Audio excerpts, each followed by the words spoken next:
right time, and it ended up changing his life forever. Ray was not supposed to be famous. See, Ray's life changed forever on July 14th, 2023. Kai was live in Japan doing an IRL stream when Ray, some random teenager from Taiwan, walked up to him, starstruck, and said it was his dream to meet him. You could tell this wasn't going to be a one-off moment. Kai was immediately drawn in by Ray's energy. They spent the entire day together, and viewers loved every single second of it. Ray didn't even feel like a random fan. He felt like a character, like someone who was meant to be on stream. Within hours, clips of their interaction went viral across TikTok and Twitter. Everyone was talking about the kid who popped up out of nowhere and fit in perfectly. Some even joked he was an industry plant, like he had been hired by Kai's team just to...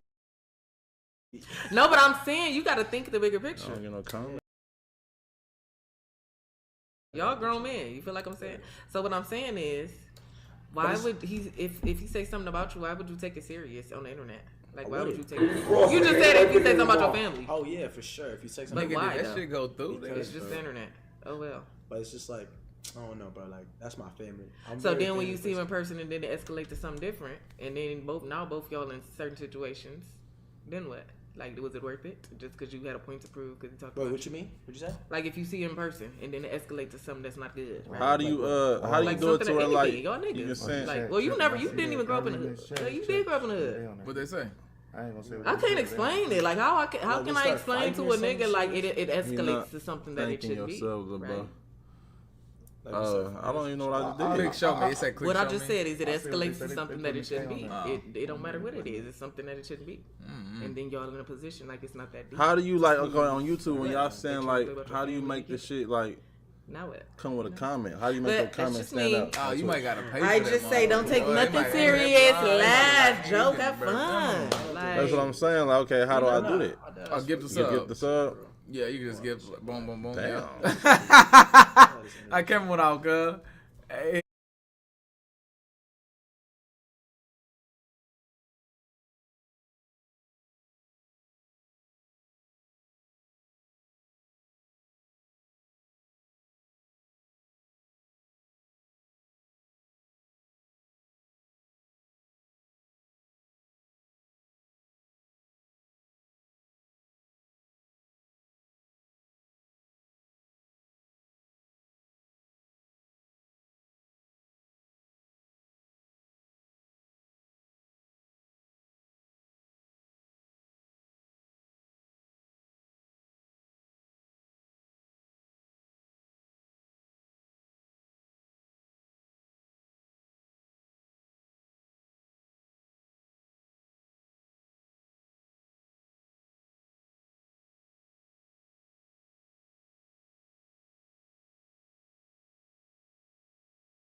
Introducing Cooper, a free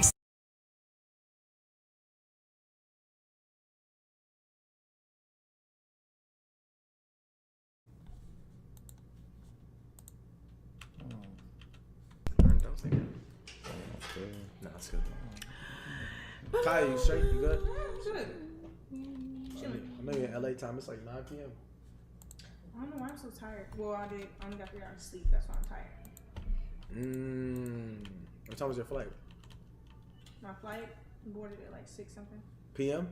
AM. Damn, your shit go hard. That's how you know you buy a lot of shit. Damn.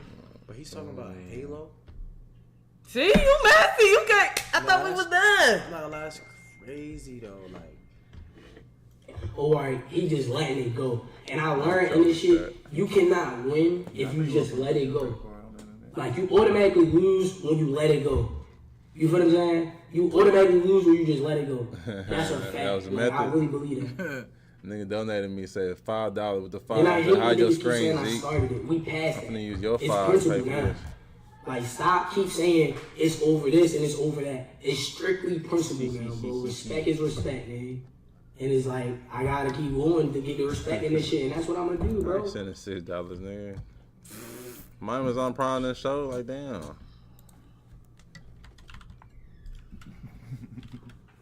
I'm just gonna type regular, nigga. Bro, chat going too fast. My shit got washed. Yeah, y'all need some shots, honey. Loosen up. No, loosen up, man. I can't wait till December. I can't wait. Yeah, I'm a sub, so my shit should like show like different color, right? Yeah, in December. Or maybe it will have to be January, maybe. I don't know yet. Huh? Depends on how I'm feeling. Nah, that shit gonna be good. I'm gonna be so turned the hell up. This was a nice, mature stream, y'all, but y'all know how you can't get down with me. Nah, this was a great mature stream. So, don't expect this he can't ever again in your life. For real? I'm dead ass serious. What you doing in December? Huh? What I'm doing in December? Must be fucking nice, bro. Play the game. But think about it, bro. Reggie got more than Ray right now. Yo, man. Shout out my nigga Craig, bro. Shit, beef gon' always sell. I will hope he's streaming right now in the midst of all this shit. I will hope he's streaming right now. Sketch, I ain't seen Sketch online in a long time. We got it though. I mean, it ain't no problem. Look, we just beat the entire. Senna, shout out Senna, man. Yeah, Senna fire. How much she got in here? Yeah, she doing her shit hard, nigga. 26. She got a rich ass 10-hour stream too. See, all the streamers that do that shit like that be having a rich ass view. They're like a train wreck's ass view in the back. Like, you know what I'm saying? Like, that's how they be streaming.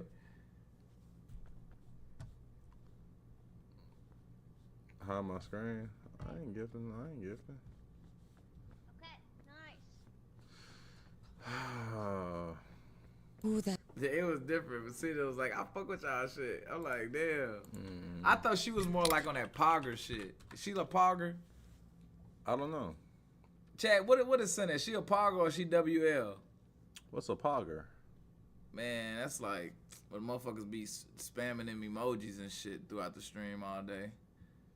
But that shit really fire though. Oh, Pogger, man. She's a You Pogger? mean like PAWG? Yeah, like Pogger, yeah. Oh, Pogger mean where they put a bunch of emojis in the chat. Mm-hmm. Hold on. What? Like you saying Pogger. Pogger. Is that bad? Word? That's Is what I'm that a trying to bad think word? now. Yeah. I ain't never. This is my first time hearing Pogger. I ain't never heard of Pogger before. This is a new word I just learned. Pogger. So you saying she a Pog? Like she a I think they just said she's a Pogger, but she was lit though. Like she was. When I think of a Pogger, she wasn't like. What am I trying to say? Like she like expanded my vocab. Is what I'm trying to say. Like she expanded my thoughts of Poggers. You know what I'm trying to say? Like she. Hold on. So, I never like really just looked at her like that to see.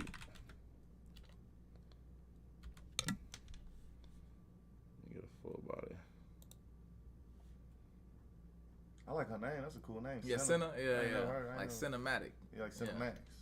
Yeah, Cinemax.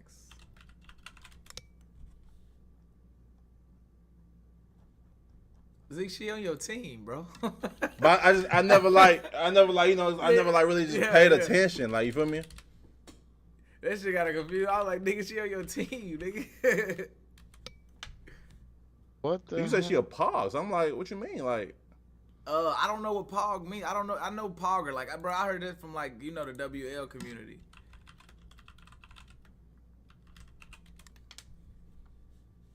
But I ain't gonna lie, the Pogger nations, they support their people though. Okay, bro. do a walk now.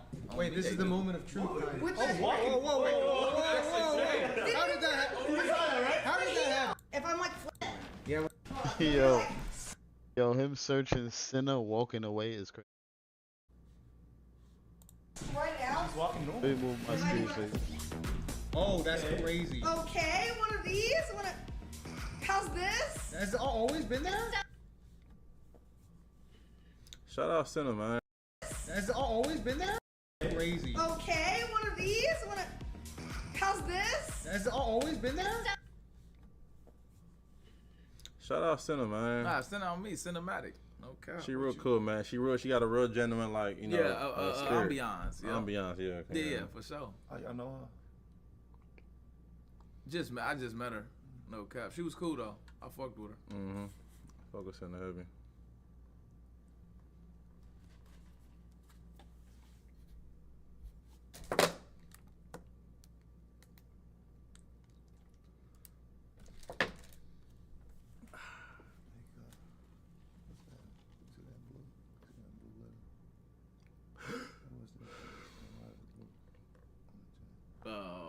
That's like a mod.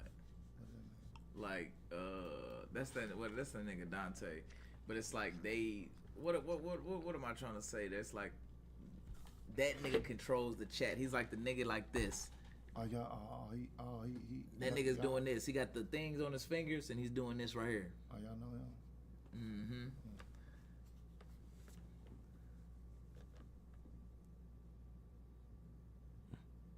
We already watched Flight versus Cash.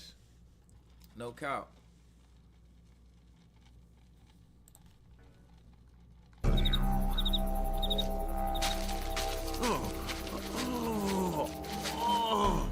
Oh no, look at this.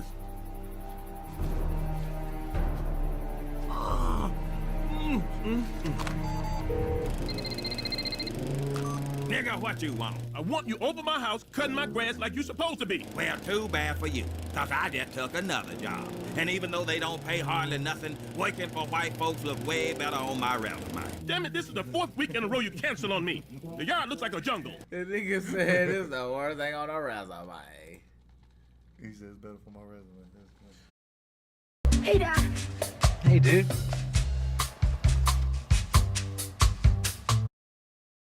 Beef sales. Oh, Diddy. Oh, he put Diddy G music. Damn. Whoa. Your beef sales. Oh, he put. He says better for my resume. Bro, like even his Instagram numbers, nigga, look.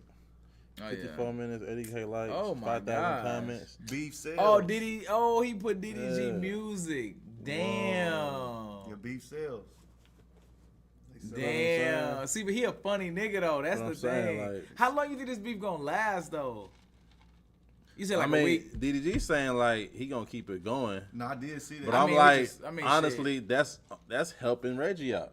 You know what I'm saying? Oh yeah. But it's also shit. Because in my head, I'm like, bro, the more like DDG like give it gas. Flame, yeah. You know what I'm saying?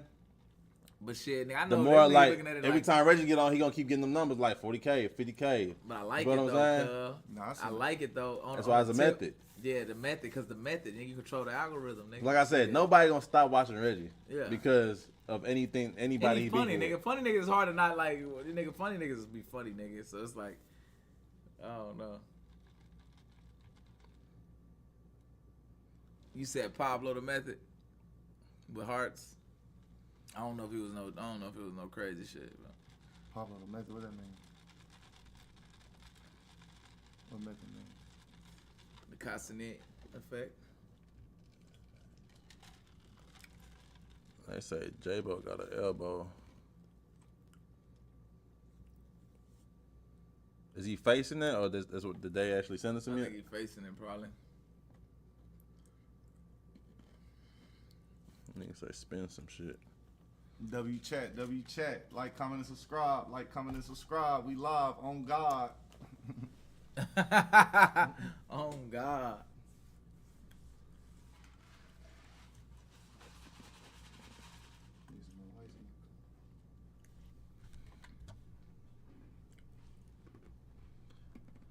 Skr. I'm still tripping off niggas selling frozen bread. Frozen bread, bro.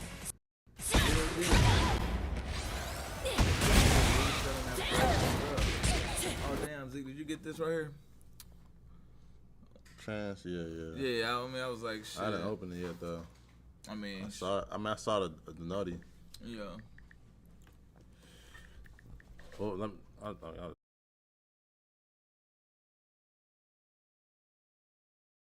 Bro, stop. Alright, my fault. They ain't even know that one.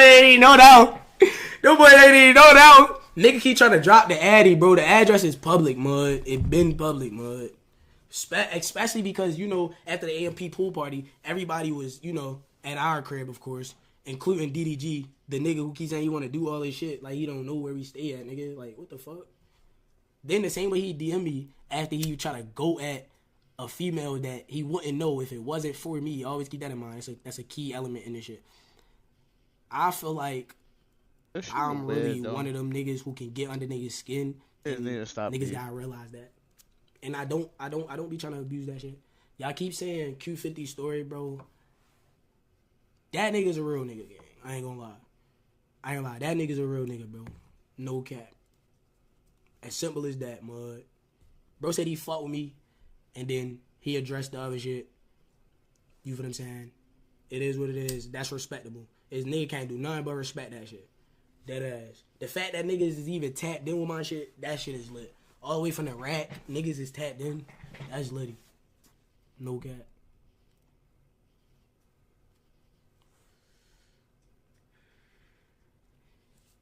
And if the nigga want to come on stream, we could get him on stream, man. We could dead ass get him on stream. If he want to come on stream, we can get him on stream, man. Like, that shit might be litty. We could dead get the nigga on stream if he want to come on stream.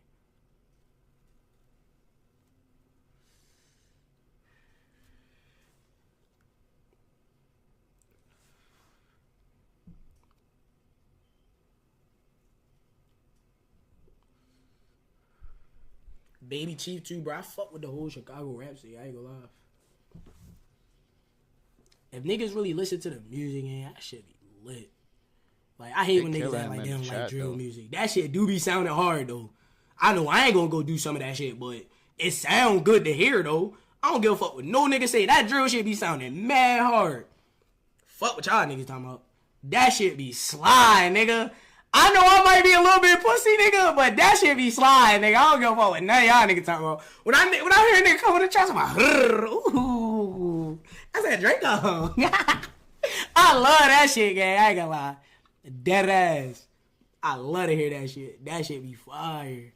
Hate when y'all act like y'all don't like drill music because it's dissing. All generations of artists diss.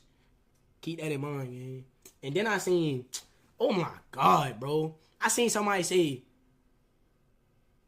a nigga will make a better diss song than me. Who? I don't know what I can do. My mom told me I could do anything I put my mind to. And I put my mind to stuff, so I don't know what I can do. For real. I don't know what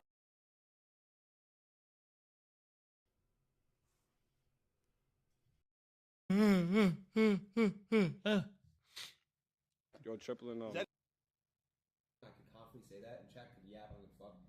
You could. Is pick a good game, chat? Chat, is pick a good game? That shit, dude.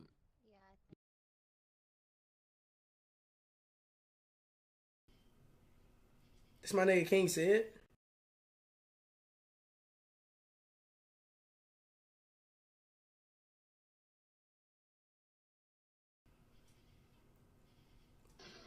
Yo, Yo, what's up, man?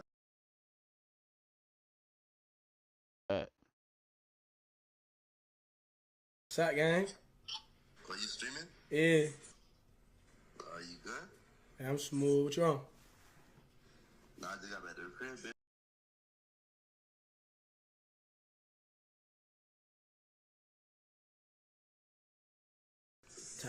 Tight shit. They don't veneer motherfuckers.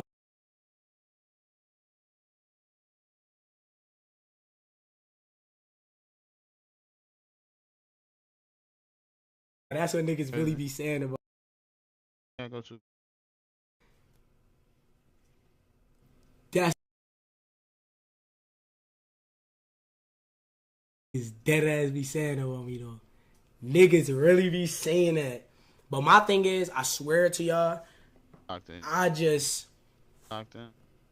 like smoking personal blunts. I ain't gonna lie. Hey Meta, what is this artwork? Comedian by Mauricio Catalan, worth $6.2 million. What? What? That's a $6.2 million banana. Are you kidding? We need to find you another banana. Bananas.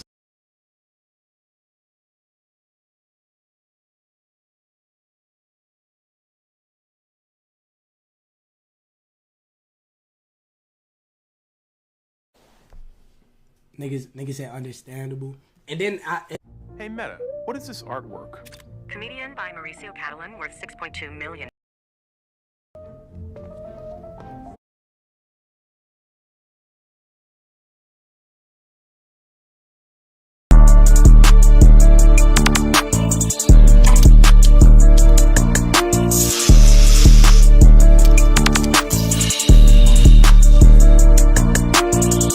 Hit the Twitch, I made 100 grand. Turn with my homies to the fuck, don't need a middleman.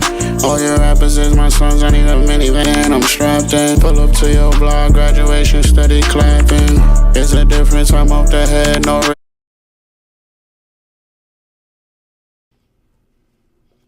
Back chat. what is Big Ray supposed to be playing? Oh, Way Out? Y'all wanna see that shit? Y'all wanna see that shit?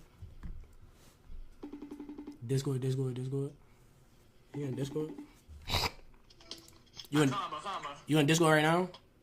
I'm gonna call you, gang. In Discord? Yeah, I'm gonna call you. Alright, bet. Yo, Thomas! My nigga Tom on the way. Free time. I'm finna do the whole stream with my hat on like Dub.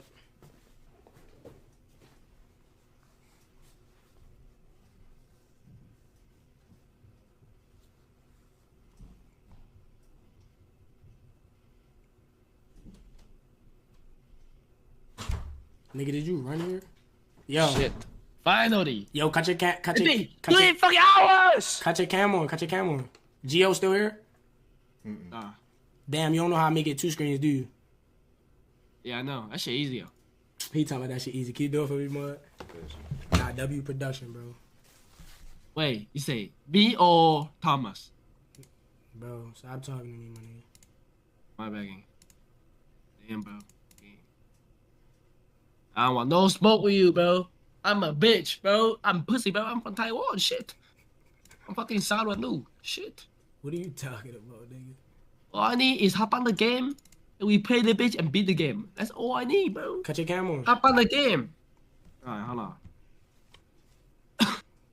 You already got me added?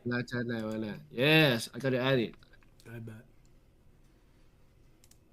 Nigga's name be Daryl. That shit trash. I never name my kids Daryl.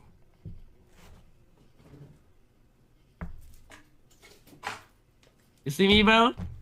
Yeah, I see you, man. Hey, daddy. What, nigga? Yeah, look, shit with Reggie, bro. Yo, it's the new month. You're supposed to be gay. You're supposed to be gay. It's a new month right now. I reset my destiny. Suck that dick! Tight shit. You supposed to put on a react screen. I know. They're just already here, so I was like, might as well just take them though. Facts.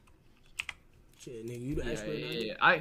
You can clearly see out there watching shit. The only problem still is that it don't only click and adjust these. Let me see.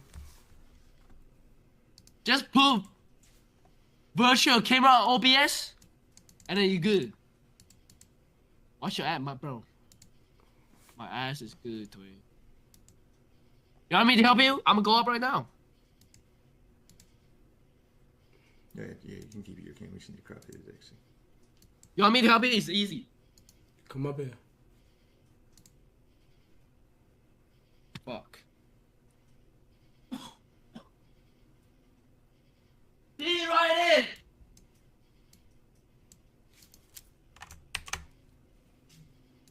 Yeah, it's fuck, man. Yeah, let's see. Damn, so the whole time you ain't even know how to fix it for real. He probably really know how to do that shit. We'll see. Yeah, I'm gonna be this shit easy as fuck. Alright, let's see it then. Bro.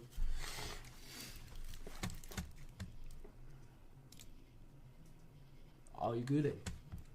Put on my react screen. Yeah, this one. You're good. What the fuck? See, that's what I'm saying. It don't let you click nothing up there. That's the problem. Unlock it. Where's the shit? Where's this shit? I don't know what That's they the doing. webcam. That's That's a, the webcam. that's Yeah. a computer, nigga. Yeah. Yeah. See, no, like I'm saying, OBS don't let you like click and move nothing, like and drag nothing. Nah, I I don't know. do. We do. Probably need to redo this shit.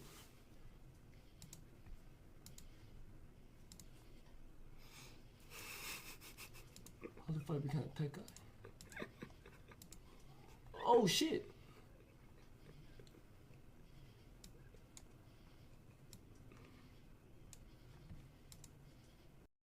What the fuck? Yo, this shit weird, bro. Know what I think we gotta do? Restart OBS. Nah, just take the 2 cams and just use them.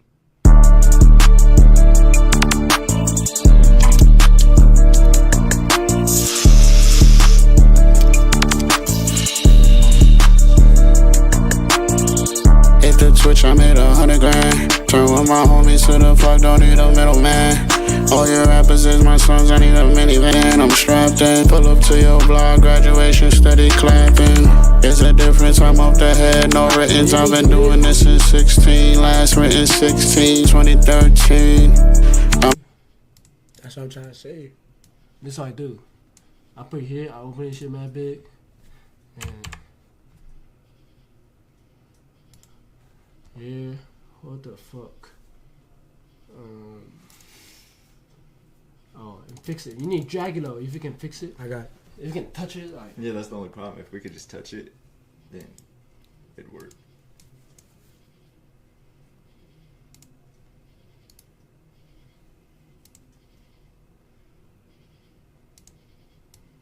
Yo, why your shit look like this? Oh. I found it. Alright, good then. Nah, you do that, Joe. Cook up. I think the preview was locked. Yeah, you just move the crop now. Hold up. Yep. Hey. Yeah, you gotta do this. I might be the smartest hand. Nah, you do. That shit. Well, yeah, that shit's still weird, bro. Yeah, that's still crazy. You need to redo your whole shit. Oh, we niggas need to get some food, bro. Nah, dude, I already got. What you want? What you got? I got some pasta. That shit sound hella nasty.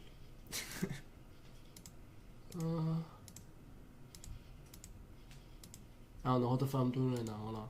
Nah, just cook up. Just let him do it. Let him do it, man. Yeah, bro, you do it, bro. You got it? You just fucked it all up, bro. No, I don't. That's you did. You fucked it all up.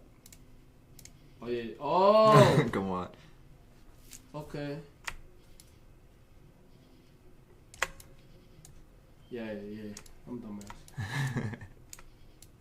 Here you go. And just don't touch that shit. My bad, my nigga. I won't. Hey, better be. I don't know you're a real gamer or no. Cause Rikai is ass. Rikai Dota is ass. If you ass, it's over, bro. You gotta show me some gamer shit. Oh yeah. I bet. Yeah, Thomas. Got you.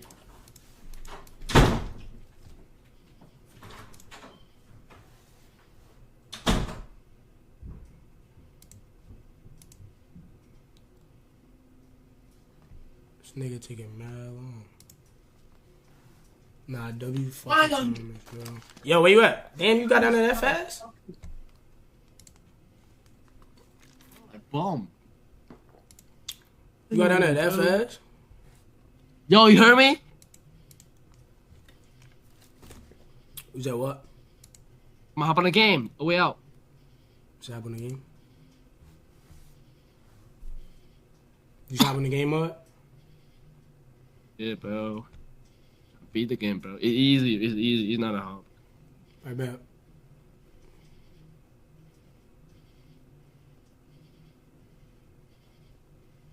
Where Diddy going?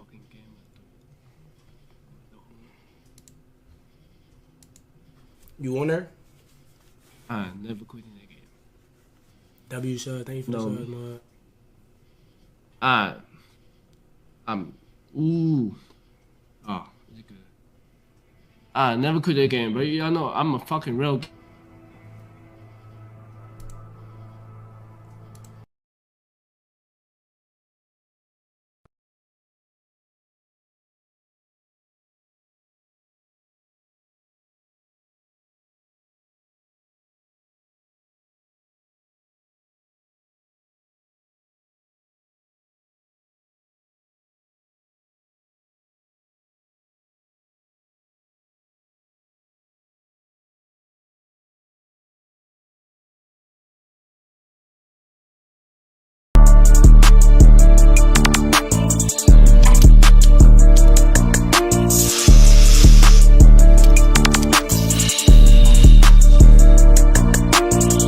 Hit the Twitch, I made 100 grand. Turn with my homies to the fuck, don't need a middleman. All your rappers is my sons, I need a minivan. I'm strapped in, pull up to your block, graduation, steady clapping. There's a difference, I'm off the head, no writtens. I've been doing this since 16, last written 16, 2013. I'm in God mode. Turn this up when you hear this on your radio. My type of flow, the shit you could ride to. Highway music, the shit you get high to. Hit the Twitch, I made 100 grand. Turn with my homies to the fuck, don't need a middleman. All your rappers is my sons, I need a minivan. I'm strapped in, pull up to your block, graduation, steady clapping. There's a difference, I'm off the head, no writtens. I've been doing this since 16, last written 16, 2013. I'm in God mode. Turn this up when you hear this on your radio. My type of flow, the shit you could ride to. Highway music, the shit you get high to. Hit the Twitch, I made 100 grand. Turn with my homies to the fuck, don't need a middleman. All your rappers is my sons, I need a minivan. I'm strapped in, pull up to your block, graduation, steady clapping. There's a difference, I'm off the head, no writtens. I've been doing this since 16, last written 16, 2013. I'm in God. Yeah, yeah, yeah,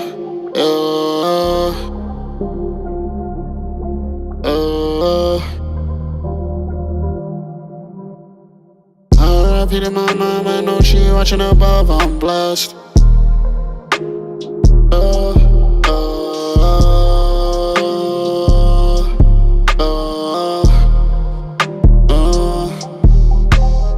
R.I.P. to my mama, I know she watching above, I'm blessed. Still gotta walk around, my gun ain't tryna get killed off next. Raised in the trenches.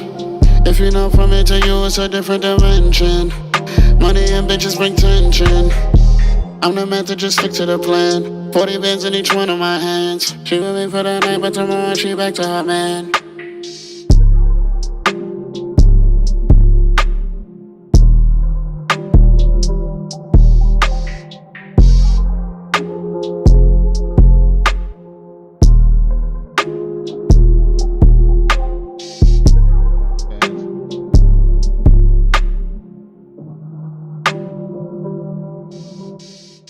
R.I.P. to my mama, I know she watching above, I'm blessed. Still gotta walk around, my gun ain't tryna get killed off next. Raised in the trenches.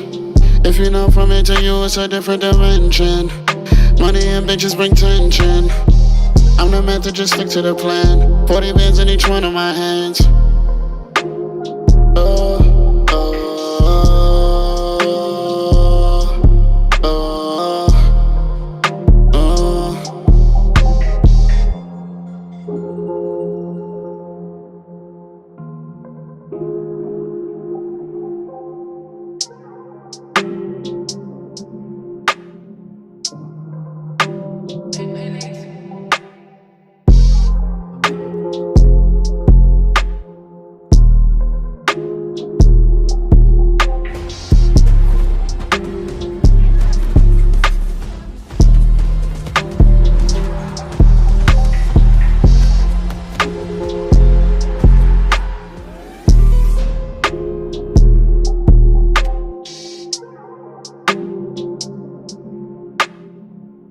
Prime Day is coming July 8th and 11th with great deals on whatever you're getting into next. Bang, bang.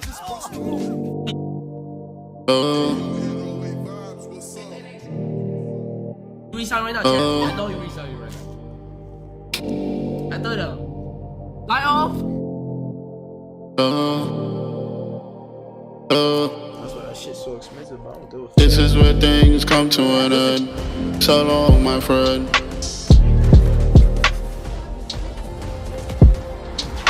This is where things come to an end. So long, my friend. We at a dead end.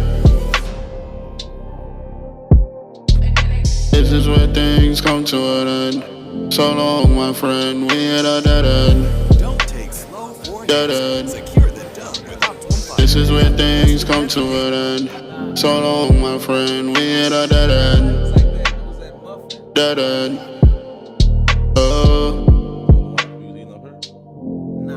Not the cheesecake shit. It was downstairs, nigga. You had just made it. You made that shit. It was like banana. Oh, like a so you bought it? No, nigga, I got it from you. Oh, okay, got you. Yeah. I bought it from Sprouts. It was like a. You just warmed it up in the oven. Yeah, it was a muffin mix. Yeah, that shit was I good. baked it. Hold on, cause Marie don't know. Can you choke on ice? Come on, man. What type of question is that, man? This is where things come to an end. So long, my friend. Bro, you gotta be a silly nigga. You gotta be a different type of nigga to choke on ice. Like silly as hell. Is it some shit like, as a grown ass man, like nigga, you choking on ice, nigga. You are a grown ass man. Like I was out at my by my hot tub, like my jacuzzi outside the other day, and got stung by a wasp. I felt goofy as shit. Like, what am I, grown ass man getting stung by a wasp at night? Like, what type of shit is going like, on? why are you here? even flying around? Like, it's like I just felt like play, like a nigga like the wasp targeted me, like I found this nigga. No, I found a goofy. Cause wasps don't even fly at night; they be sleep. Found the goofy lacking. Got his ass. I felt played, bro. NBA YoungBoy drop. I think he be copyrighted Doom. Well, not even he be blocked. His shit be getting blocked.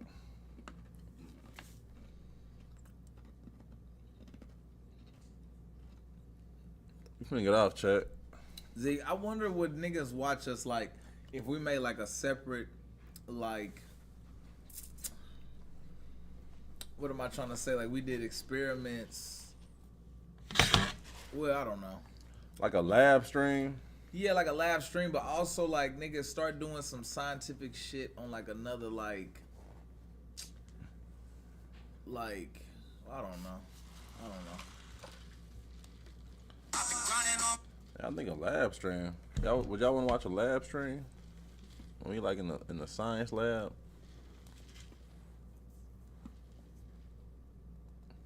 Hell yeah. These two niggas, I definitely watch that shit. Can you cook cocaine on YouTube?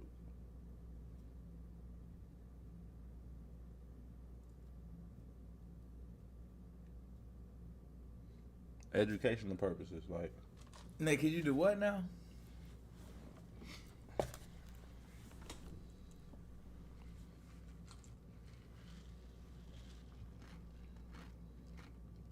Like, is that TOS? Look it up real quick. See if it's on there. Oh, like how to cook cocaine? Yeah, just see, or like something like that. See.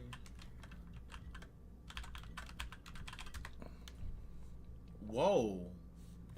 Hold on. Make it ready, rock. Bro, it's rock tutorials, crack tutorials on YouTube, and niggas be tripping off of us. No, that is watching crazy macaroni. I guess it's like the yellow mark.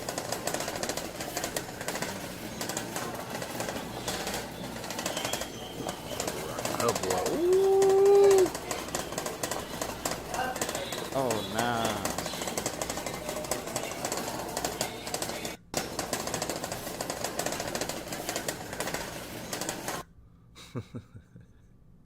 Like, what made a nigga upload that to? Yeah, nigga crazy, bro.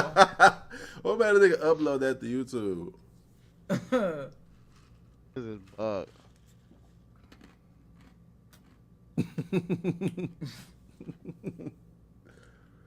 Fuck, bro. Chat, man. We about to get out of here, man. Go back to Reggie. I mean, it don't Don't really do crack. It don't really be a whole lot to, y'all can just really react to. I was hella shit, but I mean, Hey, shit, y'all we've just been don't- on for a y'all- while. We've been on. We've been on for a good time, man.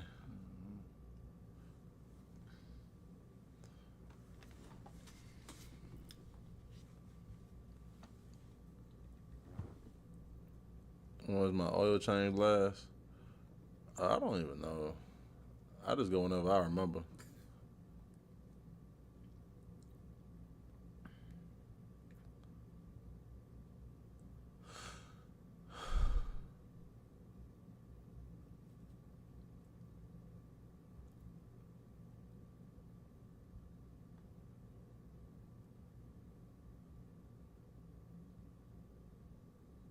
I think I'm gonna do that one day. I'm gonna do the night prank. Oh, fuck. How y'all feeling, man? Shit, I'm feeling good. Shit, I'm feeling hella good. How you feeling, B-Lou? Shit, feeling slower than I was earlier. What? How y'all feeling, chat? How y'all feeling, chat? How y'all feeling, chat?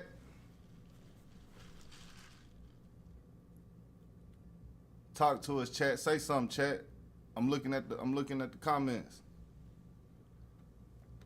I'm trying to read the comments, chat. Say something. Niggas said depressed.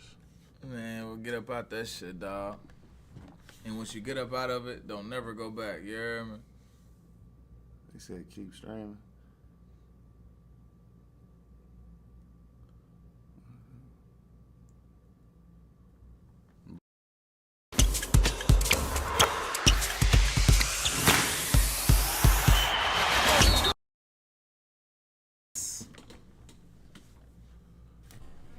Let me get some W's in the chat, man. W stream, man. Yeah, W's in the chat, man. Some bows in the chat, On man. me, man. Put them W's, them bows in the chat. You hear me?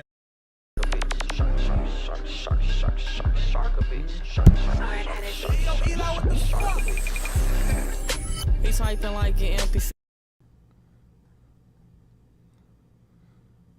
That's insane to me, dog. I feel like DJ Khaled because we the best. Hey, hey, hey, hey, hey, hey, big fella.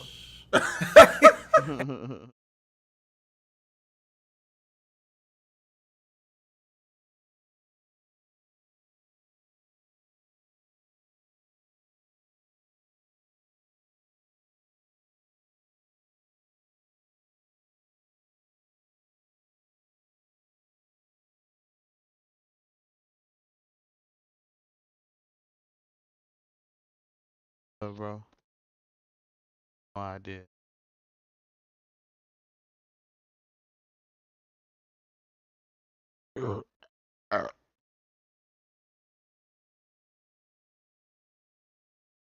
Back.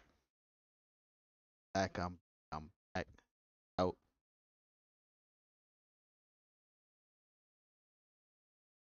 Oh. Out.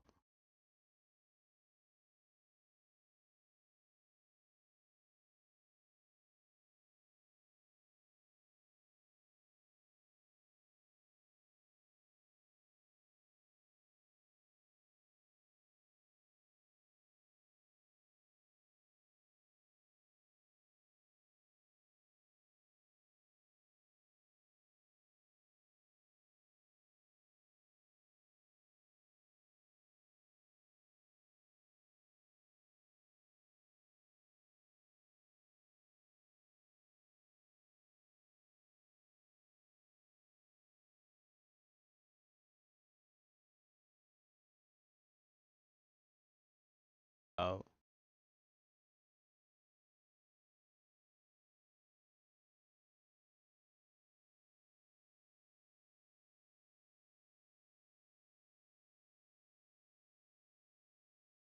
Yo. In a second, y'all. Out. Out. Yo.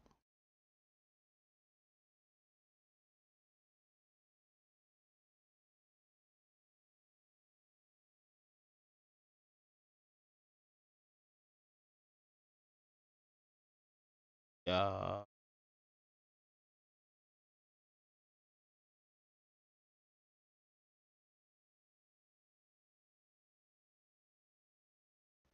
Yo, yo, yo.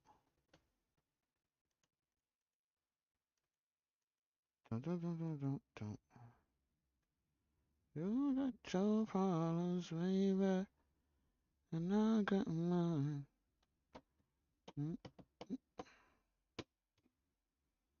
Don't leave me now. What I could do. Hold on. Let me get to it. Let me get to it. Cause I'm over here bullshit. Hold on.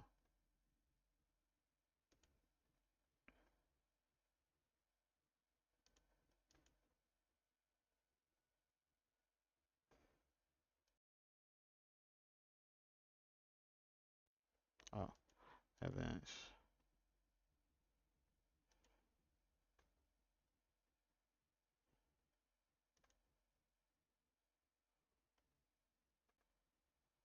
Yo, yo, yo.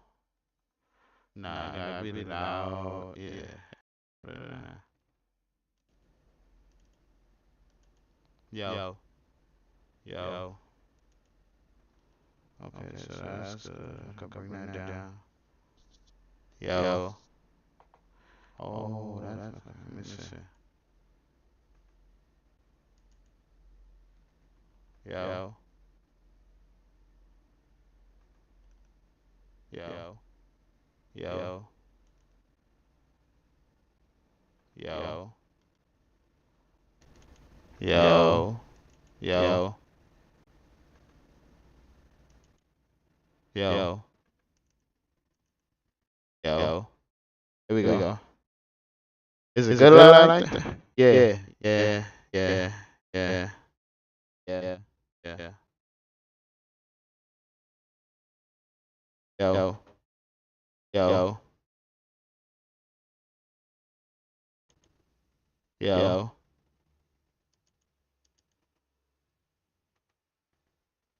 Yo. Yo. Yo. Yo. Yo. Yo. Yo. Yo.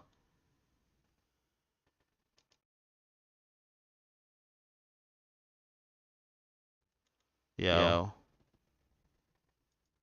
Yo. Yo. Okay. That one's good right there, right? Yeah, that one's good. Alright. So let me see. Yo. Yo. Yo. Yo. Yo. Yo. Yo. Yo. Yo. Yeah, that's cool right there. Yeah, that's about good. I can turn it. Can I turn it? Yo. Yo. Yeah, that's good. I can turn the limit on. Yeah, that's cool right there. Right about there. Okay. What y'all think?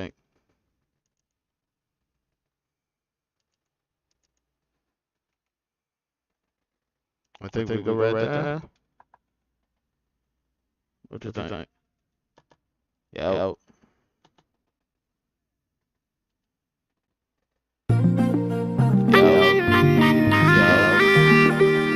Yo. Yeah, I think that's good right there.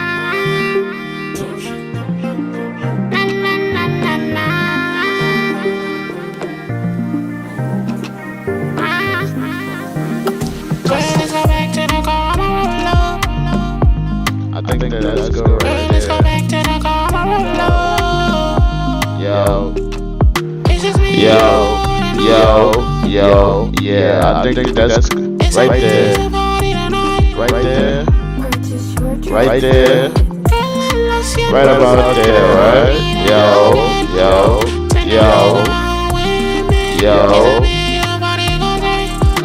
Yeah, that's cool. Yeah. Yo.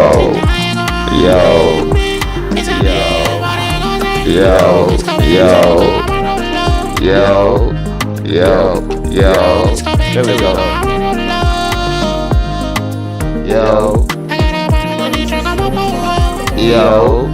Yeah, there we go, right? I think that's good right there.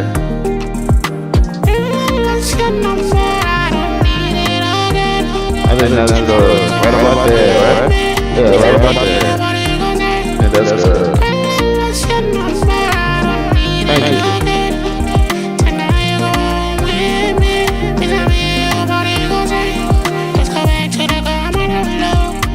I think that's good right about there. I definitely think that's good right about there.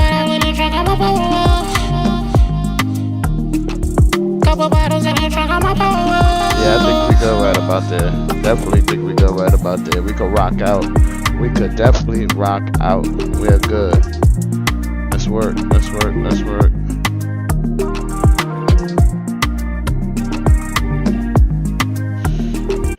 Yeah, I think we go right there. I definitely think we go right there. So, let's see what we got on the tube. Let's see what we running down on the tube. Diddy got a partial verdict in. Right? Diddy got the partial in. I don't know what y'all think gonna happen. What y'all think gonna happen, chat? I'm starving.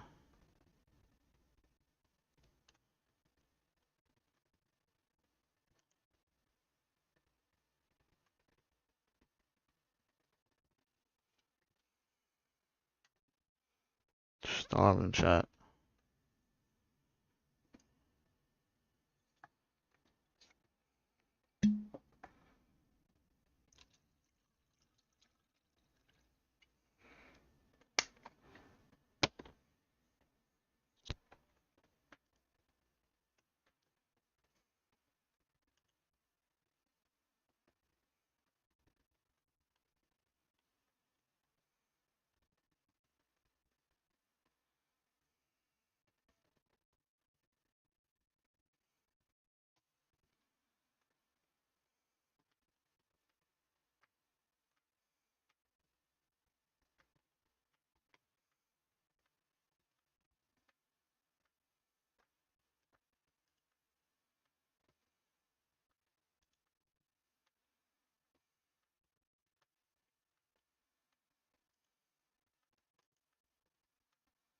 Shit crazy, chat.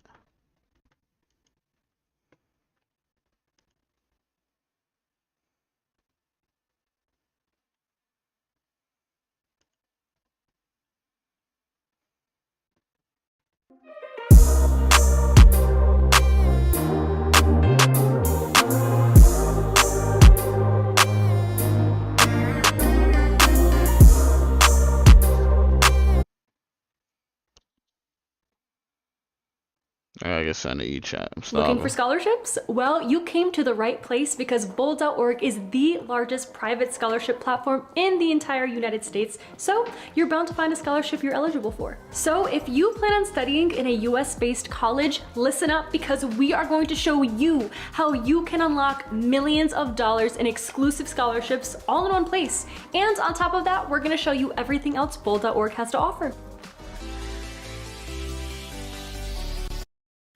Jury for this Diddy trial has confirmed with the courts they have their verdict. They have made a decision for 4 out of the 5 counts, and it's a split.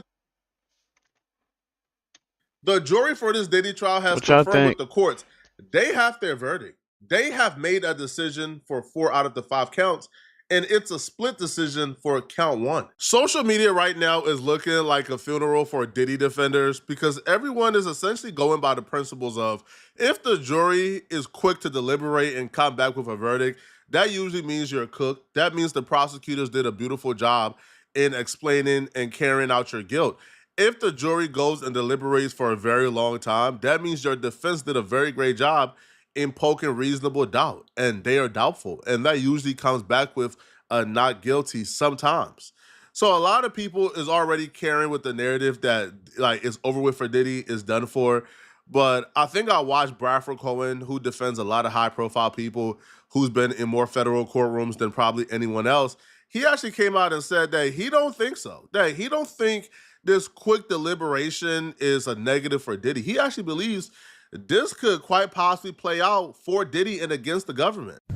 All right, let's talk Diddy. It seems like the jury has reached a verdict on 4 out of the 5 counts.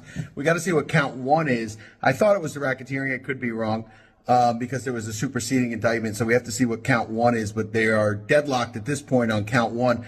The judge could do a couple different things. The judge could say, hey, listen, you're going to be deadlocked on number 1. We will see what happens tomorrow.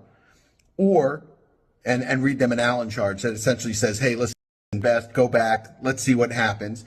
Or he could say, hey, listen, we've talked to everybody. The foreman could say, we talked to everybody and we're, hopelessly deadlocked. And the judge could read the verdict on the 4 counts. If those 4 counts come back not guilty, and then they have that 1 count that they would retry, that would be very difficult to retry that 1 count.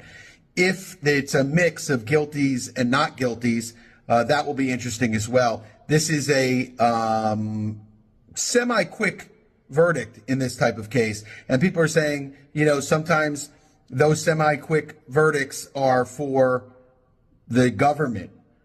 I have seen it both ways. I've seen quick verdicts for the defense. I've seen quick verdicts for the government. In this case, where it's a month-long trial, month-and-a-half-long trial, it would say a lot if it was a quick verdict for the government. I don't think a quick verdict in this case would be wholly for the government. That's my opinion. Let's see how it turns out. We will know in the next, I would say, 12 to 24 hours where this is going to go and how it's going to all wind up. Due to the complexity of this situation, a lot of content creators are blinded by their original prediction. Nobody wants to be wrong.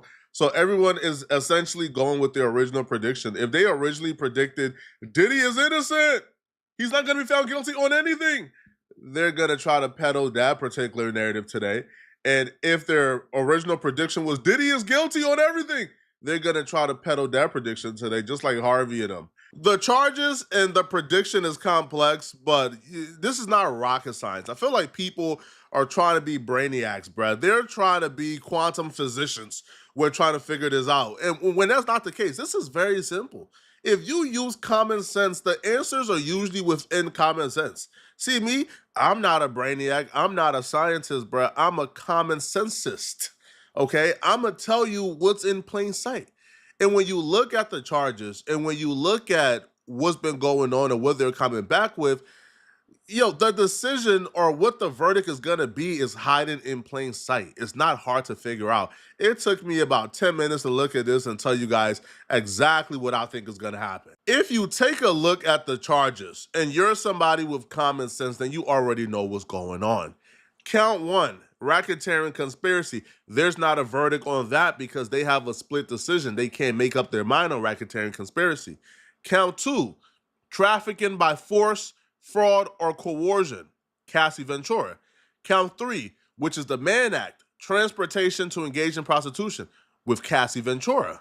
Count 4, this is for Daphne Joy, which is Jane. Trafficking by force, fraud, or coercion for Jane Doe. And then count 5, the Mann Act again, transportation to engage in prostitution with Jane Doe, which is Daphne Joy. Now, here's where common sense comes into play, okay? For them to prove that Diddy committed racketeering, the charge that they are split on and they're deadlocked on, they have to tell the prosecutors or the courts, hey, we find Diddy guilty of racketeering because we believe that Diddy committed these 2 acts. They have to say that the prosecutors proved that Diddy committed 2, minimum 2 of these acts to prove racketeering. And the acts are kidnapping, arson, bribery, witness tampering, forced labor, trafficking, transportation of prostitution, and drug distribution and possession. This is where common sense comes in, okay? This is where the big brain people get paid the big bucks. if they're having a tough time coming to a decisive and unanimous decision that Diddy committed 2 of these acts, then we can go back to the other counts and it becomes so much clearer, okay?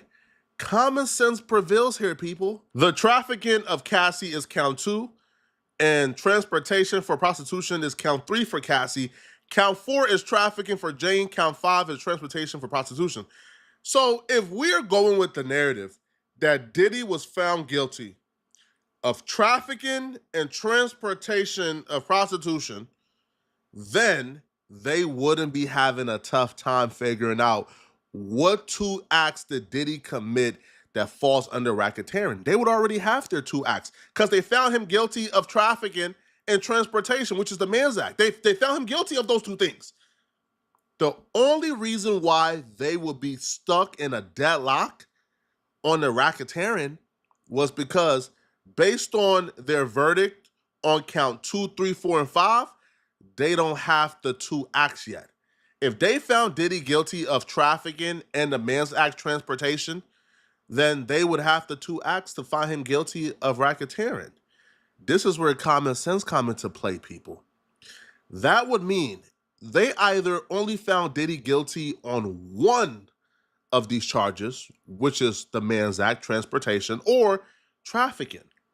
And because they only found him guilty on 1 of these things, that when they're presented with the racketeering case, they probably only have 1. And they're deadlocked trying to figure out, did Diddy commit another crime that falls under racketeering? They're probably deadlocked on bribery, witness tampering. They're probably deadlocked on arson and the other things. And that's why they're currently deadlocked on racketeering. Because I'm sure Diddy ain't get found not guilty on count 2, 3, 4, and 5. I'm sure he got found guilty on 1 of these charges. And even that's not a guarantee. I'm going to explain a little later why. But the charge that a lot of people is coming to the conclusion or believing that if Diddy did get found guilty on 1 thing, is probably the Mann Act. The jury has decided if Cassie and Jane Doe were coerced, were trafficked, and transported to engage in prostitution. It's very clear. I don't think this is going to go well for Diddy, if I'm going to be honest with you, because those are the 2 that I felt like we had, like that was happening. I felt like the transportation to engage in prostitution was very clear. I felt like the trafficking could go either way, but if you wanted to see the trafficking, you could, because it's there. If you didn't want to see it, you could not see it. The Mann Act is easy. It is the transportation of a sex worker across state lines for commercial purposes, prostitution. This is the game changer that everybody have been asking for. So basically this big button right here in the middle is to generate chords. So let's just go ahead and press it. I mean, I don't see how the prosecution did not prove that. And the fact that the jury came back this quickly. This is crazy. It tells me, look, I don't know, but it seems like he's cooked on those 2. But that's the thing, and that's why it's so specific. It's not just transporting any sex worker. No, they charged them with transporting 2, Cassie or Jane. Now, the thing with Cassie is really hard to prove with Cassie because the defense argument is Diddy didn't profit from Cassie. Like, Diddy didn't profit from having Cassie sleep with these male escorts. And all the male escorts testify that Cassie paid them. So where does the Mann Act comes in with Cassie? Now, with Jane Doe, it's a little different. Because with Jane Doe, she testified that she was sleeping with other people on behalf of Diddy. In exchange, Diddy was giving her $10K a month for her rent. So they could use the argument that Jane Doe, Daphne Joy, that she is a sex worker and that Diddy paying her in exchange to engage in the sexual acts with the male escorts for his own sexual gratification, that Jane Doe is a sex worker and that Diddy paid her to engage in prostitution. Because there's at least like voicemails and there's notes of Diddy telling her, man, listen, man, I ain't gonna be giving you money for nothing. You gotta get with the program. Talking about the freak off. So that right there is probably like the only fringe case regarding the Mann Act that Diddy could possibly get found guilty on. So that's what. Hi, this is Bruce Rivers. You know, this just in, we just got done filming a Diddy video about the jurors and the questions and, you know, where you can see what their mind is. And as we were filming it, we got the news that the jurors have come to a decision on 4 of the 5 counts. Now, keep in mind, there's the racketeering count, and there's 2 sex trafficking counts, and 2 transportation for prostitution across state lines counts, okay? The sex trafficking counts are like 15 years. So, I mean, even if they acquit on the RICO, if they find him guilty on any one of the other offenses, it could be 10 or 15 years. There's a 15-year mandatory minimum on the sex trafficking charges.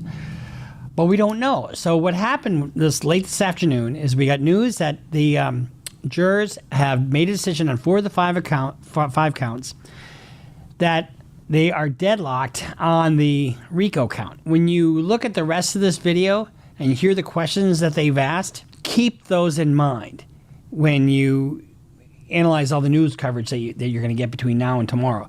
My guess is we're going to get a verdict tomorrow.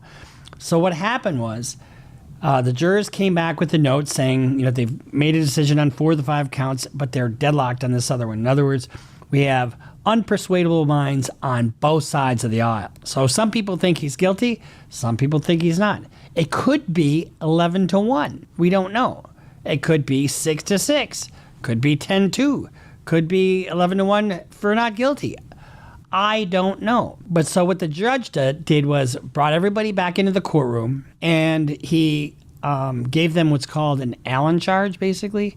Like, go back and deliberate some more and try not to offend your conscience and blah, blah, blah. And so they're done for the day. They're going to go back tomorrow. We're going to get a verdict tomorrow. If they come back again, you know, after a few hours of deliberation and say, Judge, we just can't do it, the judge will probably let him hang on that count. That means you're going to get a verdict on 4 counts and then a hung jury on the RICO. And the government has a choice. If he's acquitted of all the other 4 counts, they probably won't do anything with the RICO count. If there's a mix, like a compromise verdict, they probably will. If it's all guilty, they have the option of trying that RICO count if it comes back as a hung jury. We just don't know. If you're Sean P. Diddler Combs, guess what you're doing? You're going like this. Your heart is fucking pounding. If you're Agnifilo or Brian Steele or any of the defense counsel, your heart is pounding through your chest. You don't know what they're thinking. You just don't. It is really interesting when you look at the questions, because they talked about distribution, right? And they wanted to know if somebody's asking for some drugs, is that distribution? That's really directly related to the RICO case. I don't know what to make of that. It seems to me the prostitution across state lines is a pretty easy guilty. I mean, it really wasn't controverted at all. And the sex trafficking, if somebody's out, unconscious, that's coercion, force, fraud, or coercion. That's what they have to prove. So I don't know. I'm my head's kind of spinning because we're all watching the coverage. So watch the rest of this video, as brought to you by AskALawyer.com, and watch the rest of this video and see what you think, and make some comments. And Robert and Nick will all try to dissect them and then let me know what's going on with that. Okay.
My gal.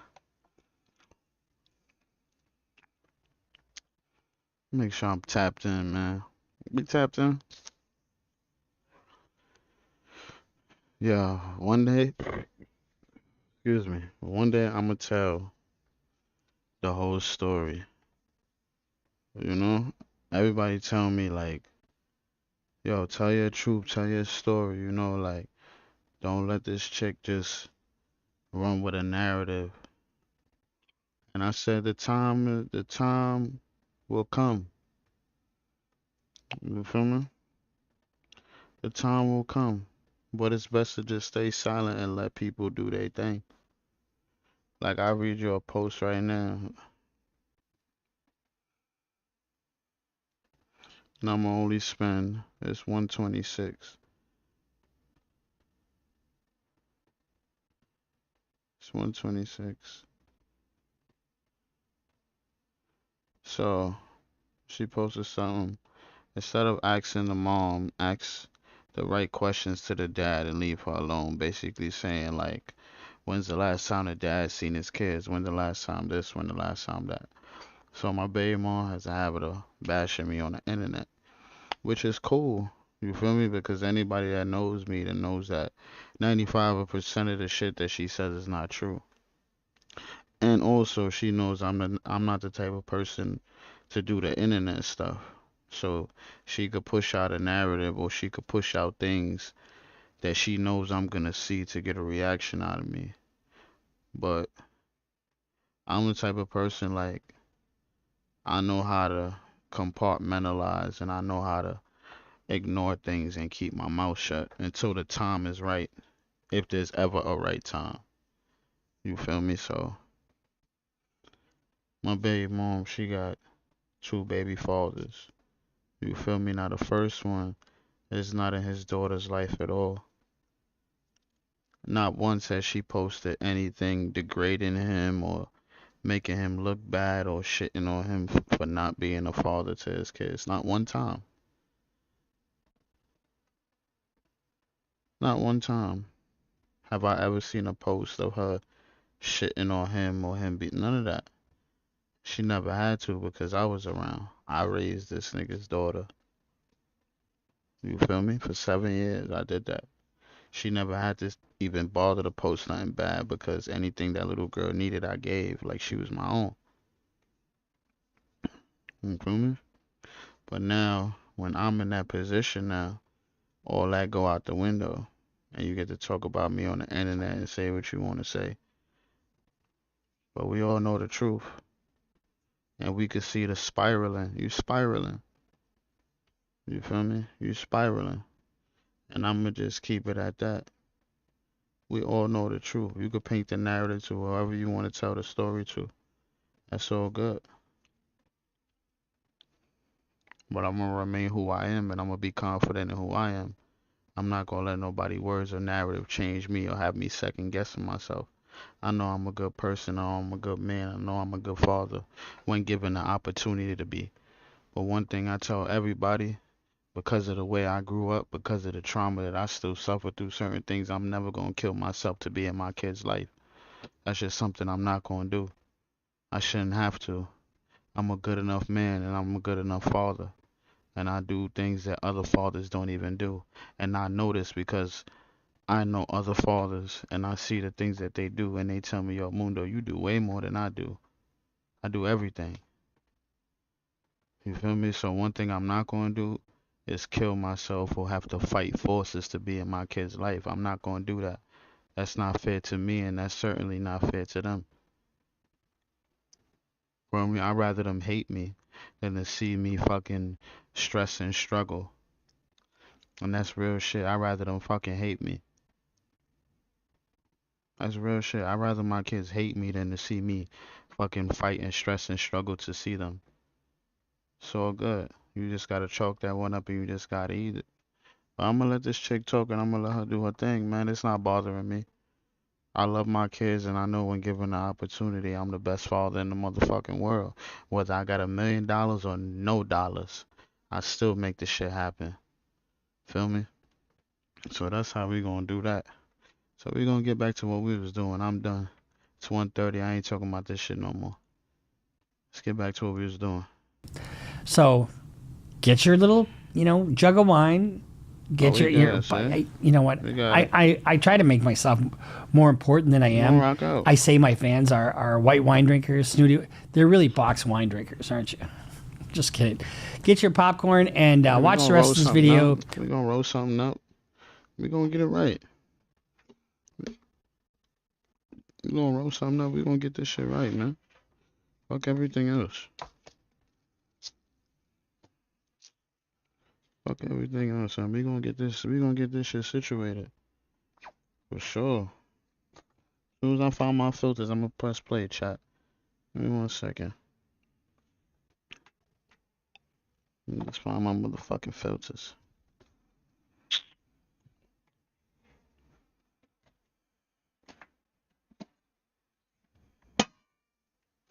Blood clot.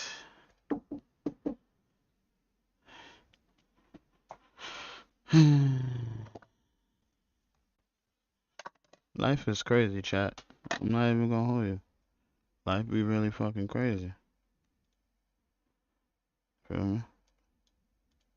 Life be really dead ass crazy. Hold on, y'all. Alexa, set second light to cool white. Okay. Oh, we advancing the project, y'all. Stop playing with me. We definitely advancing the hood. Got my belly out. Give me like 2 weeks. This shit gonna be gone. Word 2. Give me like 2 weeks. Shit gonna be gone. I need to find my filters, and I found it. What color light we doing, y'all? Green? Alexa, change second light to green. Okay. Yeah, let's fuck it. Let's do green today. Let's do green. See, I left the door open for the boy, right? You see he ain't pull up, right? Alright. When I see him tomorrow, I'm gonna let him know. I'm never opening and leaving the door open for you again.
Yeah, we could do the green.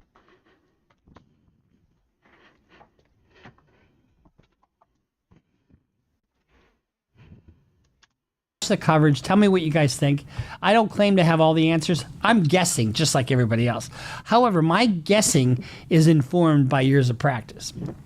So, have at it. Bruce Rivers, he's the criminal lawyer.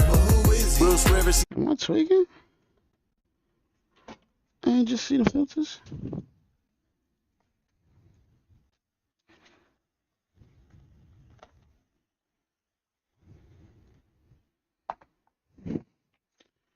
I went to go see my kids.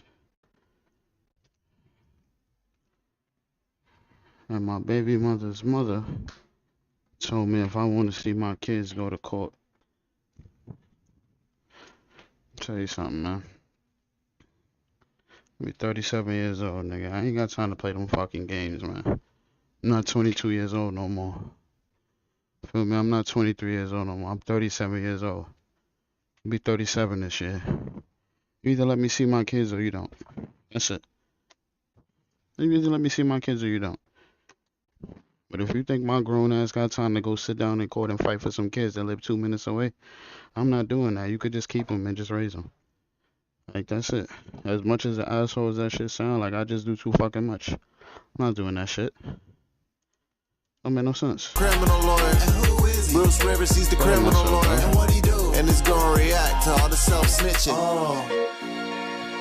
Hi, this is Bruce Rivers. Welcome to another episode of Criminal Lawyer Reacts. I'm Bruce Rivers, your very own personal board-certified criminal defense lawyer, coming to you with my pearl-handled pistol cufflinks that were so graciously gifted to me by our former content genius, Michael Rivers. God rest his soul. All right, so today we're reacting to a little bit of a Diddy update. It's not going to be a long video, so you don't have time for a whole bottle of wine, maybe a sip or two, and maybe just a handful of popcorn.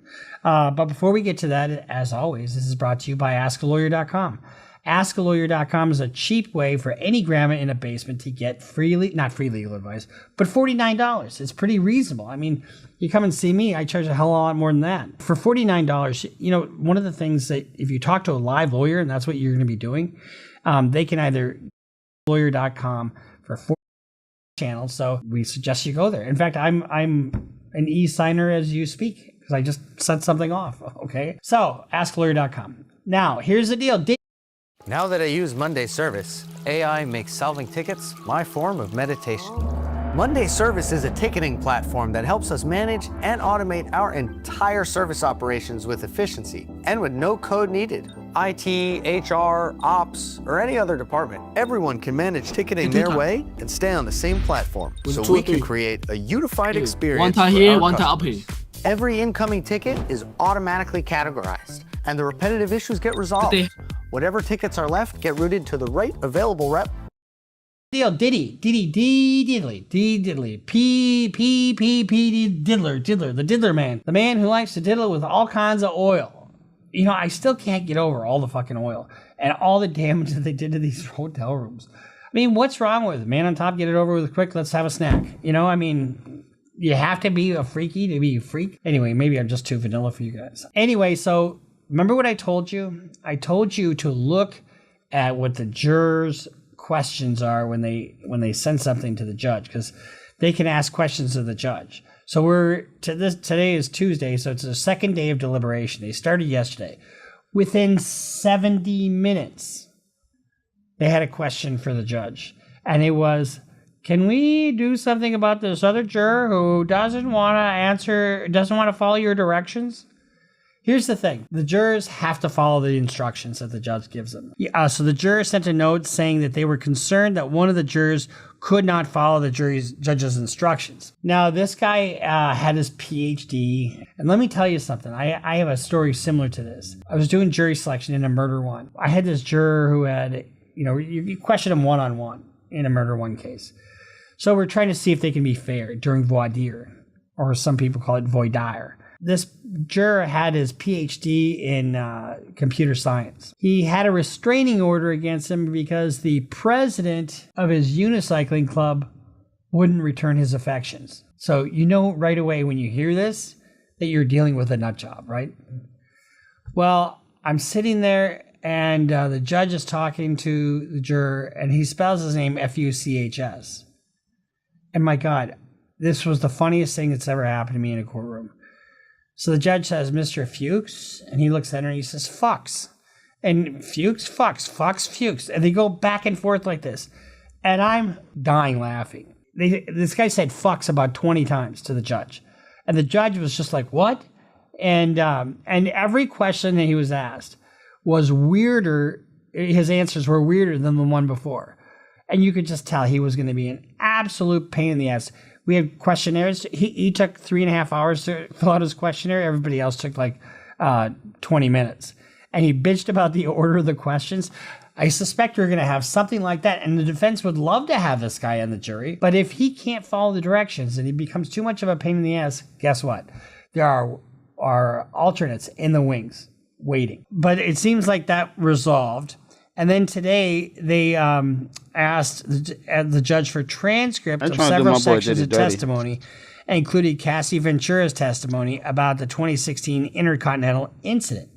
As I told you, the jurors had asked about transcripts of, and usually they don't give them, usually just rely on your memory. There was a delay of about 3 hours because the lawyers were bickering back and forth about what they wanted to add. And the delay was caused in part because of the dispute between the lawyers about how much of the testimony to include. The defense lawyers wanted to add more, including testimony about Ventura's $10 million settlement with Los Angeles Intercontinental Hotel, while prosecutors advocated to send a narrower portion of the transcript. Why wouldn't you just send the whole thing and then, without highlighting a particular portion of it?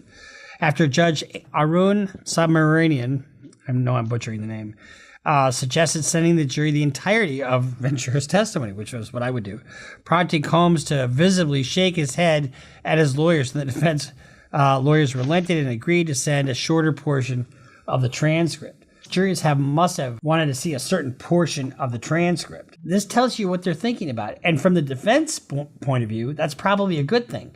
Because if they're focused on her testimony, they're questioning her credibility. The jury focused on 3 instances that prosecutors highlighted as examples of Combs' alleged sex trafficking of Ventura. First, the jury requested Ventura's testimony about being assaulted by Combs at the Intercontinental Hotel in Los Angeles. She testified that she tried to leave a so-called freak-off sexual encounter after Combs gave her a black eye. Second, the jury also requested testimony given by Ventura and Phillip about an alleged instance in which Combs became violent with Ventura at a New York hotel during a freak-off. And notice these are in different locations across state lines, that kind of thing.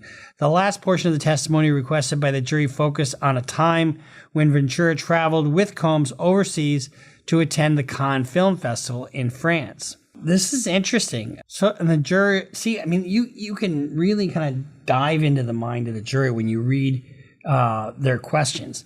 So another question that the jury had, the judge said he plans to answer the jury's question from yesterday about narcotics distribution by referring them to a section in their legal instructions. In other words, you have everything that you need, just dive into it.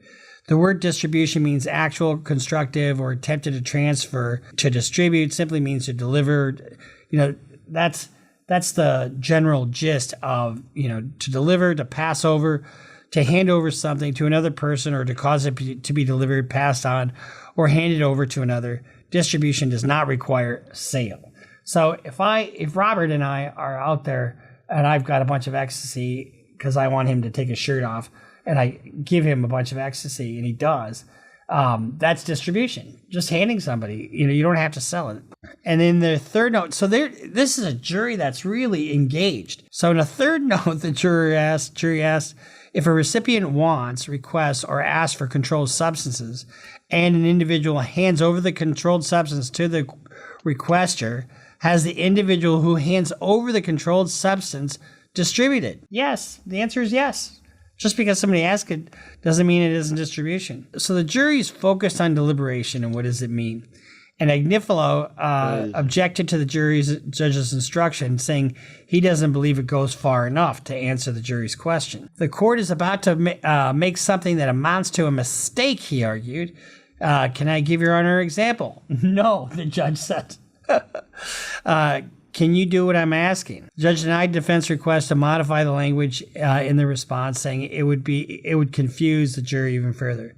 This is an attempt to mislead the jury, prosecutor Maureen Comey says. Oh, that's Comey's daughter, I believe.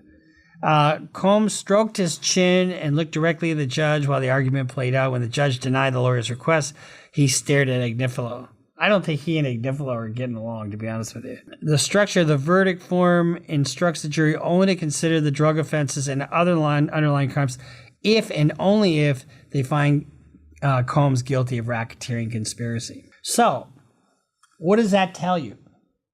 The fact that they're looking at distribution, and you only look at the distribution if and only if you find that racketeering exists. Did they find that racketeering exists if they're now analyzing what distribution is?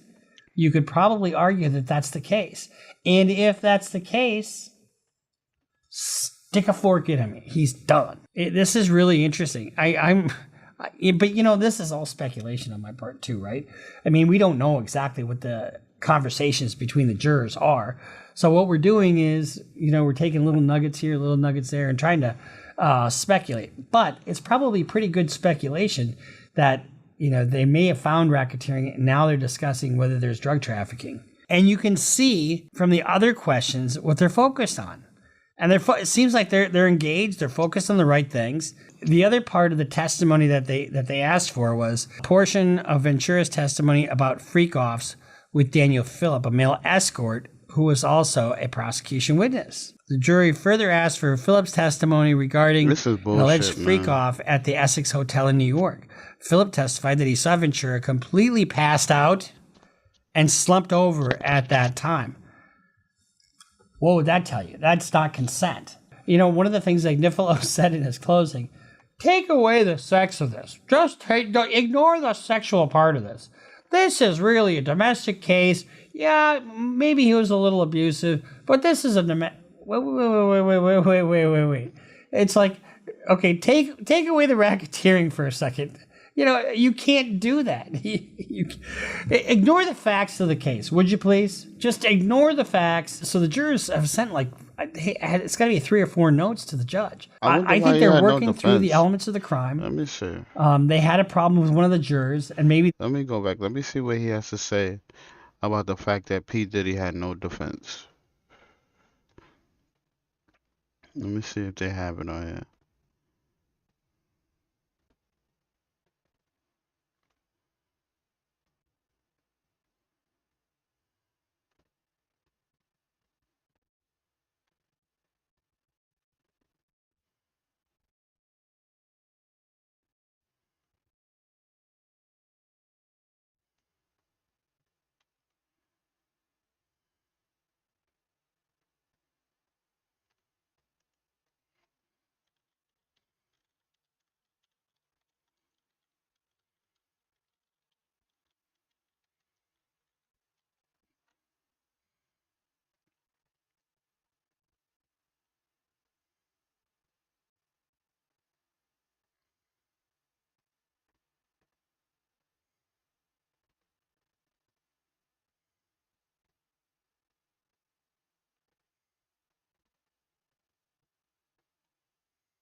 Get the most rewarding ticket on Broadway with Today Tix Rewards.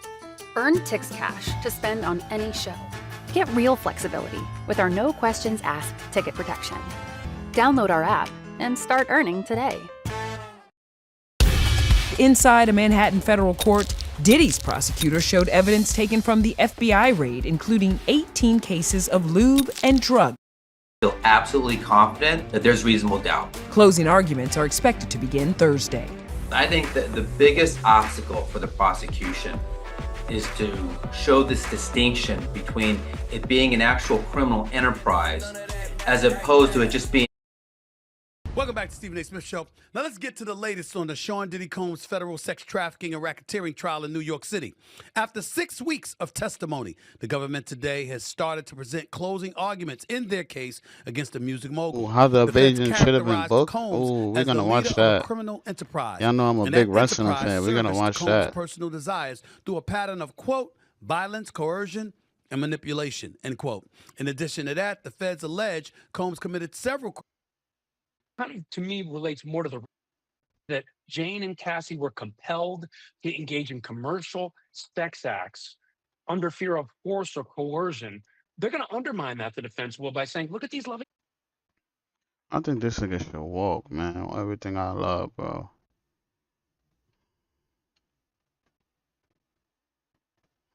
These two niggas is crazy. That's why I feel like laughing. Shit fire.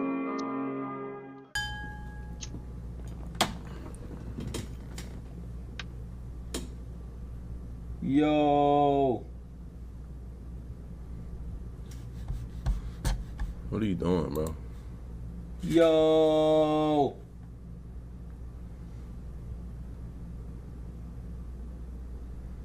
Hey. Bro.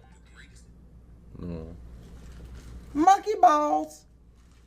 That didn't work. I heard when I said "hey," I heard it. I heard it. Like it's like my voice was still in there. You hear it, bro? Like you can literally hear it, bro. Did you hear it come? Like I swear, when you said it, I heard it come out the glass. I didn't hear it that time though. Damn. I heard it that last time though. Chat. What's wrong with these niggas? Chat, did y'all hear it? Probably too. Hold on, try with a.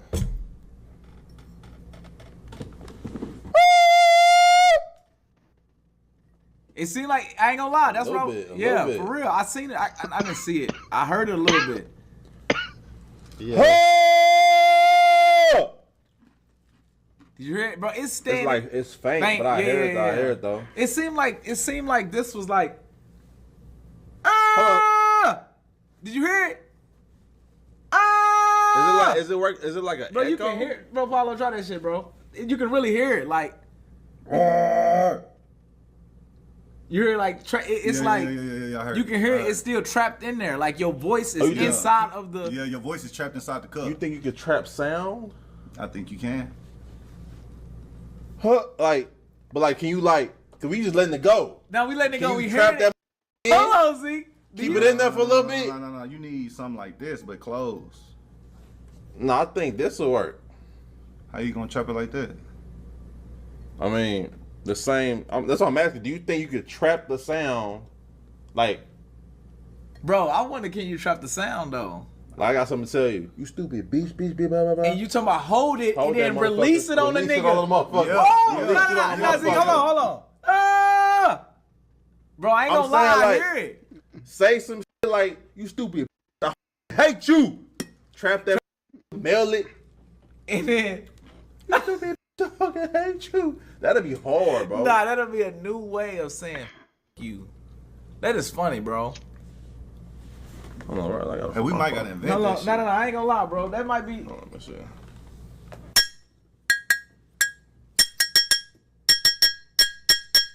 I don't know, Z. Can you really do it? Hold on. Let me see your hand, Pablo. What you want me to do? So like, I'm a. Hold on, get closer. Yeah, scoot up a little bit. Or we need like a board. I Yeah, want to these see if you niggas can are actually stupid. trap that motherfucker. Nah, trap Yeah, the they sound. can work on my hand. You might have like lift a board. Yeah, bro, and really actually try to trap the sound. Yo, chat, if we, bro, what?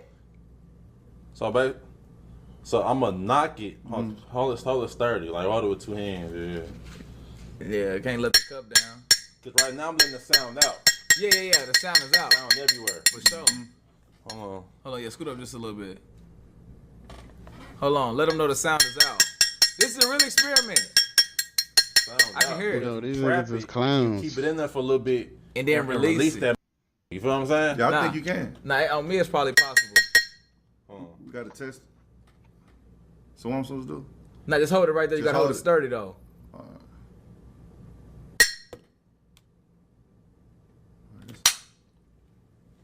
Oh, What shit. the Did y'all hear that? fuck? Did y'all hear that? No! Chat, did y'all hear it?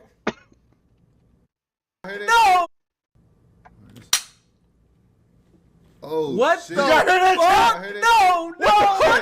No! Chat, did y'all hear it?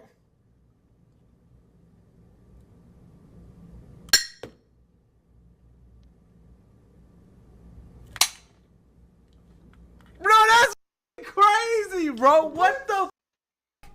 Did a nigga just? You could trap sound. Oh, has that been done That's what I'm trying to say. Like I don't know, trapping sound. Has that been done before? I ain't never. Oh, has that? Did a nigga? Bro, that's.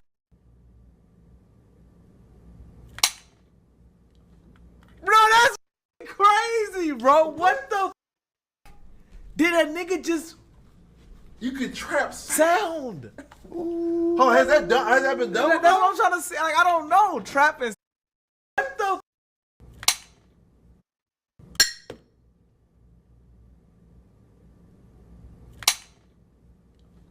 Bro, that's.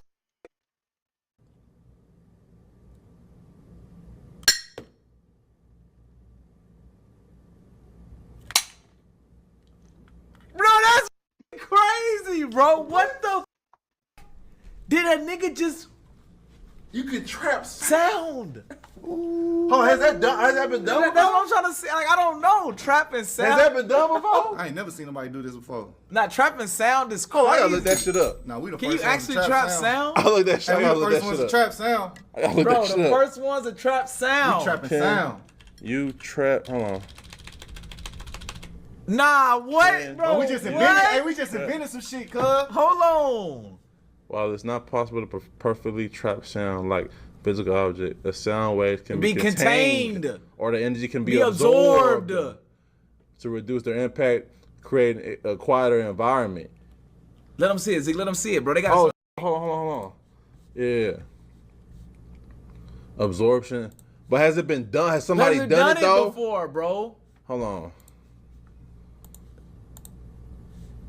How to trap sound in a bottle. Now, a lot of people have been asking, can you actually trap sound? And the answer is yes, because aluminum is the best conductor of sound. But that's a bottle, though. That ain't the tea. And just to prove that you can do it, I'm going to wrap this aluminum bottle with more. Problem is, you only can trap sound for a short amount of time. Now, I have Nathan Davis Jr. here. What he's going to do, that's securely trap the sound, okay? You ready? Yeah. Fly me to the moon. Did you develop cancer after living, working, volunteering, or attending school in Lower Manhattan? I got it. Now I trap the sound in the bottle, and I'm gonna release the sound. Man, that don't look real though, bro. That's fake. That's what that look fake, bro. I think that's fake. That's fake, bro. That's fake. Yeah, that's edited. That's live. This ain't edited. That's fake. Yeah, that's fake. Yeah, bro. I ain't gonna lie. That shit don't look real, bro. That shit called Photoshop. That shit fake. Wait, what happened when you trap us? Hold on, let me see. Watch what happens when I take this cup and completely flip it over. Now, watch what happens again, but this time I place a piece of candy underneath and hit the glass with a sword. Do you see what's happening? If you can't, it's because you're not subscribed. But the sound is actually trapped inside the glass, and you won't believe what happens when I remove the cup. Ready? 3, 2, 1. Bro, I think we might be the first ones to actually do this, bro. Actually geniuses, bro. I think we might be the. Nah, this is Chat, real, I feel bro. like we just discovered some. Hold on. This is kind of nuts, though, bro. I ain't gonna lie. This is hella nuts. Trapping sound, like, this is literally crazy.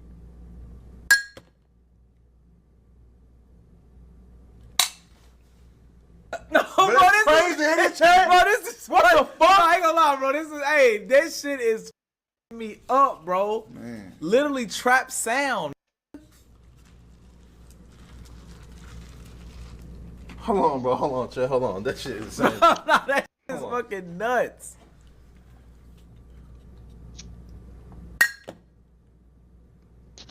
I'm gonna let it simmer. I want to see how long you can trap it in there. Okay. You feel what I'm saying? Okay. You probably trap it in for as long as you want.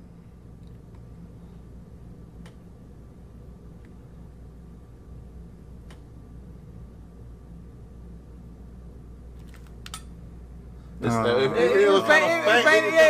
little faint, though. So it's like, yeah, I see. Okay, Yeah. hold on. So the longer you keep it in there, the more faint it is. Yeah. Okay. So hold on, so the faster I release it, it's like more. Like that. The better it's gonna be. Yeah, it is in there. Nah, you see what I'm saying? Like Neil deGrasse. Nah, I ain't gonna lie. That's crazy, bro. Neil Tyson. Nah, that's crazy, bro. Neil deGrasse.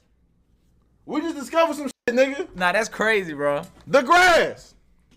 Oh, but what we gonna name this discovery? You say what? What are we gonna The name? grass. We gotta name it. We just discovered some shit. We gotta name this shit. The grass. The best. So the fat longer you keep it in, then it's like more. Yeah, it is. Yeah. It is. Neil Tyson. Nah, that's crazy, bro. The grass. The grass. Hold on, but what we gonna name this discovery? You say what? What are we gonna The name grass. We gotta name it. We just discovered some shit. We gotta name this shit. The grass.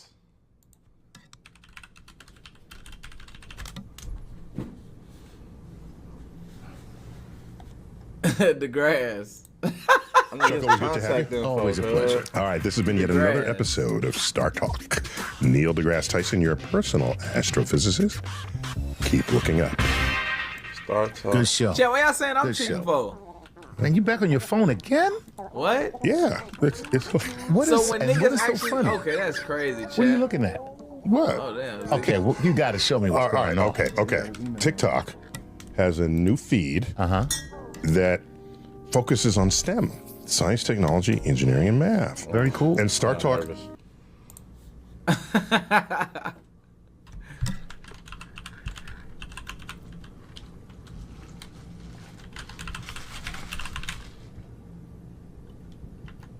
No. I need that on body. Are you finna send Neil deGrasse a message, huh? We just discovered some shit. No, for real though. Nah, yeah, send him a message, man. Neil deGrasse, if you seeing this, man, come on out here, man. Come fellowship with the Hood Research Department, man. For real, bro. Let's chop it up. Let's fellowship. Let's compare notes. You know what I'm saying? Let's share information. Shout out to Neil deGrasse. Hold on, We bro. would love to have it. I'm actually trying, bro. Out of here, nigga.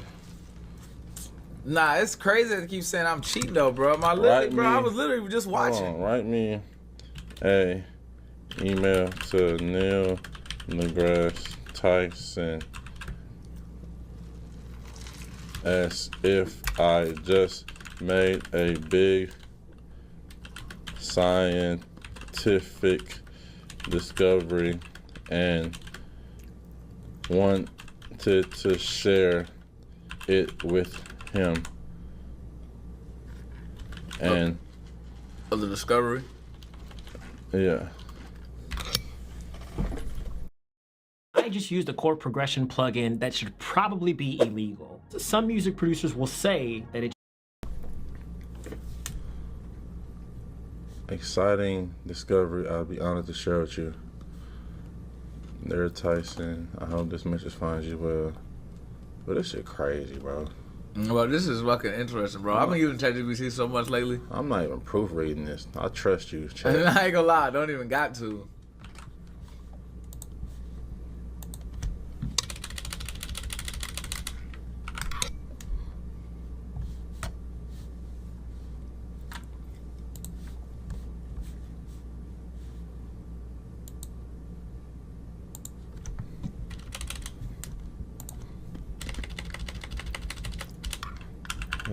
Research department.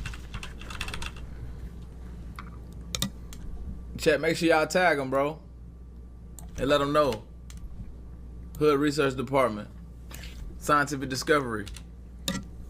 Trapping sound. It's really rock with the computer, I see. That look good.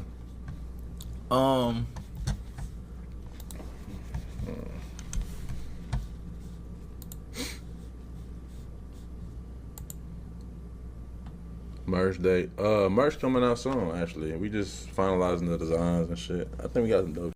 Nah, facts. This is some dope shit. Y'all gonna f with it, bro. A few more tweaks. A few more little glitches for the tool. Yeah. We should be good. Facts. This That look good.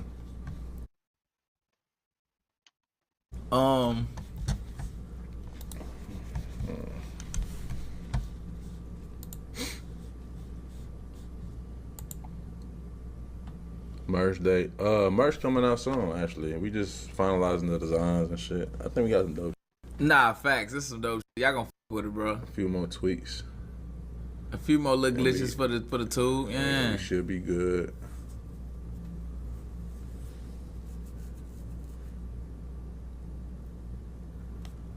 But hold on, do you think we in danger now? For what? Like, did we discover some shit that wasn't meant to be discovered, though? That's what bro. That's the thing about being like a philosopher and a scientist. Like, some things can like really get you up out of here. Like, if it's not the right, you putting out the wrong shit or finding the wrong. If they don't want you to find, you know what I'm saying, find it out. Zeke, should we stop being the Hood's research department, bro? Yeah, we could really Never. We putting our lives on the line. Nah, for real, bro. Nah, never. Zeke, really putting out, bro. Can't nothing stop the Hood research department. It's high noon, and the That nigga said, I don't know about that.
I gotta watch another one of those.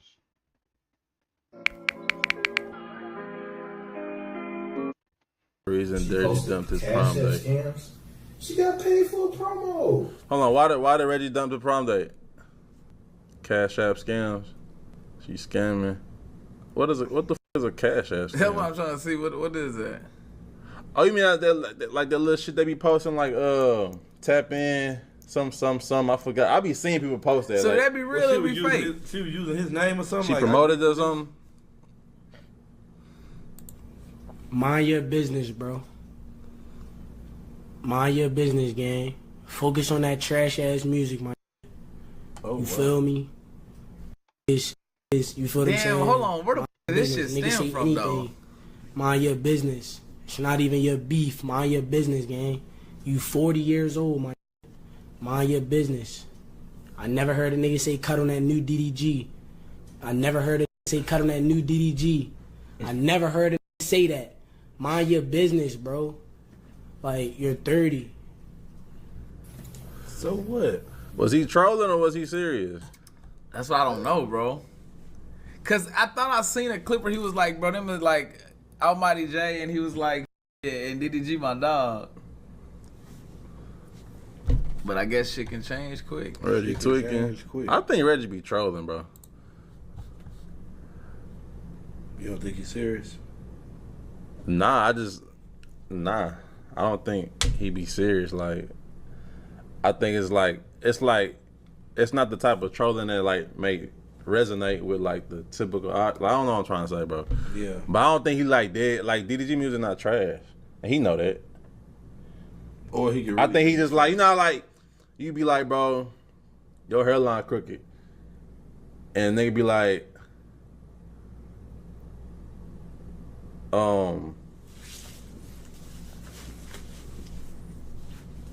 your shirt crooked with your dead ass brother on there. Like, why would you wear a crooked shirt with your dead brother? Have some respect for your dead brother. Like he just take it over the top. Yeah, like yeah.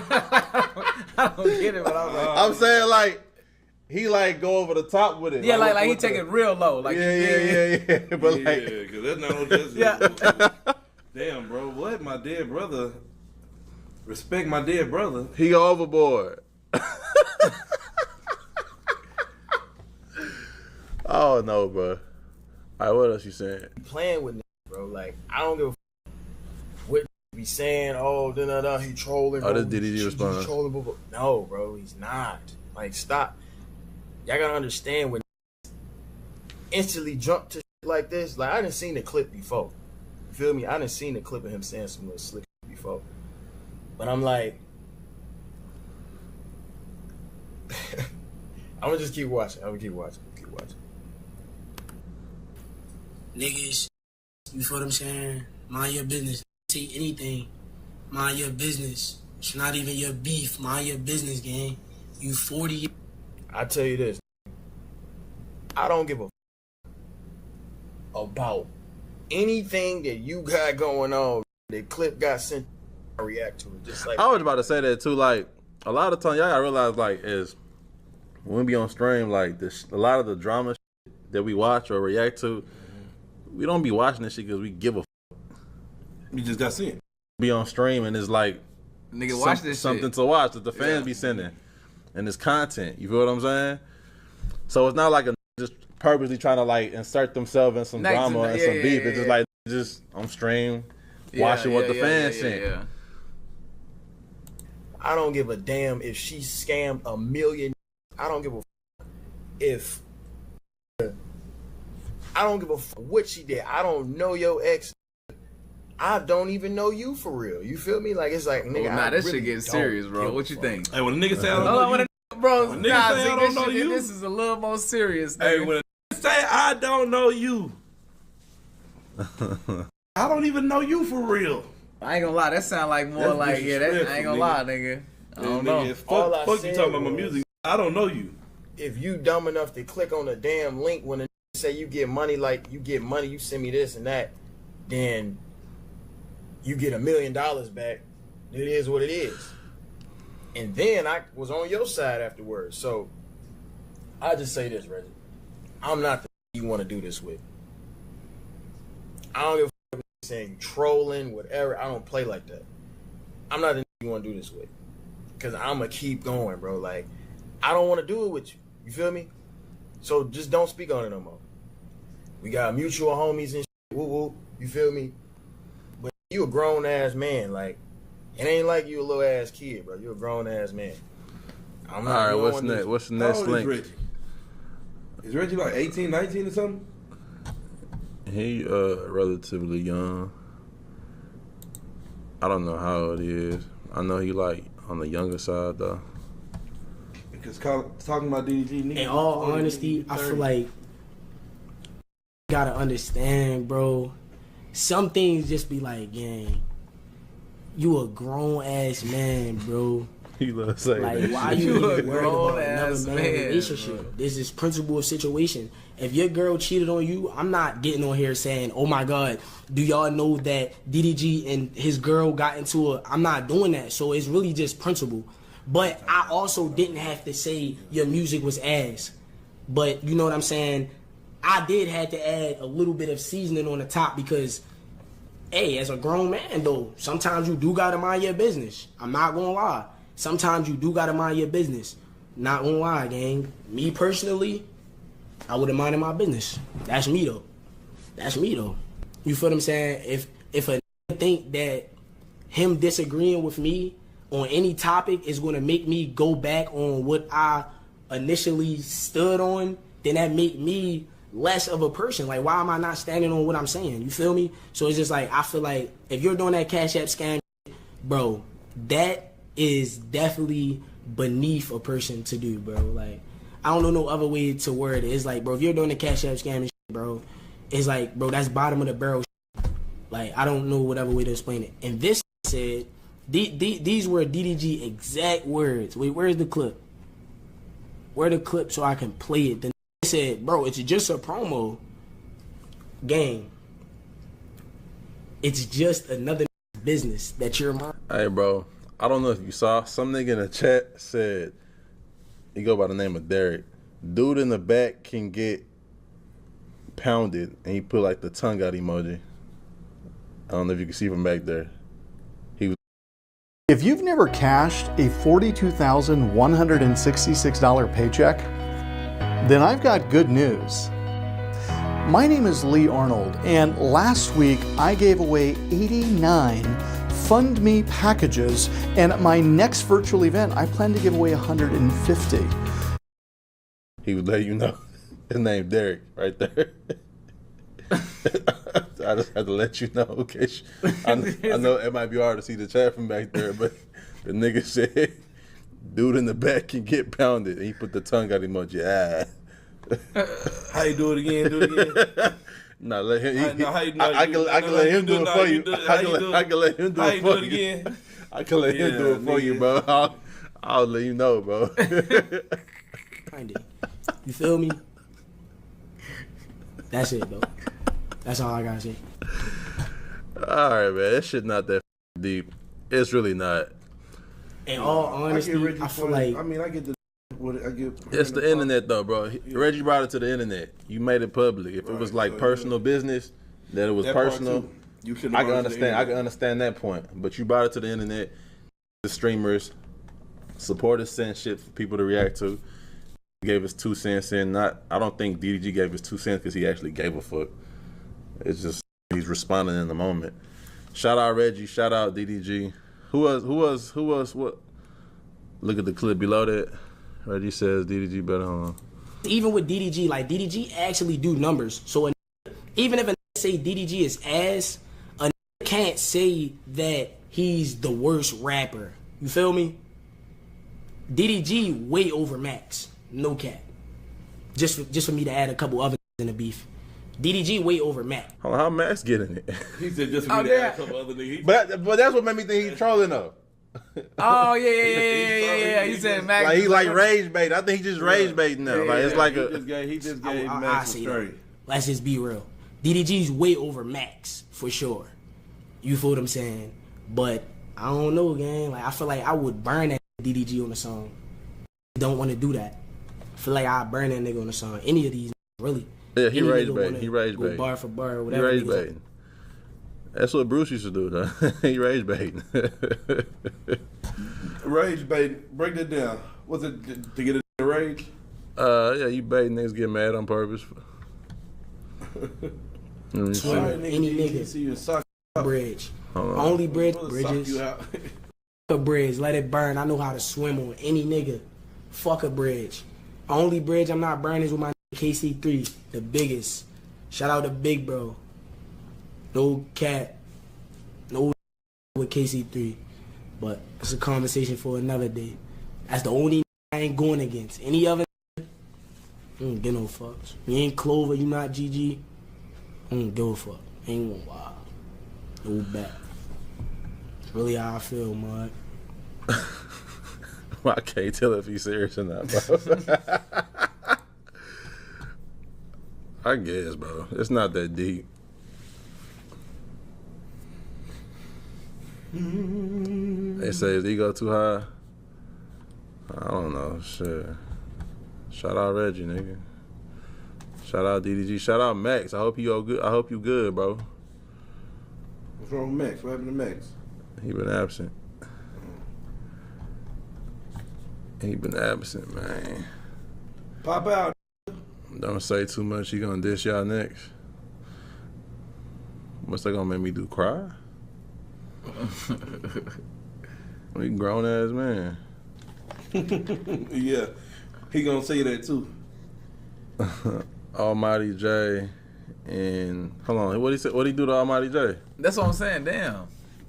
Almighty J clip. Wait, when y'all send it? Somebody send the J clip. Hold on, Zeke. What's up? We're turning up the eat with 4 slams for under $10 at Denny's. More sun, more slams, 4 big meals, all under 10. More for everyone this summer. 4 slams for under $10 each. Find your booth at Denny's. I don't know if you've seen it. Go back up on the chat. I don't know how to. Go back up on the chat. How you do it, real? Show me how to do it. It's going too fast. I don't y'all niggas full of shit. I don't even know how to. Yeah, I bet you don't. I bet you don't. I bet you don't. I bet you don't know how to go up on it. Say it again, whoever you is. Yeah, you see him. Zeke. Zeke Freaky. Yeah. That's what my mama called me. Tell him what you want to do. Zeke. Motherfucker. Zeke Poo. Nah, he didn't say Zeke Poo. He Look. just said, I'm not mad at Zeke. That's what my mama called me. Yeah, but I heard this ain't your mama. Zeke, don't be shy, daddy. Zeke, come out, dinner's ready. Dinner's ready. Hey, put that nigga in timeout, bro. Time that nigga. Dinner's ready, Zeke. Zeke.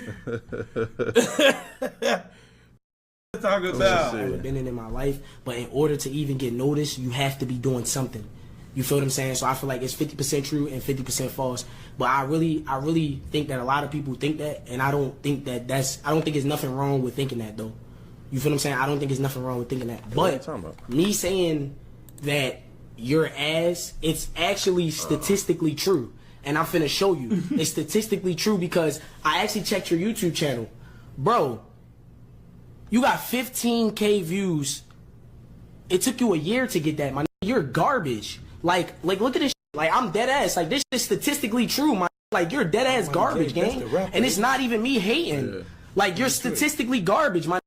And you can say what you want about me, and I seen you DM'd my prom date. We're gonna get on that in a second. So, any female is gonna go when she see 1 million followers, man. Oh, this not Money J. This is nothing. Now, when I see her with you, then I feel like I gotta get back.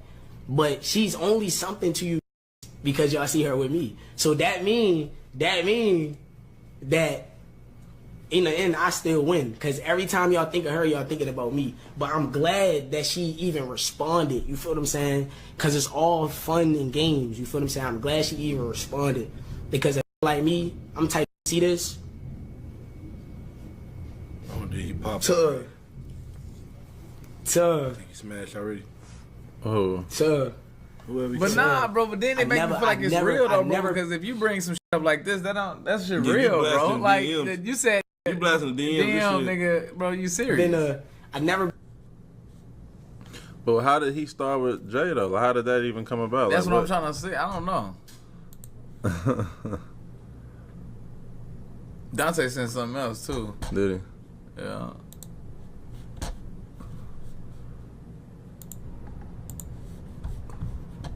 I'm gonna show you how easy this shit gang if to stop playing me. This little shit 1 DM away. This little shit 1 DM away. Say one more thing about me online, Reggie. Troll me one more time. Troll me one more time. Say one more thing about my music. Troll me one more time. On my life, I'm a this that you be on stream crying about. This video you about to put him up on this nigga, ain't it? When y'all was like, I'll knock you out. He was like, I'll knock you out. You was like, nah, I'll knock you out.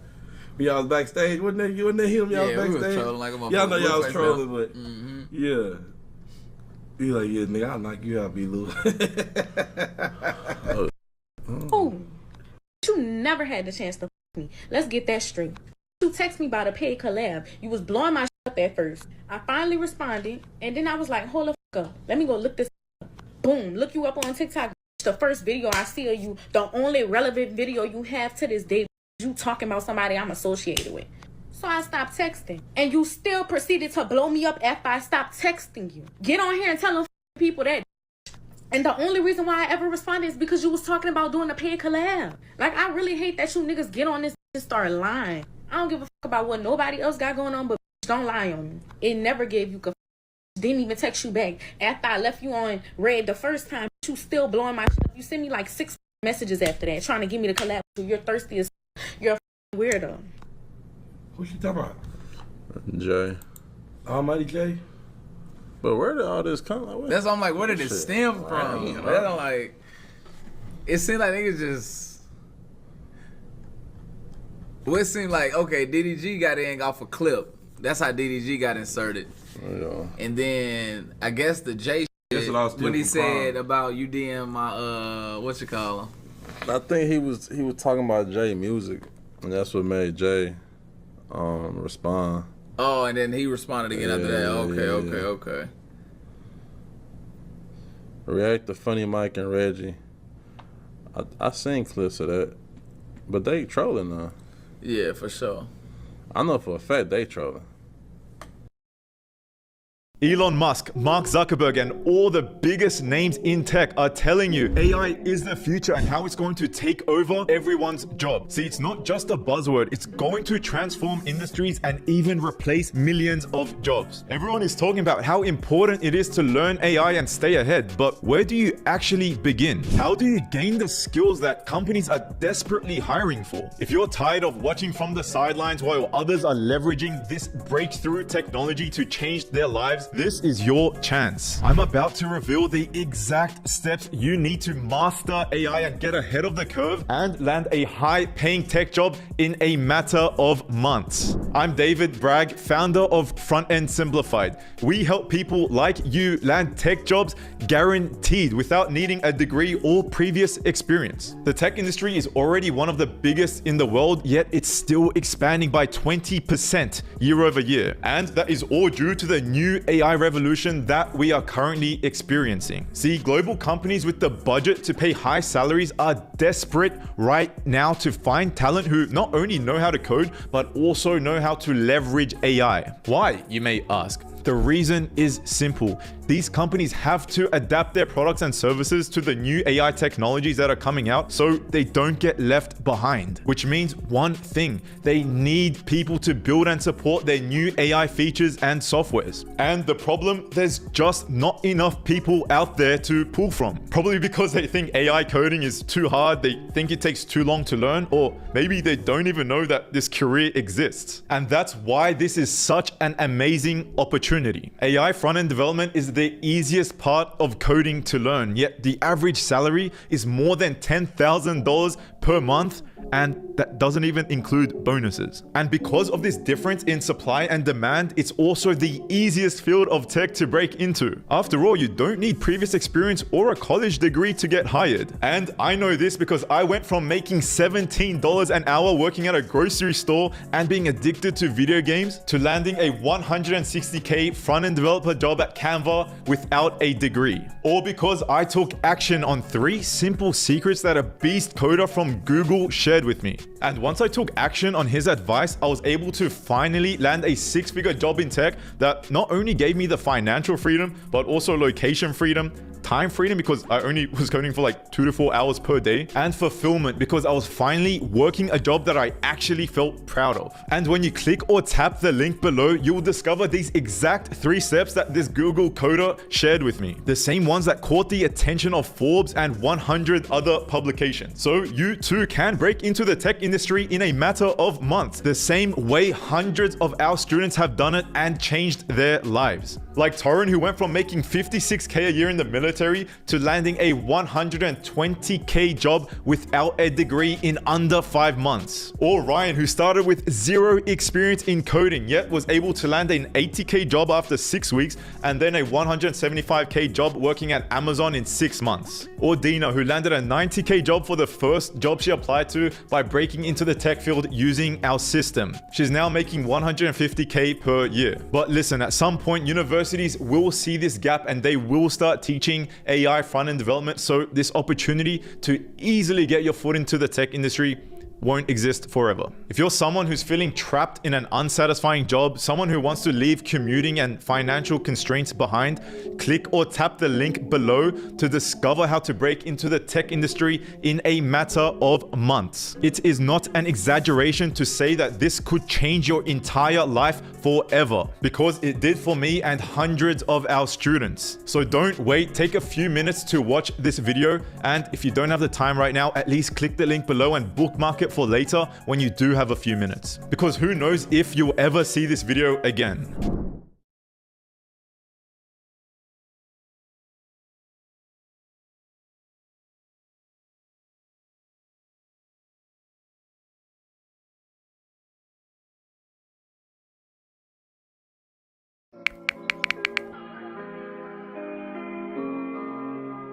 All right, confessions, dog. Confessions. Join the Discord. Let's do confessions real quick. Do not come on the Discord on some bro. I am not in the mood. Zia. Yo. Yo, Ziz, bro, I'm back for round 2, bro. Damn, you got another story? Yes, sir. So look, y'all gotta bear with me with this one, bro. This one to bear with, bro. Nah, bro, we listen. We don't judge. At all. So look, right. This is when I hit this 300-pound female. Now, not gonna lie, the base was like probably one of my hardest times. You know what I'm saying? I was down. She was there for me. You know what I'm saying? She always cooked me some dinners and food. How tall was she? She was like 5'6". That's 5'6", 300. Yeah, I'm telling you. So she just always, you know what I'm saying, she was there for me. You know what I'm saying? So I just had to mess with her, but I didn't know it was ever going to get to that moment. So I'm chilling with her in the crib one day, right? She tapped me on my shoulder. She was like, so when we going to do it, you know? And I said, in my head, I'm like, I don't know if I can handle all this weight. So, you know what I'm saying? I'm like, shit, like, when you want to do it? She said, right now. And, you know, to make her feel good, she been doing all this shit for me. I was like, you know what? We can do it right now. And B-Lou, bro, I know you know a lot about the gigawatts, bro. I'm telling you, it was way more than I can handle, bro. I'm talking about, and it was in the thousands. It wasn't gigawatts, my brother. I think you was getting misconstrued with something else. It was probably otherwise, bro. I need to look more on that. But see, she was throwing that shit back, man. And I mean, I couldn't breathe. I mean, I was just suffocating. My damn legs start going to sleep, and I damn near couldn't even walk after that. And so she was on top of you? She was on top of me, bro. She was damn near riding me like a horse, bro. It was damn near like getting crushed. Like I felt my bone. Like I thought I cracked my rib cage at one point. I felt her like just overweighting herself on me, and I didn't like that. And I bet that was wet though. You know, fat girls got that juicy, nigga. That bro, bitch is wet. That was wet, bro. I'm already knowing. Bro. I'm talking about through the pants, though. You can see the water print through it. I'm talking about like how much of her body was covering your body when she was on top? Was she like chest to your bro? I'm not gonna lie, bro. She was like 99.9% on my body, bro. Like, but it was since I was sitting down. You know what I'm saying? The chair just brought up a little weight, so I didn't have to take all of it. But like, yeah, bro, it was a nightmare, bro. And I ain't gonna lie, I might never mess with a big girl after that. To be honest, I get scared of them. It didn't feel good? Bro, I couldn't breathe. Pause. Pause. Did you get yours, hey, though? Bro, I couldn't even bust one, bro. I ain't gonna lie, bro. It was just suffocating the whole time. So how did you like, all right, when it was over, like, what you tell her, like? I was like, you want me to take you home right now? And she was trying to spend the night, and I just said I had to go to a funeral in the morning. And I just blocked her and never texted her again.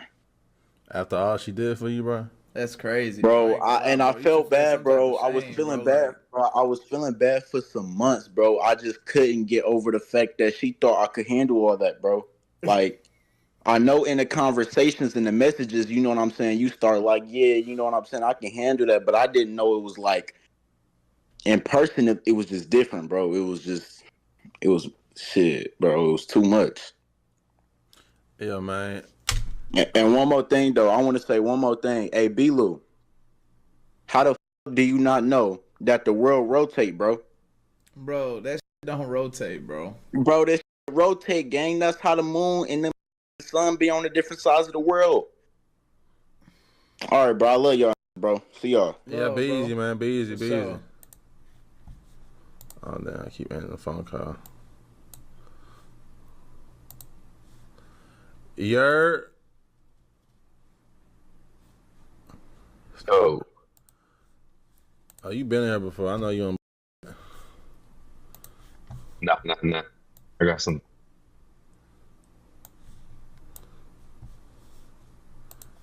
Yo. Yo, what's up? What's up? How's it going? Pretty well, pretty well. Yo, this is crazy.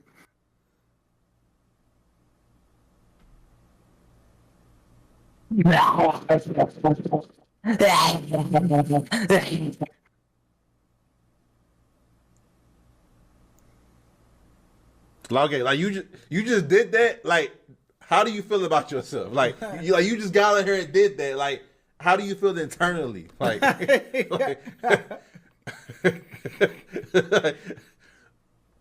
Bro, I know he was behind the cam, bro, looking crazy, bro. Looking crazy.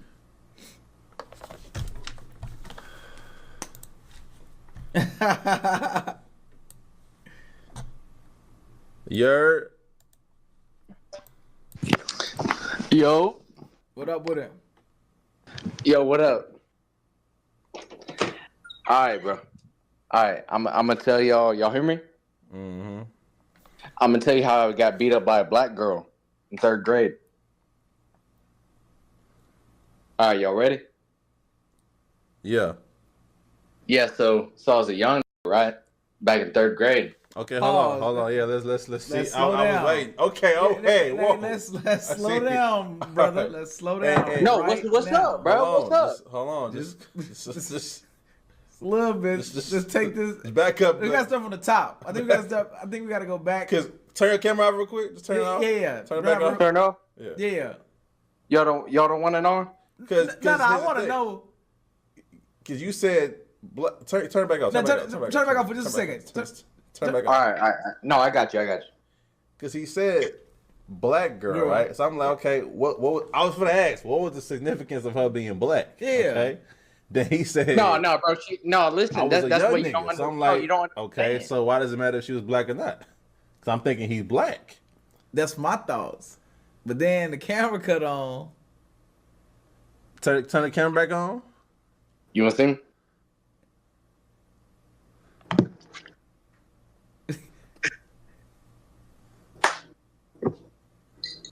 Can we start the story back over, please? Can we start the story? No, I got you. So listen, that's what I'm saying. Zeke, I need you to lock in with me. B-Luke? I'm listening. You listening? Okay. So 3rd grade, right? Back at the playground, right? 6'3" girl. Built like, what's her name? Damn, what's that lineman name? Miles Garrett? You know what I'm talking about? Yeah.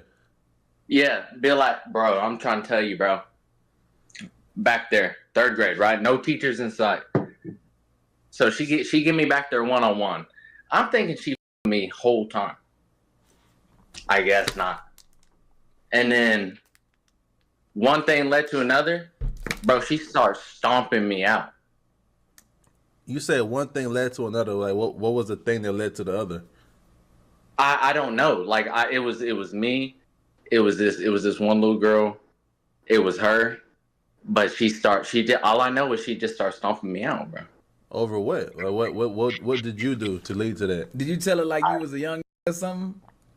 No, I always been that. I'm just trying to tell you, like, I was just, we was back there probably f***ing around, and then she just, I don't know, she got mad at me or what, but bro, she starts stomping me out. I don't know. Got beat up for no reason. I don't think you're being all the way 100, all the way honest. I mean, like, you're acting your skin color. Okay. So listen, maybe I liked it. Because you're painting this black girl, as you said, as this violent person, and you're not giving a valid reason why she acted violent towards you. So I want to know what you did to make her act like that. No, I mean, I don't know what I did. That's what I'm saying. It was back in the day, but like, I mean, maybe she with me, maybe she didn't, but bro, I mean, all I know, she beat shit on me. Okay, cool. Why do you consider yourself a young? Oh, I mean, I just like, I don't know. I always lived that lifestyle. What lifestyle? Just one of them ones. One of what ones? I don't know. Just like, I just thought I was been 100.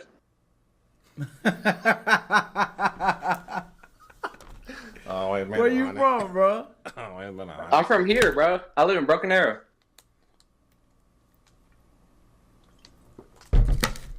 I swear to God, bro. Bro, you funny, bro. Broken Arrow don't got no hood. At all. Nah, I mean, like, come on now. I'm just one of The them only ones. thing broke about Broken Arrow is the arrow, nigga. That's it.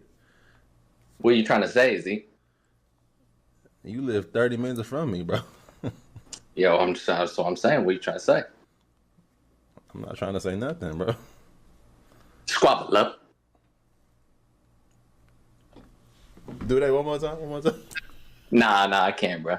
hey, nah, for real though. Yeah, y'all have a good night. I love y'all boys. You already know, bro. All right, see. That was crazy, bro. How the story started, Zeke, was the craziest confessional. No, it ain't the craziest one, because we had a crazy one the other day. At the end stream. For that one. I don't know what just happened. He just casually came in here and said, and all we did was look at him. Back off of. Okay, so how do I do it again? You said add, right click what?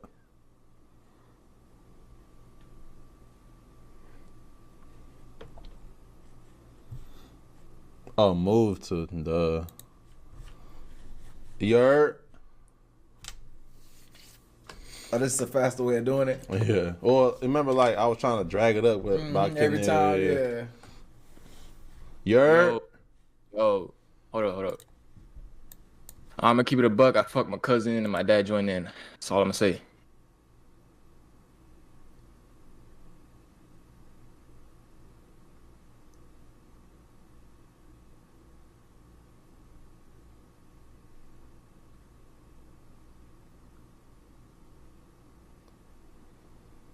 Yeah, we got about 2 more, dog. I got 2 more in me, dog.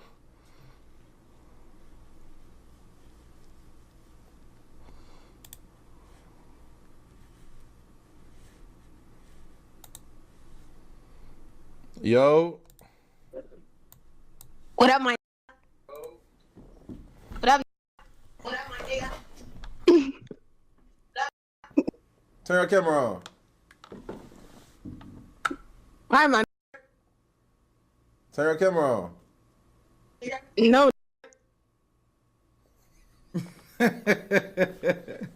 What's funny, man? Bro, if you a real bro, you gonna turn your camera on, bro. Real like look at each other and go, you know what I mean? I'm a minor, man. I can't, my nigga.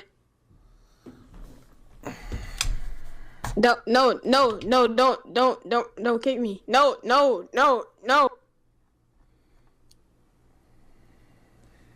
See ya.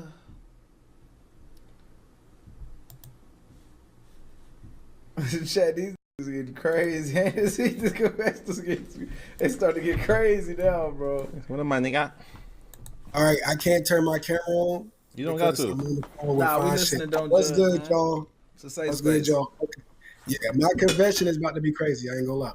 So I kidnapped somebody, and I didn't know I had kidnapped him. Like I didn't know I kidnapped him. Now, my that's a crazy ass start. Let me elaborate. Okay, Please. sit there with me. All right. So crazy night. You know what I'm saying? I'm up. You know what I'm saying? Some crazy shit. And what happened was you know what I'm saying, pulled up on me, and it's like, you know, I think I knew the dude on some shit. Like he looked like my friend, so I'm like, okay, some cool shit. I'm up. So I'll take him back. Pause before I say the shit. Pause. Take him back. You know what I'm saying? Some cool shit. Watching out for, you know, the homie and shit. Yo, stop laughing, B. Lou. Oh, my God bad, damn. my bad. Take him back. You know, let him get the couch. You know what I'm saying? I'm upstairs on some shit, you know what I'm saying? You know, chilling. You know, everybody chilling, get the little, you know, drunkenness down. It's like 5 days, though. This is not going home. So I'm like, okay, cool. Next thing you know, I'm like, okay, talking about some people missing in the damn area. I'm like, yo. So next thing you know, I checked in. I was like, bro, do you have somewhere to go? My like, is you good? Cause like, you know what I'm saying? You ain't paying rent up in this. You eating my frosted flakies. Like, you gotta go. You know what I'm saying? Nigga said 5 days, Talking nigga. about, you know what I'm saying? Talking about some, hey, yo, I ain't even gonna lie, bro. I ain't even from here. I'm like, type shit. Came in on a party on some shit. Get around, people had called in. This been missing for 5 days, man. 5 days. Damn. I low-key kidnapped this because I took, you feel me? So what was y'all doing in them 5 days? Like what? Oh, on some simple shit. Like, the was just there at the crib, like chilling. I thought he just needed some place to stay. Girl, he was telling me some shit, like, you know, his girl tripping, all that shit like that. So I was like, okay, bro. You know, I'm not you know what I'm saying? I got this shit just in case, you know what I'm saying? But you didn't. But Did you know him prior to that? You didn't know him. He was a you stranger. said it looked right? like your friend. Like, you know what I'm saying? Like, I thought I was doing a good deed by God, man. Like, you know what I'm saying? I thought I was doing a good because it ain't had no shit to go home to. Like, it was up. I was like, you know what I'm saying? So I was like, you know what? Let me do my good deed by God. I was just going plan for like, you know, one night, but you know, nigga tell me some shit. I was like, bro, you know what? You can, you feel me? You can stay for like two more days. But then I see after that third day, I was like, it ain't going. I was like, you know, you gotta go. Like what's going? Do you remember the first night he came back, or was y'all like too up? Wait, elaborate, B-Lou. Yeah. I'm gonna elaborate for you. Okay, hold on. Yeah, all right, elaborate. You met him at a party. Y'all was both up. Y'all was drunk. Yes. Y'all had to have like caught some type of vibe. Y'all was meshing. Like I said. To the point where you felt comfortable enough for him to stay at your crib. Like I said, yeah. Like I said, it was like pause. Quick it question. was like a little. I just got one question. One question. There you go. Who was doing the bending? Cause ain't no way the Okay. for 5 days, bro. The nigga don't want to leave. The nigga don't want to leave. He don't want to leave. He don't want to leave. See, no. Let's not do this. Okay, let's not. We ain't no bending going on nowhere. Like I said, had downstairs couch and shit. Like I said, it was just there. I let him stay because he told me what was going on with him and his girl. Like, you know what I'm saying? On some shit. Like I said, I thought I was doing a good deed by God. Next thing you know what I'm saying? He was overstaying his welcome. So I was like, get the you know what I'm saying? Like, is you good? Then I found out he was missing 5 days. That is crazy. I mean, yeah, that shit, you know, ironic. We ain't judging. Nah, you judging. You talking about some who's doing the bending. We don't do that, bro. We don't do that, bro. No judging, bro. Oh, bro, nah. But yeah, that shit was some crazy ass shit, though. Love, though. Love. Yeah, no, be careful, Brody. Don't do that shit no more, bro. Yeah, you next. See what he mean by that? You see I knew it. That's what I'm saying. That's just the story he tell people. That's exactly, He bro. did kidnap that. And he didn't want to leave. You know what I'm saying? And he was the diddler. Put that baby oil on him. That GHB made him forget. You see, that he never said that he remembered what happened that night either. Right. He never said that. I'm like, oh yeah, I remember that happened that night. None of that. You next is crazy, though. Yeah, bro. You know what I'm saying? That nigga crazy. Hey, that's a lot of y'all in here, man. Let me do like 2 more, man. Get up out of here. I keep saying 2 more. Damn. I don't even do that. Yo. Speedy. Yo, what up with y'all? I'm baking up. What up with y'all, though? I fuck with y'all niggas. Appreciate you. What's the deal? What y'all doing right now, though? Y'all good? Yeah, we good. How about you, man? Chilling. What we doing today, though? What? Wait, can I turn my camera? You got Making a confession? Nah. You eating hot chips? Yeah. Why are you smiling, bro? I don't know. I'm fried right now.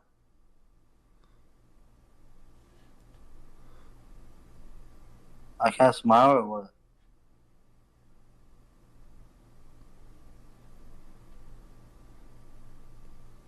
what? What's funny? Bro, you really pissed, bro. You got some gloves on you, bro? What? You got some gloves on you, bro? Have some bloods? Gloves. Why? You want me to do a drill? Do you have gloves on you, bro? Nigga said you want me to do a drill? Boxing That gloves. nigga's a YM. Wait, why? Cause you pissing me off, bro. Like I want to fight you right now, nigga. I can't fight you. You got some gloves? Nah, but I can't fight you. Bro, that nigga gone. Bro, he gone. Bro. I ain't gonna lie. He out that sticky glue pack, no cow. Hey, no, shout out that dub pack though. They need to bring that dub pack. Y'all can have. I don't want to fight you, bro. I'm just talking, bro. I know, chill. I fuck with y'all. We fuck with you too, bro. Appreciate you. I need to come to LA and shit. See, I ain't gonna lie, bro. You know, Hispanics be some of the realest homies, bro. Yeah. Real facts. Bro, is that a picture of you? Bro, oh my God, I thought that was Trap Boy Freddy. You already dragged him in here before. That's a crazy picture, though. What the? Yo,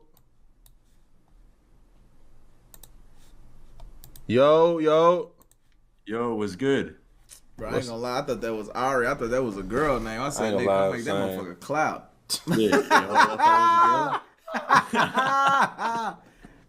Yo, chill out, though. All right, I'm gonna chill, bro. Right. We in confessionals, man. I'm tripping. Hey, yeah, now hear me out, though. I got two things. Which one y'all hear?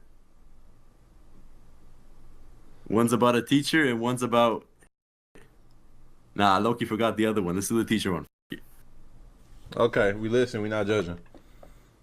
All right, so basically, I had this was like in 8th grade. Hey, we had this teacher. We was having like the introductory phase and shit. We was sitting on the floor and she was wearing a skirt. You get me? And she was like sitting crossed legs and shit. And you could low-key see through the skirt. And that horny teen as I am, bro, I was low-key looking. You gonna judge me? Okay. And I look and I see she notices. She sees me looking. Okay. Tell me why that starts spreading that shit open. That's crazy. Yeah, and I'm over there like, huh? Hey, shit fire, bro. I'm gonna keep looking, bro. Shit.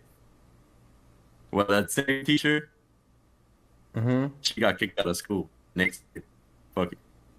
For what? Nobody knows, bro. She was kept in secret. And I got feeling, bro. You get me? So did you feel violated when she like flashed her at you? Because you were a minor. Yeah, but like, you know them hormones and shit, bro. Damn, I was enjoying that. Looking back now, you're right. You didn't feel like a victim in that moment? Nah, in that moment, definitely not. But looking back, yeah, for sure. Damn. I apologize that you had to go through that. You know what I'm saying? Nobody your age, and you know, should have to deal with that. You know, I can't believe she would even put you through that type of trauma. Yeah. And you know, yo, what was the stare just now, bro? What are you looking? No, I'm just saying it's just wrong, and you know that's what's wrong with society today. These we days, have teachers that want to spread them cheeks open, you know, in front of practicing indecent exposure to little kids, you know, thinking this shit is okay. We got to get these type of teachers out of the educational system. Yeah, man, because they're spreading it too far. Literally, they're spreading it too far. You know what I'm saying? I apologize, man. I know it takes a lot. I apologize, bro. I know it's confessional. I know, man, bro. It's all love, bro. It's all love. Bro. Sorry I had to go through that, dog. Hey, shout out to you two, though. Hey, shout out to that Bilu. Hey, that secret shop. You get me? Ain't nothing secret about it. www.stickglue.com. Yeah, sticky glue. What you mean secret, nigga? Hey, plug that. Hey, thank y'all. You already Love. know, brother. Hey, I. Yes, Lord. WPR. That was WPR right there. Hey, I was. It's crazy.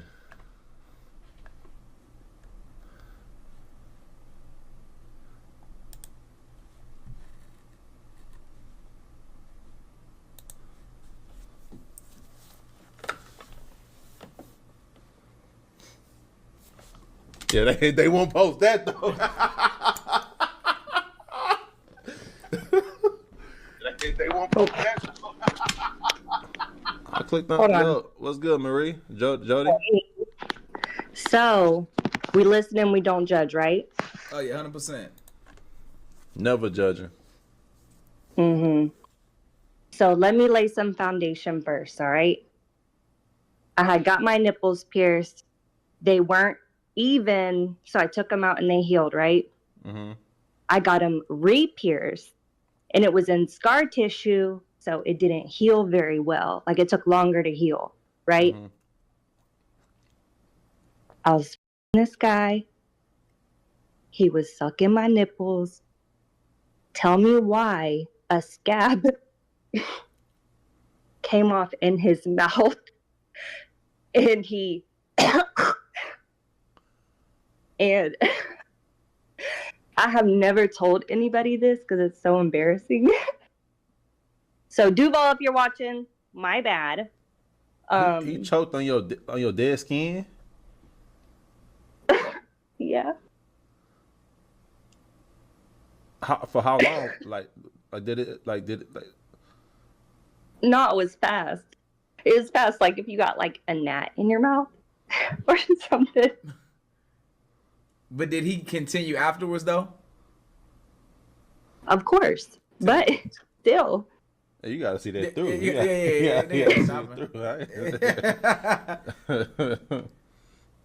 But that's my confession. Nah, we no judging. Shout out to you. Appreciate you, love, Jody. It's always love with you. You one of the main supporters in this chat always. Yeah, and I'm gonna send you some nudes, Zeke. Answer back. Yo. Hey. Wow. That's crazy, Yo, just blow the spot up, bro.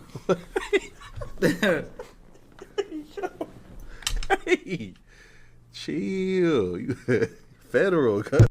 Bow. Hello. The bespoke AI Family Hub Plus refrigerator with AI Vision inside.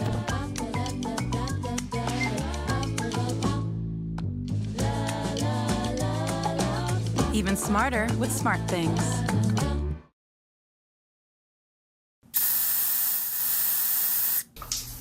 Well, I don't know who invited you in my shower, but here we are. While I have your attention, I want to make sure you're not one of those guys that still washes your face with bar soap. Trust me, I've been there. Well, my wife's an esthetician, and she started helping me figure out the ingredients that are actually in the products that I'm using. I just wanted something that smells good, but she wanted something that was also good for me.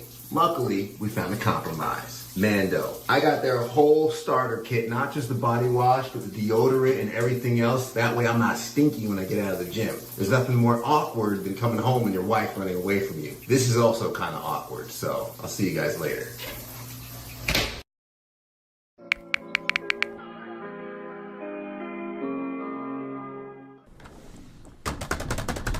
Fuck. Cause we in confessionals. Hey, we doing? I don't know. We doing confessionals. Yo. Turn your camera on. Oh damn! If it's a confessional, Ziggy, they probably not supposed to keep no camera on confessionals. What? Because this is like, you know how you go to your well, I guess I was gonna say your like priest. Reverend. Yeah. Shout out Reckless with the 2. Appreciate you. We can probably put ours on though. Oh yeah. Oh, but hey, this shit real, bro. Nah, this AI, bro. I ain't like, this my first time doing it. What the hell? What's up, everybody? What? This real? Yeah, this shit real, twin. Yeah, bro. What you had to confess, bro? Oh, this confession type shit? Mm-hmm. Yeah, that's confessionals. Oh, I need to leave then. I ain't got nothing to confess, bro. Hey, man, your secret is safe, man. We listen and we don't judge. Yeah, bro. Let me think of some. I ain't trying to waste y'all time.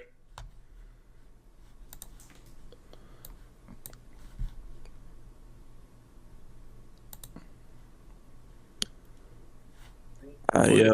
So, What's up with it, bro? yeah, I gotta tell you something, bro. What's on your mind, bro? What's good?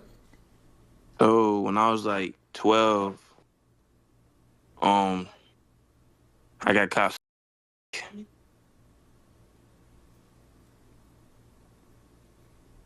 But it was at school type shit. And it went popular on social media, bro. What grade was you in? Hold on. No. He's off. He's done. He's done. Next. Niggas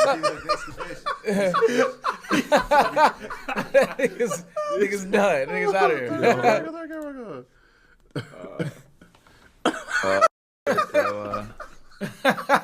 Y'all, I'm gonna keep it a buck. I was slapping lettuce against my balls and shit, dude. You said what? So I went to the refrigerator, right? It was like 3 a.m. So I got lettuce and And what? Sorry, it's kind of it's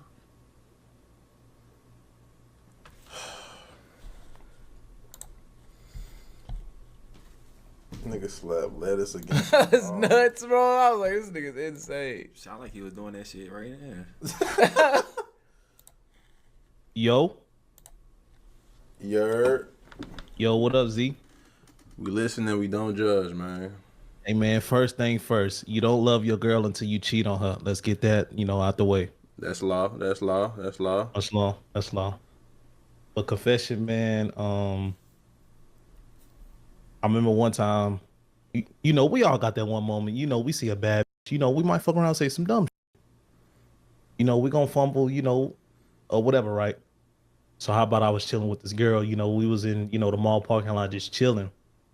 And, I ain't had no sense. I'm 26 now, but, this is like around the time I was 19. So, like, she was throwing the signals. And what type of signals was she throwing? Like, what you trying to do? But see, like, I ain't had no common sense. I was low-key kind of nervous, don't get me wrong. So how about, we were just chilling, smoking or whatever, and she brought me back home. So how about she gonna text me? She was like, you ain't trying nothing? So I'm like, I ain't know. You ain't tell me. How the f am I supposed to know? Okay. What move I'm trying to make. You get what I'm saying? You was being respectful. That's what I'm saying. Now I don't give a f. So like, I be, I'm gonna fuck around, grab that titty. Now what you trying to do? You get what I'm saying? What we confessing? That I was. She didn't know what she was doing. That I was, man. I was just at the time, man. Okay, but, you saying you wasn't? Yeah, you wasn't. Yeah. But that That's nigga it, said, man. now I'm gonna grab that titty. What you Nah, I ain't gonna lie. Don't be aggressive. Don't do that. Don't be aggressive. Don't do In that. this climate? In this climate. Don't be aggressive, bro. You gonna grab her by the titty? Yeah, that sound crazy, nigga. Yeah. That's. Hey, man. Nah, you right, but we gonna go off the vibe first. I'm just talking right now. It just depends how we feeling. Type shit. All right, man. All right, man. Y'all boys be safe. You already know it. Yeah, you too.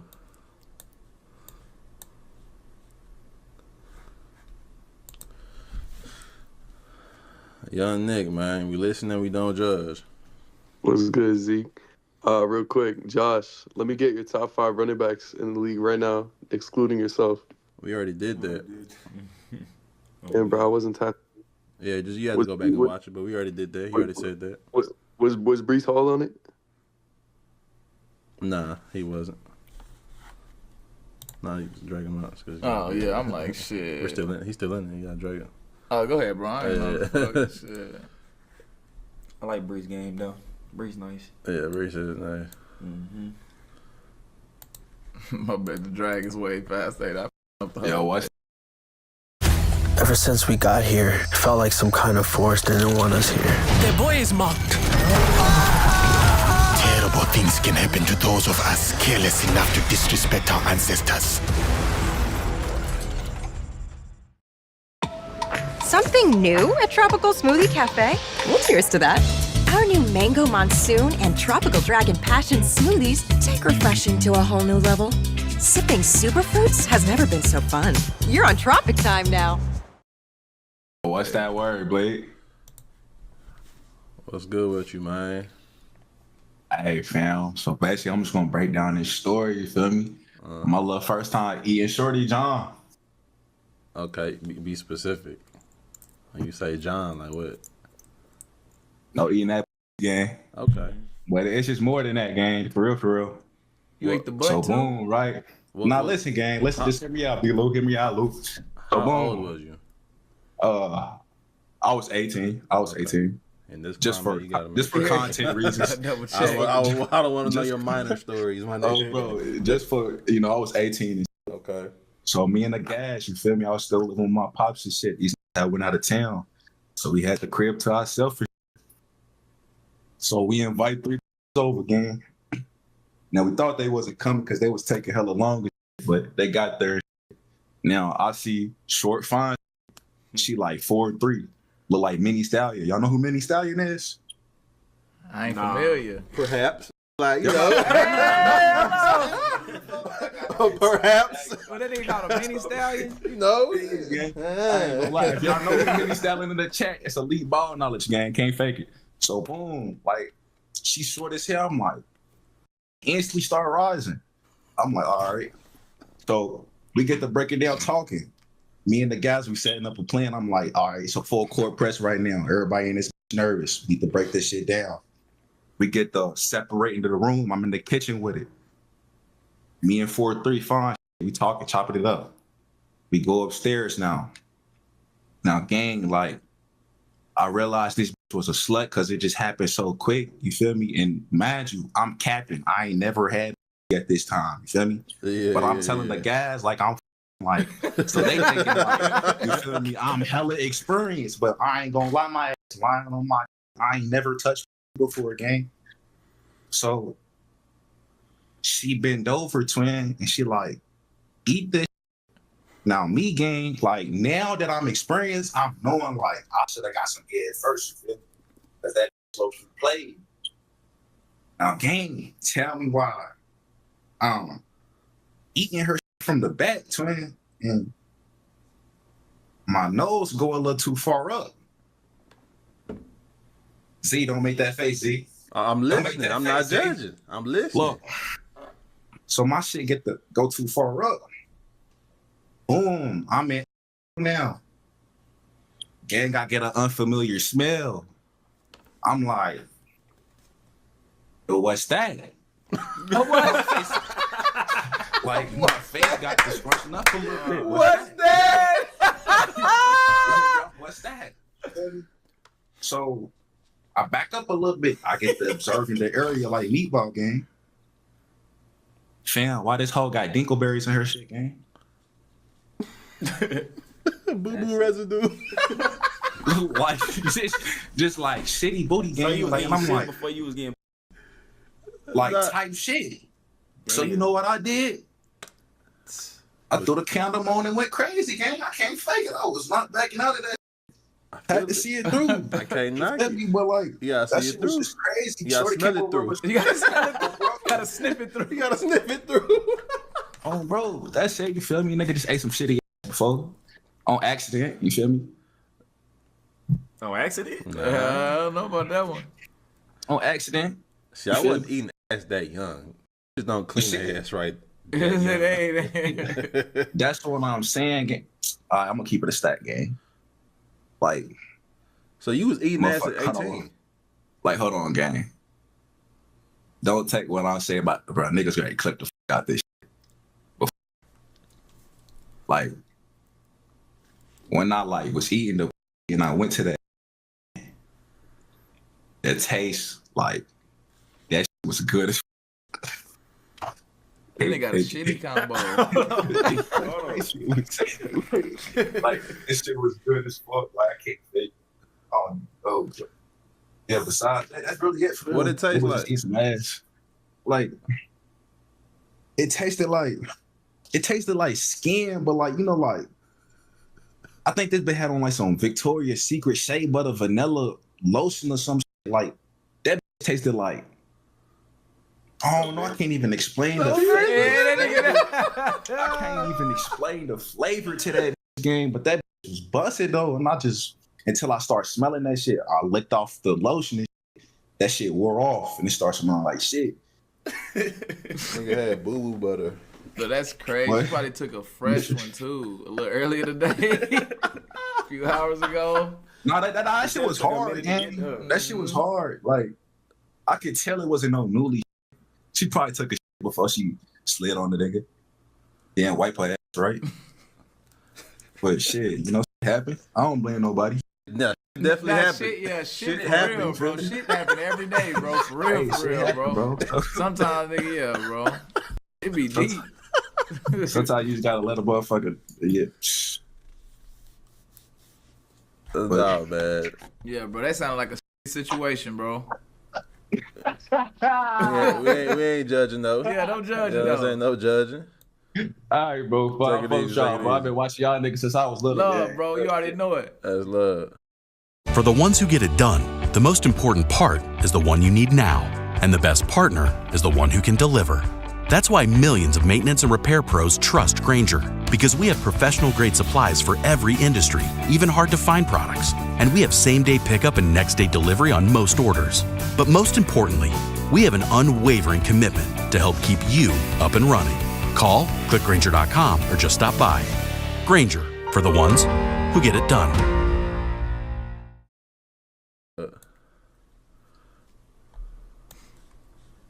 Who is it?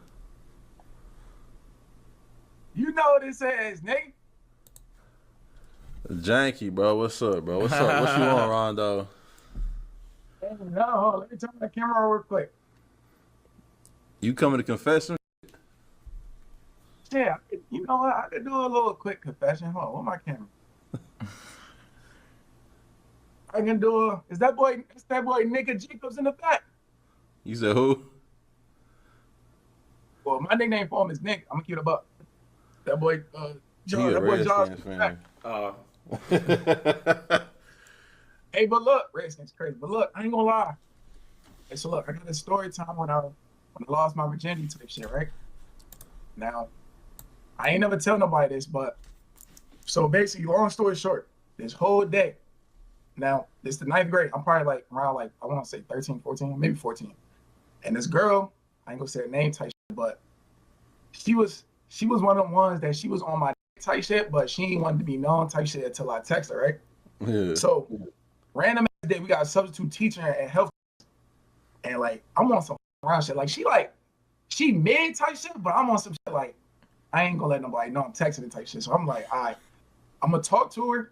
I'm gonna get her number type shit. I'm gonna text. I'm gonna see what type of shit she on, right? Now, mind you, this is when Apple had an update where they put the middle finger emoji up, right? Yeah. Bro, one day I'm texting her. After school, I'm texting her. Bro, I don't know what the fuck I said, because I can't remember, so don't call me on it. I don't know what I said, but I sent her the middle finger emoji, bro. Next thing you know, she said when.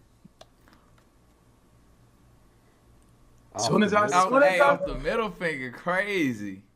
And so, bro, mind you, I swear to God, it was literally after the day after they updated that shit to that look when it dropped type shit. So boom, long story short, now mind you, I'm 14. I'm living with my mom and my dad. I'm like, all right, bet, where the fuck I'm gonna go? I'm on some shit like, I can't bring her to the crib because all of a sudden, all my in the back, y'all can relate to this. Anytime you want to do some shit like you want to bring her to the crib, but you know the time your parents come home, they always come up earlier than what they expected to come home. You know what I'm saying? Yeah. So boom, I'm on some shit like, definitely can't because I ain't getting my ass whipped. I'm like, all right, bet. I'm gonna take her to the woods. I know it's crazy, right? I know it's crazy. So look, I took her to the, now this is the second, this is probably like the third day me texting like shit. She got on my bus. All right, I'm on some like, hey, look, I don't want her to be beside me type shit, because I don't want nobody to know that we with each other type shit. Bro, I look, bro, she walking. Shorty said right back. She said right beside me, bro. I'm on some like, bro. Now everybody started standing because she started like having conversation. I'm like, so I'm on some shit like I'm ignoring her, but at the same time I do know it's about to go on in probably like an hour or so. I'm gonna give it a fuck. Boom. You know what I'm saying? We walking and shit. She came on my crib, took her to the back to the woods, bro. Now, I ain't gonna lie, you know what happened, Taisha. You know what happened. I ain't gonna lie. I cracked buns in the wood. I did. I cracked buns in the wood. But mind you, later then, it was watching the whole time, bro. And they recorded. This shit really got this shit. Long story short, this shit got leaked and the whole school seen it. But boom, that ain't even the crazy part. Now, it was a situation. Now, I hit her. Now, she was on the woods. She was on the tree trunk type shit, right? Now, the tree I'm trunk. hitting her, right? No, she was on the tree trunk. But look, I want some like, I look at this little tick, right? You know what a tick is? Bro, the just climbing down, bro. But I'm not really paying attention to it. You know what I'm saying? So I'm like, all right, I'm not really about to pay attention to it. So I'm over here doing it with the girl and shit. I take like 4 blinks. This shit landed on, I ain't gonna get into detail, but the shit landed on my, you know what I'm saying? Bro. The tick landed on your wee-wee? Yes, bro. Yes, bro. So look, my dumb ass being in the 9th grade, I'm over here pressed. I'm telling everybody, cool, I lost my virginity, woo-da-woo, woo-da-woo. Telling everybody on the football team. I told one person about like the little tick situation. Next thing you know, that same day, the video came out of me doing it. Woo-da-woo. Like I said, shit went to the whole school. Next thing you know, everybody calling me tick. But that's not funny, bro. Like the whole school was calling me tick, bro. Like that shit was not funny, bro. Like I'm over here standing up and tick dick. Like, bro, like that shit. Nah, that shit crazy, bro.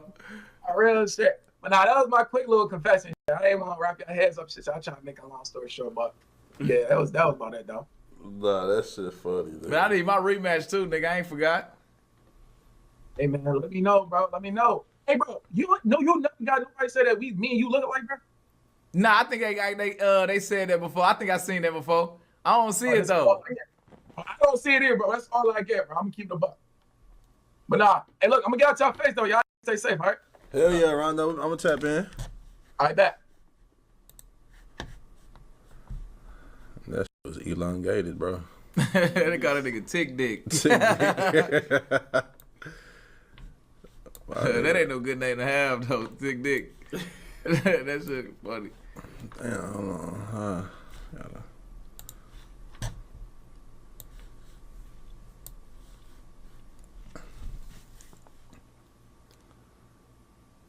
That nigga, look at that profile picture. The Glizzy Lou. You heard?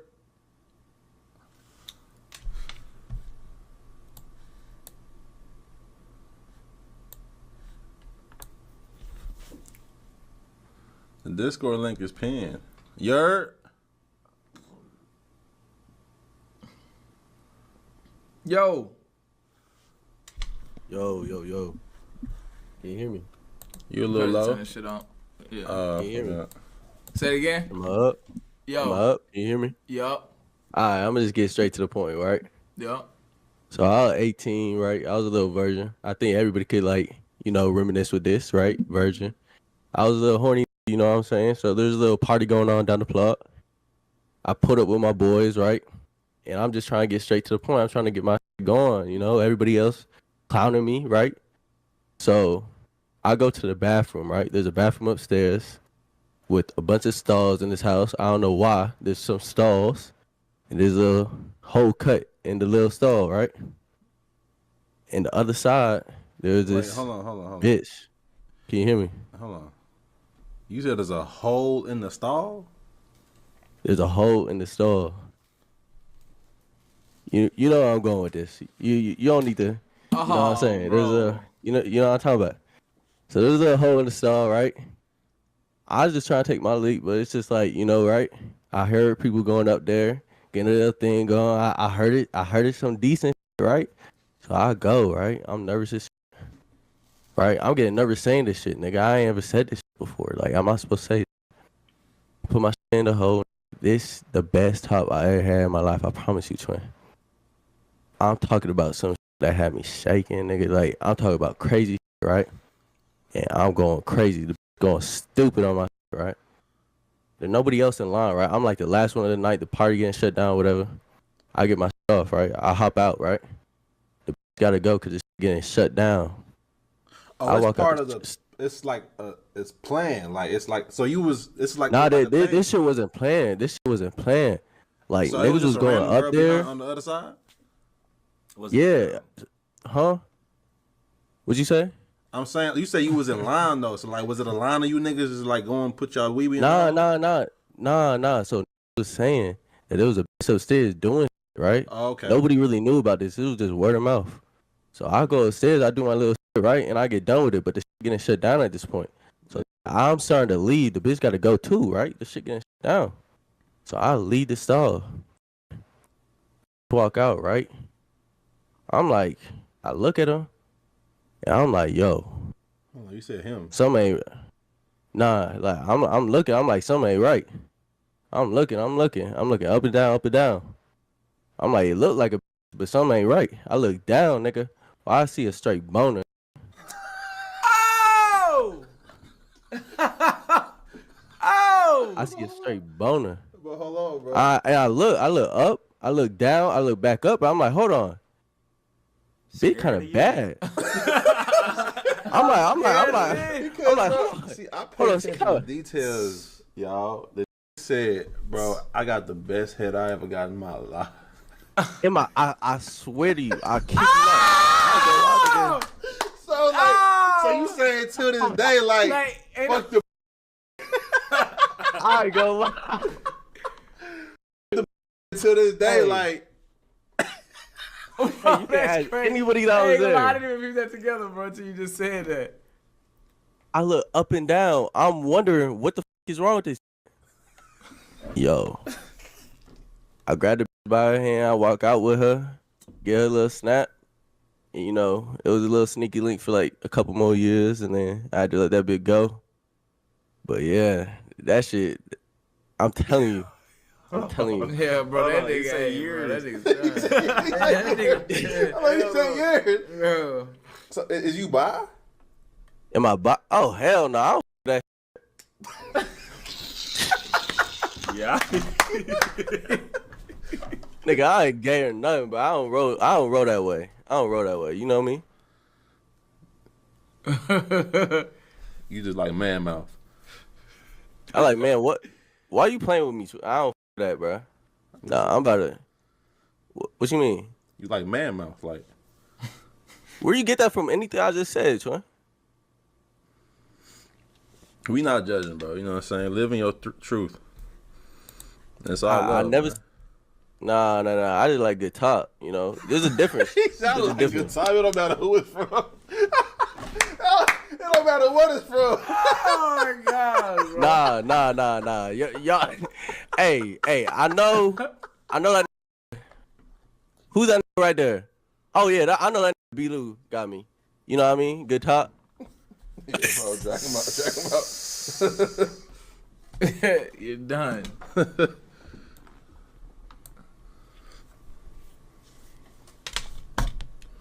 You're.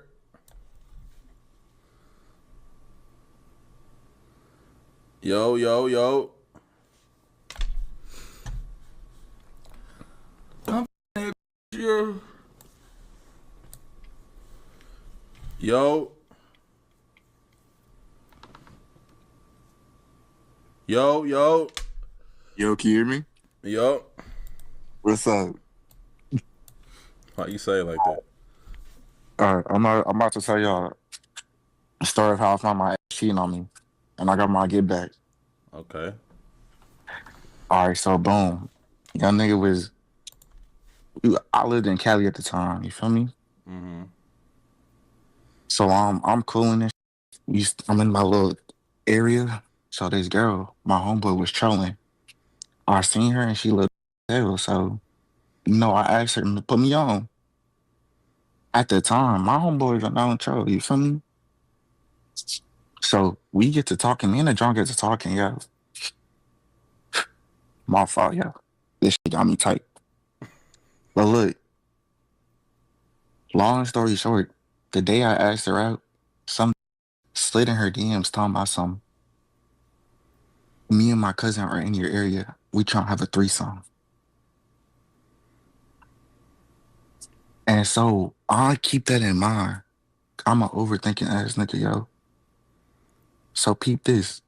I go to New York for winter break. And my John over here, she going. She stayed with her grandparents' house, cuz. So long story short, cuz, right, I get back to Kelly, I check her phone, cuz. It's just her sending ass shaking videos to random. She doing it for the sport. Like she for the street. Man, I hate trying to go through I that, couldn't, man. I was eating a Hot Pocket and I can't eat that motherfucker no more. Traumatized. That shit had me so gassed, yo. She was next to And you when then, you saw this. Like you. no, I was looking at her phone because she had two phones. Oh, okay. One of them was broken, and she on the other phone watching TV, acting sweet as hell. And then she had the nerve to get mad at me because I gave her a hoodie my ex wore. You feel me? Yeah. So, this is Martin Luther King Day last year. I'm up at 3 a.m. on Netflix on my Chromebook. I get a message that pop up. Is this your? He sent me a screenshot of my bitch. Tylenol Precise Nighttime is a fast-acting, dual-sensation pain-relieving cream with relaxing notes of lavender, cucumber, and sandalwood to help you prepare for a restful night of sleep. And for help falling asleep fast, try Tylenol PM, the #1 sleep aid plus pain reliever. Bitch laying up with some nigga. And at the time, I was ignoring her for a bit because she was saying I was being too clingy and shit. So I was like, I'm gonna back off. You feel me? I'm a respectful gentleman. So he sent me pictures and shit of her, and he asking her questions and shit like, "Oh, you still with your boyfriend?" She like, "Nah, cut." So I'm calling her. I'm blowing up her phone, and she not answering. And I see he sends me another picture, and it's her happy as on the nigga lap in my pajamas. My own She clothing. didn't went too far. So this is your villain story. So then, the gets kicked out because they found out he was snitching. It's crazy, right? Disrespectful. So then, he was lying the whole time. He was like, apparently, he was trying to crack my girl and her roommate. And because my girl was not going, she sat on his homie lap. But she had been talking with him since I was in New York, damn. Yeah. So how do you get your get back? I'm Haitian, cuz. My great grandma do voodoo. Okay. Over the summer, I got this little text message from a little church group chat I was going to her. It said, "I'm sorry to let y'all know, but so-and-so's father has passed away from a hit and run." I ain't do no hit and run.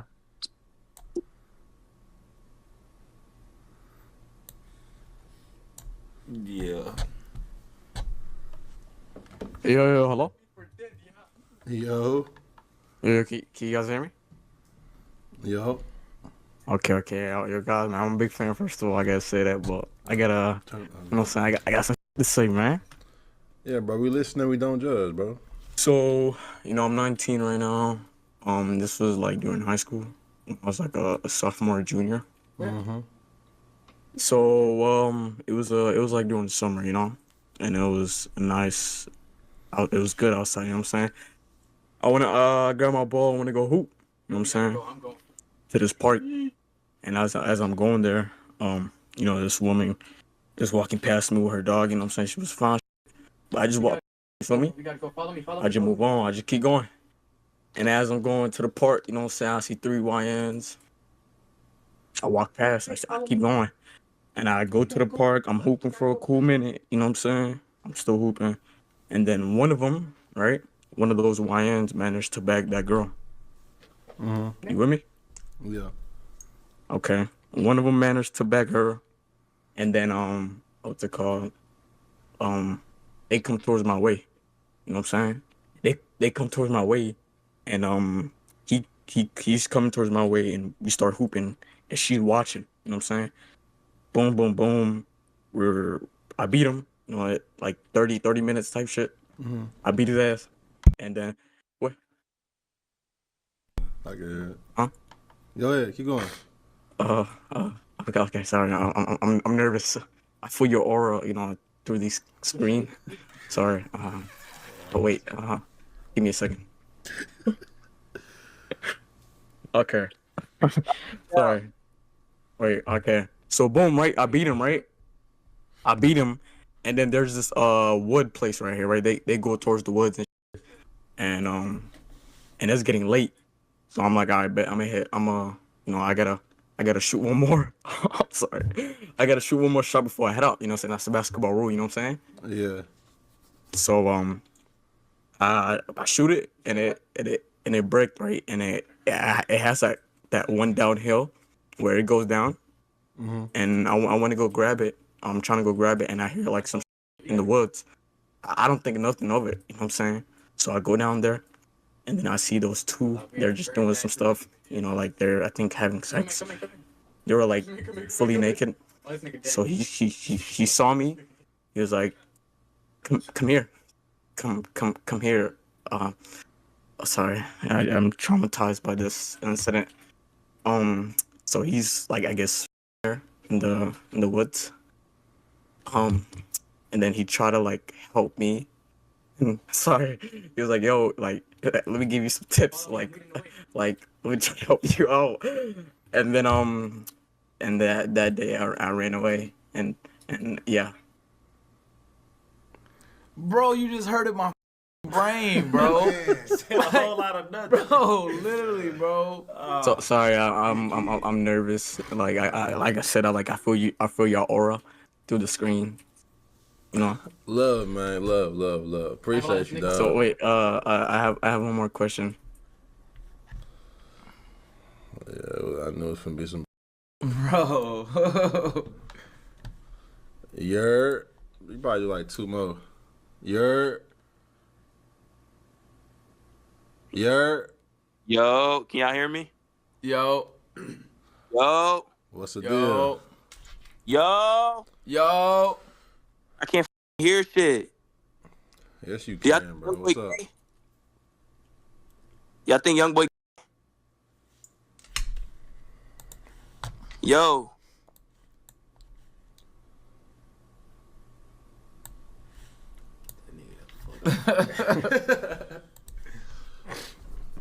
Yo.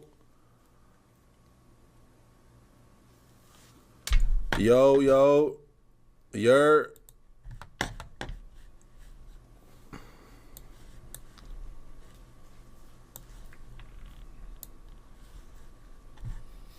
Yo. That shit keep doing that, don't it? Yeah. Man, this shit crazy because we already talking real humans.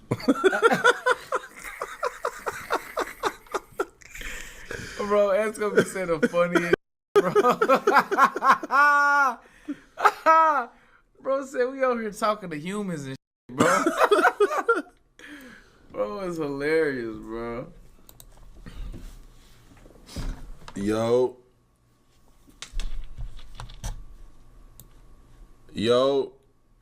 Take to the stream belong somewhere. The fuck?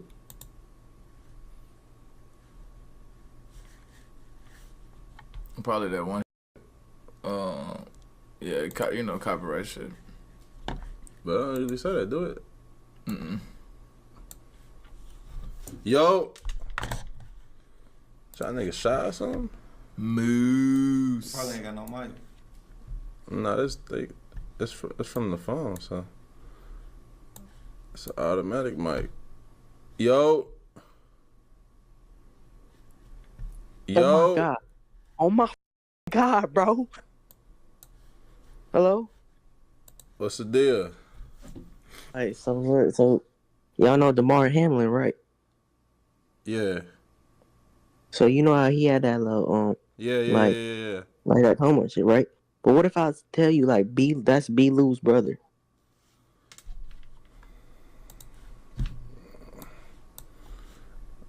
I'm finna get off here, bro. Y'all niggas playing. Feel like it's about that time. I drag Moose. He ain't say nothing.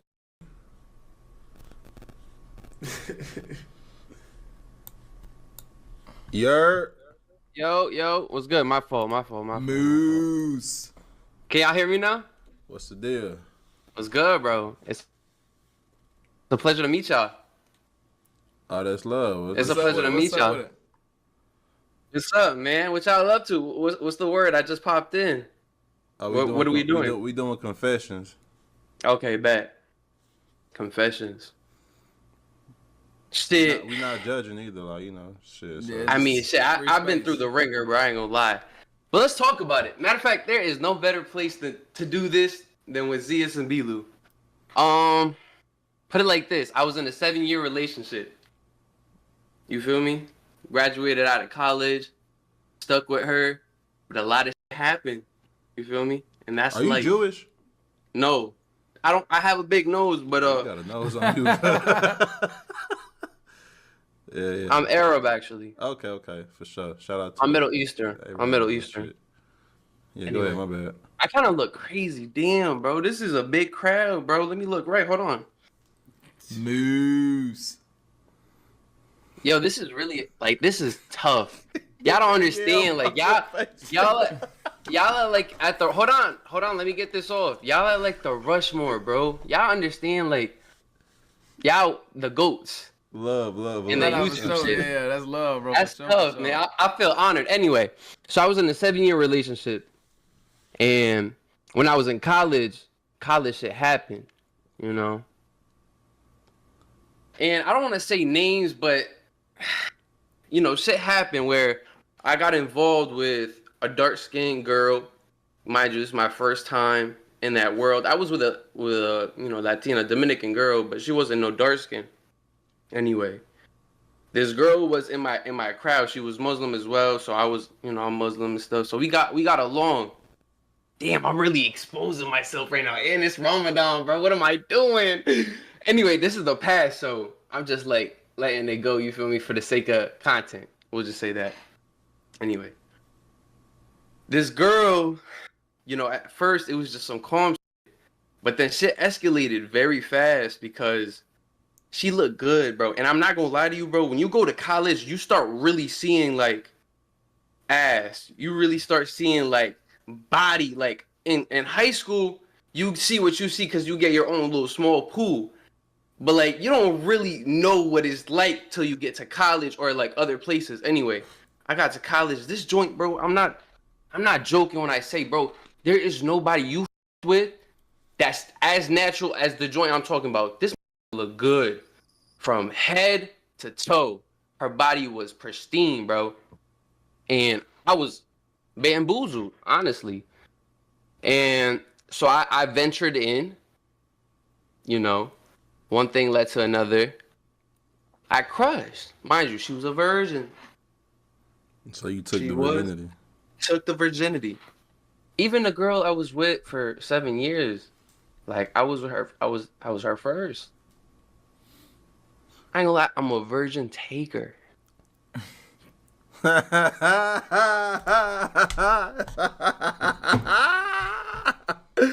shit crazy, dog. Moose.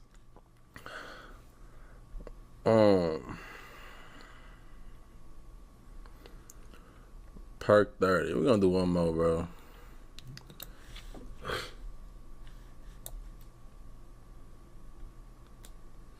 Shout out Moose. How I get this? Damn. That's too long, but I can't. How I even Probably drag? gotta scroll it while you grabbing it. Oh, That yeah. shit sound crazy. That shit sounded insane.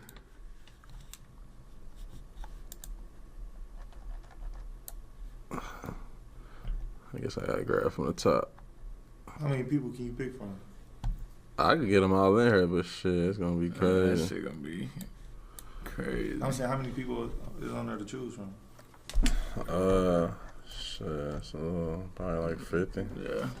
50 people want to talk to y'all.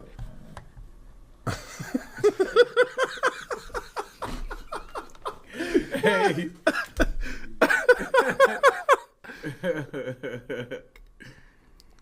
There's any girls in here? Where Jody at? Yo. I was taking a shit. Oops. They said, oops. What the fuck? But you gotta. Alright, bro. Y'all niggas bullshit. Wow, hello.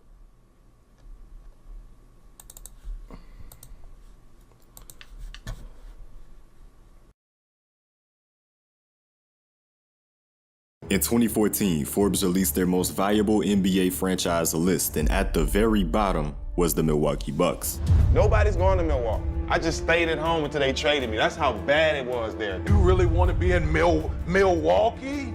Is that where you want to be? That's the one fucked up part about Milwaukee is they're not going to attract any major free agents. A franchise that won their first NBA championship and only their third season with Kareem Abdul-Jabbar. But just 3 years after the championship, Kareem used his expiring contract as leverage to be traded as his lifestyle and the lifestyle in Milwaukee were not compatible. The superstar and best player in the league at the time didn't want to be in the Milwaukee market, and just like that, he was going to Los Angeles in one of the biggest trades in league history. And from that point on, Milwaukee could never get back to where they once were. They had Sidney Moncrief in the 80s, but he wasn't enough to take them to a championship. They had Ray Allen in the 90s and the early 2000s, but they also traded him after it became apparent that he wouldn't re-sign with the team. And after trading Allen, the Bucks would only have one above 500 season over the next 13 years. Being in a small market that is not enticing to the stars and years of missing out on crucial draft picks set this team back completely. But in the 2013 NBA draft, they had another shot at changing that, and they had their eyes on a player that nobody was really familiar with in America.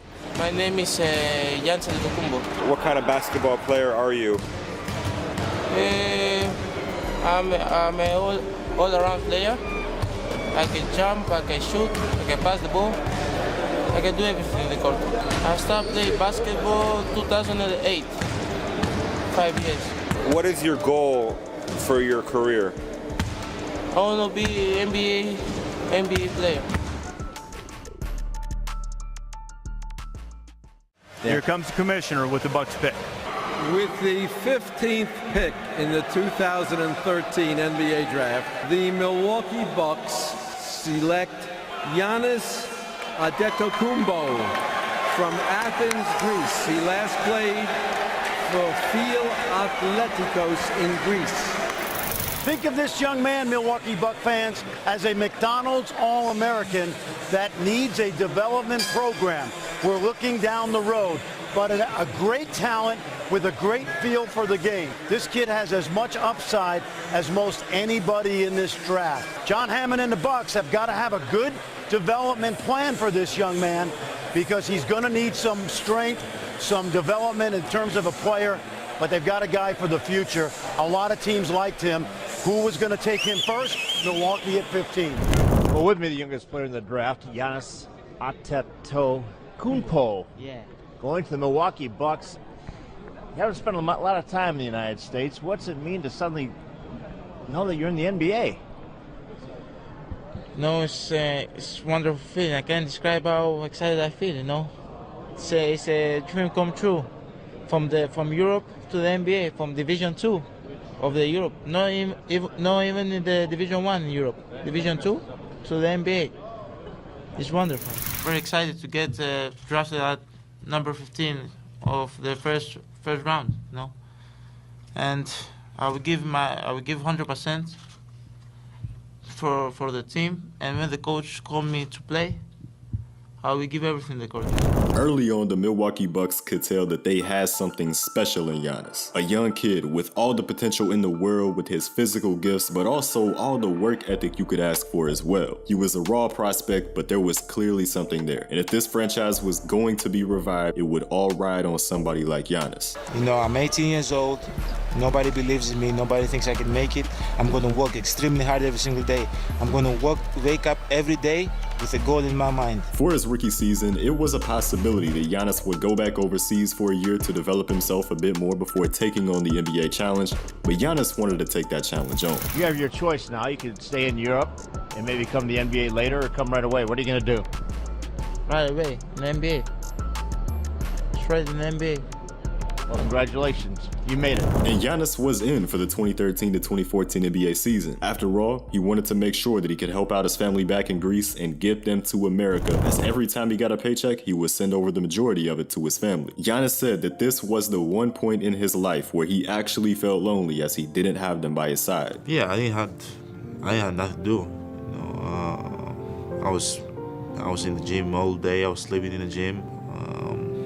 I had nothing to do. Assistant coach Nick Van Exel said he didn't have anybody. There are times when you just want to go over and just give him a hug and just ask him, are you okay? Not just about basketball, but are you okay? Because he really has nobody to talk to. It was a hard rookie season for him where he wasn't just worried about basketball, he was worried about his family 5,000 long miles away living in a country where they didn't even have citizenship. That thought of wanting to get his family out of that bad situation constantly looming. And it would take 8 long months, but in February, it all paid off as his parents and 2 younger siblings finally got visas to come to America. Finally, Giannis could enjoy his new life in the NBA with his family, and he couldn't wait to see them and show them everything. This is my crib. See my family over there, you know, it just give me energy, and I'm really happy, you know, they made it here in America and they be able to see me play. All these guys that are legends because the number retired, like in the team in Greece, you know, how my number retired. Maybe in 15 years, 20 years, maybe my number is up there next to Kareem or Oscar Robinson. For the Milwaukee Bucks, coming into that season, it was clear that Milwaukee was entering a rebuild. They moved on from Brandon Jennings in a trade, receiving Brandon Knight and 22-year-old small forward Chris Middleton. But this was going to be another season moving backwards for the franchise, this time a 15-win season. That was their lowest win total ever for the franchise. The fan interest was at an all-time low that season, with them having the worst fan attendance in the NBA. For the least valuable franchise in basketball, things were only looking worse, and tough decisions would soon have to be made. But there were a few positives in Milwaukee. Giannis showed flashes, making an all-rookie team, although it was a quiet year by the numbers. Not to mention though, Giannis did grow to 6'11" by the end of the year. The 22-year-old Chris Middleton averaged 12 points a game, showing flashes when it came to scoring, and being a 15-win team, this did bring the Milwaukee Bucks a quality draft pick. With the second pick in the 2014 NBA Draft, the Milwaukee Bucks select Jabari Parker from Duke University. This is what the Bucks needed, a star to revitalize their franchise. And now they had another young player that could give them hope as a franchise. And as expected, after a 15-win season, they did decide to bring in a new coach, moving on from Larry Drew. I would like to introduce the new head coach of the Milwaukee Bucks, Jason Kidd. You know, this is a young team, and they have a lot of talented guys, and my job as coach is to bring out the best in them, but also to teach them how to win and how to play at a high level. And while the Jason Kidd move did come with some controversy, it proved to be the right move at the time. The Bucks went 41-41, making a playoff appearance for the first time in Giannis Antetokounmpo's career, despite an early season ACL injury for the promising rookie Jabari Parker. For Giannis, this was a decent year of improvement. This time, with no concerns off the court, he could fully focus on getting better as a player. He doubled his points per game average, and he was a lot more efficient under the newer play style that Jason Kidd was pushing him toward. Giannis started 71 games this year with his primary position being shooting guard, and he did play point guard a lot of the time. The early playoff experience in just year 2 would also prove to be important. It was a tough series for the young team, but Giannis did show those flashes in game 3 with 25 and 12. At the end of the season, Giannis was asked about his future with the Bucks, with 2 seasons left on his rookie deal, and he said, "The Bucks and John Hammond chose me in the the draft, got me in the NBA, kept me in the team with the role for my very first season, and they are my basketball family. From my side, I feel that I want to be playing in the Bucks. I'm not talking about my next contract. The way I feel now, I want to keep playing for Milwaukee for the next 20 years. 2 years in with Milwaukee, and Giannis now considered this team as his basketball family. They truly meant something to him, and he felt that this group was special. You've been here, it's your second year now. What's in store for the future of the Milwaukee Bucks? What do I have to look forward to if I'm watching you guys? It'll be a great young group of guys, everybody is great, we're great kids, and everybody's humble, everybody try to work hard, so be a team, in the future that everybody works hard, try to get better every day, and together, try to build something good. Before the franchise, even with the season of Milwaukee making the playoffs, they still found themselves bottom 5 in attendance. Not only was interest still low, but the arena itself was also a problem with the Bradley Center's lease expiring soon. And this is where those tough decisions came into play. Billionaire Bill Foley is already applying to bring an NHL team here to Las Vegas. But could a pro basketball team be heading this way as well? It could happen if the president of the Milwaukee Bucks, Peter Feigin, gets his way. In a statement just hours ago, he asked for $250 million in public funding from the city of Milwaukee. Otherwise, Feigin says he'll just move the team to Las Vegas or Seattle. Bucks president Peter Feigin, he put this really bluntly. He says that under no circumstances will the league allow the Bucks to renew their lease at the Bradley Center. For the Bucks, it will either mean a new arena or a new mailing address.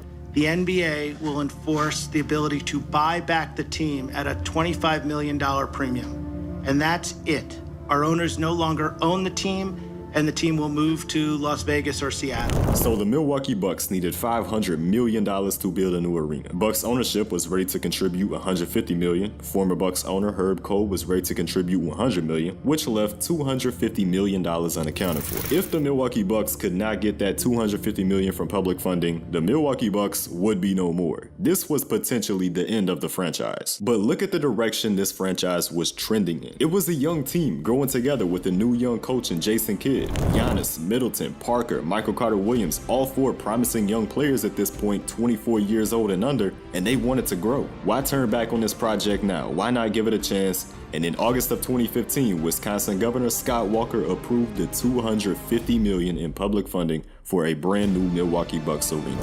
Our big story at 5, signed and sealed. The governor formally commits millions of taxpayer dollars to the Milwaukee Bucks. And all over this area, you could see the promotional hashtag Own the Future. The governor says today the state didn't just own the future, it seized it. The city of Milwaukee and the state of Wisconsin was willing to invest in the Milwaukee Bucks franchise, but there was, of course, those who questioned the investment. What a waste of money on the worst team in the NBA. If things didn't work out and this franchise continued their historical failures ever since the departure of Kareem in the 1970s, this would go down as one of the worst investments ever by the state of Wisconsin. This team just needed some hope. They needed a hero.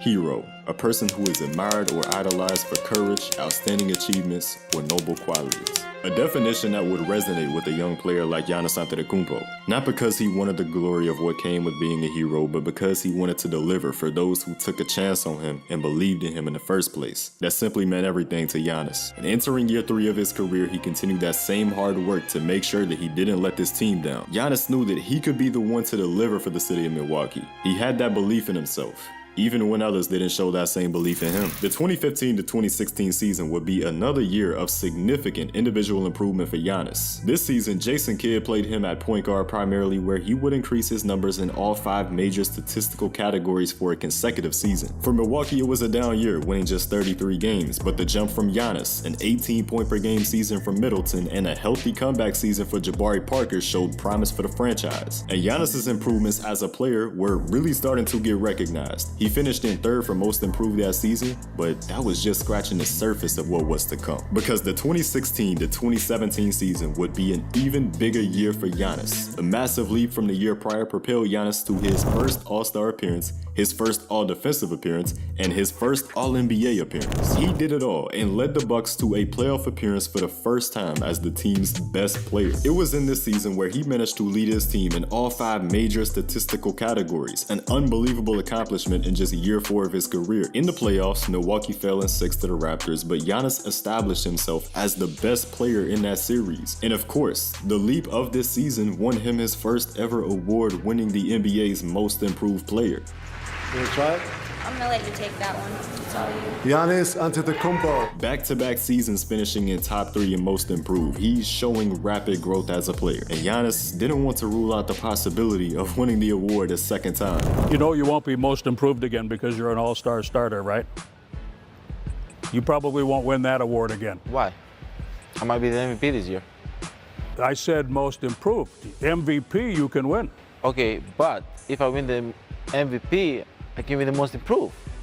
I like the way you think. Okay, so I don't know. Years before, when Giannis mentioned the MVP award, he was laughed at. Everyone thought he was joking. But coming into the 17-18 season, it was genuinely a possibility at the rate that he was improving as a player, and this time it was actually acknowledged. I'm not scared to make mistakes no more. I've grown as a person and as a player, and as I said, I'm more confident out there. Even his new mentor, Kobe Bryant, challenged him to win the award coming into the season. So Giannis, as the man he is, didn't take this lightly. He wanted to accomplish this immediately. But in late September, a month before the season, Giannis would receive the unfortunate news of his father's passing. From this point on, he would always give it all on the court no matter what. He wanted to do that for his father and make him proud. And a month later, he dedicated his new career high of 44 points to him. Yes, sir, look at that reaction. Got caught behind. Henson bailed him out. Giannis and one.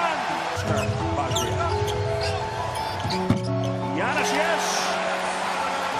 21 in the first half. Aggressiveness on defense. Yes, yes, he rolls it down. Giannis.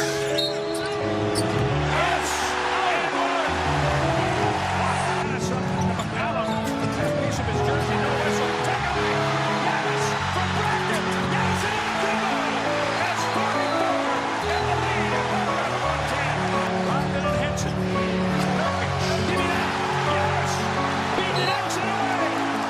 Moving forward, I think that motivates me on a daily basis. Just playing, playing hard, playing for my family, and especially playing for my dad because he loved to see us play. Hopefully, he's seen us from above and he's proud of us. Still proud of us. For Giannis, it was no longer just about the challenge from Kobe or anyone else. He wanted to win the MVP for his father. He wanted to win the championship for his father. He wanted to be the best player in basketball and make him proud. And he nearly did get his first MVP award that season, averaging 27, 10, and 5 on 53% shooting, putting him 6th in MVP voting. In 5 seasons, we just saw Giannis go from a raw role player averaging only 6 points a game to a borderline all-star, to an all-star, and now an MVP candidate. If the Bucks were more successful as a team, he likely would have been a finalist for the award, but they found themselves as the 7th seed with a tough matchup coming in the playoffs against Boston. Once again, Giannis found himself being the best player in the series with a really strong performance against Boston. Oh, he caught a body! Okay. Oh, he caught a body! But it all came down to a Game 7 in which they unfortunately lost the series. A tough loss for the team as they felt that they were the better team in the series. But it was clear that Giannis was now on his way to becoming one of the best in the world. Milwaukee needed to do everything they could to maximize this, and in came major changes. With Jason Kidd out of a coaching job in January of the previous season, former Atlanta Hawks coach Mike Budenholzer was brought in as the head coach of the Milwaukee Bucks. With Giannis becoming such an unstoppable force driving to the basket, Mike Bud brought in a 5-out offensive system that would maximize this and simplify the game for Giannis. But you can't run 5-out without a shooting big man, and in came Brook Lopez from free agency. This would also allow Mike Bud's defensive system of protecting the paint with drop coverage at all costs to work out, placing Brook down low at the rim, with Giannis wreaking havoc as a help defender. The front office under John Hammond gave Giannis a chance and maximized his development. And now, the front office under John Horst, who took over in 2017, was ready to build a contender around the MVP level player that Giannis had grown into. The Bucks believed that they had a championship contender, and they had an MVP level player leading it all with their new arena being opened up for the upcoming season. It was all moving in the right direction. Now, last summer we talked, and I told you that because you won the Most Improved, you probably couldn't win that again, and you said something that went viral. I might be the MVP this year. I said Most Improved. MVP you can win. Okay, but if I win the MVP, I can be the most improved. What are you going to tell us this summer? I was chasing it. Like people think I was chasing it till the last moment. But at the end of the day, that's one of the goals that I want to chase. And if it doesn't happen, it didn't happen last year, that doesn't happen this year, doesn't happen, it's going to happen. Because I'm going to keep working hard every day until I get there. And the Milwaukee Bucks started off this season on fire with their new system. 7 wins in their first 7 games. Giannis continued to have a dominant season, one that was even better than the season before, but this time it came with huge team success. A 60-win season, one in which Giannis truly solidified himself as one of the league's best players. He dropped his career-high 52 points against Philly. Giannis.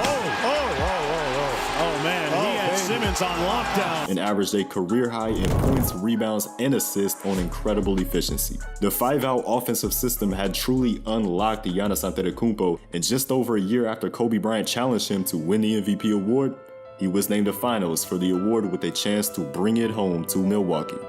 The 2019 Kia NBA Most Valuable Player goes to Giannis Antetokounmpo. It's going to happen. Because I'm going to keep working hard every day until I get there. Yeah, I want to thank God for putting me in this amazing position that I am today. First of all, I want to thank my teammates. It takes more than one person to win 16 games. I want to thank the coach staff for teaching us, pushing us. I want to thank the front office, the ownership for believing in me.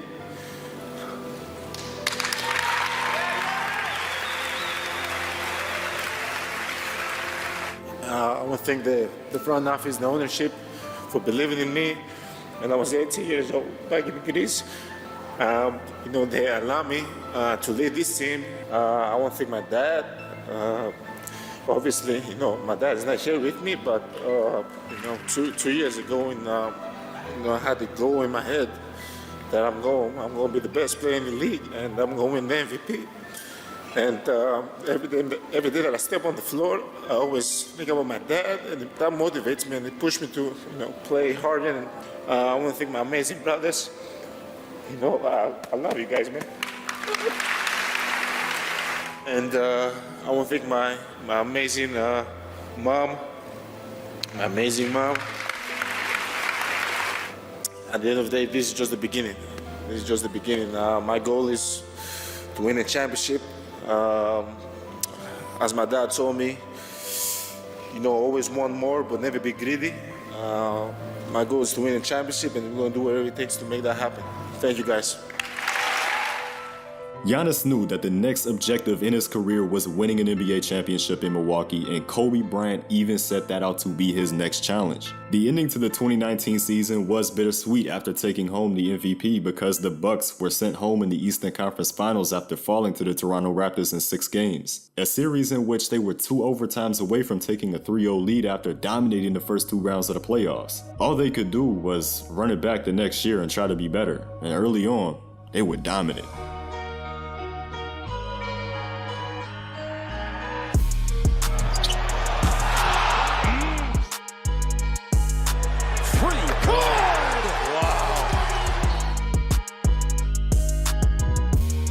Back baseline. Not missing 2 dunks in a row, I promise you that. Hayward off a spin. Yes! Middleton over Simmons. Free. Book it. This team for a lot of the season found themselves on a 70-win pace, and looking at the roster on paper, it would never make sense. But Giannis truly was having a season that was that good. Both offensively and defensively, his dominance propelled this team to incredible success by March of 2020, but I'm sure we all remember what came shortly after. And fans, due to unforeseen circumstances, the game tonight has been postponed. You are all safe. Take your time in leaving the arena tonight and do so in an orderly fashion. Thank you for coming out tonight. We are all safe. The NBA has decided to suspend game play, but the word that just came out just moments ago is the NBA is going to temporarily suspend the season from now. Who knows what's going to happen going forward. First reaction and thought when you learn that the season's been suspended. This is crazy. This can't be true. I mean, it's not within the realm of possibilities. It seemed more like out of a movie than reality. At this point, nobody knew if the NBA season could be salvaged, but they managed to pull something off: the NBA bubble. But the Bucks never looked like that team that was on that 70-win pace during the bubble. It was no longer clicking, just like they weren't prepared. That same dominant team went 3-5 in their 8 seeding games in the bubble, and they lost to the Magic in Game 1 of their first round. They cleaned things up over the next 4 games, but the Miami Heat series was a disaster. The Bucks lost the first 2 games and lost Game 3 after Giannis tweaked his ankle in the first quarter. He did come out on fire in Game 4 with 18 points in 11 minutes, trying to lead a comeback, but once again, he tweaked that same exact ankle even worse this time around, and just like that, this series was entirely over. A loss in 5 for the Bucks and an even more disappointing playoff finish than the year before. Giannis received another MVP award for his regular season dominance along with the Defensive Player of the Year trophy, but these were not the trophies that he had his eyes set on. Giannis always wanted to be an NBA champion, and with his contract extension pending, the narrative became that he would need to leave Milwaukee to become one. He has to leave. He has to leave, bro. Nobody's going to Milwaukee. Because I'm imagining South Beach, and that would be so special. Get it together. I digress. I get what you're saying about Miami. But let me tell you something, Max Kellerman. Golden State, and they're incapable of getting the requisite pieces, it appears. If he were in LA, even if he were in New York, I don't mean to bring it up like that, but a large market with money, because you have the money, that's different. That is not the case in Milwaukee. A league where it's become the norm for players to lose patience and leave their team for a better shot at winning a championship. LeBron leaving Cleveland for Miami in 2010. Durant leaving OKC for Golden State in 2016. More recently, James Harden requesting out of Houston so that he can be sent to a strong contender. A league where loyalty to a franchise has become a foreign concept. And the NBA wanted Giannis to follow that same exact path as all these other superstars. They wanted the NBA's back-to-back MVP in a huge market. But Giannis always maintained that he wouldn't leave Milwaukee until they were champions, and he meant that. After they made a trade for Drew Holiday, it was made clear to Giannis that this team was willing to do what it takes to compete, and he ended up making his decision. Giannis Antetokounmpo is signing the Supermax extension with the Bucks. I really, as a person, I never cared about money. You know, it's all about winning. I want to win. I want to be a champion one day. We're going to win the championship. Many superstar players before had left their teams in the same situation, but Giannis approached things differently. It meant everything for him to do this for the city of Milwaukee. They invested in him, and he meant that he would deliver. The newly structured team would have a rough start at 5-4, but they would pick up momentum, and by late February and March, it was clear that they would be contending for a title with this roster. Giannis delivered another MVP caliber season, but with the voters' fatigue and the media's letdown after they didn't get what they want in Giannis leaving, he would just have to settle for another first-team All-NBA and All-Defensive First Team, locking in that 3 seed for the playoffs. In their way in the first round, the Miami Heat, the same team that just took them down in 5 the year before in the bubble. In Game 5, they found themselves in a dogfight. In the final 10 seconds, Jimmy Butler made one of his only 4 baskets for the game to tie it all up at the end of regulation in '99. And after trading baskets back and forth in OT, it all came down to the final seconds from Chris Middleton. 5 seconds left in overtime. Middleton with 2. Middleton, you bet! He got it with .5 to go. But from that point onward, the Miami Heat were never close to taking a game on Milwaukee again. They absolutely dominated the next 3 games, with Jimmy Butler averaging only 13 points over that stretch on abysmal shooting. Milwaukee's defense was the difference in this series, and they were certainly needed in the next one. Because the Brooklyn Nets were the next challenge for Milwaukee, a team that hadn't had their best health so far that season, but coming into Game 1, their dynamic Big 3 was all ready to go. Less than a minute into the game though, James Harden re-aggravated that same hamstring he had trouble with before, and he would be out indefinitely. Even without Harden though, Brooklyn still took care of business, with Giannis' efficient 34-point performance just not being enough. Game 2 was even more disastrous for Milwaukee, with the game already basically being over by halftime down 24 points, a 39-point loss by the end of the game. With the season on the line down 2-0, the Bucks had to get major contributions from not only their superstar, but somebody else had to step up so that they could save their championship hopes. And that somebody else was Chris Middleton. Middleton and Giannis came out firing on all cylinders, scoring all 30 of Milwaukee's points in the first quarter. And the team dominated on the defensive end as well, making a statement to start the game. But Brooklyn responded with a strong quarter of their own, making it just a 3-point lead by halftime. At this point, we were in for a classic A third quarter that saw Giannis scoring 10 and Durant scoring 12, a back-and-forth battle now down to a 2-point lead entering the fourth. And it was a hard-fought, heavy defensive fourth quarter, going into the final minutes under 80 points for both teams where they would start trading clutch buckets. Durant hit a massive shot to take the lead for Brooklyn with only a minute to go. Middleton got 2 back on a goaltended layup, but after missing a go-ahead mid-range jumper, it was all in the Nets' control, up 1 with 30 seconds to go. Brook Lopez forced a crucial miss, Giannis rebounded, and on the other end, it was Drew Holiday converting the layup to go ahead in a must-win game. After 2 more crucial stops by Milwaukee, they just survived this game. Giannis and Middleton combined for 68 of the 86 points scored. But Game 4 would be another must-win, and into the second quarter, it was a really close game, but Kyrie Irving would end up tweaking his ankle after stepping on Giannis's foot in the crowded paint. And now, like James Harden, he was also out indefinitely. The Bucks would take the lead into halftime behind a 16-point half from Giannis, and Giannis wouldn't stop there, putting up another 12 in the third quarter to extend the lead even more. Milwaukee took full control towards the end of the fourth, and they now tied up the series. With Irving's injury in Game 4, Harden was now pushed back into the lineup for Game 5, still dealing with that hamstring injury. And while he did have a decent game, he was clearly affected, having a rough game. Milwaukee had gone up 16 to end the first half, but Kevin Durant went on to have the game of his life. Kevin Durant takes it to Durant. In the fourth, Durant, yes. Durant using the screen for 3, yes. Good crush the defense by Milwaukee. Now Durant fires and hits with the shot clock running down. Just like that, down 3-2. Their backs against the wall yet again, and while James Harden performed a lot better in Game 6, the Bucks' big 3 combined to score 89 points, just as many as the Brooklyn Nets as a team in a 104-89 win. Middleton and Giannis with yet another game, both scoring 30 points each, proving to be a deadly duo. And just like that, we now had the 2 best words in sports, Game 7, and it was special. Durant makes it home. Connaughton for 3, yes. First time for the Nets. Here's Durant for 3 as he drills it. Alley-oop pass for Giannis, beautiful. And Giannis scores. Here's Giannis, and he banks it in from Harden on a step-back 3, yes. Here's Giannis, able to get inside. This is a beautiful possession. Kumbo with the jumper. 1 on the shot clock. Harden fires away. Scores off glass. That's to Middleton for 3. Yes. Durant racing to the bucket and score. And pass. It's down to 2. Gets it into Durant. Here is Durant moving on Tucker. He turns, he shoots. Yes! With 1 second remaining. Gathers his feet. The question is, was his toe on the line? And it looks like from that angle, it was on the line.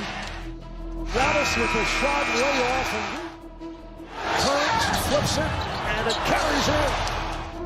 Middleton spinning and hits. Here's Durant on the drive. The jumper is no good. It's short. Rebound. Antetokounmpo. Guarded by Holiday. Durant for 3. Comes up with an air ball. Joe Harris just flips it over to Jeff Green. Now that does it. The Bucks with the 115-111 victory over the Brooklyn Nets. The Milwaukee Bucks have made it back to the conference finals yet again, and this time standing in their way was a very surprising team in the Atlanta Hawks. Trae Young was on a great run, and in Game 1 of the Eastern Conference Finals, he would completely shock the Milwaukee Bucks. Team defending on Young. Young loses him behind the screen from Capella. Knocks down a 3. Starting to warm up here, right? Rolling hard to you, and then you find your big man Capella for the finish. Young comes Young.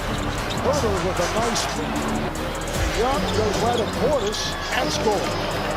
The back and then on the drive is able to score. What a spectacular play by Trae Young. And it's broken up by Bogdanovich with an upset as they defeat the Milwaukee Bucks here in Milwaukee in game number 1 of this best of 7. Trae Young leading the way, 48 points. But they'd respond in Game 2, running away with the big win to even up the series going into Atlanta. After another great game by Giannis and Middleton in Game 3, combining for 71 points as a duo, they reclaimed home court advantage, taking the 2-1 series lead. A Game 4 win would all but secure this series for Milwaukee, but it was a very rough start, going down 15 at half with just 38 points. Giannis wasn't going down in this one without a fight though, scoring on 4 of his 4 attempts to start the third quarter, wheeling Milwaukee back into this game, but that's when this happened. If someone's down, and it looks like it's Giannis grabbing that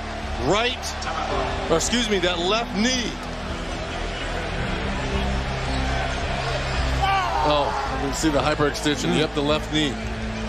With the series now all even with a Hawks victory and the status of Giannis going forward unknown, all hope seemed lost that this was Milwaukee's year. Giannis had a pending MRI, an MRI which practically held the Bucks' future by its hand, and it was an MRI that came back clean. While there was no structural damage to Giannis's knee found, he would still have to recover from this severe knee hyperextension, which would write him off for the remainder of the Eastern Conference Finals and possibly even the NBA Finals if the Bucks got there. For now, all they could do was just play the best they could without Giannis and play for Giannis. The Hawks dealt with injuries of their own though, with Trae Young missing that Game 4 win with an ankle injury, and he would be out for Game 5 as well. In that Game 5, the Bucks played inspired, getting key contributions everywhere: 26 from Middleton, 25 from Holiday, 22 from Portis, and 33 from Brook Lopez. One more victory and they would be finals bound for the first time since the 70s. Trae Young would return for Game 6 with the Hawks season on the line, playing through his ankle injury. And although they fought hard in this one, it was the 23-point third quarter by Chris Middleton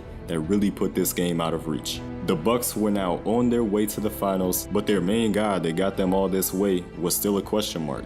Would he be able to play in the NBA Finals? The Bucks announced that Giannis Antetokounmpo is available and will start Game 1 of the NBA Finals. After suffering a gruesome knee hyperextension just 1 week prior, Giannis was going to now play in the NBA Finals. He would be risking everything, playing on a knee that was vulnerable to possibly serious injuries and torn ligaments. But it was a risk that he was willing to take for his team, his fans, and his city. And he delivered one for the ages.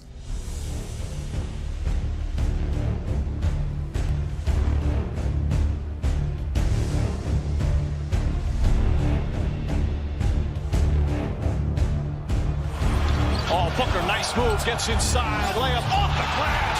Sweet play from Devin Booker. Antetokounmpo again drives inside and throws it down. Crowder to Bridges, up inside, blocked by Antetokounmpo. First finals game in 28 years, and the Suns give their fans a magnificent performance.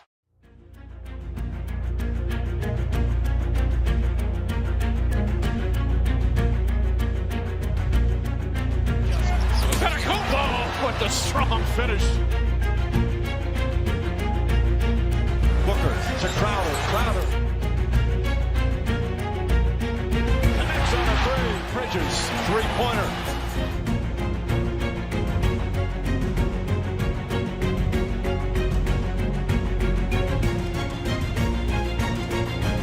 Antetokounmpo lays it up and in. He is dominating right now. Antetokounmpo knocks down another.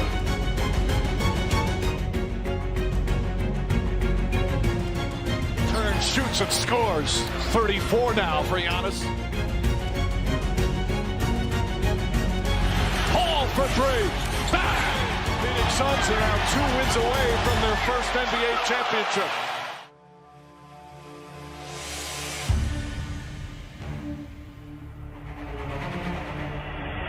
Middleton drives past Payne. Inside, count it, and one. Back to Antetokounmpo. And the Bucks regain the lead. Antetokounmpo looking to go one-on-one. Oh, drives past Bridges. What a beautiful Euro step. He will not be stopped. Jonathan sees an opening, finds Antetokounmpo for another flush. Giannis Antetokounmpo with another finals gem. And the series is now 2-1. Booker, left-handed.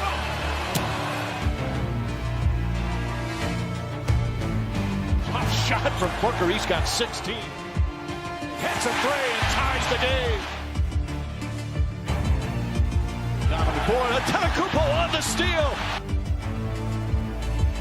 He soars and scores. It's it out, Connaughton for three. Bang! Pat Connaughton from downtown. Booker with Tucker on him. Throws it up for 8. Shot blocked by Antetokounmpo. What a block from Giannis. Middleton inside, he banks it home. And that'll do it. The NBA Finals are tied at 2 games apiece.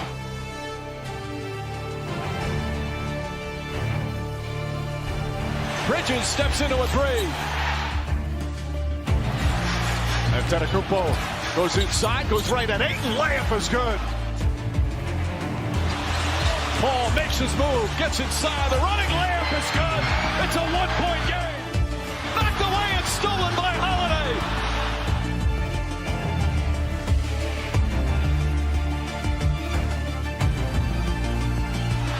Phoenix has to foul, and Antetokounmpo throws it down. And a foul. The Milwaukee Bucks are 1 win away from their first title in 50 years as they win on the road to take Game 5. Williams says Mikal Bridges running the floor. Shot blocked by Antetokounmpo. The spin move, the finish. Giannis does it again. Goes against Crowder, gets inside. The rebound, back up and in. Leans, pulls up, jump shot, got it. Giannis Antetokounmpo dominating right now. Middleton inside, nice entry pass, and the slam from Antetokounmpo. It's the presence of Giannis. Antetokounmpo off the glass. 47 points, Bucks by 8. Booker on the drive, left-handed shot blocked, Antetokounmpo. Antetokounmpo puts up the one-hander, 50 points. And they're starting to celebrate here in Milwaukee. It's over. The Bucks have done it. The long wait has ended. After a half-century, the Milwaukee Bucks are NBA champions once again. The emotions come pouring out. One of the greatest nights in Milwaukee sports history ends in a coronation. And the brilliance of the young man from Athens. And as I saw the tear dropped, what were you thinking about? The whole journey, man. In order for me to be in this position, how much my parents sacrificed. I saw that every day. Every day in my life. I saw that. Giannis Antetokounmpo had done it. He had done it for his family, he had done it for his team, he had done it for his city. Something that he promised long ago was finally delivered upon. The Bucks franchise and the city of Milwaukee made a bet on their future, one that they didn't know would pay off. But Giannis made sure that it did, because they believed in him. They had his back, and now Giannis has their back 1,000 times. The hero of Milwaukee. When I resigned with the city of Milwaukee, that's the main reason I resigned, because I didn't want to let the people down. You know, there was a job that had to be finished, and we did it. Fucking did it. We did it, man.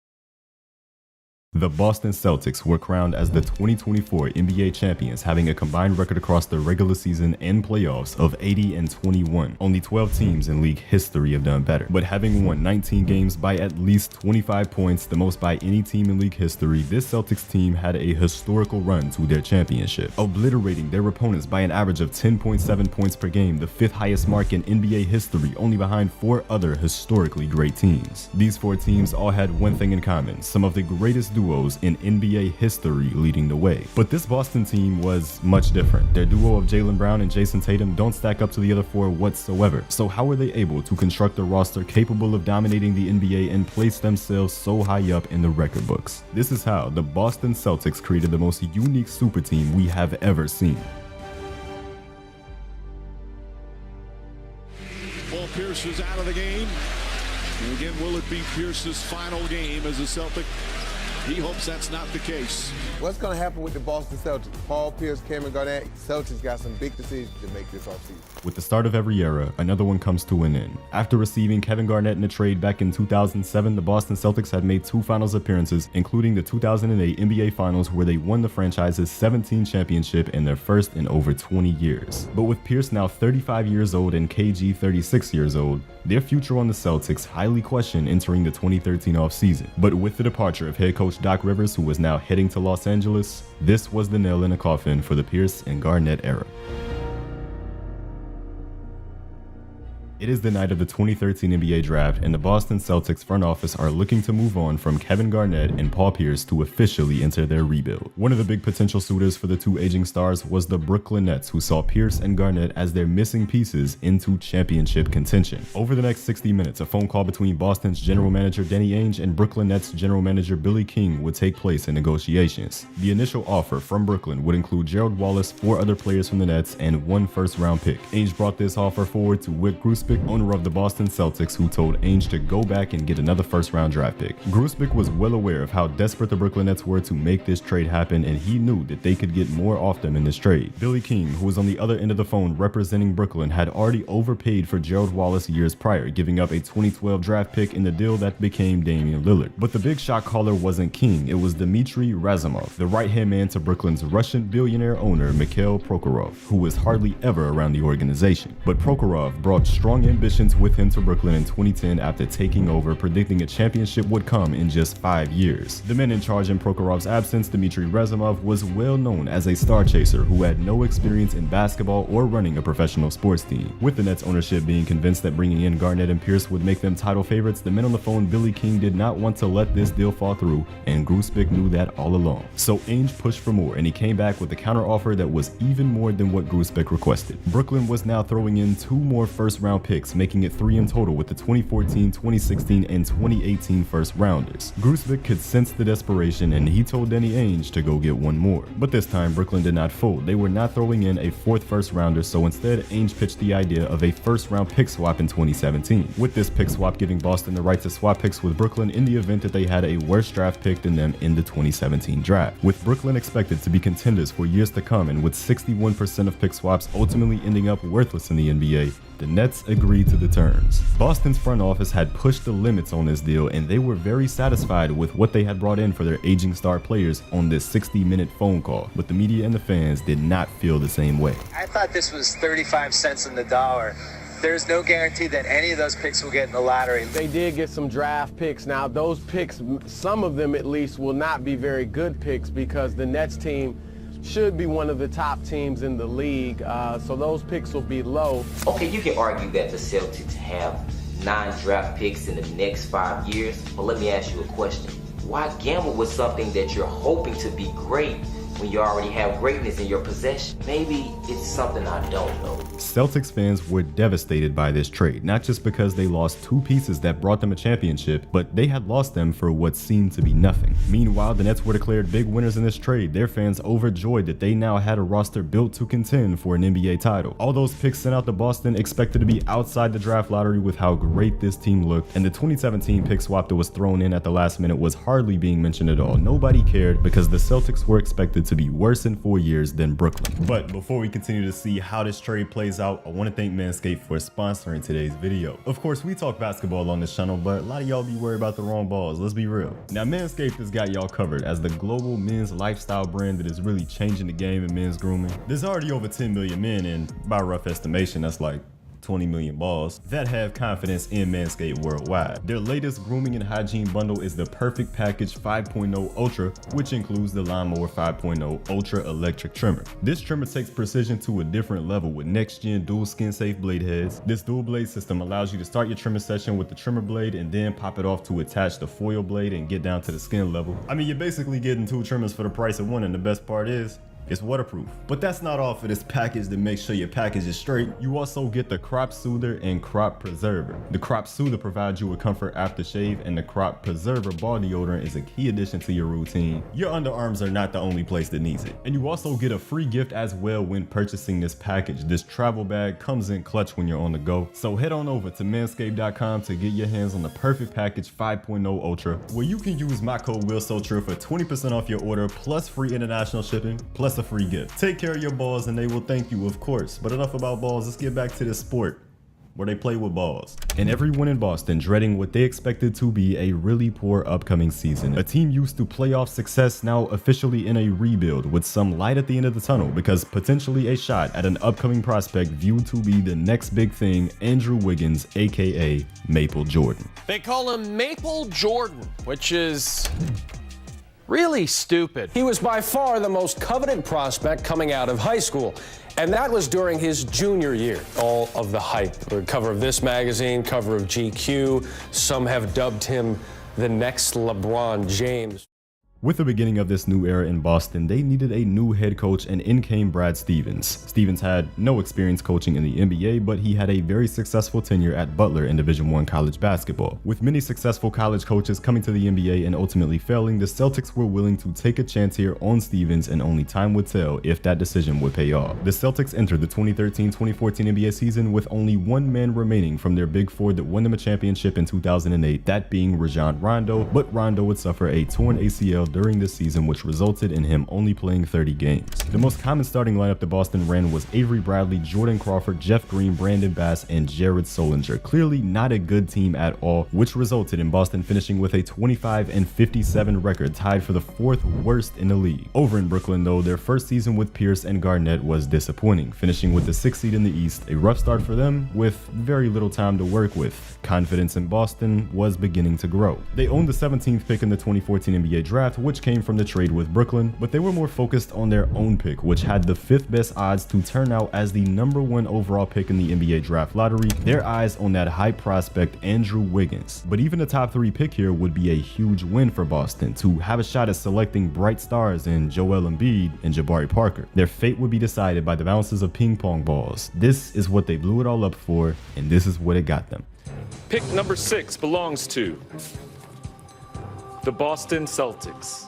Not the outcome that they wanted. Boston would have to settle for whatever the 6th pick would give them. The Boston Celtics select Marcus Smart from Oklahoma State University. So before we talk about Smart, what is this signal for Rajon Rondo? I think they could play together, but if I'm Rondo, I'm not happy. The Celtics invested their lottery pick on a player with a very similar identity to Rajon Rondo, both playing point guard with lots of toughness, playmaking ability, and defense, and both lacking an outside jumper. But Marcus Smart was much more physically imposing at 6'4" with a 6'9" wingspan and a strong build, and as Jay Billis described him, a linebacker in a basketball uniform. Known as the toughest player in the draft, the Celtics believed that they got themselves a good one in Smart. The only question now is how it would impact Rajon Rondo. Boston wasn't done in this draft yet though, as they still had the 17th pick from Brooklyn. The Boston Celtics select James Young. Young was a player that was expected to go in the lottery but fell to Boston at 17. Known for his scoring and shooting ability, the Celtics saw him as a good piece to pair with Smart long term. The Celtics left this draft having confidence in their future. But Danny Ainge was still conflicted on what direction to go in. With Kevin Love on the trade market in this 2014 offseason, he pursued and tried to make something happen here and bring the star player to Boston in order to propel them back into contention. But ultimately, nothing that they could offer added up to what Cleveland could, because they offered Andrew Wiggins.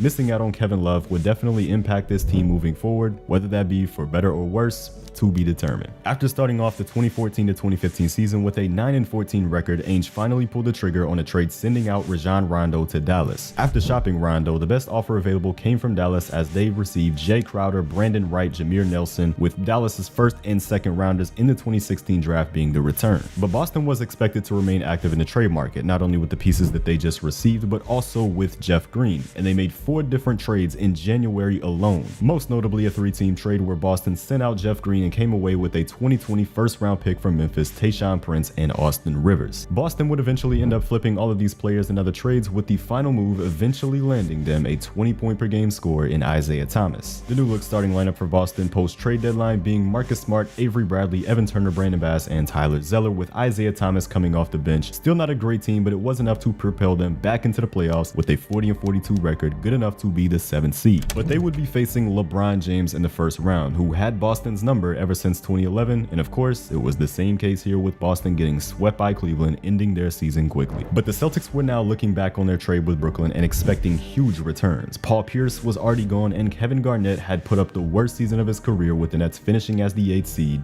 with Darren Williams likely set to leave this offseason. This team was completely imploding. The Celtics did not own their draft pick in this 2015 NBA draft, but Boston was still able to select at number 16, where they took Terry Rozier. They ultimately made no big changes in free agency, but Brad Stevens did experiment with a new starting lineup, making Isaiah Thomas the starting point guard of the team, which proved to be a great decision. Thomas averaged 22-6, making his first career All-Star appearance and leading Boston to their first above 500 season since making the trade, which locked them in for the playoffs as the 5th seed. But 9 spots down the standings in the East sat the Brooklyn Nets, who had a terrible season, winning just 21 games in their first round draft pick owned by the Boston Celtics. Boston now potentially having a shot at the stars of the 2016 NBA draft class in Ben Simmons and Brandon Ingram. But they were first focused on the playoffs, where they matched up against Atlanta in the first round, but as they ended up losing this series in 6 games, it was evident that they still weren't ready for contention just yet. But the draft lottery could completely change that, with Boston owning the Nets pick, because at the top of the class was a player getting compared to both LeBron James and Magic Johnson, a 6'10" point guard that could do literally everything on the court at this point except for shoot. The Ben Simmons hype was real, but to take him, the Celtics would have to get the number 1 overall pick. But even if they got the 2nd pick, Brandon Ingram from Duke was an amazing consolation prize, a slim 6'9" forward with an incredible ability to score, drawing comparisons to Kevin Durant. Anything past these 2 picks here would be uncertain. A top 2 pick here would be huge for Boston, and they had a very strong chance. And then there were just 3 remaining teams. The 3rd pick in this year's draft goes to the Boston Celtics. Boston just missing out on a shot to take one of the top 2 players of this draft class. They would need to get creative here with the 3rd pick. The prospects that Boston was eyeing here included the fan favorite Chris Dunn, followed by Buddy Hield, Jamal Murray, and Dragan Bender, but the Celtics' final decision came as a surprise to everyone. The Boston Celtics select Jaylen Brown from the University of California, Berkeley. The immediate reaction to this pick came with surprised faces and boos from Celtics fans. Say that the reaction from the crowd here at TD Garden was overwhelmingly negative would be an understatement. Gruspick, who announced the pick at TD Garden, said in an interview that in his 14 years owning the Celtics, announcing that Jaylen Brown pick was the worst boos he had ever gotten. If not Chris Dunn, the majority wanted this pick traded for a big name like Jimmy Butler or Paul George, and selecting a player who was questioned as a prospect by writers due to underwhelming numbers came as a disappointment to everyone. But all that mattered was that the organization believed, and new Boston Celtic Jaylen Brown believed. This guy is our guy, and he's our guy for the future. So we're pleased to make the pick, and we're very glad that Jaylen Brown is a Celtic.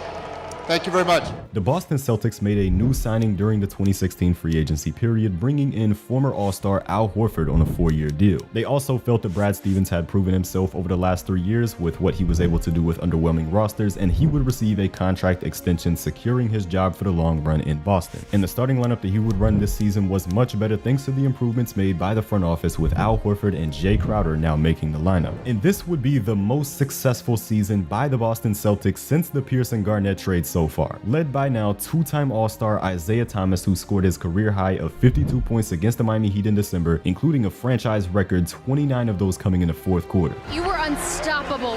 MVP chants broke out. What does that mean to you? A blessing from God. I mean, you dream about things like that, especially playing for the Celtics, getting MVP chants, all the great players that did it before me. it's a blessing. I'm going to just keep going. The former last pick in the draft had found himself a home in Boston that loved having him. And this season was very rewarding as he became the shortest player in NBA history to make an All-NBA team at 5'9", and he finished top 5 in the 2017 MVP voting, having himself an incredible year, which led to a 53-win season and the #1 seed in the Eastern Conference for Boston. And suddenly, that 2017 pick swap included in the Pierce Garnett trade by Brooklyn that was deemed as unimportant all those years ago had now become of the utmost importance. Because at the very bottom of the standings in the East was the Brooklyn Nets with 20 wins on the season, the worst record in the league and the best odds at the #1 pick in a loaded draft class. In the upcoming months, the Celtics would have an opportunity to draft one of the big names in Josh Jackson, Jason Tatum, De'Aaron Fox, Lonzo Ball, and the top prospect in the class, Markelle Fultz, to add to their team that already had the best record in the East and a star player in Isaiah Thomas. If it wasn't already evident, Boston had now unquestionably won the Pearson Garnett trade with still another pick to go in 2018. The focus remained on the postseason for Boston, but for their star player IT, he was entering these playoffs nursing a hip injury. Thomas knew that this Celtics team could get far, so he chose to play and fight through injury for his team instead of getting a season-ending surgery. But just days before Game 1 against their first-round opponent in Chicago, tragedy struck for Thomas. Tragic news affecting Boston Celtics star Isaiah Thomas. His sister was killed in a one-car accident early Saturday morning, according to Washington State Police. I'm sure Celtic fans would like to know just how you're doing. How are you doing? And I'm just taking it day by day. I'm not.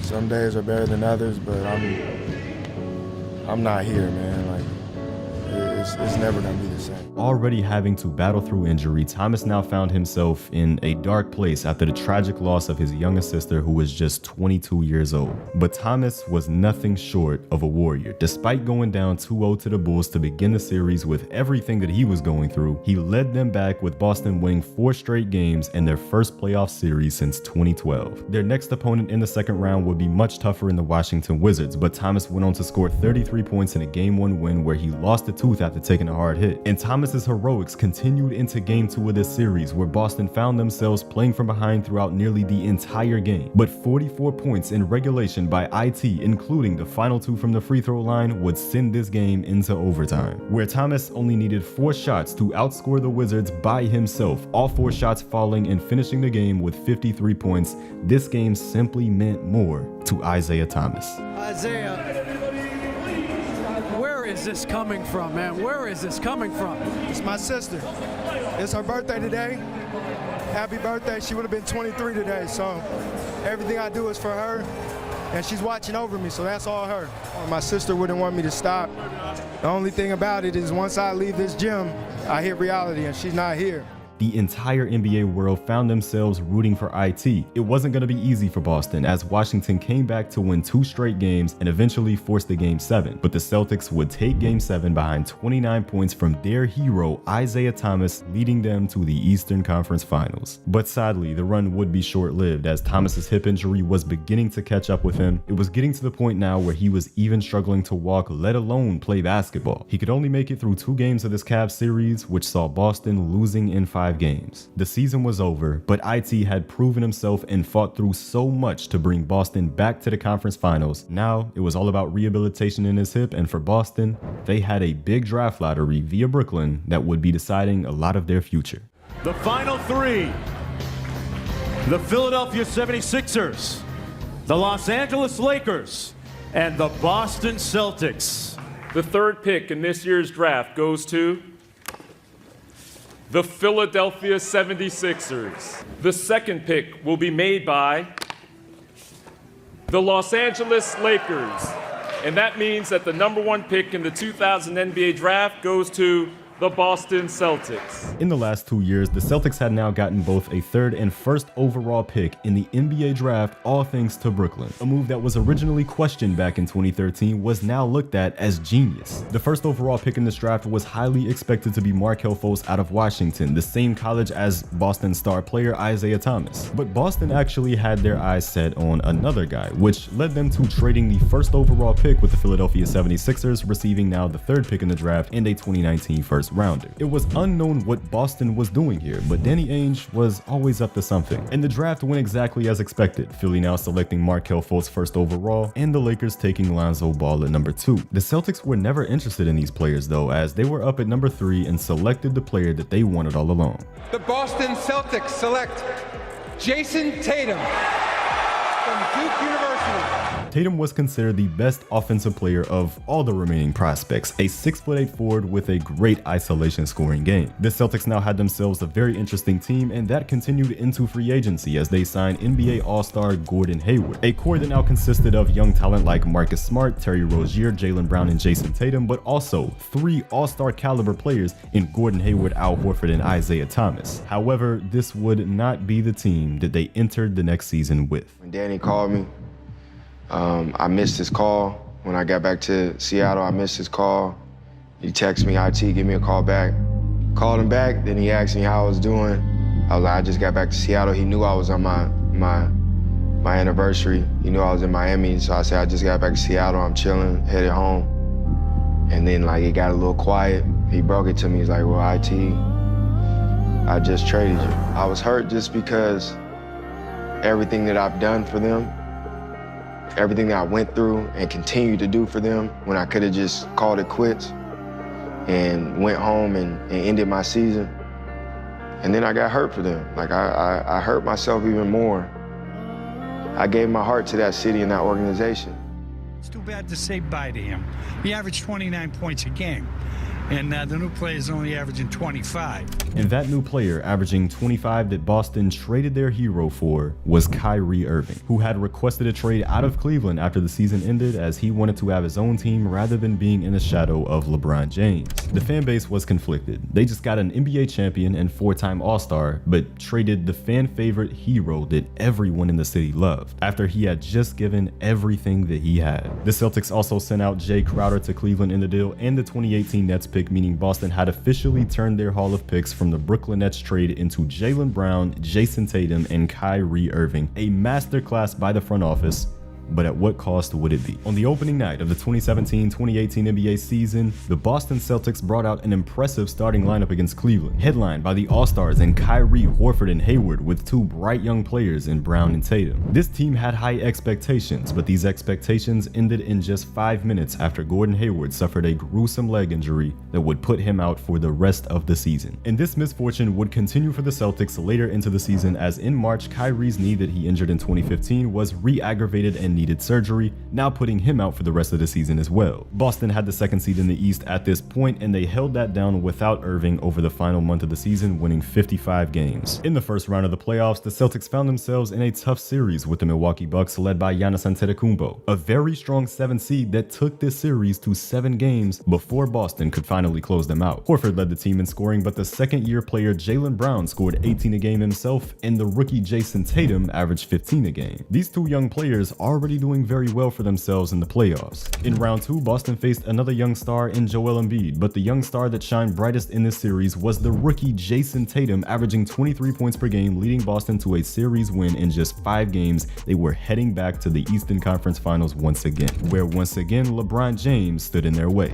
But the team surrounding LeBron here was nothing like the ones they had faced before without Kyrie Irving. Isaiah Thomas didn't work out for the Cavs, and he was traded at the deadline, which left this Cavs team as an absolute mess. Boston could really make some noise here, and they did exactly that, beginning the series with 2 straight double-digit wins powered by 23 points by Jaylen Brown in each. The 21-year-old who was booed for his selection on draft night now being the ones who put Boston 2 wins away from an NBA Finals appearance. But on the road, the C's slipped up over the next 2 games, allowing Cleveland back into the series before defending home court again in a Game 5 win behind 24 points from Jason Tatum, and Cleveland ultimately responded in Game 6 to force Game 7, which LeBron had not lost in 10 years, and that continued today. Boston had an unbelievable run. They were without 2 all-star players here in these playoffs and still got 1 win away from the NBA Finals with their young stars shining bright. 19-year-old Jason Tatum and 21-year-old Jaylen Brown being their best players. This team had built something special, and if Kyrie Irving, who was returning from surgery, was truly as advertised, they were about to do something major next season. Especially now, because LeBron James was headed out west to the Los Angeles Lakers, a player that had tormented Boston over the the last 8 years, eliminating them from the playoffs 5 times. The East was wide open, and it was all for their taking. And Kyrie Irving says that he is in it for the long run. You guys will have me back. I plan on re-signing here next year. Boom! So. In the draft, Boston selected Rob Williams with their late first rounder. They re-signed Aaron Baines and re-signed Marcus Smart, who had become an elite defender on the perimeter and a true vocal leader on this team. And because of that defensive ability that he had, he would eventually get the nod to be in the starting lineup next to Kyrie Irving in the upcoming season. However, the opening night starting lineup was Kyrie, Hayward, Brown, Tatum, and Horford. But as the season went on, Hayward and Brown would be taken in and out of the starting lineup very often. Brad Stevens' preferred lineup eventually becoming Kyrie, Smart, Marcus Morris, Tatum, and Horford, with Gordon Hayward and Jaylen Brown coming off the bench. This team just had too much talent to even manage. So for this team to finish with just 49 wins on the season, having the 4th seed in the Eastern Conference, it was disappointing. Even more so when factoring in their huge expectations. Following one of their biggest losses of the season to the Toronto Raptors back in February, Brad Stevens said, "We have to be a lot more connected as a team." And Marcus Smart doubled down on that, saying, "That's been a theme for a while. Nobody is together." This month of February became increasingly tough for the Celtics locker room though, as the team just struggled. Kyrie Irving called it a trying year for the team as he said, "We basically have a bunch of young men in our locker room that feel like they're capable of doing a lot more than they're doing. That's okay, but there's maturity that you have to have. There's a professionalism you have to really showcase every single day. That's what the great ones do." And with Kyrie and KD floating around with each other a lot during the All-Star weekend, concerns were raised for Boston that his promise to re-sign may go unkept. Kyrie's gone. That Kyrie Irving will not be in Boston next year. This ain't the place for Kyrie Irving. Come July 1, he's gone. This will be Kyrie Irving's final season with the Celtics. When I look at the team, what I see are guys who don't want to play with Kyrie. They play better when he's not on the court. Regardless of everything going on though and what the narrative was, Kyrie Irving still said that everything would be fine because I'm here. And in the first round, he was absolutely right as the Celtics swept the Indiana Pacers behind a 22-point per game series from Irving. And then in game 1 of the second round, Boston shocked the first seed Milwaukee Bucks with a blowout win on the road. Maybe all along, everyone was overreacting to the Celtics locker room turmoil. But over the next 4 games, the Celtics performed terribly, with Kyrie Irving averaging just 19 points per game and shooting 30% from the field in those 4 games. A miserable performance from him and the rest of the team, going down as possibly the biggest disappointment of the season, losing in 5 to Milwaukee. And Kyrie Irving ultimately did go back on his promise to the fans, leaving Boston in free agency to go and join the Brooklyn Nets with Kevin Durant. Al Horford also left the team along with Aaron Baines and Terry Rozier, but with Rozier's departure to Charlotte, they were able to pull off a sign and trade, bringing in former All-Star point guard Kemba Walker, which seemed to be a decent replacement for both Irving and Rozier. Romeo Langford will be taken in the draft with that pick the Boston got back in 2017 from Philly, and they also went on to select Grant Williams. With Horford and Irving departing though, this opened up some serious opportunities for the Celtics young stars in Jason Tatum and Jaylen Brown, who have shown some serious promise. The Celtics were now all in on these 2 players. They were the priority and they were the future. And during the 2020 NBA season, they both delivered career years, Tatum averaging 23 points per game, making the All-NBA 3rd team, and Jaylen Brown averaging 20 points per game. But this was probably the weirdest NBA season ever because,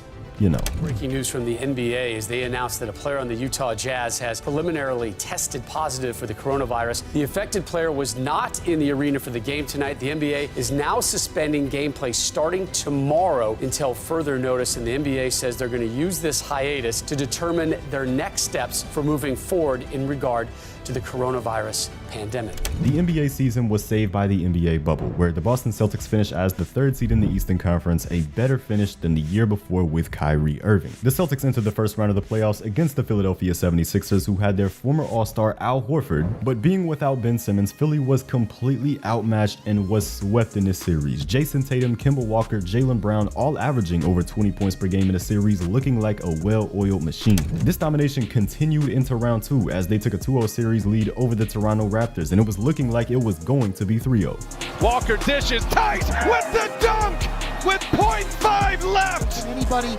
coming to the ball. Series on the line. Anunoby got it off and it goes. But OG didn't let that happen. This series eventually went to a 7th game, which Boston won behind their young stars combining for 50 points. Both of them averaging over 20 a game in a series to make now their 2nd conference finals together, this time facing the Miami Heat. And while Brown and Tatum both played extremely well in this series, they simply did not have enough yet to take down this Heat team, losing the series in 6 games. Regardless, this season was definitely a step forward for this new core that Boston believed in. The offseason saw Boston drafting Peyton Pritchard and Aaron Nesmith, and they would lose Gordon Hayward in free agency. But all that mattered now was building around their 2 young stars and heart and soul of the team, Marcus Smart, who was coming off of his 2nd first-team all-defensive appearance. And once again, Brown and Tatum took a big step up in their production as a duo, but a season riddled with COVID and injuries to Jaylen Brown, Marcus Smart, and Kemba Walker derailed them, finishing as the 7th seed in the Eastern Conference, setting up a difficult playoff matchup against the Brooklyn Nets, who were headlined by a dominant offensive trio, including former Celtic Kyrie Irving. As expected, Brooklyn easily took the first 2 games of the series, with Jaylen Brown being unavailable, but in Game 3, Jason Tatum had the performance of his life, leading the Celtics to an improbable win, dropping 50 points, absolutely willing his team to victory. But against this team, that level of heroics was not replicable, and the undermanned Boston Celtics inevitably lost this series in just 5 games.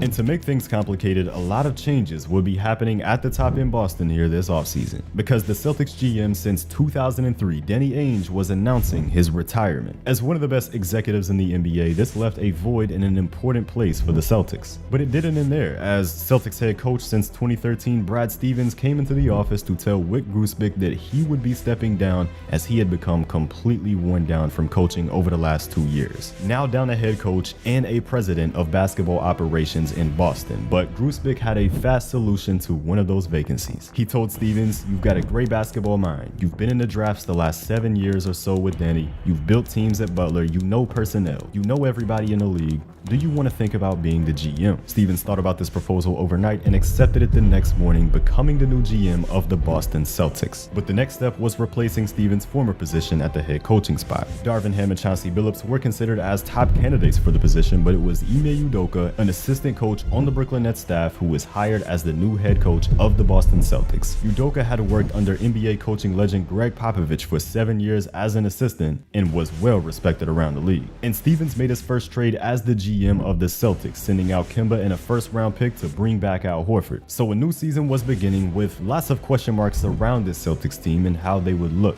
After years of having IT, Kyrie, and Kemba, Marcus Smart would now play the role as the team's point guard. A new coach in Ime Udoka brought in, not having experience in being a head coach beforehand, and even a question around who would be the team's 5th starter. But the 5th starter question became maybe the least of their concerns, as through the first months of the season, this team was an absolute atrocity, beginning the year with an 18-21 record as the 9th seed in the conference. This team was going nowhere, and the hiring of Ime Udoka was in question, seeming now to be the wrong guy for the job. Jaylen Brown and Jason Tatum's cohesion was in question, and Marcus Smart even expressed his frustration with those two not looking to make plays for others. But on January 29th, something changed in Boston following this win against New Orleans, because they went on to win 11 of their next 12 games, with Jaylen Brown tweeting out on the 31st of January that the energy is about to shift. From this point on to the rest of the season, Boston answered every question that anyone had about them, as they had the #1 offense and the #1 defense in the entire league. A trade at the deadline to bring in Derek White from San Antonio certainly helped, bringing in a key bench player, which they sent out Romeo Langford for. Remember that he came in from the 2017 trade with Philly, meaning Boston had now turned the 1st overall pick in that draft into both Jason Tatum and Derek White. But everyone else on the team also stepped up significantly. The duo of Brown and Tatum with their usual scoring, but also development as playmakers. The return of Al Horford this season as the floor spacing big man that he is, with his strong defense being so important to the Celtics. Rob Williams secured the role of the 5th starter on this team with an incredible defensive season as their anchor, being selected as 2nd team all defense. But Marcus Smart got his 3rd first team all defensive selection, and this year was rewarded with the most prestigious defensive award in basketball for his efforts, the Defensive Player of the Year, making him the first and only point guard since Gary Payton to win it. After climbing from the 9th seed all the way to the 2nd seed in the East by the regular seasons, and Boston would now be facing the Brooklyn Nets in the first round of the playoffs again. But Brooklyn had their own issues this year, hence why they were the 7th seed. James Harden was traded, and Kyrie Irving and Kevin Durant missed a combined 80 games. Regardless, they would still have both of these stars available for the first round series against Boston, where many people were projecting an upset and Brooklyn taking the series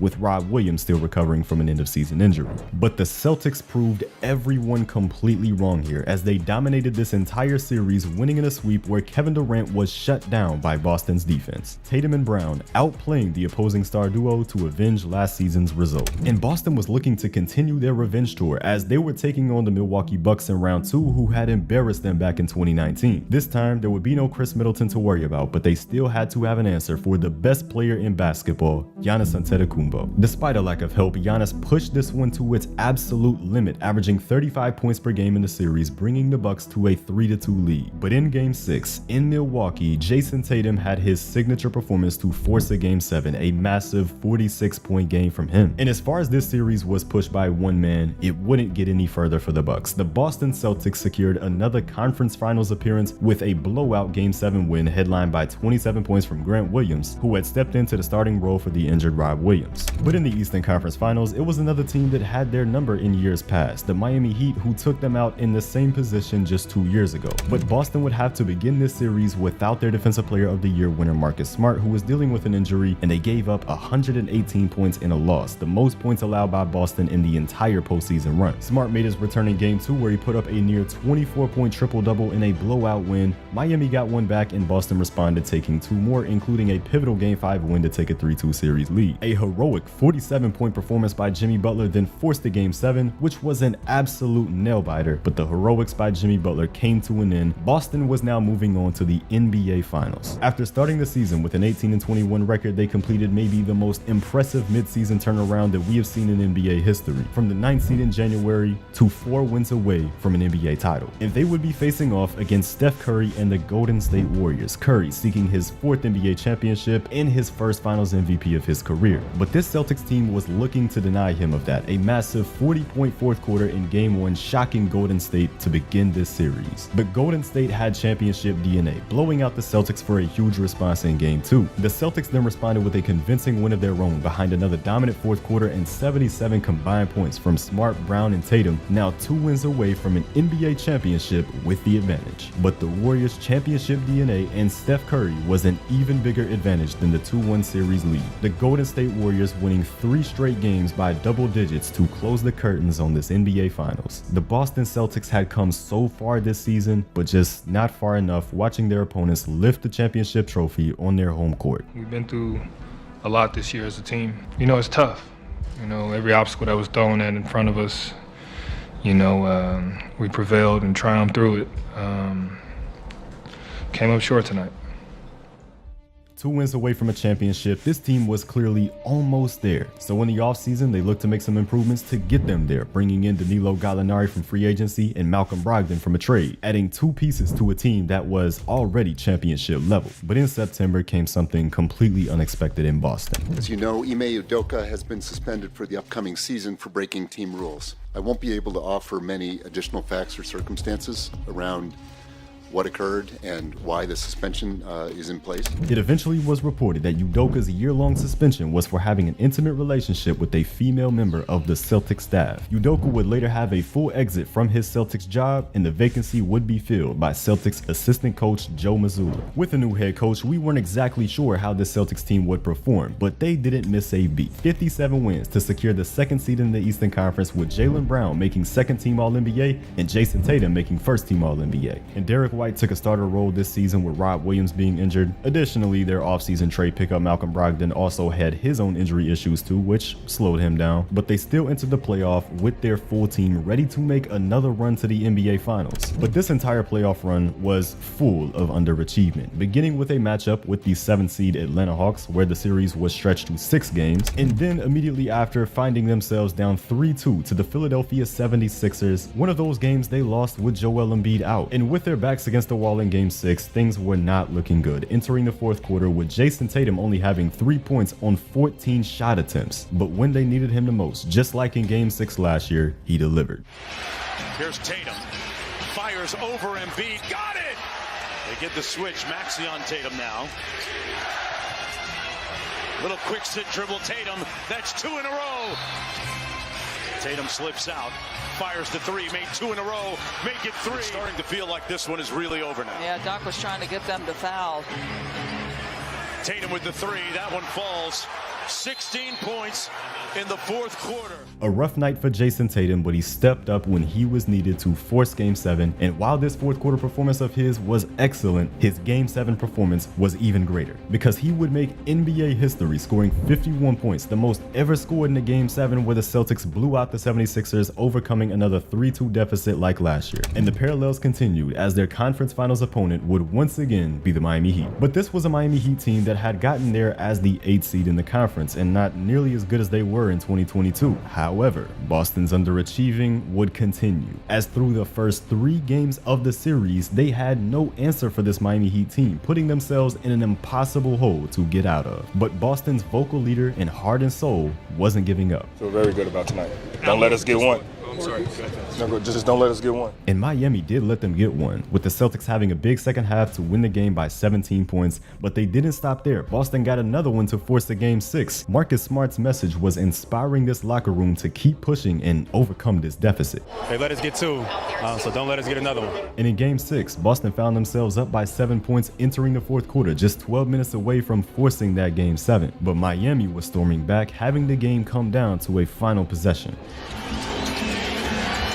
It's off to Smart for the 7th game. Tremendous tipped in, but the buzzer sounded. The offensive rebound. Oh, he got rid of it. That's a Celtic win, and we're going to Game 7. Derek White, who was already having a strong playoff run, ultimately being the Celtics' savior, being now 1 game away from NBA history and another finals appearance. But Game 7 began tragically for the Boston Celtics. Outside it goes. Tatum won the fire in the lane, crashing into Vincent. And he twisted an ankle, perhaps. He did, the left one. Tatum would play 42 minutes in this game, fighting through his ankle injury all he could, but with this, and the Celtics shooting an abysmal 9 for 42 from 3, they would lose by 19 points, ending their season a win away from back-to-back finals appearances, and it would be yet another offseason of controversy in Boston. The Celtics had themselves a big decision to make in free agency regarding Jaylen Brown and his contract situation, but before that even got started, a trade broke. The Boston Celtics made a move for Kristaps Porzingis, a player that 9 years ago they told they would select on draft night with their 6th overall pick, but as he withdrew his name from the 2014 NBA draft, the Celtics instead took Marcus Smart. But now Boston was going to have the best of both worlds with both players, as the package would have Danilo Gallinari being sent out to Washington and Malcolm Brogdon being sent out to the Clippers in a 3-team deal, but the Los Angeles Clippers pulled out of this deal at the last minute due to concerns over Malcolm Brogdon's injuries. A chance at a huge pickup for the Celtics falling through, but they still had a backup plan that would not be well received by the fan base because it ultimately sent Marcus Smart to the Memphis Grizzlies as they got a new 3-team deal done, bringing in Kristaps Porzingis. It seems like the city a lot of people been down about the trade. They didn't want to lose you. It seems like a collective kind of depression. People trying to get over what happened. I grew up here, 9 years here, in the city. I just built a special bond with the fans and the people of Boston. They're devastated. The city is devastated. And I understand why. We grew up together, so it's definitely tough. It's definitely hard to say goodbye. I know talking to some of these fans, I definitely get emotional. My brother, my teammate, one of my best friends is not on the team anymore. I learned so much from Marcus. His journey won't feel the same without him, to be honest. This Celtics organization had continued to grow the reputation of business first over the last decade, and with Jaylen Brown's contract situation, it was very possible that he could be next. With him making a 2nd-team All-NBA appearance, he was up for a Supermax contract extension worth over $300 million. That would make him the highest paid player in NBA history. A lot of money for someone considered to be the team's 2nd option with so many other players to pay. If Boston wanted, they could sign Brown to the Supermax and move him in a sign-and trade to another team, getting assets back while avoiding having to pay Brown that much money. But eventually, that contract was signed and there was no trade. The Boston Celtics were committed to Jaylen Brown, even if it cost them $300 million, which was now being considered as the worst contract in NBA history by so many fans. Brown and the Celtics were getting absolutely clowned for this on social media, especially after how the last 2 seasons had ended in disappointment for them. All Brown could do now is just prove everyone wrong. But Boston still wasn't done with this offseason, as a month later, after Damian Lillard was traded to Milwaukee, former Buck Drew Holiday was made available by the Portland Trail Blazers. In Boston, Boston moved two of their injury-prone players from the last season in Malcolm Brogdon and Rob Williams for Drew Holiday. They got their replacement for Marcus Smart and now had completed the most stacked starting five in the entire league. 5 players with high-level two-way capability. Brad Stevens had performed a masterclass to complete this team, making the Celtics the favorite to win the 2024 NBA title. And over the course of this entire regular season, they showed exactly why. This team finished with the best record in the league, winning 64 games. But not only did they win 64 games, they won them in dominating fashion by an average margin of over 11 points per game. Boston finished with the league's best offense and the 3rd best defense. They had 3 different players averaging at least 20 points per game and their other 2 starters making the all-defensive second team. An entire starting lineup put together through a series of trades over the last 11 years now finally coming to fruition. They just had to finish the job in the playoffs, which up to this point, they hadn't done. And the postseason started strong, facing the Miami Heat, who were without Jimmy Butler, a series winning 5 games. Then they took on the Cleveland Cavaliers in round 2 and won that series in 5 games. And in the Eastern Conference Finals, Boston swept the Indiana Pacers, getting to the NBA Finals with a 12-2 record thus far in the postseason, their $300 million man holding up the Eastern Conference Finals MVP trophy. But Boston didn't come all this way for their dominance to stop there like it did in 2022, as in the NBA Finals, they completely dismantled Luka Doncic and old familiar face Kyrie Irving, who led the Dallas Mavericks. A quick series finished off in 5 games with the man who was booed on draft night and tarnished on social media being the MVP of the finals to win a NBA championship. A NBA championship that was built over 11 years. A championship that was built over many sacrifices, and a championship that was built over absolutely genius management from the Celtics front office. Constructing a team that was simply better than everyone else, where the top 6 players were all acquired through a trade. The construction of a team that began over a decade ago with one era ending and another one beginning.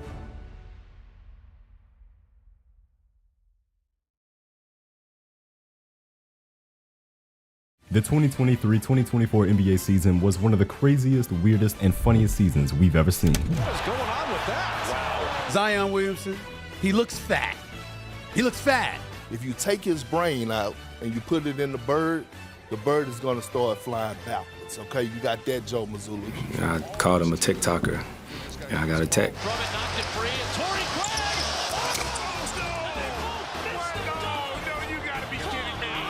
I'm sorry, before I finish. You subscribe to Will So True? Do I subscribe to you? I do not subscribe. So you can't interview me then. But now that it's all over, it's time to revisit this crazy season and all the moments that defined it. With every NBA season, the craziness always begins and sets us up for what's to come with the NBA offseason. And this offseason was especially wild because a 7'5" alien, Victor Wembanyama, was set to make his arrival into the NBA after being drafted by the San Antonio Spurs at number 1. Once again, the Spurs getting lucky in the draft lottery, allowing them to take a future all-time great big man at number 1. History loves to repeat itself. But 500 miles north in Oklahoma City, another lanky big was ready to make his debut season in the NBA after having to sit out all of last year with an injury. Chet Holmgren would be fighting for that Rookie of the Year award just as hard as Victor, a race between a unicorn and an alien. What a time to be alive. Every NBA offseason though is full of its trade rumors and free agency rumors, and it was the Boston Celtics who got us started with the trade season as they sent off former Degenerate Flopper of the Year award winner Marcus Smart to Memphis in a 3-team trade, where they received Tingus Pingus from Washington. The Wizards were then involved in another blockbuster trade a day later, sending off Bradley Beal, blowing up your team the year after the Wembanyama draft. Genius fucking plan, guys. But Beal was sent off to Phoenix for Chris Paul, Landry Shamet, and some draft capital. Of course, with CP3 now being older than NBA YouTuber 2 for 1, he now had no role with the rebuilding Wizards, so he was sent off to the Golden State Warriors in a trade for Jordan Poole. After Draymond rocked his ass in that practice a year ago, their relationship remained damaged, so the Warriors were forced to make a choice between Draymond and Poole. They chose 33-year-old Draymond. But there were also many trade rumors around 2 big star players in Damian Lillard and James Harden. Dame requested out of Portland after 11 years of not having a shot at the championship, and James Harden had a whole lot of drama with his GM Daryl Morey, because James Harden and his camp wanted a deal for 2 years with Philly with the team option on the 2nd year of his contract, and his camp was under the impression that Harden would receive that. Philly said they would make a strong offer when they were allowed to, but Harden didn't buy that and he wanted a trade. Harden thought that trade was going to happen fast, but it didn't. Daryl Morey is a liar, and I would never be a part of an organization that he's a part of. Let me say that again. Daryl Morey is a liar, and I would never be a part of an organization that he's a part of again. And these statements ended up getting James Harden fined $100,000 by the league. What do you want James Harden to do? Send that to them in pennies?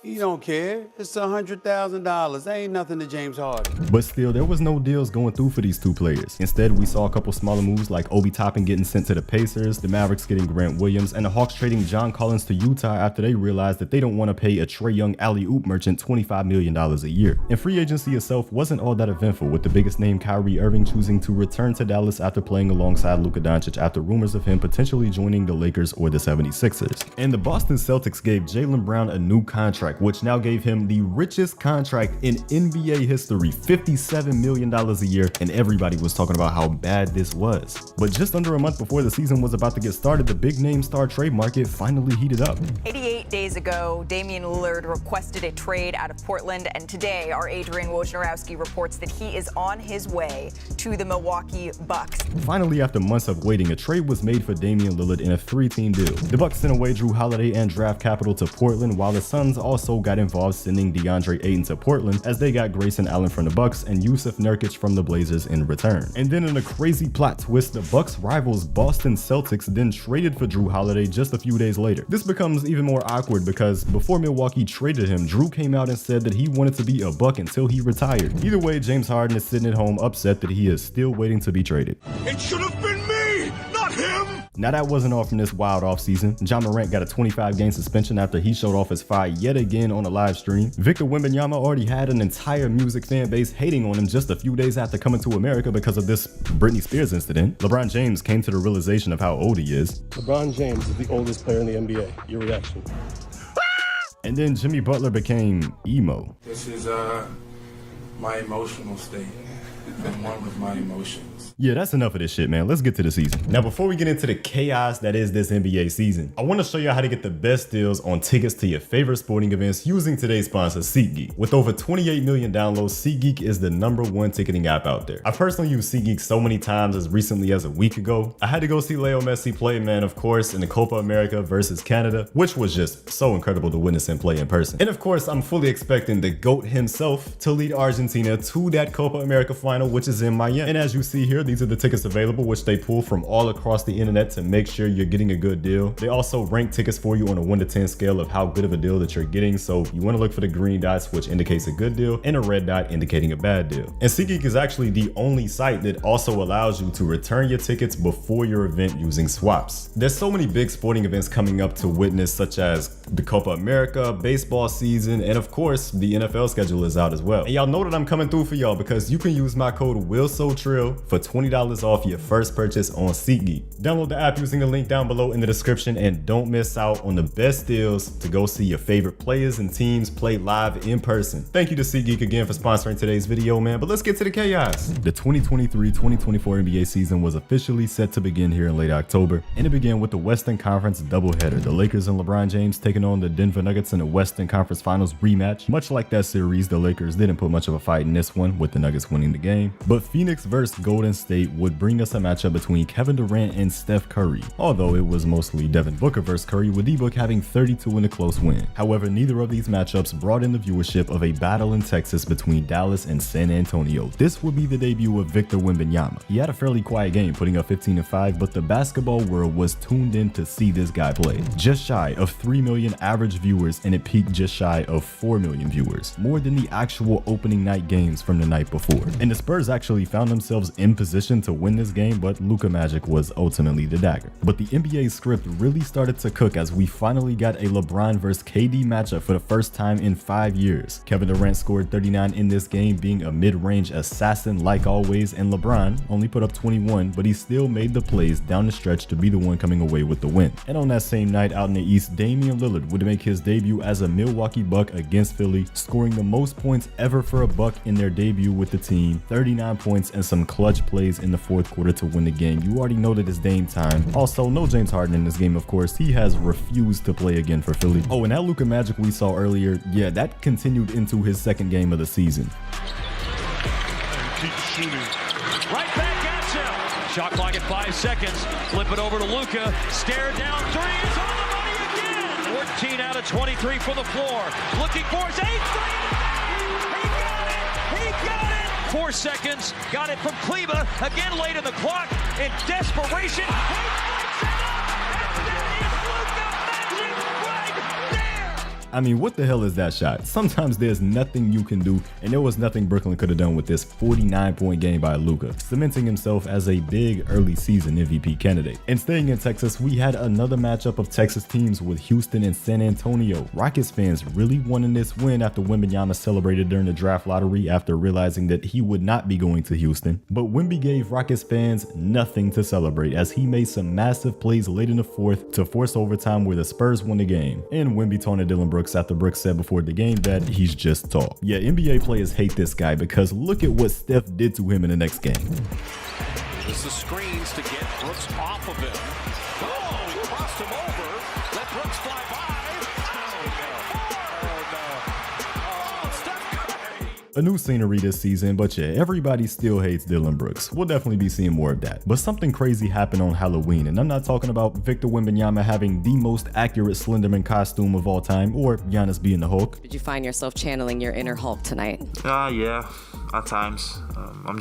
I'm doing this for my kids, man. It wasn't any of that. It was the trade that finally broke after months of waiting. James Harden was finally moved, and his new team will be the Los Angeles Clippers. The Clippers now had Kawhi Leonard, Paul George, James Harden, and Russell Westbrook. I mean, imagine that team back in 2017. In his first press conference, though, Harden went viral after saying this. I'm not a system player. I am a system. And his comment wasn't looking good. The Clippers went on to lose their first 6 games of the new James Harden era, and he was getting cooked. Because, James, you're not the beard, you're not the system, you're the problem.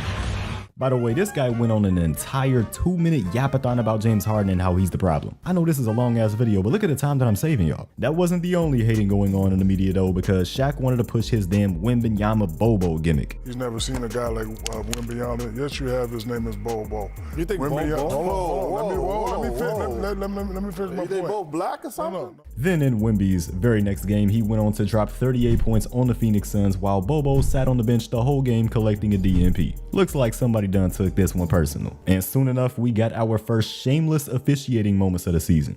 Giannis' third block, he's gonna take it off! Hooray! A hammer like nobody has!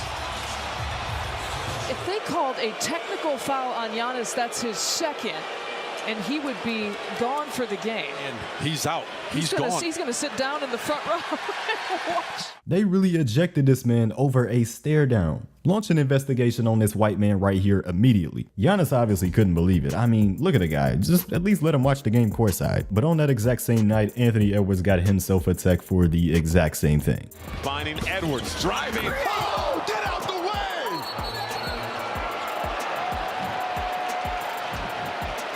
Technical foul is called. I mean, come on, what you want from these guys? You want them to be robots like Kawhi Leonard? Let these humans show basic emotions after a great play. They earned it. On the other end, though, you have Draymond Green, who started choking out Rudy Gobert after a fight broke out in this game between Minnesota and Golden State. This will land Draymond Green a 5-game suspension, with the league just getting tired of his antics and history of being insane. And you're probably thinking to yourself right now, what in the hell is that basketball court? Well, this right here is one of 30 new courts that each team has for the brand new in-season tournament the NBA introduced this season, which we'll get more into that in a bit, because after 6 straight losses since adding James Harden, the Clippers finally broke their losing streak because of James Harden.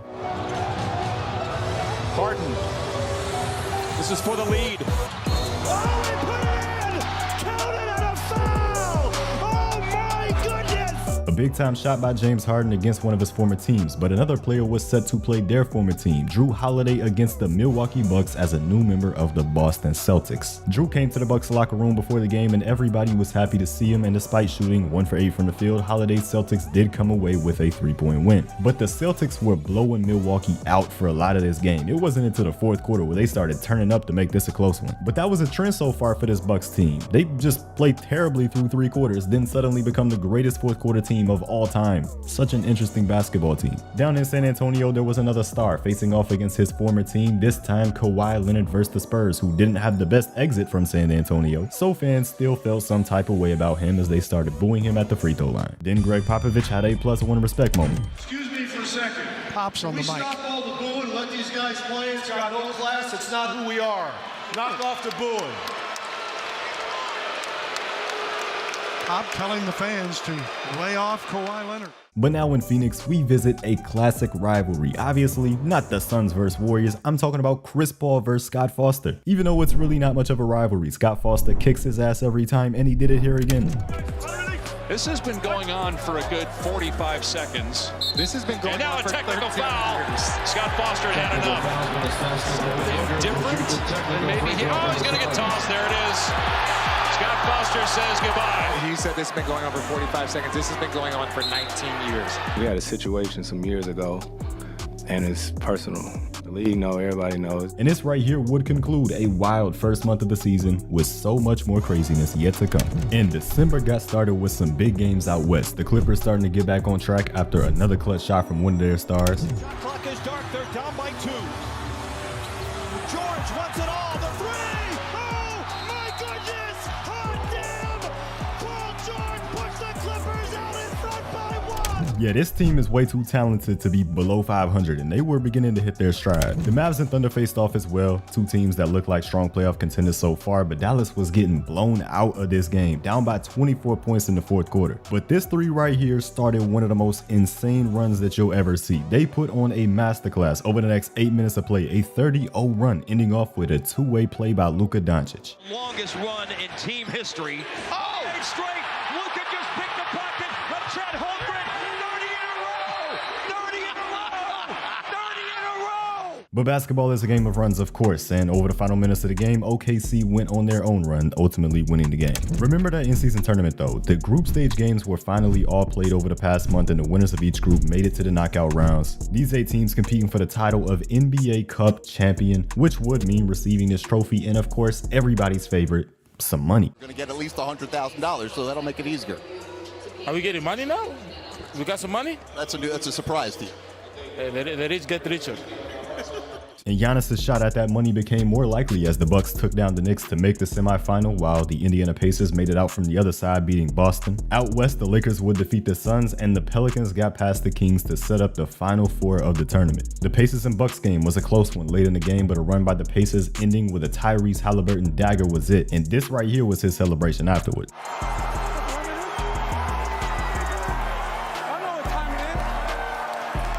That's also a sign of respect and acknowledgement for, knowing my history and knowing what I do.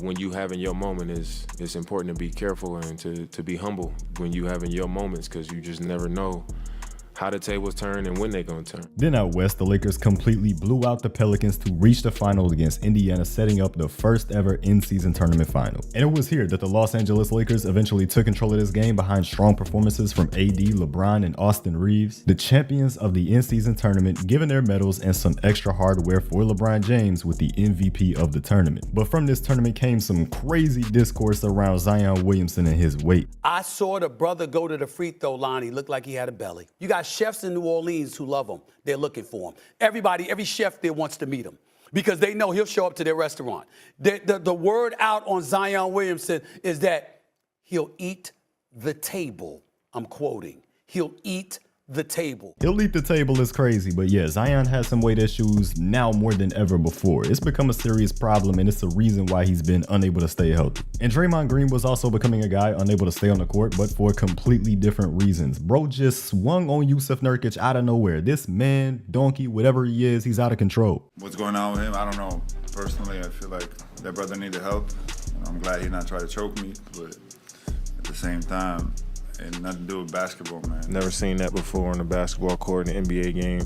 I hope Draymond gets the help he needs. After a 5-game suspension following his last WWE masterclass, this one was of course going to be more serious than that. And it was so serious that the league said, you know what, you just gonna get suspended indefinitely. Of course, we'll be seeing more of Draymond later. But we had a rematch of the in-season tournament semifinal between Milwaukee and Indiana. And earlier in the season, when these teams faced off, Giannis dropped 54 points in a loss. This time around, he somehow increased that. This man went out there and dropped 64 points for the first 60-point game of the season. 2for1 says no one will score 60 or more points this season.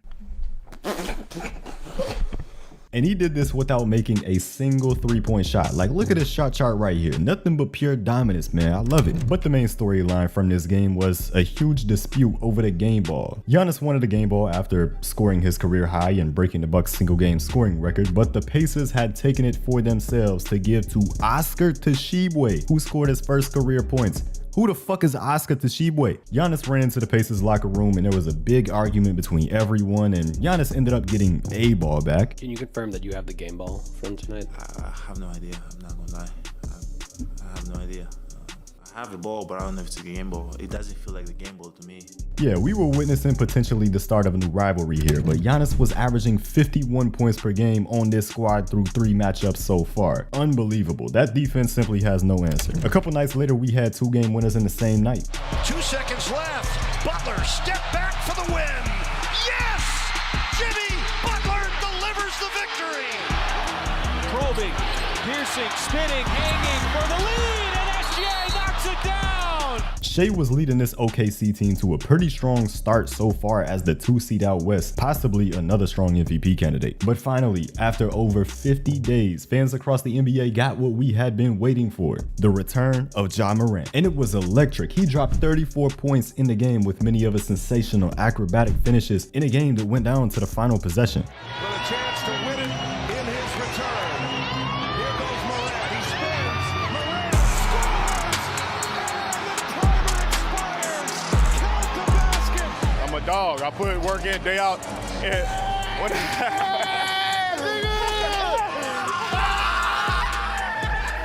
And Memphis went on to win their next 4 games with Ja Morant back. His impact was showing quickly. December 25th was rolling around though, which meant a Christmas Day slate of games. And while it wasn't the best lineup, that final game of the night delivered as Luka Doncic went crazy. He dropped 50 points and had 15 assists, kicking the Suns' ass once again to give them some PTSD for the holiday season. But the holiday season wasn't going too good for one fan base in particular, as over the past months, they had been watching their team lose game after game, literally every single game. The Detroit Pistons lost their 27th straight game at home against Brooklyn, where they were getting booed by their own fans. And the next game was against the Boston Celtics, who had the best record in the league, so everyone was expecting that streak to continue on to 28 games. But hold on, man, the Pistons were actually playing good basketball. They were up by 24 points here, just to blow it all away in the second half and head to overtime where they would eventually lose. We believed in you, Detroit. What the hell was this? But eventually all things come to an end, and it was finally time for that to be applied to the Pistons' losing streak. A close win in Toronto ended their 28-game nightmare. Thank God, finally. And guys were screaming.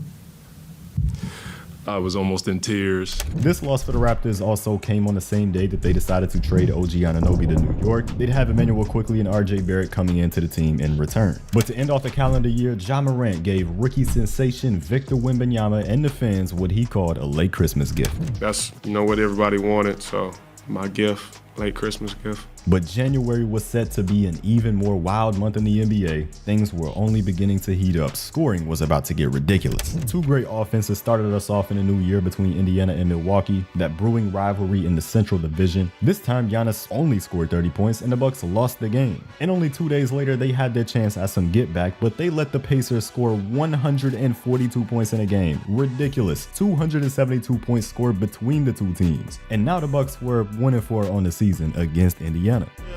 And you think about it. Now, when you go back home and you sleep and you wake up, you think about it. Now, when you go back and work out, you think about it. When you're about to get freaky at night, you think about it. But we ain't done with the Bucks just yet, because the next day they came down to Texas, where Will Sotrill himself was in attendance to see the first matchup of Victor Wembanyama and Giannis Antetokounmpo. It was special. Fake a spin, stuff inside. Look at them guard one another. Trying to poke it away. It's 10th, 12 for Middleton. Wembanyama. Goes down. And puts it down. Lillard out of the Kumbo. Antetokounmpo outside. Under a minute to go. Giannis drives. Drops the sledgehammer. He's going to be able to guard him. The screen, the drive. Oh, it's knocked away by Wembanyama. so many amazing plays in this game by these freaks of nature, and it went down to the final possession as well. Definitely game of the year up to this point. 44 points by Giannis, 27 points by Victor. But you know what? Let's check in on what's going on with Draymond after all the things he's done this season. I had a conversation with Adam Silver, commissioner of our league. I just told him, Adam, it's too much for me. This is too much. It's all becoming too much for me, and I'm going to retire. And Adam said, you're making a very rash decision, and I won't let you do that. Well, damn, this man was about to call it a career, but everyone around him convinced him otherwise, and he would be reinstated after his indefinite suspension after just over 10 games without the team, so that meant Draymond's return was imminent. And just when we got Ja Morant back and he had been playing so well, a shoulder injury that required surgery now put him out for the entire season. Extremely unfortunate season in Memphis going on. Bad officiating made its return though, with the Toronto Raptors being on the unfortunate end of it, and their coach was pissed off after the game. What happened tonight, this is completely BS. This is shame. Shame for the referees, shame for the league to allow this. 23 free throws for them, and we get 2 free throws in the fourth quarter. And this is not happening first time for us. Scotty Barnes is going to be all-star. He's going to be the face of this league. And what's happening over here during whole season, I've been calling it back, it's a complete crap. He wasn't having any of that, man. You gotta respect him calling it out. Hopefully somebody paid off that $25K fine he got in the mail though. Both 1 seeds were set to face off in a big game here with the Wolves and the Celtics, and it was an amazing game, going down to an overtime finish where Jason Tatum put the finishing touches on the game.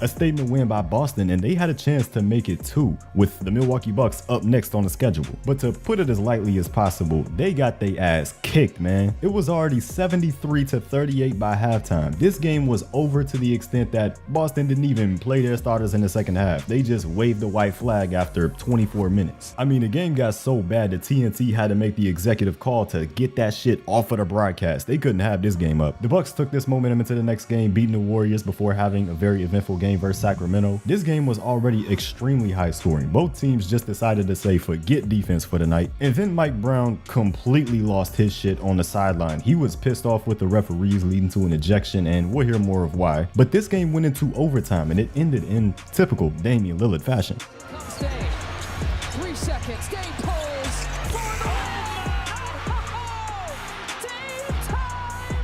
Just another clutch moment from one of the clutchest players in the league, and it got us this great photo. Y'all gotta chill on my guy Thanasis though. He don't got internet, man. You don't really know what's going on. And in the press conference, we got to hear from Mike Brown, and his ass came with the receipts. He got a whole laptop presentation for us. I ain't never seen this before.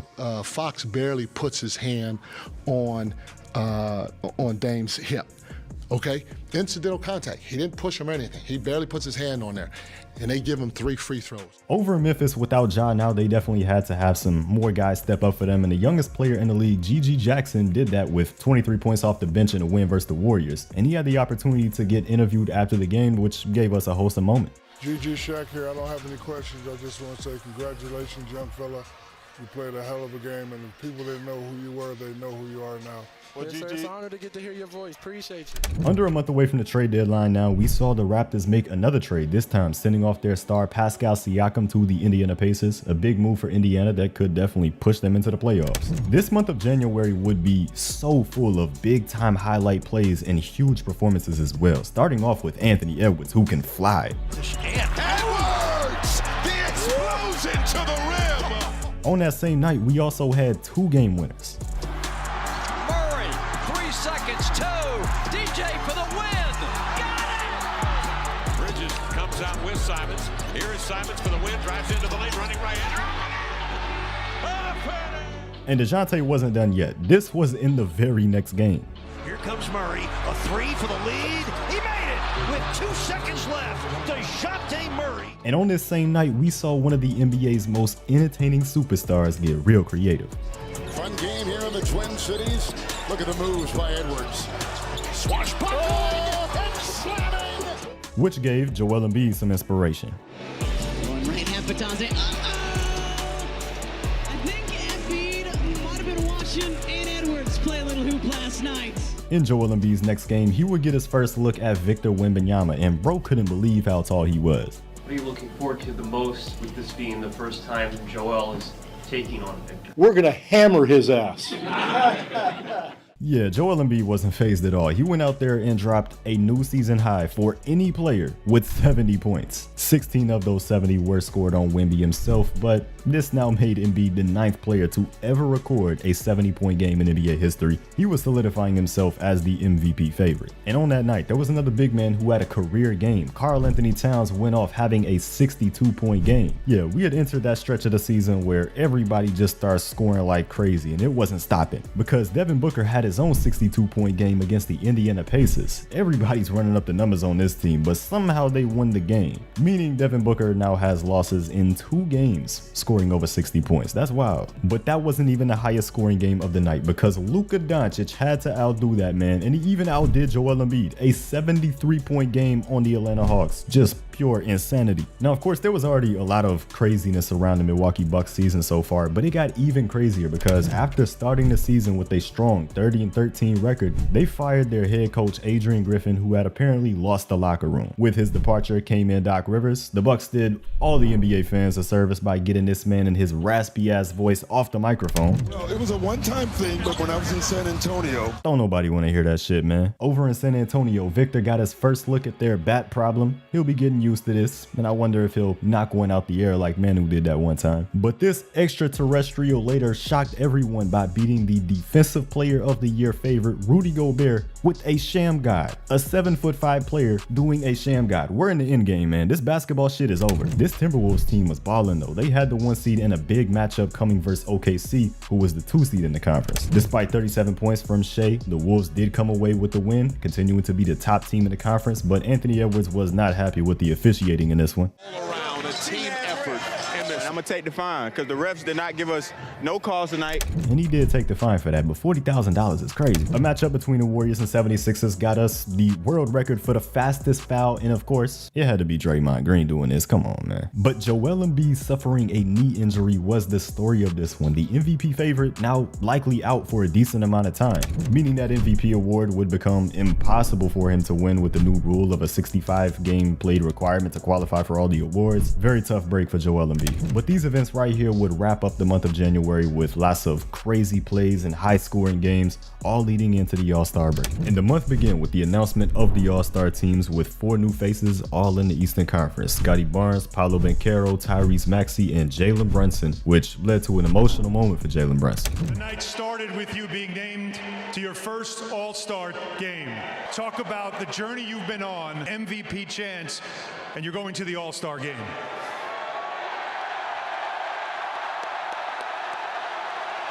I got nothing to say. I got nothing to say. Another All-Star reserve would be Steph Curry, who dropped a 60-point game right after it was announced that he was a reserve. Surprising to not see him be a starter, but 2 MVP candidates in Shea and Luka were just having better seasons. We had some more Dillon Brooks antics the month before between him and Tyrese when he stood over him in the middle of the game trying to be a menace. But Tyrese Halliburton, he remembered that, because after hitting a big-time dagger against the Rockets, he was talking shit straight to Dillon Brooks. Look, he just brings it upon himself, man. Over in Milwaukee, the Bucks were having a rough start since hiring Doc Rivers with a 1-5 start, much different from their 30-13 record before. And with the trade deadline coming up, they were a team that was expected to make some moves. And they did. Not the big moves that people thought was going to happen, but for Patrick Beverley, which is funny just because of the past that him and Damian Lillard have, and now they're on the same team. Although, of course, both players ready to put everything from the past to the side, coming together trying to compete for this championship. A few other smaller moves happened at the deadline. Dallas getting Daniel Gafford, the Knicks getting Bojan Bogdanovic, 76ers getting Buddy Hield, and Dallas getting involved again, acquiring PJ Washington. With Dallas being the 8th seed in the Western Conference and in play-in contention, they were definitely looking to get better, and being active at the deadline was going to go a long way for them. Draymond Green was back in action against Yusuf Nurkic for the first time since he whacked the shit out of him, and they were getting physical, going at it all game. And after scoring on him, Nurk did the 2 small gestures, slapping the floor, and a minute later, Draymond Green did the exact same thing, returning that favor. But Curry put the end to this one. Curry comes free, gets the ball, puts up a three-pointer. Bang!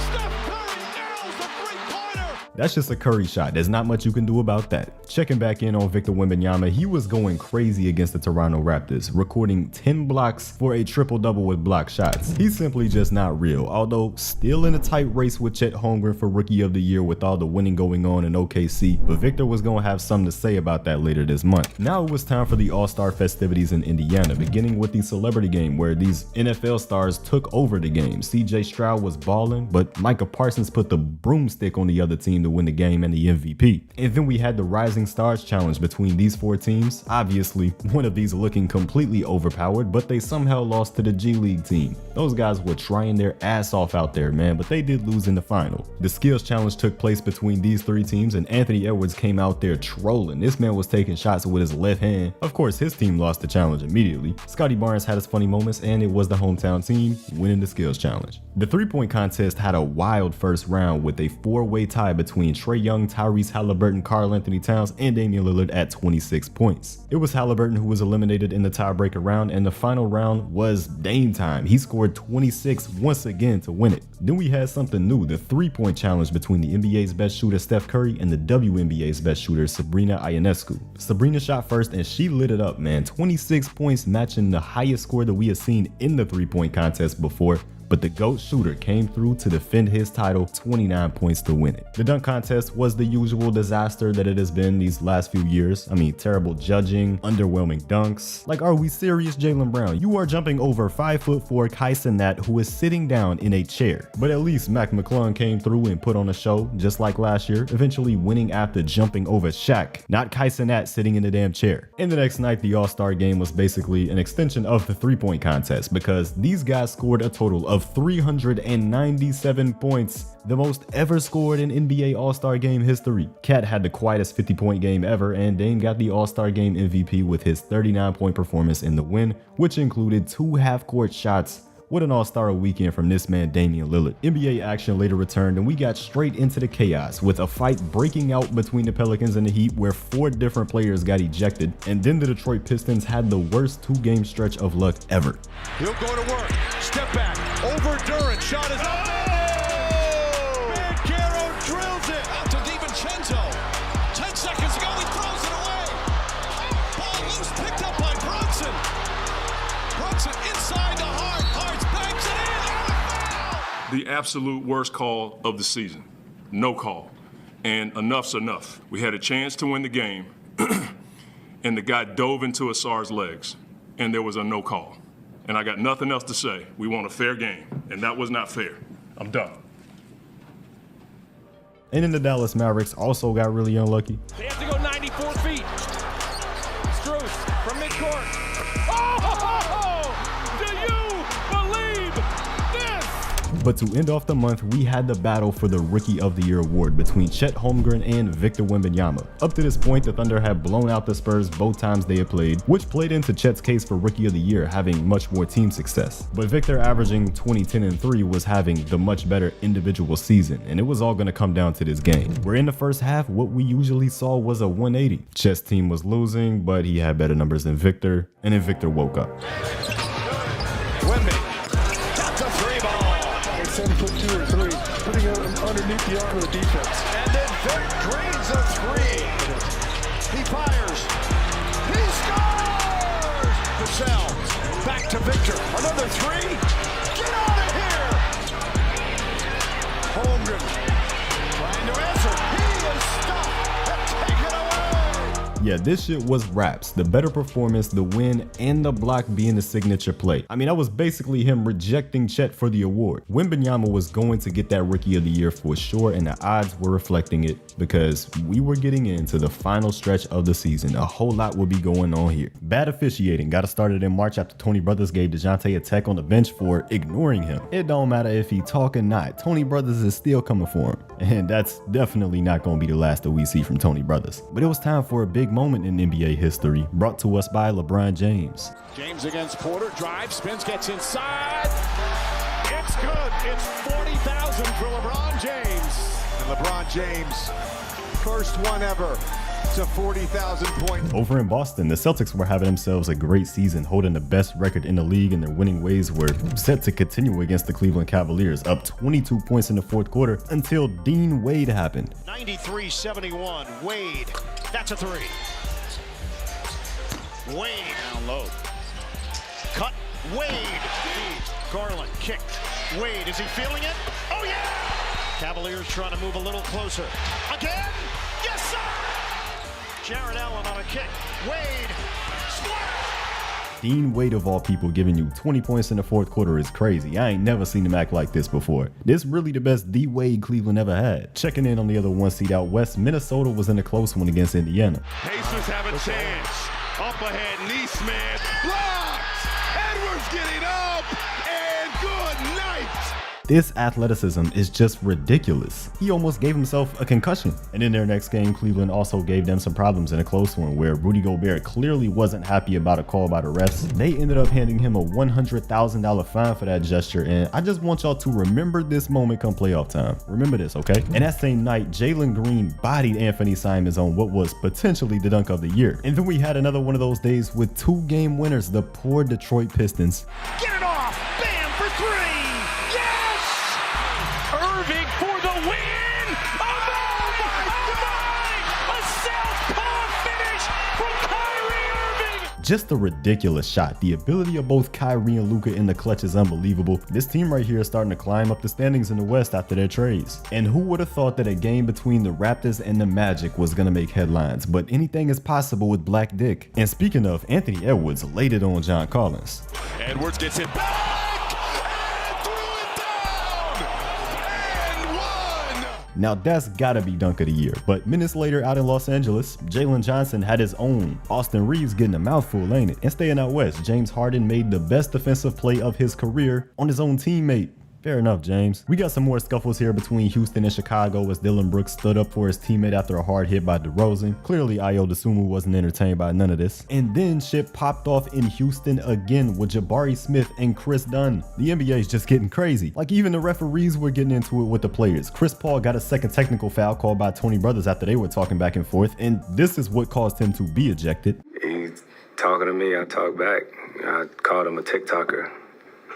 I got a tech. Yeah, that's gotta be a first. What the hell is going on in the NBA? And on top of that, Draymond Green started going crazy again. He grabbed Patty Mills by the neck on this play, was ejected 4 minutes into this Magic game for arguing with the refs, which had Steph Curry crying, and then he did the thing again. You gotta control yourself, Draymond. Now you remember those back-to-back game winners by DeJounte? Yeah, he was making a name for himself in the clutch this season. The floor is spread. It's Holiday. It's Murray from the top. Go!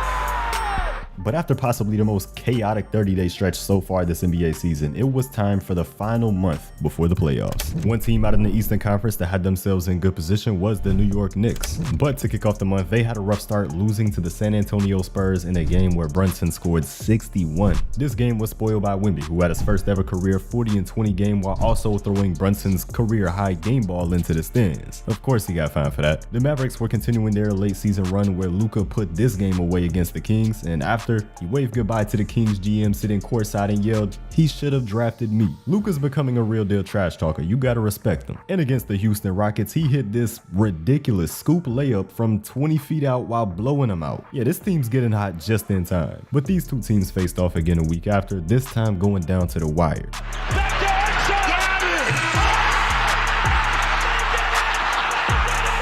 And in overtime, the Mavs won this one behind 6 points from Kyrie Irving, 48 overall. A huge game for him and the Mavs, now creeping up the standings at the 5 seed. And Dillon Brooks got cooked in this game. Both Kyrie Irving and Luka Doncic took turns making some crazy moves. This backcourt is no joke, and Dillon Brooks wants no part of this. On the flip side of Dallas, you have an underwhelming team that has disappointed for now consecutive years in Chicago. This play just completely sums up how the Bulls have been without Lonzo Ball. But the two big contenders in the East were facing off, the Boston Celtics and the Milwaukee Bucks. And like before here, the Bucks came out on fire and they were destroying the Celtics, leading by as much as 22 points in the third quarter. But in that third quarter, out of nowhere, Giannis fell to the floor with a lower body injury, and it was later discovered to be a calf strain, and now his availability come playoff time was uncertain. This was just the beginning of this season's incoming downfall, but we still had Wemby out there doing outrageous things. He had the nerve to bring out the sham god yet again, but this time comboed with a spin move. And checking back in on Dallas, they have won their 50th game of the season, meaning Kyrie got his $1 million contract incentive, so he was happy about that and thanked all the guys on the bench. This game also locked them in for the 5th seed in the series against the LA Clippers. The Pelicans and Kings were two other teams looking to make the playoffs, and in this game, Zion ended up taking a fall that hurt his wrist, another injury here right before playoff time, although nothing that should be too serious for Zion. And after the game, Charles gave us this moment telling Zion he needs to know how to fall. When you're falling,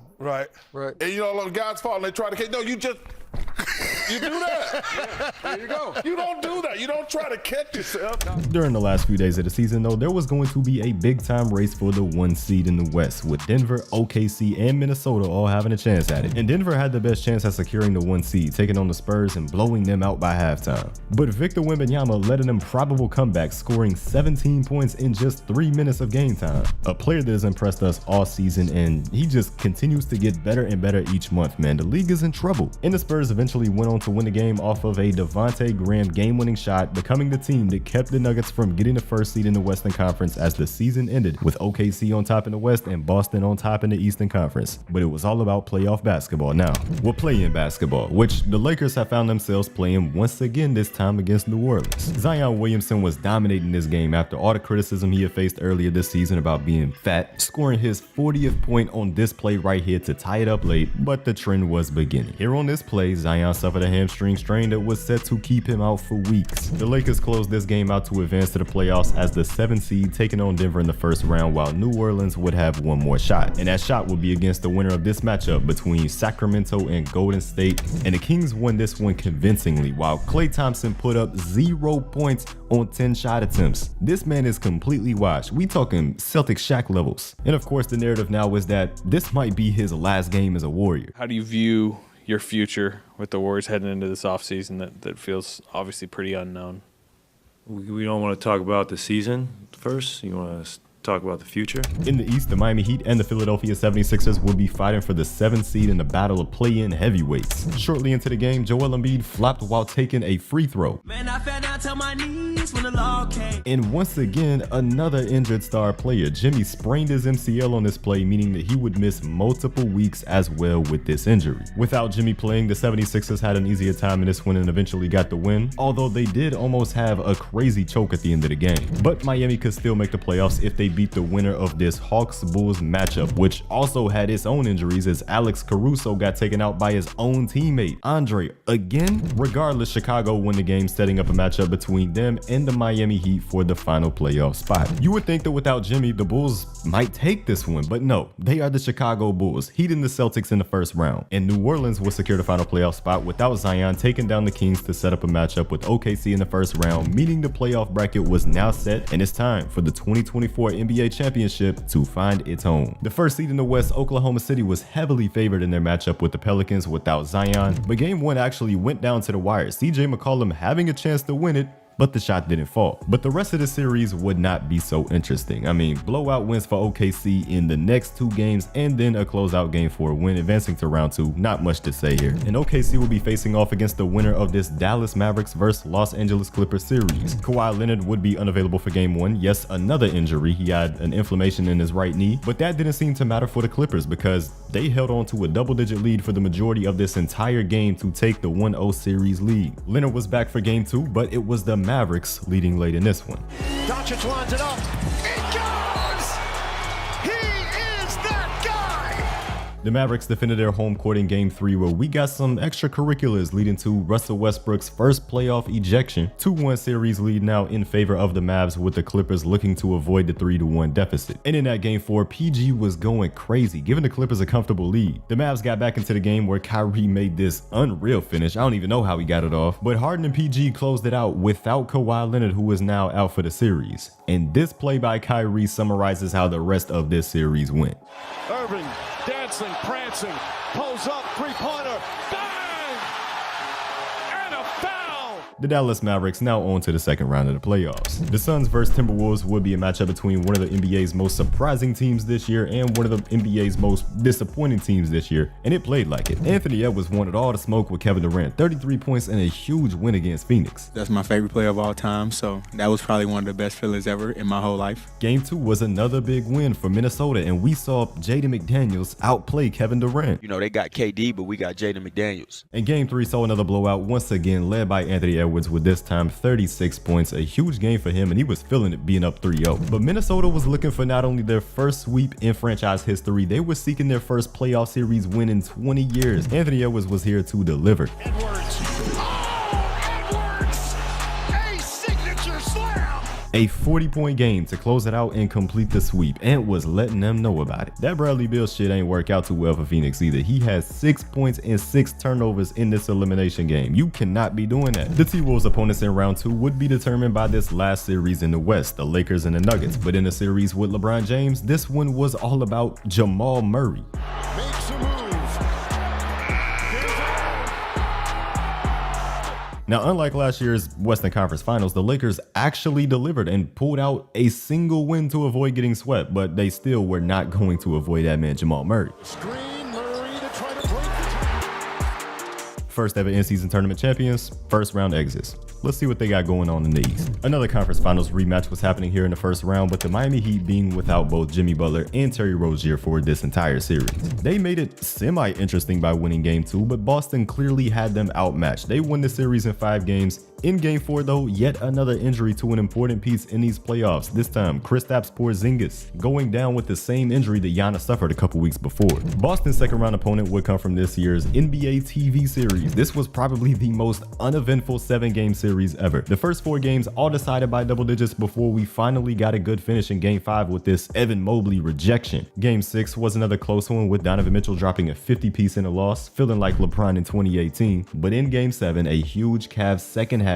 got them the series, and Donovan Mitchell does not want Boston. The crowd is chanting, "We want the Celtics," and Donovan Mitchell's telling them, "No, not yet." The 3-6 matchup between Indiana and Milwaukee was another series that was looking to be underwhelming because Giannis Antetokounmpo was still unavailable to play, while the Pacers would also be without Benedict Mathurin. But the Bucks still had Damian Lillard, who went off in the first half of game 1 with 35 points. He was scoreless in the second half, but the Bucks had this one in the bag. The Pacers responded by winning game 2, and we had another injury in this one with a Chris Middleton ankle sprain. But already down their franchise player with Giannis still unavailable and not showing much progress in his recovery, Middleton decided that he was going to play game 3 where he was going off despite his injury. A 42-point performance and the shot that made sure that this one went into overtime. It was heroic, but in overtime it was Tyrese Halliburton. A tough loss for Milwaukee, but to make it even worse, now Damian Lillard was also injured from game 3, suffering an Achilles strain. How in the hell did all of Milwaukee's top 3 players get injured in the span of 2 weeks? This season is cursed. Dame would have to sit game 4, and just 7 minutes into the game, Bobby Portis said, "Fuck it, I'm gonna get ejected." Already down to 2 best players on the team. This is truly one of Bobby Portis' smartest moments. But yeah, the Pacers win this one and take game 4. In game 5 though, the Bucks defended their home court without Giannis and Dame, 29 points from the dummy who got himself ejected last game. Damian Lillard returned for game 6, still no Giannis for Milwaukee though, and that right there was the series as Indiana took care of business in the second half, advancing to the second round. What a chaotic season in Milwaukee, but we know they're gonna be back. The last first round matchup in these playoffs was expected to be an exciting one between the Knicks and the 76ers, who got Joel Embiid back from injury just in time for the postseason. The Knicks were coming in with some of their own injuries though, with no Julius Randle or Bojan Bogdanovic, who they traded for at the deadline. At this point, I have lost count of how many injuries we've seen so far. This is just getting ridiculous, and now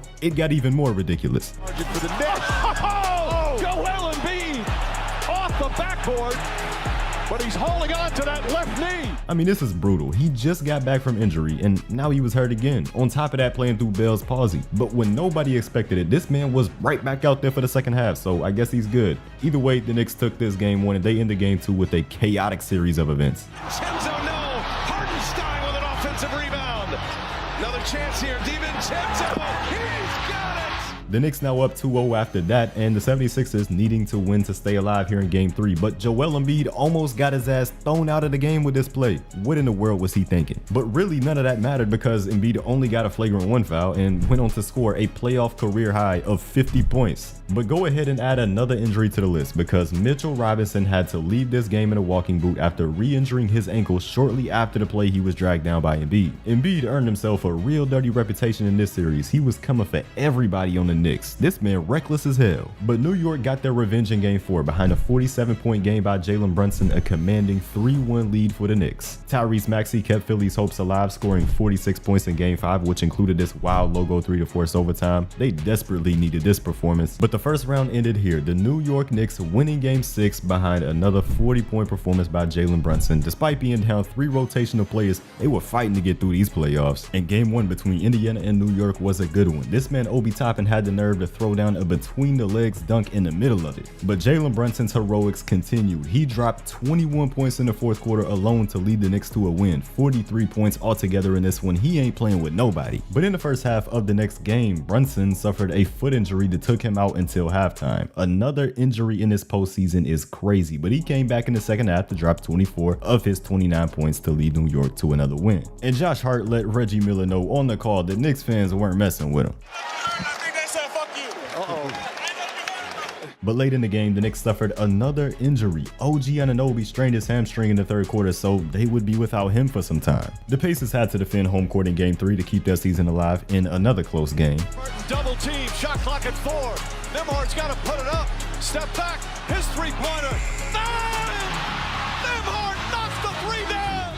Yeah, Tyrese could not believe that shit just went in, and then the Pacers blew out the New York Knicks in game 4 to even up the series. The Knicks returned the favor in game 5 at Madison Square Garden behind a 44-point performance by Jalen Brunson. He has elevated his game to a completely different level in these playoffs. But Indiana would force a game 7 with Josh Hart in serious pain on the bench with an abdominal injury. This shit has just gone too far. But game 7 was set and the Knicks were getting OG Anunoby back. But that didn't last long. He played just 4 minutes, and to make things worse for the Knicks, Halliburton was going off to give Indiana an early lead. The Knicks were fighting back in the third quarter, but Jalen Brunson broke his hand and wouldn't play a single minute in the fourth quarter. Because of it, Indiana goes on to win this one, advancing to the conference finals. The Knicks had themselves such a great season, but to see 6 of their key players being hurt in the playoffs is some of the worst luck ever. But that's just how this weird season has been. Over in the Boston versus Cleveland matchup, both teams had their own injuries coming into the series. The Celtics missing Porzingis and Cleveland missing Jarrett Allen. Boston would take game 1 in a blowout led by 32 points from Jaylen Brown, but Cleveland came right back in the next game with a statement, blowing the Celtics out right back. Boston bounced back in the next one to take the 2-1 series lead, but another injury. Are y'all fucking for real, man? Now Donovan Mitchell with a calf strain. He was not available to play for game 4,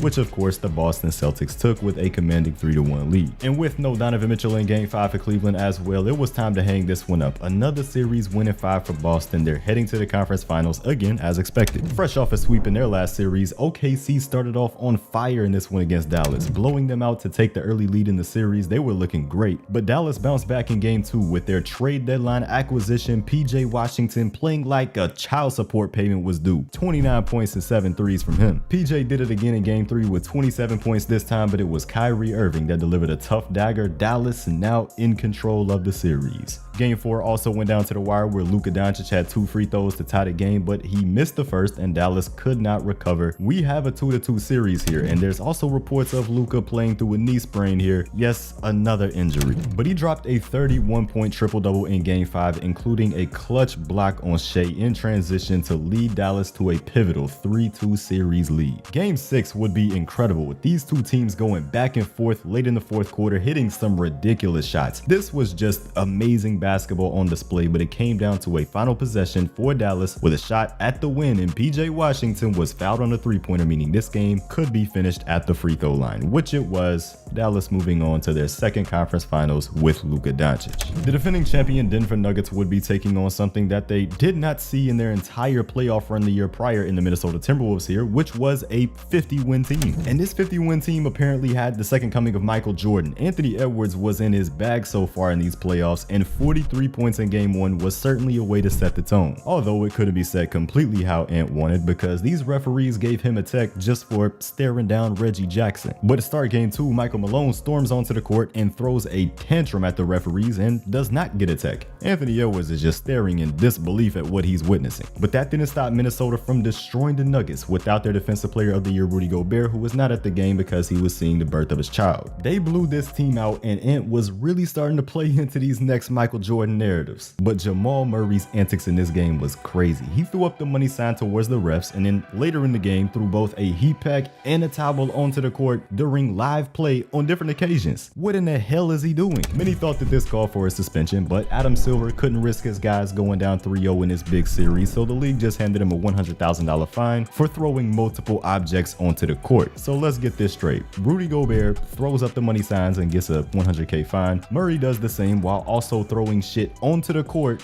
while guys are playing and gets a $100K fine. This is a crazy ass organization. But having Jamal Murray in action in game 3 proved to be huge for the Nuggets. He put up 24 points in a blowout win, and then in game 4 he did this. Portland, that's intercepted.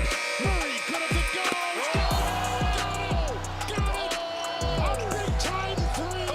Denver went on to win this game, evening the series back up, where Ant and Murray had some words for each other as the buzzer sounded. This matchup was getting real interesting, but post-game Ant-Man was more focused on Aaron Gordon, who hit 11 of his 12 shot attempts, scoring 27 points. Aaron Gordon. But after having such a great start to the series, Minnesota had now found themselves down. The Nuggets took game 5, but Anthony Edwards meant that he was not going down. Yeah, I told him, I said, I'll see y'all motherfuckers for game 7. And he meant that shit. The Wolves were absolutely dominating this game. Anthony Edwards delivering this nasty move in the third quarter. Edwards on the steal. Edwards, oh, what a move to the rack!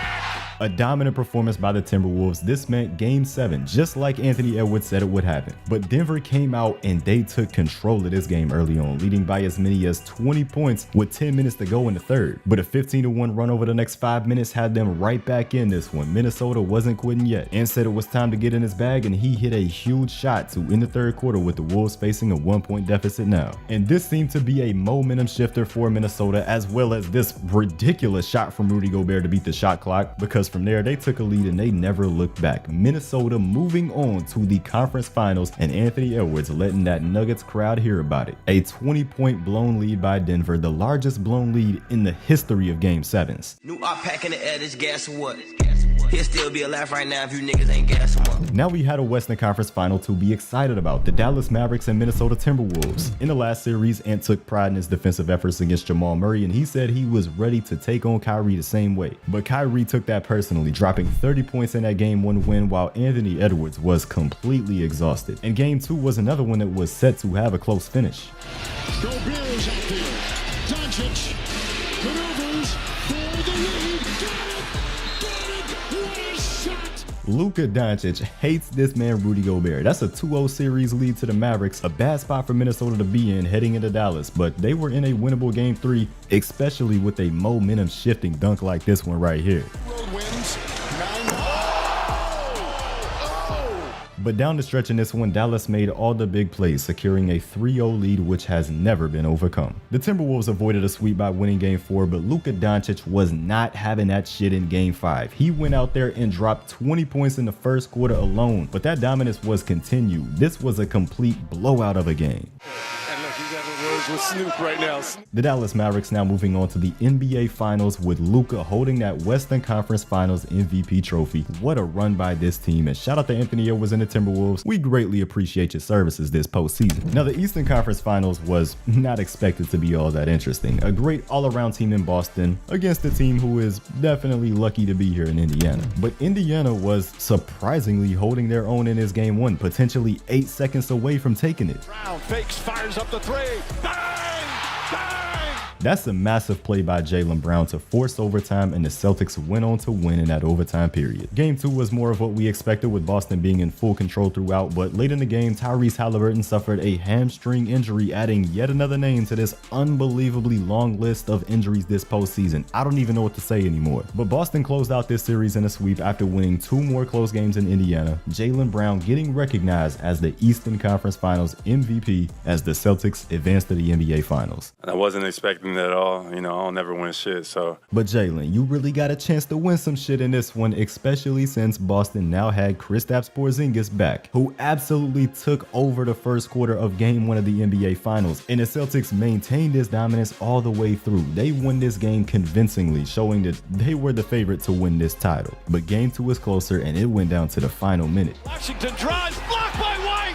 Oh, what a block from Derek White. On the other end, Jaylen Brown delivered the dagger, and that was it. A huge 2-0 lead in this series, 2 wins away from the championship for Boston. However, reports came out before the game that Kristaps Porzingis was out with a rare leg injury, meaning that Dallas had a much better chance of getting back into this series, but Boston still played like champions in this one. Now, Dallas did storm back in the fourth quarter, but just when it seemed like they had a chance, Luka Doncic fouled out of the game, and Boston put the finishing touches on this one to go up 3-0. And with all the complaining that Luka Doncic was doing during this series while being such a detriment on the defensive end for his team, the narratives were about to get nasty. The fat man Brian Windhorst had a lot to say. His defensive performance is unacceptable. He is a hole on the court. The Celtics are attacking him. They are ahead in this series because they have attacked him defensively.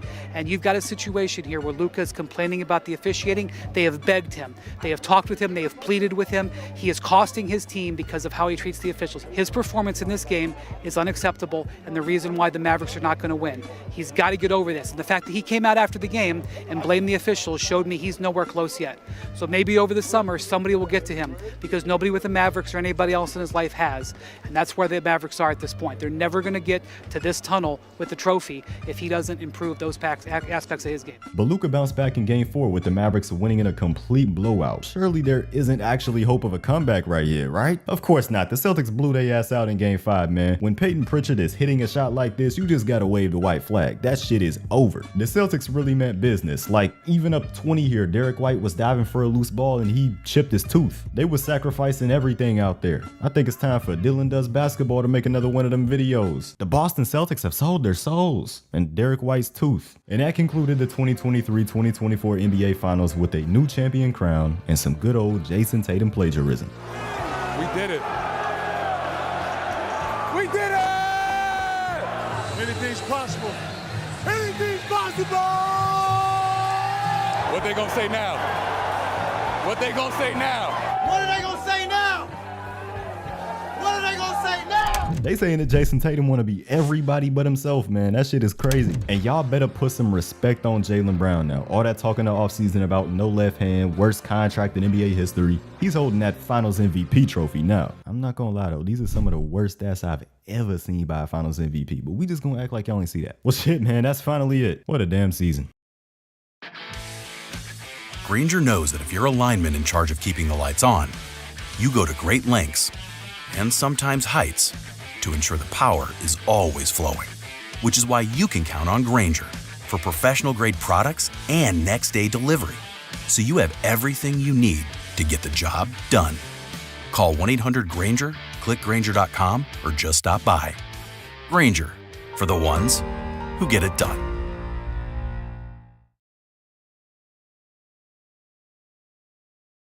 Of all the chapters in Kevin Durant's career, we gotta go back to the year of 2013 to 2014 for the most beautifully written of them all. His game was poetry in motion, each move being a perfectly crafted line in basketball brilliance. He was nothing short of an artist on the court, delivering with a new masterpiece on a nightly basis. Every dribble was a beat, every shot was a symphony, and every basket was a stanza telling the story of an unguardable basketball player. Oh, what a move by Durant. Oh, the crossover. I don't know what you do with him. You have to admire the ball handling ability. Look at Durant putting on a show.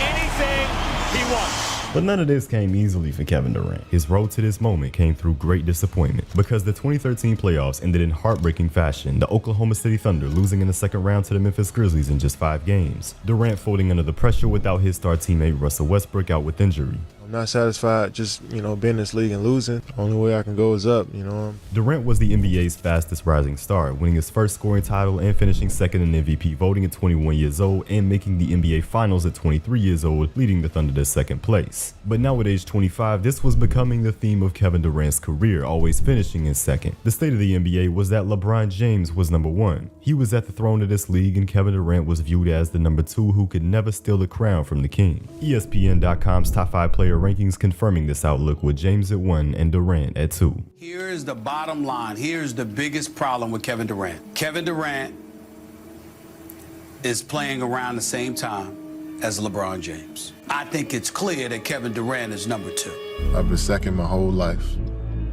I was the second best player in high school, second pick in the NBA draft. I came second in the finals. I'm tired of being second. I'm not gonna settle for that. I'm done with it. This right here was the declaration that Kevin Durant made before the start of the 2013 to 2014 NBA season. But many doubted that Durant could elevate to that level because they didn't think he was a killer. Russell Westbrook has proven to me that he is definitely mentally tougher than Kevin Durant because I got to see Durant try to operate without him. Well, this year, Kevin Durant was going at everybody. The Thunder would open up the season against the Utah Jazz, but they would be without Russell Westbrook for the time being, who was still set for an imminent return from his knee surgery over the offseason. So for now, it was up to Durant to carry this team, and he was certainly doing that here on this opening night. Durant bumped by Harris. He's played him tough, but look at that. He's an assassin.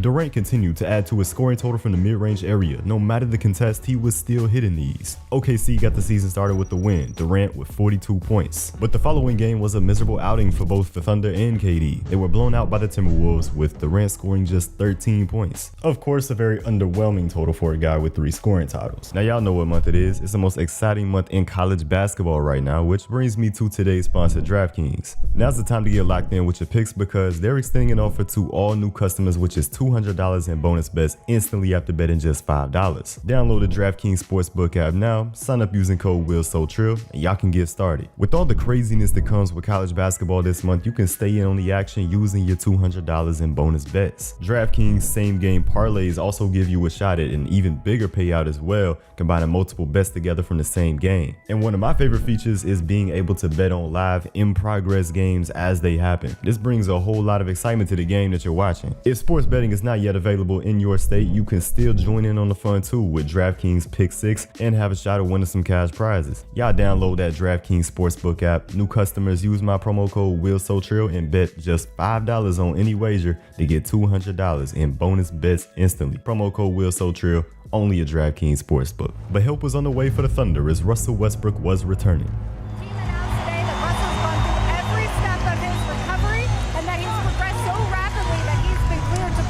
Russell Westbrook's return to the team would be crucial, and it didn't take long for him and Durant to link up. The trap sets up Durant for the two-handed hand. And the shows just kept going with this relentless duo. 2-on-1 alley-oop. I think we got the band back together. As this game went down to the final minutes, Kevin Durant delivered some clutch moments for his team, the Thunder winning in Westbrook's return to action, Durant with 33 and Russ with 21. The good times with Russell Westbrook and Kevin Durant just continued with a win against the Mavs, followed by a win against the Pistons where Kevin Durant dropped 37 points. And against Washington, they connected to create another highlight. To throw the ball away.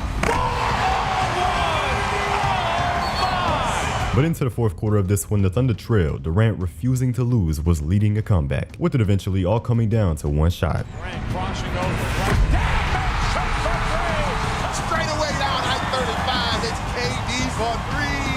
Durant had sent this game to overtime and he would finish it off in overtime. Another OKC win with 33 points, already his fourth 30-point game of the season in just 6 games. Over the next 2 games, the Thunder would have some big matchups against Western Conference playoff teams, beginning with the LA Clippers. This one began with Durant and OKC in control of the game, but right before halftime, a scuffle started between these teams. Kevin, first of all, can you give us your perspective on the scuffle with Ibaka, Griffin, and Barnes? It's a part of the game. Russ made their decision. We just got to move on. Griffin and Ibaka, they've had history in the past. How heated is this rivalry between you guys and the Clippers? It's not heated. We just out here playing physical basketball, both teams. You know, the rest made a decision. Just like I said, we got to move on. In the second half, Durant continued to play well, but without Ibaka here, they struggled to contain the Clippers, allowing them to take the lead and run with it. 33 from Durant just wasn't enough. The next night in Oakland, Durant would have a rough game against the Warriors, shooting 5 for 13 from the field, but Russ gave them a huge lift late in the game.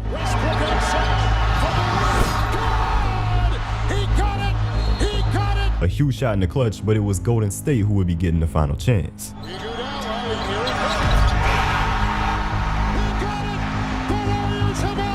A tough way to lose back-to-back games for OKC. But Kevin Durant simply had to be better in these marquee matchups if he wanted to be number one. The Thunder would bounce back in Milwaukee with a 13-point win over the Bucks, Durant giving them 24 points, and he would get back to those high-scoring performances with the Denver Nuggets coming into town. Durant was just giving everybody buckets. The Nuggets looked like they might win this game, but KD delivered a clutch fourth-quarter performance, including the go-ahead shot from three, a much-needed 38-point outing for his team, who couldn't drop a game to another Western Conference opponent. Because the next team heading to Chesapeake Energy Arena was the LA Clippers, where Durant was getting things started early. He was a matchup nightmare for any big player trying to defend him, and for anybody smaller, he was just simply shooting over them. The Thunder had a first-half advantage like the first game against the Clippers, but this time they maintained it throughout, with Kevin Durant delivering 28 points in a statement win. Durant then had a quiet 19-point game where the Thunder took down the Jazz, and he would certainly need to do more in the next game. OKC's 4-game win streak now had them at 9-3 on the season, but the best team in the West was the San Antonio Spurs, who were on an 11-game winning streak. The Thunder had a chance to make another statement here early in the season, handing them their second loss. And even for the young lockdown defender Kawhi Leonard, Kevin Durant proved to be the hardest of assignments. The Thunder really did damage in this game defensively, creating a lot of opportunities and transitions for KD throwdowns. Durant dropped 24 points, where OKC brought in a big one for their 10th win of the season. Next up, they will be facing the Warriors for the second time this season after Iggy hit that demoralizing game winner on them in the first matchup. These teams provided another fun first half of basketball in this one, but the fourth quarter is where things got serious as both teams just continued to trade baskets. One moment it was OKC in the lead, and the next moment it was tied back up.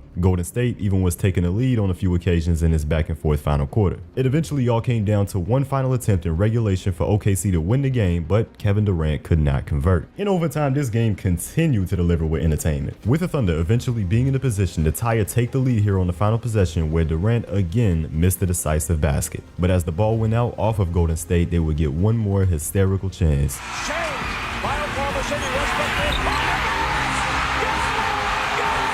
Russ provided an unbelievable game winner for the Thunder, but the results of this game only continued to push forward the pre-existing narrative against Kevin Durant. After missing two big shots, it was Russell Westbrook that had to secure this game. He was looking more like their clutch performer who would always deliver in the most nerve-wracking moments, as opposed to Kevin Durant. This is a narrative that Durant would have to disprove this season. But for now, he was looking to keep extending this Thunder winning streak, showing off his otherworldly abilities against the Timberwolves, making plays that just should not be possible with his length. But alongside his usual league best scoring, Durant was really getting his teammates involved on this night with a career high of 12 assists, showing that he could also be one of the league's top playmakers with his scoring gravity. It was another win for OKC, and Durant even recorded a triple-double.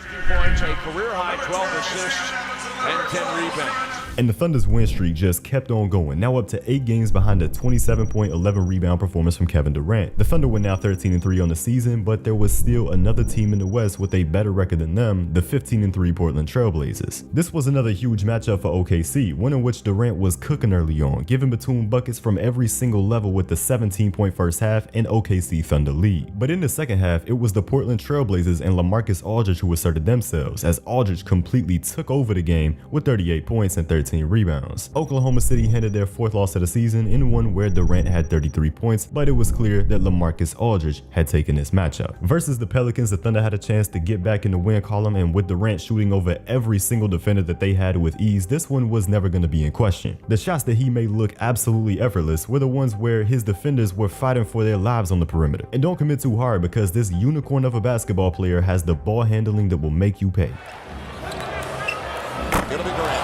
The Thunder then had the league's best team coming into town, the Indiana Pacers, led by a serious MVP contender in Paul George. Paul George is big time, Skip. He defends the opposing team's best player, and he does what he does. He is only in his 4th year. He is 6'8". He can shoot. He can handle. And you got he's complete offensive package. And oh, by the way, he D's up better than most. He is a total package, man, and he is coming. A new two-way superstar was emerging in Paul George. But here in this game against the established superstar Kevin Durant, he was going to get humbled. Paul George had been applauded for his relentless defense against Carmelo Anthony earlier on in the season, but he wasn't dealing with Melo no more. He was having to face the Slim Reaper. While PG got his offensively with 32, Durant gave him 36 points in a blowout Thunder win. This was a statement made by Kevin Durant in a highly anticipated matchup. And just letting y'all know right now that there's nearly a 97% 97% chance that y'all aren't subscribed to the channel, which only means you're missing out on a lot more great videos just like this one. Hit that subscribe button so you never miss out on a new upload. Durant went on to drop a 30-point performance against the Atlanta Hawks, making it his 10th 30-point game of the season in just 20 games. He was running away with that scoring title, but the Memphis Grizzlies just seemed to have Kevin Durant's number, as after taking him down last postseason in 5 games, they had just held him to 18 points here in the first matchup of the season. The Thunder won the game, but Durant definitely wanted to kill this team. Against the Lakers, KD was right back to being that unstoppable scoring machine. It was a highly efficient game for Durant, who scored 31 points on just 13 shot attempts as the Thunder crushed the LA Lakers. OKC was now on a 5-game win streak, which was extended to 6 after taking down the Orlando Magic, and then 7 after a win in Denver behind Durant's 30 points. Against Chicago, he continued his display of shots that were impossible to defend, like this one-leg fadeaway and so many more, capping off a 32-point game that secured an 8 straight win. The OKC Thunder then had to take on the San Antonio Spurs for the second time this season, with both teams coming into the game with a nearly identical record. It was going to be another pivotal Western Conference matchup. And while Durant was quiet in this one, scoring just 17 points on the night, the Thunder had no fear because Russell Westbrook took this one over. 31 points from the man who was still being considered as OKC's killer, OKC's 9th consecutive win. However, that win streak would end before reaching 10 games, as the Toronto Raptors came into Chesapeake Energy Arena and beat the Thunder, Durant having a rough 5 for 16 shooting night. But Christmas Day was upon us, which meant a 5-game slate of star-studded matchups. The second matchup of the day was supposed to have the 2 deadliest scorers in the league facing off, Kevin Durant and Carmelo Anthony. But with Melo suffering a recent ankle sprain, he was out, meaning OKC would be a heavy favorite to win here at MSG. And with the whole country watching here, Kevin Durant delivered a scoring masterclass, getting baskets however and whenever he wanted. The Knicks simply had no response without Carmelo Anthony, and it was a 29-point game by Durant on just 16 shot attempts, powering OKC to another victory. But 2 days after this massive win in New York, a huge shock came to the NBA world as Russell Westbrook underwent another knee surgery. He had reportedly damaged his meniscus and needed to have it repaired. Russ was set to be out until after the NBA All-Star break, leaving Kevin Durant to lead this team by himself for the next 2 months. This was a lot of responsibility, but he was ready for it, because KD was really turning it up this season, as versus Charlotte, he continued to be absolutely unstoppable, ending the game with 3 nasty step-back jumpers in the 4th quarter. There may not be a defender in the world that can contend with this, and if there was, he certainly wasn't on the Charlotte Bobcats. 34 points by Durant, yet another win. KD got things started in OKC's next one with some vicious dunks.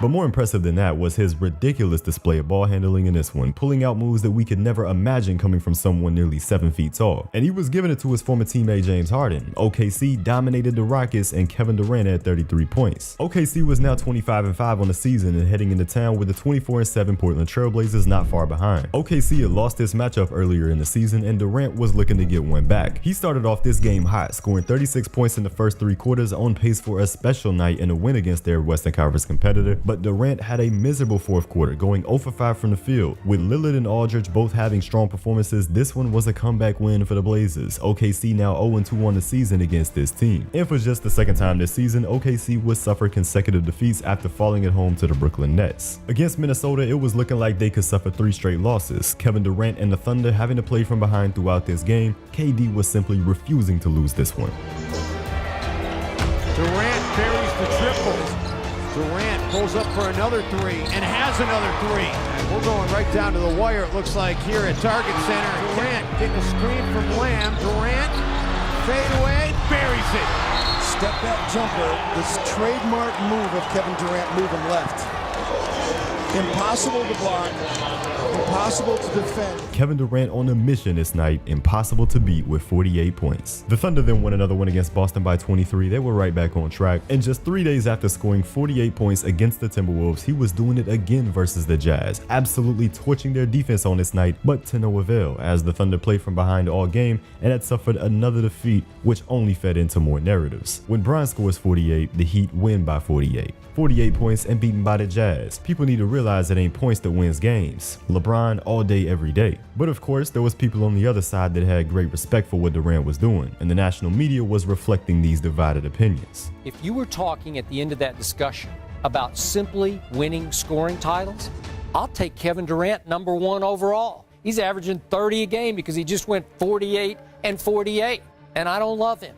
I have seen the light, because I'm defining greatness intangibly. If you ask me, name 3 dudes I would take above Kevin Durant. If you're telling me Dwayne Wade is close to healthy right now, and I'm not sure about that, I'm still taking Dwayne Wade over Kevin Durant. I'll put LeBron just off 2 rings in my cleaner category by definition of today's superstardom. I'm going to keep my man Tim Duncan in that category. I'm about to put Paul George in that category. James Harden is a bad man. I'm close to putting him in that category above Kevin Durant. This is all above Kevin. And Damian Lillard is starting to threaten that category, also above Kevin Durant. This is unbelievable to me. You mentioned James Harden, you mentioned Damian Lillard. The disrespect. Give me LeBron. I got that. These other names, Skip, it's beyond blasphemous. I'm trying to tell you right now, if I was a preacher, I'd sprinkle water on you. But all of this outside noise and debates didn't matter to Kevin Durant, who is about to begin an unreal stretch of scoring history. He gave the Denver Nuggets 30 where he made defenders look stupid. Sweet move by Durant on Fareed. It broke his ankles. Durant continued to score at ease against Milwaukee with 33 points, and he finally overcame the Grizzlies defense with an efficient 37-point performance. Though the Thunder still did lose, no matter what, this team always had one over KD in some way. And Durant just kept on delivering these scoring performances with 36 on the Rockets, and just like that, he had now scored 30 or more points in 5 consecutive games, but only 2 of those performances had resulted in wins. And with the Warriors coming into town, that stretch of losses could continue further. Both games in this regular season series so far had come down to the final shot, and in both games, Russell Westbrook was the Thunder's clutch savior. But this time around, he wouldn't be able to save them from the bench wearing street clothes. This was KD's time to make a statement and show us who he really is. He'll take it in on Iguodala and throw it down. Durant, some nifty dribbling, the pull-up swish.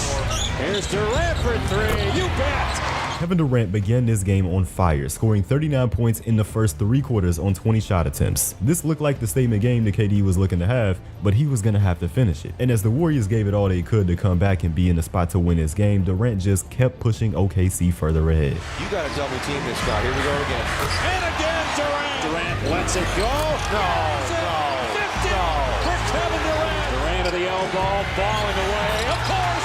With a 54-point career-high performance on outrageous shooting splits, you consider it statement made, and suddenly the narrative was shifting. It was only January, but the MVP award was well within reach for Kevin Durant. By the way, there's a hidden Brook Lopez somewhere in this video, and for the first person to find it and show me you found it on Instagram and Twitter, I'll send you $10. You gotta be following me though. If you ain't following me, I ain't sending you shit. You might as well be following either way though, because I do post behind the scenes looks at upcoming videos and interact with y'all over there, but y'all enjoy the Brook Lopez search. 2 nights after a new career high, KD continued his stretch of 30-point games, this time only needing 15 shots to do it. This kind of scoring efficiency was incredible, and how he was doing it was even more so. I don't know how you stop the guy, Jerry. I really don't. Well, nobody else does either. It seemed like trying to figure that out would be a waste of time, and a better investment at that time would be praying that he missed, because there was certainly nothing that these defenders could do. This was a good time for KD to be catching fire, because the next Thunder opponent was those Portland Trailblazers that had already beaten OKC twice this year, both teams coming in with the exact same record. As this game went on, it was evident that Durant was sick of losing to this team. He wasn't having it. Kevin Durant wanted to destroy this team, and he was doing exactly that. The Portland Trailblazers had a lead in this game, but KD's fourth quarter takeover had done everything OKC needed for a win. With 46 points on unheard of shooting splits, Durant was on one this night, with Wes Matthews of the Blazers saying, "When the basket is an ocean, you can't really do much about it." And he was right, because nothing could be done about it. Over the last 3 games,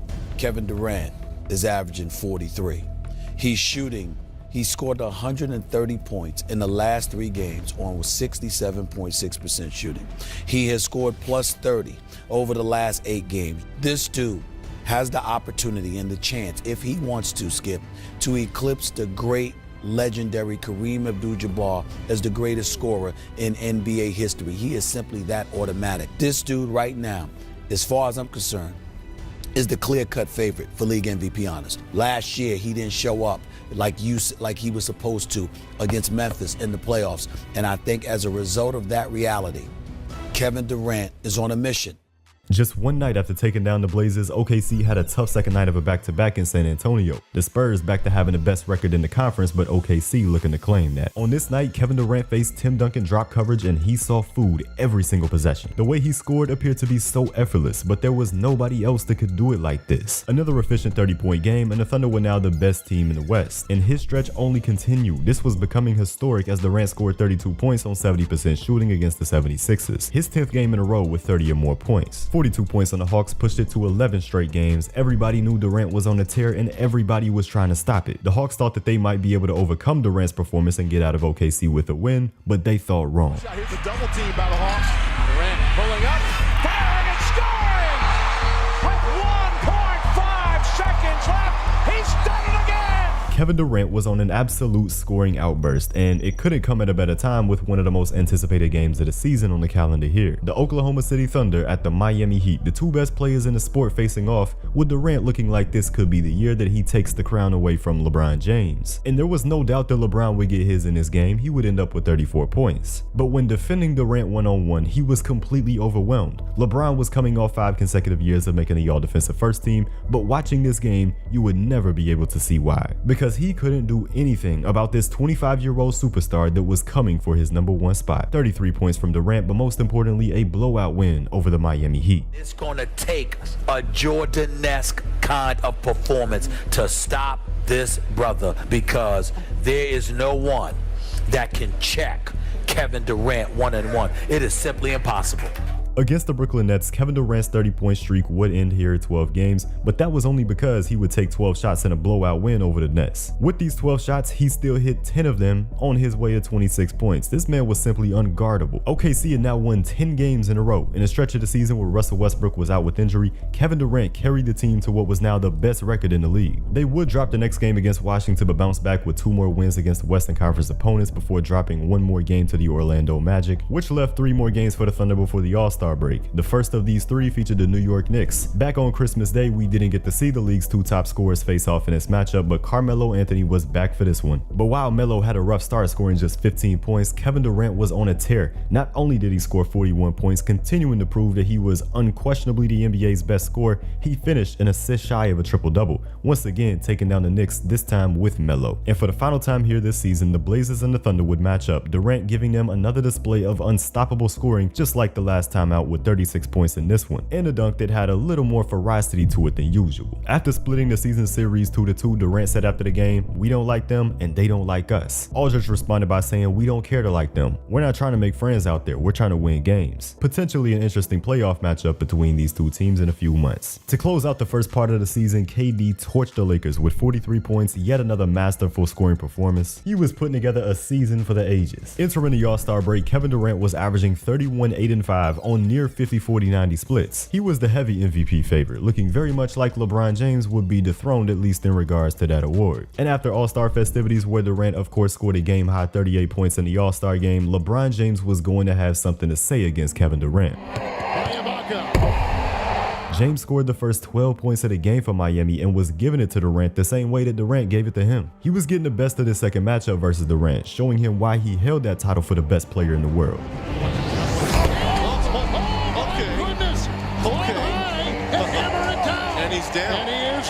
The only thing that could stop LeBron on this night was a broken nose. 33 points to KD's less efficient 28. LeBron got him back in this one, and even with Westbrook's return from injury in this game, the Heat blew the Thunder out. And following this loss, the Thunder would do something that they hadn't done all season. They dropped 3 games in a row, despite Durant having strong performances in all of them. With the Spurs just 2 games behind them, they couldn't allow this. Back-to-back wins against Memphis and Charlotte got them right back on track. Then for the second time this season, Durant gave Philly hell, 42 points in only 3 quarters, shooting 70% from the field. However, inconsistency kept plaguing the Thunder post All-Star break. Another set of back-to-back losses to teams that they had no business losing to, and the Spurs had now jumped ahead in the standings for the first seed. But OKC and Kevin Durant were looking to reclaim it. He dropped a sensational performance on the Houston Rockets, racking up 42 points in a game where it seemed like he could not miss a shot. Those types of games were just really common this year from the Slim Reaper. Westbrook and Durant then went on to drop 29 apiece on the Lakers to win another. This duo was really starting to get back in the rhythm at the right time, but that rhythm would get thrown off against Dallas as Russ had to miss a game and the Thunder had lost another one here despite 30 points from Durant. Meanwhile, the Spurs had still only lost 1 game since the break. The duo was back in action for a matchup with the Bulls where KD gave the young Jimmy Butler a variety of deadly moves that he had no chance in defending. 35 for Durant in a win, and another 35-point outing in Cleveland secured another. Kevin Durant was showing these Eastern Conference teams that they were no competition for him. But the Toronto Raptors had something to say about that. They held KD to 3 for 12 shooting in the first half. Durant couldn't be contained for long though, as he turned it it right back up in the second half, the Raptors defense giving it everything they had, but Durant still scoring 26 in this half alone, eventually leading to a final possession in a tie game that had the Raptors scrambling to prevent a KD game winner. This one was going to overtime, but when overtime wasn't enough to separate these teams, with Toronto swarming Durant with 2 on the inbound, they just would not let it be him. But as much as they tried to avoid it, Kevin Durant was an inevitability in 2014.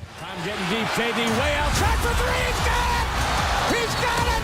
Thunder on the high side with 1.7 seconds remaining. Durant even made the game-winning stop, the ultimate performance by KD. After a 4th straight win over Denver, the Thunder took on Dallas, with Kevin Durant delivering another big performance. 43 points on the night this time, but it came in a loss as Dirk had a strong game himself with 32. But facing Sacramento, the Thunder would win their 53rd game of the season, with Durant scoring 29, missing only 2 shots the entire game, and then they got win 54 with Durant scoring 31, only missing 4 shots. But the Thunder's next opponent were the San Antonio Spurs, who were now on a 19-game winning streak that began after the All-Star break. If OKC wanted a chance of resecuring the first seed, they had to snap this streak. And Oklahoma City meant business here at home. Kevin Durant and Russell Westbrook putting on a show, combining for 55 points. The Thunder had played the Spurs 4 times this season, and they had beaten them every single time. But after suffering back-to-back losses, the Thunder had failed to capitalize on that Spurs win. 10 days were left in the season, and the Spurs now had a 4.5 game lead. And someone needs to give the Sacramento Kings a trophy, because even though they lost to the Thunder here, they held Kevin Durant to 23 points on the night, and for the first time since January 2nd,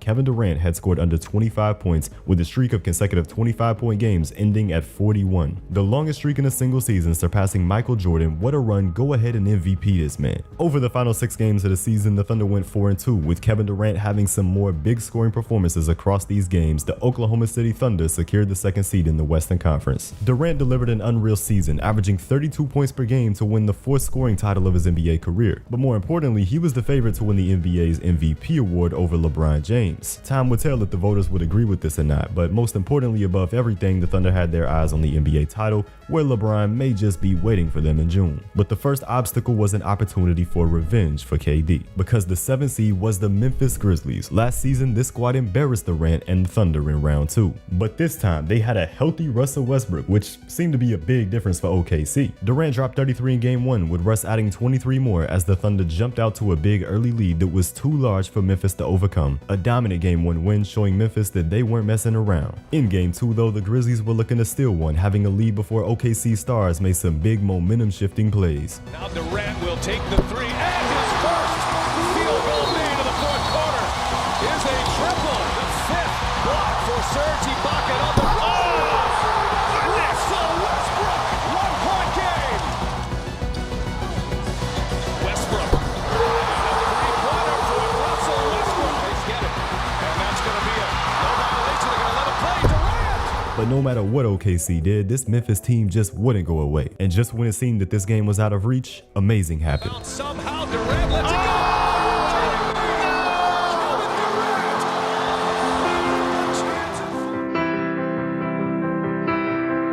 With a ridiculous 4-point play, Kevin Durant cut the lead down to 1, and on the other end, Memphis made just one of their 2 free throws. With just seconds remaining, down 2, OKC had an unlikely hero. But in overtime, these late-game heroics ran out for the OKC Thunder, with Zach Randolph scoring 8 points in OT, outscoring the Thunder by himself. With Memphis winning this game, they now stole the home court advantage in this series. OKC had to take it back in Game 3, though Game 3 provided another unbelievable ending between these 2 teams. Russ would tie the game at the line, and after getting a stop, Durant had an opportunity to win the game, but could not connect. It was another game headed to overtime, and for Memphis, another win in overtime. Oklahoma City down 2-1 to the 7th seed, Durant shooting 10 for 27, and this was looking like a repeat of 2013, even with Russ on the floor. Game 4 in Memphis was a must-win game for the Thunder, and maybe even one where Kevin Durant had his young legacy on the line here. And with his legacy on the line, he dropped 15 points on 21 shot attempts. But that didn't matter at all, because off the bench, Reggie Jackson had the greatest game of his life. He scored 32 points that were absolutely necessary in this game that was decided in overtime again. 4 games have been played in this series, and 3 of them had gone to overtime. But just when you thought this series couldn't get even crazier, they went to overtime again in Game 5. Kevin Durant taking the last shot for the win and missing, but Ibaka followed the shot for the putback to win this pivotal match in the series, except he got it off too late. The 7th seed Memphis Grizzlies now leading the series 3-2.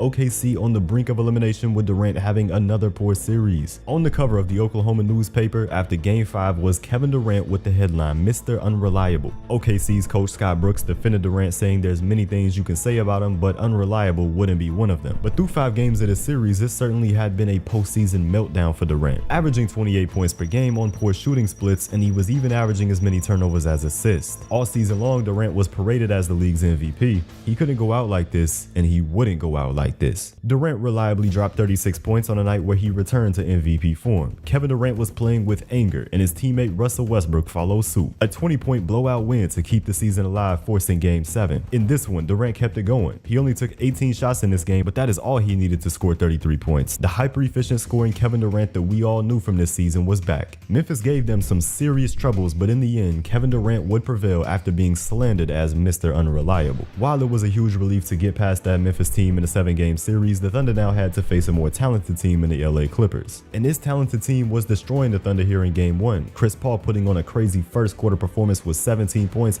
and the Clippers' onslaught didn't end there. This game would be over before the final quarter even began. It looked like the Thunder were in for yet another difficult series. But the OKC Thunder and Kevin Durant were about to receive a big confidence boost before Game 2. Kevin Durant was finally awarded as the league's most valuable player over LeBron James. Please welcome the 2013-14 Kia NBA Most Valuable Player, Kevin Durant. Wow. Thank you guys so much. I'm usually good at talking, but I'm a little nervous today. I come from a small county outside of Washington, D.C. called PG County. My dream was to become a rec league coach. I love basketball so much. I love playing it. I just never thought that I could make it to college, NBA, or stand up here today in front of you guys and be an NBA MVP. Durant went on to thank every single one of his teammates individually. From the minute you got here, I hated you before you got here. The moment you got here, man, you just changed my whole perception of you. Just one of the best teammates I ever had, man. I thank you so much. You texting me, telling me I'm an MVP. Karan, even though you just got here. You wrote a piece of paper in my locker and said, KD, MVP. And that's after we had lost 2 or 3 straight. I don't really say much, in those moments, but I remember that. I thank you, man. I appreciate you. I know you guys think I forgot Russ. I could speak all night about Russell, an emotional guy who will run through a wall for me. I love you, man. I love you. You had a big piece of this. You're an MVP caliber player. It's a blessing to play with you, man. Durant went on to thank all of the members of the organization, from management to trainers to the coaching staff, and of course, the fans. We want to win a championship for you guys.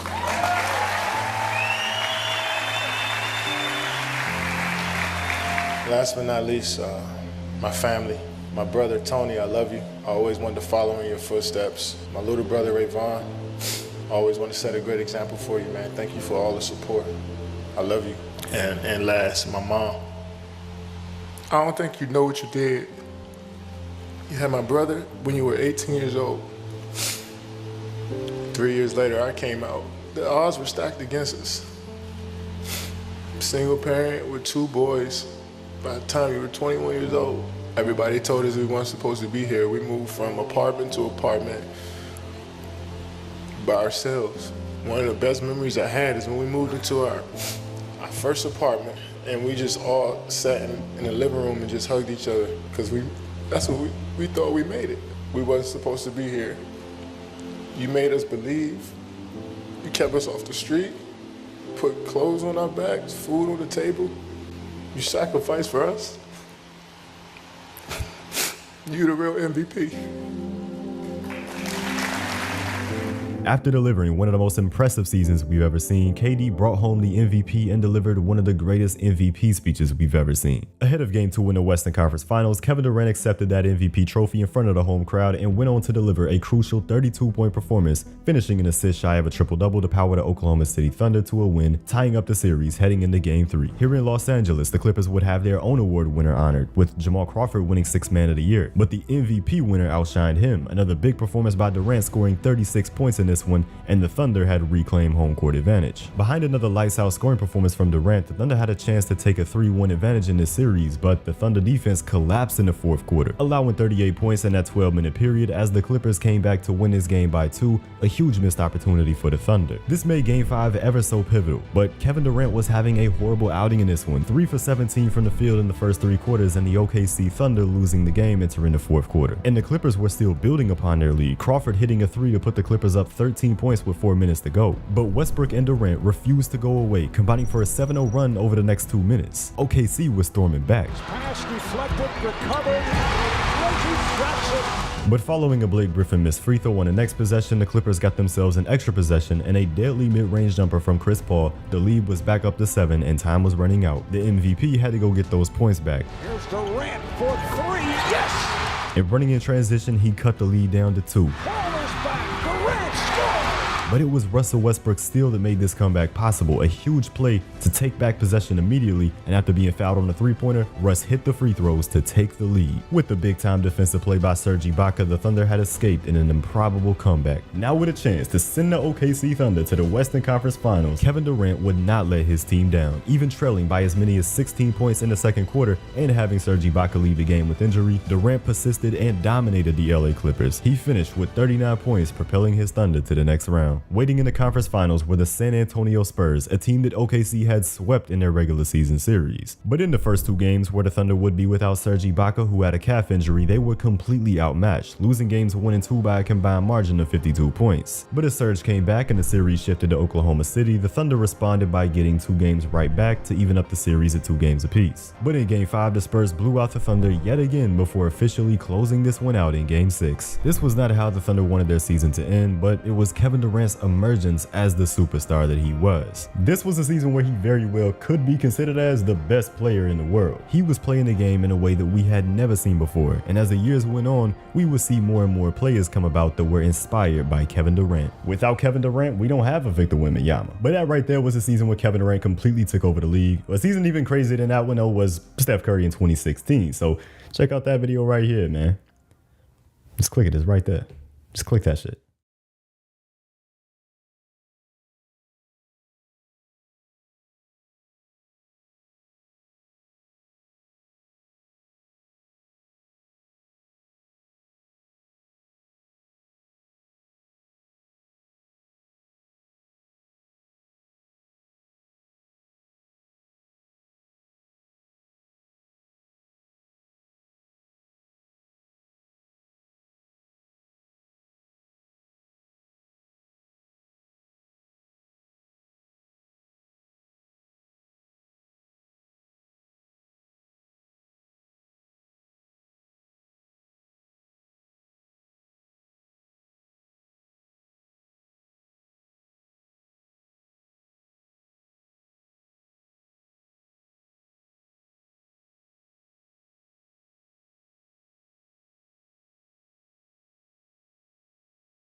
Drake curse. The Drake curse started when fans noticed that every time Drake publicly rooted for a team or player, something always went wrong. This curse followed him all through the NBA. Back in 2013, he became the Toronto Raptors global ambassador. Right after that, the Raptors kept making the playoffs, but couldn't even sniff the finals for 5 straight years. Then came 2016.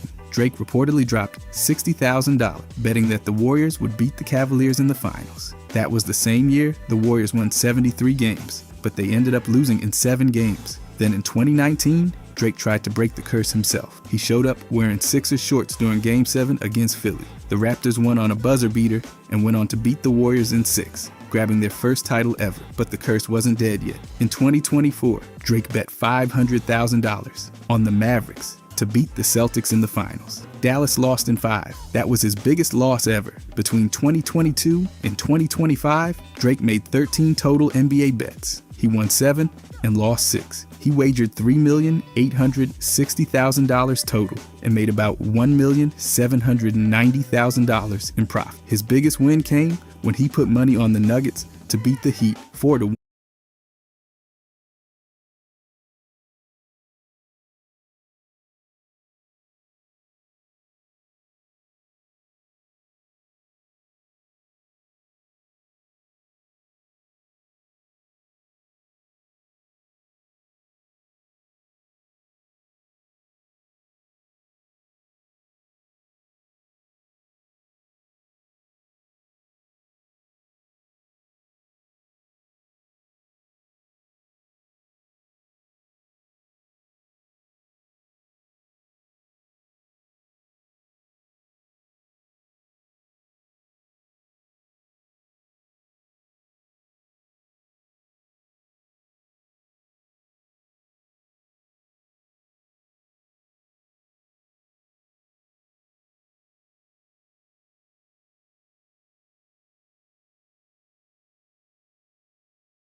So last night he used Hims. Honestly, nothing better than when a guy breaks this out. I seriously can't stop thinking about Hims. Hims. Hims. Thank you for the best night of my life. PSA to guys out there, we love when you Hims. If he pops one of these, I know what's coming. Hims. Hims. Hims. Discover longer, better times in the bedroom. Get started today at hims.com.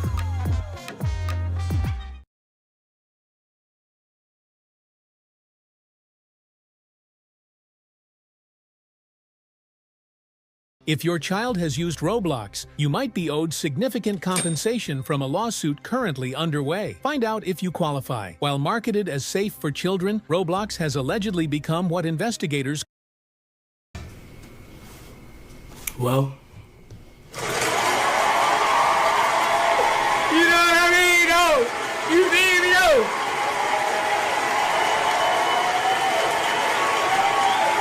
Alright, shit. Alright, y'all glazing me too much. Listen, first order of business. Yo, got the song took down? Yo, Almighty J, I don't want no beef with you, gang. You got the producer so out that he got my song took down? That's a new low. That's crazy. I'd have pressed the wrong shit. My fault. Now, like I'm saying, that's a new low. I would never do no shit like that. That's crazy. My thing is with the producer,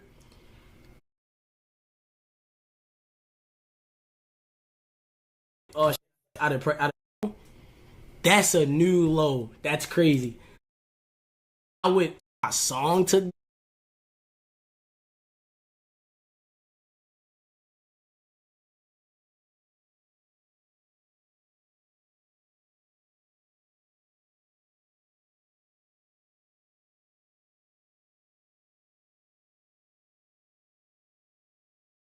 yo, got the song took down? Yo, Almighty J, I don't want no beef with you, gang. You got the producer so out that he got my song took down? That's a new low. That's crazy. I'd have pressed the wrong shit. My fault. Now, like I'm saying, that's a new low. I would never do no shit like that. That's crazy. My thing is with the producer, what we got going on has nothing to do with you, my nigga. And in my defense, I'm not a broke ass nigga. I would 100% pay for the beat if that was spoke about. Nigga sent the beat in the Discord. What the f? And then the crazy thing about it, bro, this shit can happen to anybody. So my thing is, shit crazy, man. Shit can happen to anybody, and the nigga gonna do it to me. Shit up. Like, damn, you gonna get a song took down? That's a new low. But honestly, we can make a better song, bro. We can always make another song. Y'all never gonna forget on stream. It is what it is, bro. It get to a point where it's though, like, see your music going up, like, f that. I mean, it's alright though. You feel what I'm saying? I ain't mad. I ain't even mad for real. I ain't even mad. But talking about me being tender over a female. Talk about me going through problems with a female. The Rock and Stone Cold are deep in the... And if this was her man first, then why? I feel like being in a relationship slows you down. I'm not do it for sure. She cheated on me. Why? I feel like being in a relationship. And if this was her... Ain't this you? Through problems with a female. Make a better song, bro. We can always make another song. Y'all never gonna forget. This shit can happen to anybody. So my thing is, shit crazy, man. Shit can happen to anybody, and the nigga gonna do it to me. Shit up. Like, damn, you gonna get a song took down? That's a new low. But honestly, we can make a better song, bro. We can always make another song. Y'all never gonna forget on stream. It is what it is, bro. It get to a point where it's though, like, see your music going up, like, that. I mean, it's alright though. You feel what I'm saying? I ain't mad. I ain't even mad for real. I ain't even mad. But talking about me being tender over a female. Talk about me going through problems with a female. Ain't this you? And if this was her man first, then why? I feel like being in a relationship slows you down. I'm not gonna do it for sure. She cheated on me. Why? On a break. On a break. Nah, you still got cheated on, gang. Cheating is cheating, gang. It happens to the best of us. As a grown man, you went on an interview to talk about getting cheated on. You a grown ass man going on an interview to talk about getting cheated on. Hey, I mean, that's, hey, I guess. When have you ever heard anybody say, play that new Reggie? Hey, I was in the chat. You know, my chat one time was up.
Ever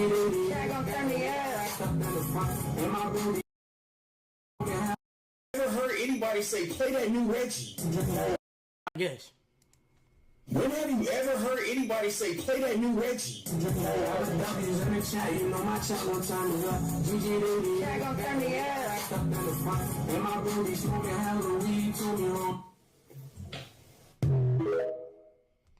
I ain't gonna lie. Niggas can say anything they want to say, bro. But one thing you cannot say, I'm not funny. You can never say I'm not funny, bro. You can just look at me and laugh, man. I'm a goofy. You can never say I'm not funny. Another thing you can never say, bro, I got a little rap to me. I ain't gonna lie. I got a little rap to me. Like, that do be fire sometimes. Like, they can't say I ain't got a little something. On to the next note, bro. Like, this is crazy. Nah, I'm bro, you feel me? Like, you know, I'm bro. Y'all both my brothers, but you my brother, though. You know, 100% you my brother. Yeah, anything south, I'm with you 100%, though. It's always the mindless behavior ass, bro. Nobody care whose side you on, my nigga. And I really the single whole time, though. That ass. Where that other clip at? This nigga DDG try to persuade Seiko to be on his side, and bro just was like, it's not even that deep, for real. Like, I seen the whole other little clip, for real. I was watching that, got some subs and that bit. You feel what I'm saying? I seen the clip. Oh, yeah, y'all wonder why I got a hat on? I got a hat on because I'm trying to be like Dub today. I'm wearing a hat the entire stream. I'm not showing y'all my hair because I don't want y'all to see my hairline. I'm being just like Dub today. I'm wearing a hat the entire stream. I'm not taking my hat off. So don't ask me to take my hat off. I'm not taking my hat off. I'm gonna be just like these. And then the crazy thing, these just act like nobody with me. Damn, I'm just the nobody with. The same way y'all got niggas that's willing to ride and die for y'all, it's a million niggas willing to ride and die for me for free, 100%. And then at the same token, bro, why y'all think I'm just some ass nigga that's just gonna go for anything? I'm from Baltimore. Then this nigga Dub bringing up dead folks mud. I'm not even mad, bro, but like, if you gonna bring up dead folks, at least be funny. Like, don't just bring up my granny and not be funny, though. At least say you for them saying you unplugged her oxygen tank or something. Y'all be bringing up dead folks and don't be funny. I respect a good joke, but don't just try to take it like this is just disrespecting me because I'm just some. Bro, I promise y'all, we can troll all day. Like, y'all is not over me and trolling in no type of way, bro. We can do this all day, bro. Like, no cap. Like, we could dead do this all day. Then my thing is, niggas want to tell you how to beef. Why the fuck do I gotta accept the first offer? He holler out, let's box. You been waiting for the first that you can say that to, bro. It's a lot of, and I'm not gonna bring no new into the beef, but y'all know like I know. It's a lot of that should be on top of your hit list. Maybe this guy, perhaps. Maybe this guy. Maybe this guy. Wait. Maybe this guy. Maybe this guy. This. Nah. You worried about me, gang. I ain't gonna lie, bro.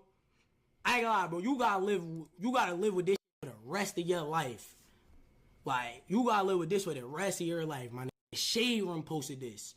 You try to get on stream and act like you ain't see that shit. That's why I'm scared to have a baby. Your baby mom is with you for life. Like, that's your family. You can say whatever you want about me, gang. You gotta live with this for the rest of your life. These are decisions that you made, bro, that you gotta live with for the rest of your life, gang. Like, you always gotta wake up and think, like, damn, my baby mom really with another. That gotta hurt. Like, you can say whatever you want about me. I don't give a fuck what you say about me, gang. You always gotta think about that. Like, damn, my baby mom really with another. And that's what niggas hate. Hate when they baby moms move on. Hate that. You niggas hate when that lady start. Oh my God, you niggas hate that. Ooh, you niggas hate that. You niggas hate when y'all baby moms move on. Don't let a nigga find out his baby mom got a new little shit. Them niggas be ready to crash by that, boy. Them niggas ready to crash. Make sure you crash out on these too. Y'all. Discover your next favorite band. before they ever meet each other. When you hear a good voice, gotta hit the button. This is make it or break it. I'm excited. I need to feel that connection between you guys. If everybody's fighting to be heard, no one's gonna shine. We might be looking at the winner right here. This is building the band. Hello everyone, I'm Nico from Team Falcons, and we've got something huge for you. Free CS skins for everyone. Yeah, you heard that right. Together with our sponsors, we're launching a massive event. And it starts now. This is our way to give back to the CS community, the players, the fans, the grinders. To participate, you need to visit the website. You'll find a link in the description below this video. A case is already waiting for you there. The prizes are limited, so don't miss it. Only one case per account. No bots, no second chances. Our bot will send you your prize within 48 hours, so you just need to wait a little bit. Ready to open yours? Go to the website, open your... Crazy, bro. You all listen that. Say the most about me. Then when I say something, oh, this need to chill. And I know I'm an evil. I'm not even going to be evil. That's how evil I am. I'm not even going to be evil, bro. For I'm saying, y'all niggas say whatever y'all want about me. I'ma just always troll y'all back, joke on y'all, and it could be whatever else it have to be. But in all respect, I appreciate y'all. Thank y'all for even acknowledging me in this beef, bro. I'm just honored to be here. You feel what I'm saying? This always been my dream, bro. I don't even know how I could possibly live rent free in y'all heads, bro. Yeah, bro. Y'all making millions. Y'all way richer than me.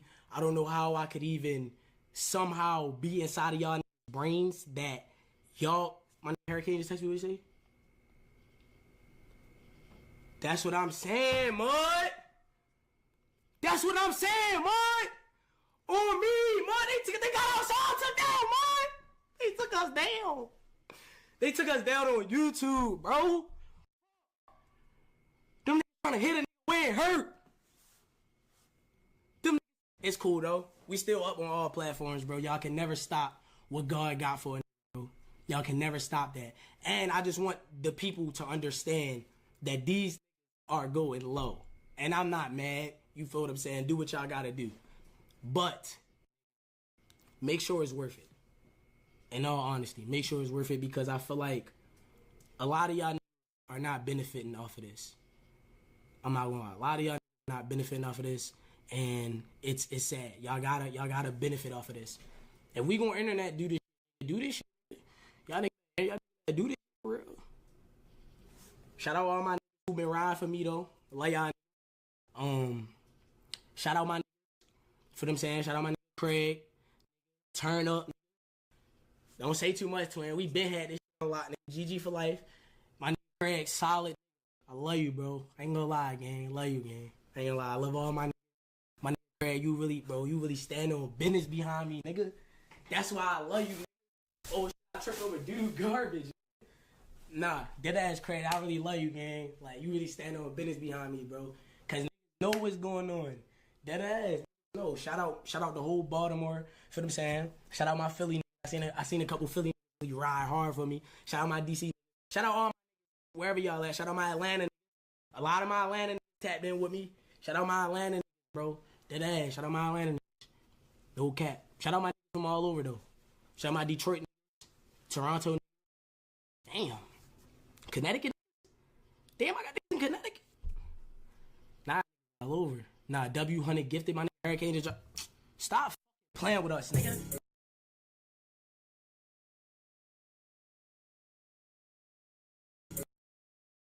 Be dedicating their whole stream to me. I'm never doing that, but I gotta give it my full attention though, because it's the biggest shit. Reggie, you don't have money like that. I know, bro.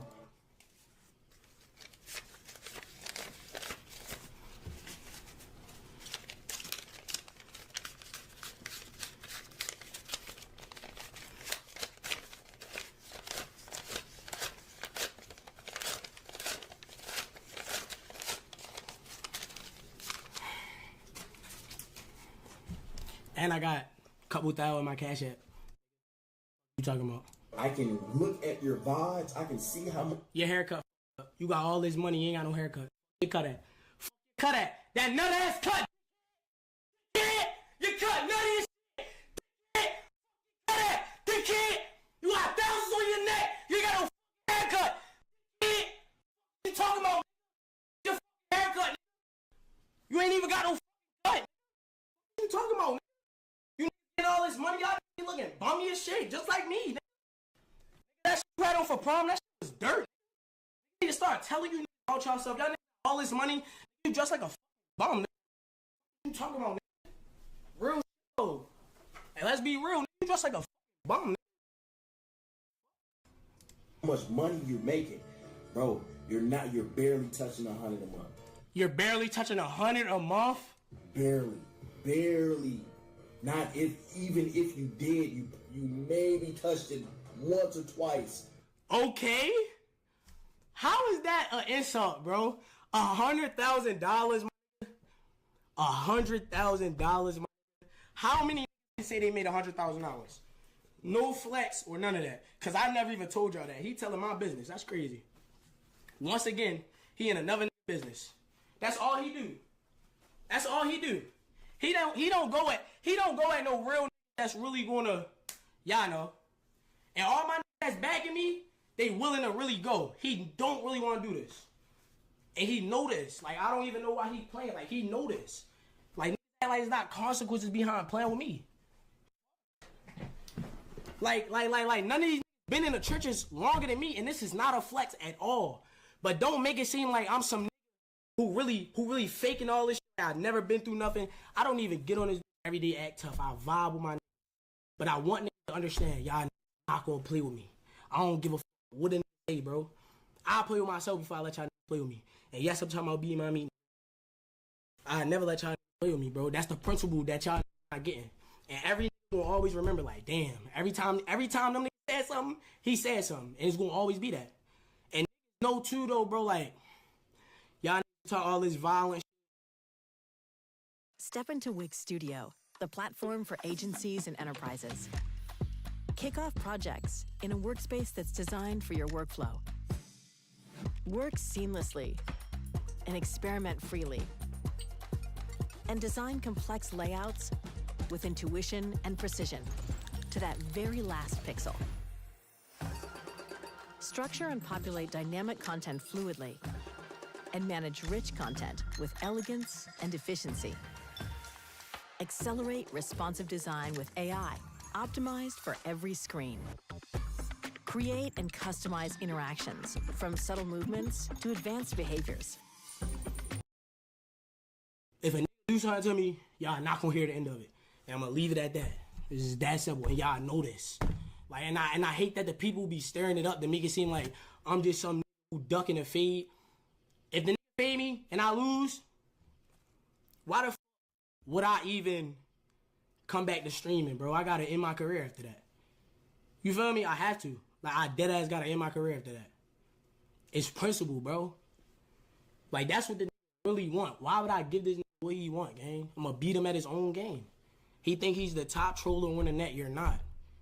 None of these, and I want y'all to understand this. Any nigga that want to get into these business, you don't need these niggas. I promise y'all, you don't need none of these niggas. And I'm telling y'all niggas this firsthand, you don't need these niggas to win. None of these niggas. Any nigga who ain't had my back, keep that shit like that forever. I don't f with none of you niggas on my life. I don't f with none of you. Any nigga who says something that went against the shit I'm saying, I don't f with you niggas. Facts. That's a fact. And I mean that 100%. Don't call me. Don't ask me to do content with you niggas. Nothing. And it is just principle of situation, because this shit'll really show you who really got you. If a nigga think that he could fake not have my back, why would I f with you in real life? I'm dead ass, like, no cap. And the same way I don't need y'all don't need me, bro. Y'all can live y'all life without me, no cap. But then it's up. Then it's up talking. Start getting serious. I'm like, damn, you getting personal. Oh, shit. I'm like, damn, bitch, you getting personal. Real shit. You know? But, you know, that shit it's between them and what they got going on. You know what I'm saying? This, I'm not gonna lie. This is entertaining though. So whose side you on? Who my big brother? It's Team Diddy. You talking about Tricky Move? Hello. Fuck you think that out? Hey. Fly. Swing and try. Diddy Gen 5. This was in my DM apologizing about a female that I never had a relationship with. Y'all remember the nail tech? This nigga Shay texting me like, yo, bro, I hope you don't feel no type of way. I hope we can still be cool. You a dick rider. You talking about, nigga? What you talking about? You a dick rider, nigga. We was at the AMP pool party, nigga. You was all on the nigga dick, all in the nigga face, nigga. I don't fuck with you even, nigga. How about that, nigga? How about that, nigga? Fuck is you talking about, nigga? All y'all niggas be dick riding niggas. Y'all niggas get around, y'all niggas be riding mad dick, nigga. I don't need none of you niggas. Facts, nigga. Y'all niggas get around niggas and be riding mad dick, nigga. Your subathon ass, nigga. That whole shit be dirt, nigga. You talking about, nigga? You still do? Y'all niggas don't really want me get in my bag with you niggas, bro, because y'all niggas is not like that. And I want the people to know these niggas are regular niggas. Niggas get a little money and let that shit to their head, bro. You niggas is regular niggas, bro. We all are human beings, bro. Y'all niggas don't get that. That's what I think a lot of niggas is forgetting. Like, you niggas is regular niggas, bro. Dead ass. No cap. Like, y'all niggas blowing me with that shit. Look at this, though. This clip, I ain't gonna lie, this clip fake funny, though. Y'all niggas are fake demons. Like, dead ass. Dub streams every day with a hat. Take your hat off, nigga. These niggas is hat fishing, bro.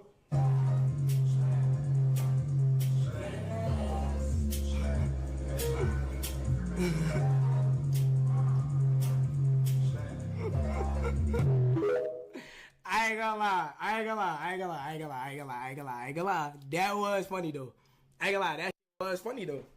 Like, some of this really do be funny. Like, that's why I'm not mad. Like, y'all think I'm mad. It's not that I'm mad. I feel like y'all missing my point of this. Every time a nigga say something, I'm gonna say something. The niggas that I brought into it for no reason, I'm no longer talking about them niggas. Obviously, that was just for some, you feel what I'm saying? Just you feel what I'm saying? But obviously, it's nothing with them niggas. But, you feel what I'm saying? The other niggas, every time a nigga say something, I gotta say something. Why can't I? The fuck? Niggas need to mind their business. It's principle. Niggas need to mind their business, bro. What y'all niggas doing though, chat?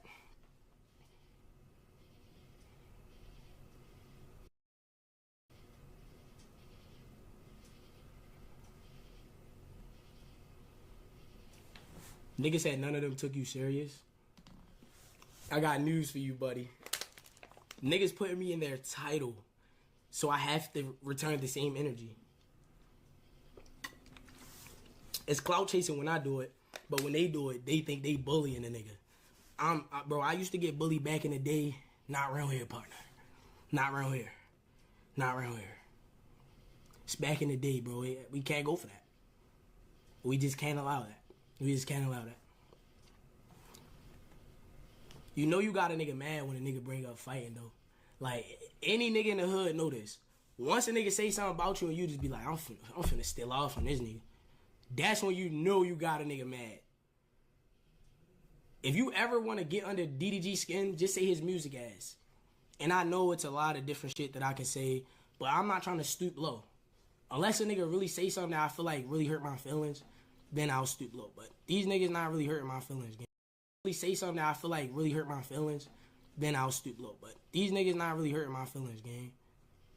Niggas thought exposing that I have a dad as a human being was hurting me. Niggas think taking a girl that I no longer give a flying about is hurting me.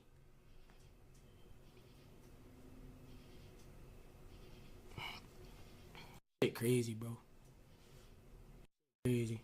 Then the thing is, like, out of all this, if y'all really realize, gang, like, who really benefits from this, bro? Nobody. I mean, I did benefit a little bit, because I ain't gonna lie. Niggas have been dropping them songs, though. I ain't gonna lie. I really have been benefiting from this shit, though. Yo, how do niggas wear hats or stream, bro? This shit hurting a nigga head, bro. Yo, this shit hurting a nigga head, bro, for real. This shit dead ass hurting my head. How do niggas wear hats or stream? Yo, where can I get some hookah from? Yo, where can I get some hookah? I need some hookah. Where can I get some hookah from? I need some hookah. Need some hookah. Finna smoke me a hookah real fast. Yo, where I can get some hookah at? Yo, I need some hookah, yo. Nigga just be taking that from under the table.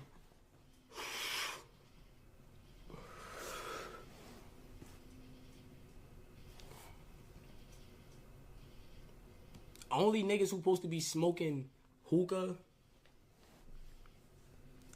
Dominican niggas, and the bros who don't like hoes.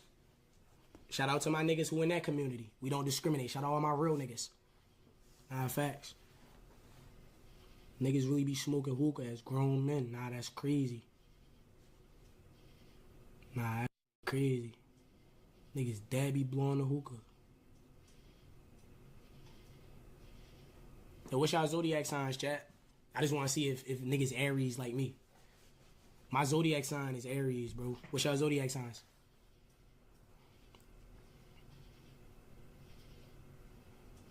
Cancer? I don't fuck with cancers. I ain't gonna lie. If you're a Cancer, leave my chat. I don't fuck with cancers. A Cancer broke my heart before. We ain't on that. If you're a Cancer, leave. All the Cancers leave.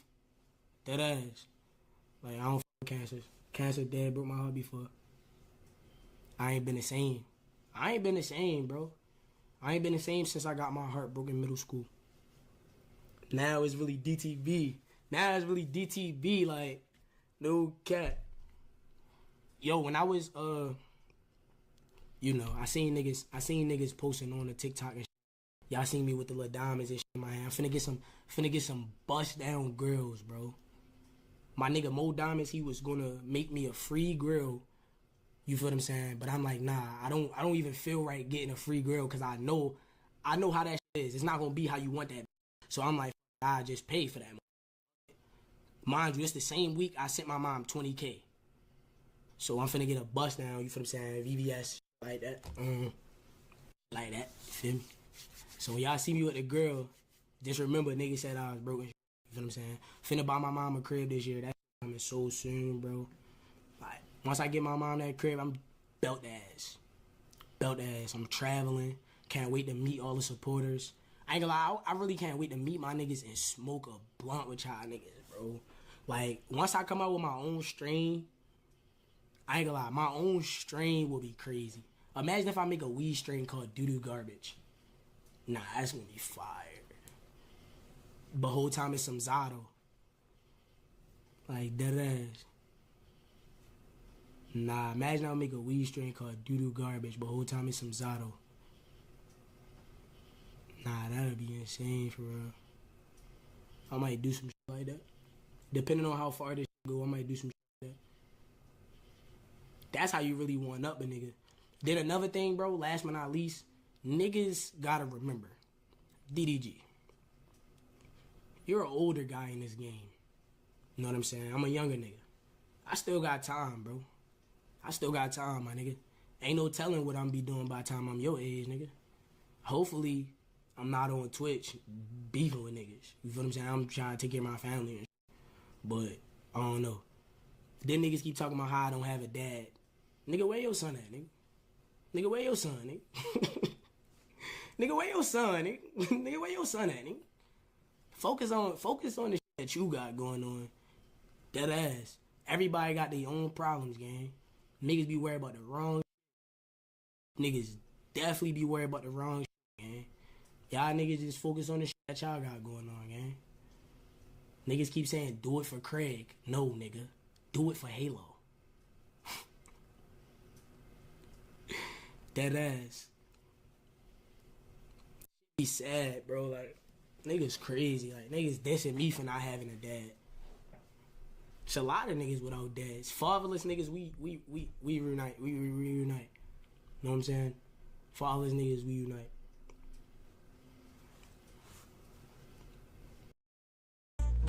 Here they come, yo. Here they come. You can Venmo this, or you can Venmo that. You can Venmo this, or you can Venmo that. You can Venmo this, or you can Venmo that. I think you Venmo this, yo. Get the Venmo debit card and get up to 15% cash back.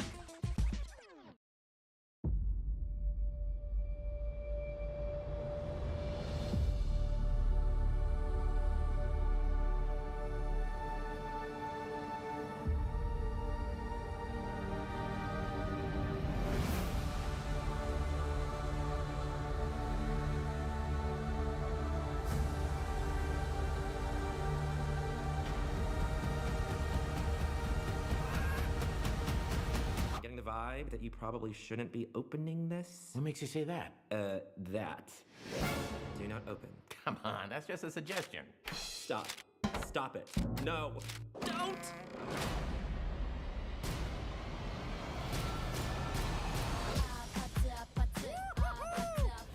Welcome back to the Institute for the Institution of Imagination and Inspiration, LLC. Hey, giraffe with a crab, king in a wig, hi, bug in a mug, yak with a pack. Ron. I heard the cat lost 3 giraffes on his last mission. Actually, it was 5. Today is gonna be the best day ever!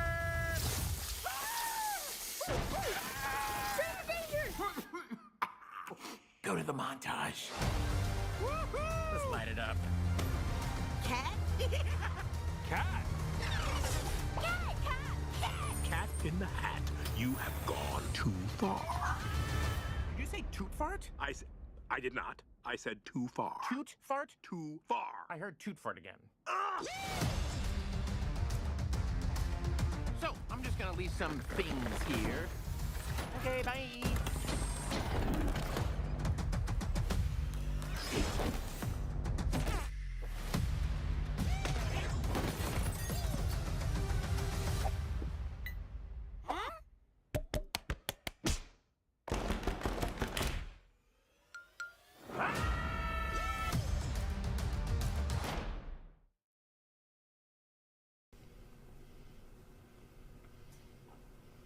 Nigga, mind y'all, this nigga in Paris worried about me. I swear to life, the only reason I'm still talking about this is because niggas keep talking about me every time. So it's like I can't not say nothing, because then y'all definitely be thinking like, oh, all right, he just letting it go. And I learned in it, you cannot win if you just let it go. Like, you automatically lose when you let it go. You feel what I'm saying? You automatically lose when you just let it go. That's a fact. Like, I really believe that. Then I hate when niggas keep saying I started it. We passed that. It's principle now. Like, stop keep saying it's over this and it's over that. It's strictly principle now, bro. Respect is respect, man. And it's like, I gotta keep going to get the respect in this shit. That's what I'm gonna do, bro. I'm not gonna let it go. Because these niggas not gonna let it go. And they know it's good content. That's why they keep saying it. That's why they keep talking. Everybody is talking about this shit right now. Y'all know it's good content, bro. Deadass.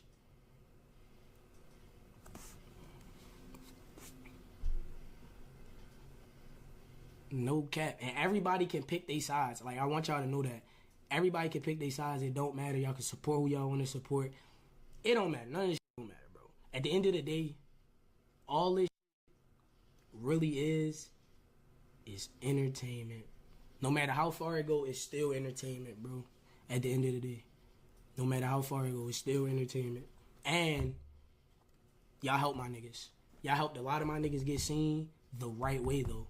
Like, I'd rather the bros get seen in the light of shit like this instead of it just being on some shit like, damn, I'm trying to force these niggas down y'all throat. As a viewer of other streamers, I hate when niggas try to force their homeboy on you. You know when a rapper just throw his homie on a feature? I hate that shit. Don't just throw Lil Man on that shit if he ain't nice. You know what I'm saying? Shout out my nigga Craig, bro. Is Craig streaming right now? I will hope he's streaming right now in the midst of all this. I will hope he's streaming right now. I will hope he's streaming right now. Of course this nigga wouldn't be streaming right now. Of course he wouldn't be streaming right now. L. Craig in the chat, mud. Hold up. L. Craig in the chat.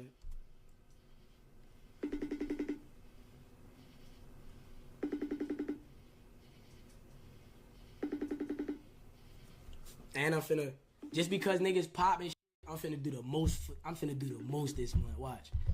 Yo, go live. Say, Blooder. Go live.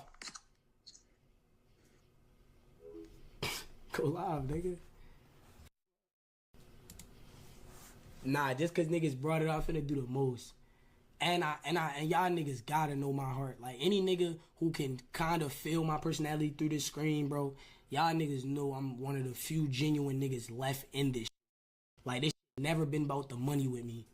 Like, I really care about building a foundation to show other niggas that it's possible. Like, niggas from the hood, I hope y'all niggas inspired by this shit. Nigga, we matter. Nigga, we can make it out. Nigga, all that, nigga. No cap. Nigga, this shit set in stone, nigga. Why the f*** still ain't live? This nigga taking mad long. This nigga taking mad long, bro. And then y'all keep talking about boxing. A nigga that's really like that accepting the fade with anybody. So it go both ways. The same way y'all say I ain't accept the fade, I told him I had somebody for him. He didn't accept the fade. So what the f***, nigga? We both must be pussy then. Like, y'all niggas just be chatting, bro. Like, y'all act like in real life, a nigga texting your DM fussing with you, and he say let's box. You linking up and putting on the gloves with him. No nigga is doing that, bro. Like, what the f***? My nigga, stop. Y'all niggas gotta stop that shit, man. Like, y'all dead ass gotta stop that, mud. Y'all never linking with a nigga throwing gloves on, bro. Y'all know exactly how that shit go IRL, bro. Niggas not doing that, gang. But I'm really from the trenches. That's not no shit we on, bro. Feel me? Respect is respect, gang. Like, if he not trying to fight my competitor, what the f***? My man's trying to defend my honor. Y'all like y'all wouldn't defend y'all homie honor, gang. The gang's trying to defend my honor, bro.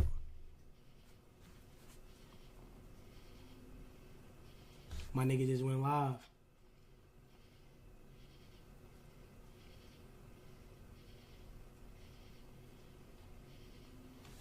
He just went live. Yo, twin. What Shawty talking about, though? Like, I just started this. Twin ass say start that. I'ma start that, bro. Twin ass say I had to start this. I'ma start that, bro.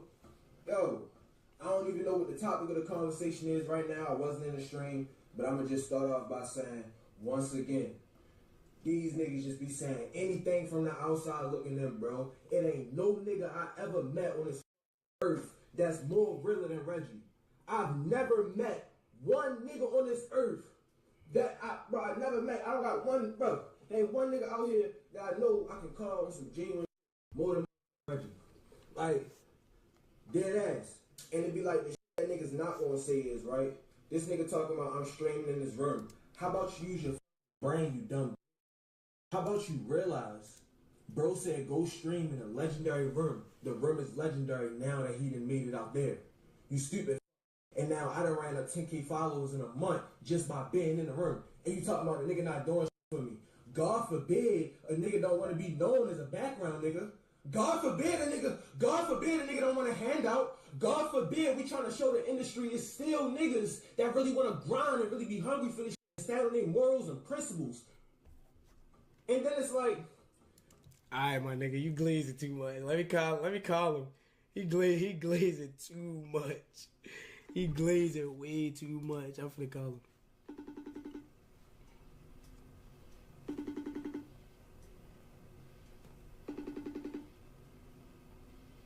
Yo, you not gonna answer the phone for me? Bro, you just glazed me. Nah, I ain't gonna lie. I heard that shit you was saying. That was some real shit, bro. You gonna make a nigga tear up, mud. But nah, you glazing. You glazing the nigga. You glazing the nigga. Nah, you glazing the nigga, though. I'm glazing? Yo, brush your teeth, bro. You acting like you making us look bad, bro. That's why they think you. Nah, you be looking dirty, bro. That's why they think you still in the trenches, cause you be looking dirty. He talking about a nigga making a nigga look bad. Let's go fit for fit. Look at my outfits and look at Reggie's outfit. Bro, your shit be dirt. I'm getting my swag together. Your shit be dirt, my nigga. Bro, I always told niggas, watch when we really get on that level, bro, who gonna have a better outfits, bro. Go on my Instagram and really look at Reggie fits. I really be putting that shit together, though. Who hoodie that is? Who hoodie that is? Who hoodie that is? That's my hoodie. That's my hoodie. It's not. Yes, it is, bro. Let me see your drawers. You got on my drawers. They my drawers. Them Rick and Morty drawers is mine. No, listen. When a nigga gave you them Murrays, though, and you was wearing them bitches for 3 months straight, keep it Pito, what happened? What happened?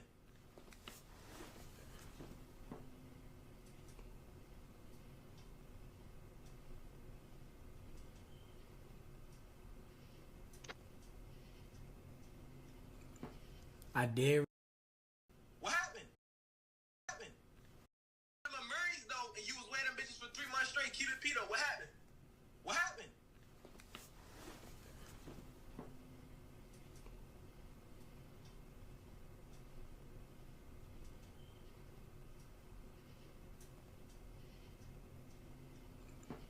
I dare rewear them Amiris. I ain't gonna. I mean, but look though, any nigga gonna rewear some Amiris. I don't give a f- no nigga say them costs. I'm not one of these niggas who be trying to. Hey, I be trying to rewear like shoes and shit. As far as the streaming, I be kind of like, nah, let me lock in, cause y'all niggas be telling me like, damn, you swag ass nigga, do more. Now y'all niggas be cooking my shit, so I be having to lock in.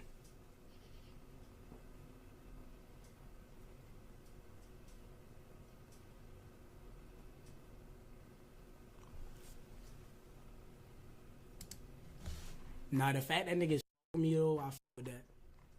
Like that shit real, niggas fuck me, I f. Hung up on that nigga. Nigga said hit the gym. That gym not for everybody, bro. Like that working out not for everybody, bro. Niggas do all that working out, getting in the gym. That shit do nothing for these YNs, man. These YNs don't care how big and strong you is, man. It's one thing that can't nobody beat.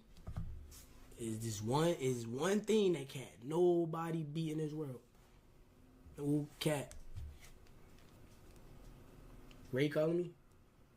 Oh, you trying to play the game?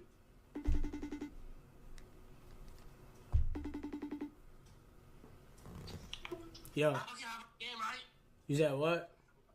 We can hop on the game, right? Bro, what's on your neck? Clean your neck, my nigga. Like, not me, bro. Like, come on, bro. Clean your neck, man. Yeah, bro. And you sure swap. We 5 for 3, bro. Come on, bro. Play that game, bro. Niggas in the chat keep dropping the addy. My nigga Ray got a Glock, bro. Ray gonna pop one of y'all. Ray, why they keep thinking we pussy, bro? My nigga Ray really, alright, Ray got a Glock, bro. My nigga Ray will pop one of you niggas, bro. Stop. Alright, my fault. They ain't even know that one. Nobody ain't even know that one. Nobody ain't even know that one. Nigga keep trying to drop the addy, bro. The address is public, mud. It been public, mud.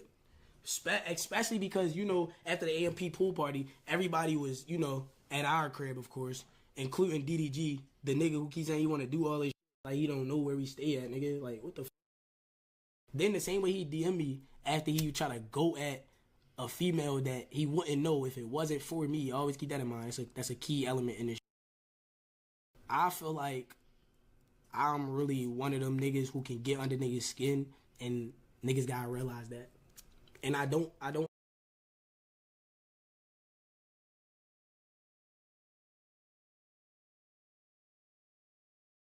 Create a voiceover using your own voice. Customize with AI to fit any story.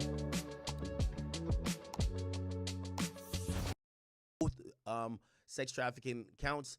Jane Doe, Cassie, I still think he gets 20 years. And if he gets convicted of the RICO, I think.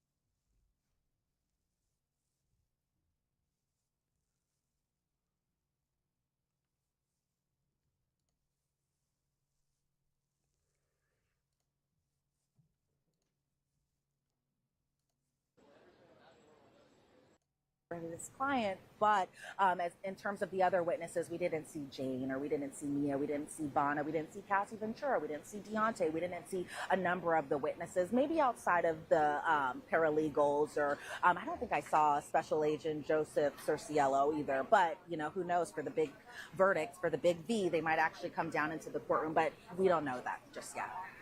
Yeah, we had a question from Alana Rodriguez, 896. Hi, Queen Elizabeth. Looking great today. You too, Jesse. Love the hair. So kind. Elizabeth, did they come to a verdict on the last one yet? So I think that if anybody's just joining us, did they come to a verdict on the last one yet, Elizabeth? All right, everyone, if you guys are just joining us, they've only reached a verdict on count 2, 3, 4, and 5. So they're still kind of holed up on count 1. Obviously, count 1 being racketeering conspiracy. As far as count 2, that's sex trafficking as it pertains to Cassie. Count 3 being transportation to engage in prostitution as it pertains to Cassie. Count 4 being sex trafficking as it pertains to Jane. Count 5 being transportation to... You guys, I'm saying this out loud, and this shows how much I'm involved in this case, that I can read off all the different counts just from my mind. I'm not even looking at the superseding indictment. That shows how involved I've been in this case. But just to answer your question, everyone, count 5 being transportation to engage in prostitution. And there weren't really there weren't any questions regarding that. So it seems like it's possible that it might be in the government's favor. Really interesting super chat comment. Thank you so much from Forrest and Fawn, which I said earlier today when I was doing the lunch show. Amazing name. It's like the name of like a cookie brand, right? Forrest and Fawn. Anyway. A super chat question. I absolutely cannot go away this holiday weekend thinking of Diddy. Hurry up. Well, we shall see. Elizabeth Milner, you are going to be there tomorrow. You might be there for the verdict, partial verdict, complete verdict, but you're going to be there tomorrow. Thank you so much. Great reporting as always. Thanks, Jesse. All right, I want to bring back in Safa and Bradford.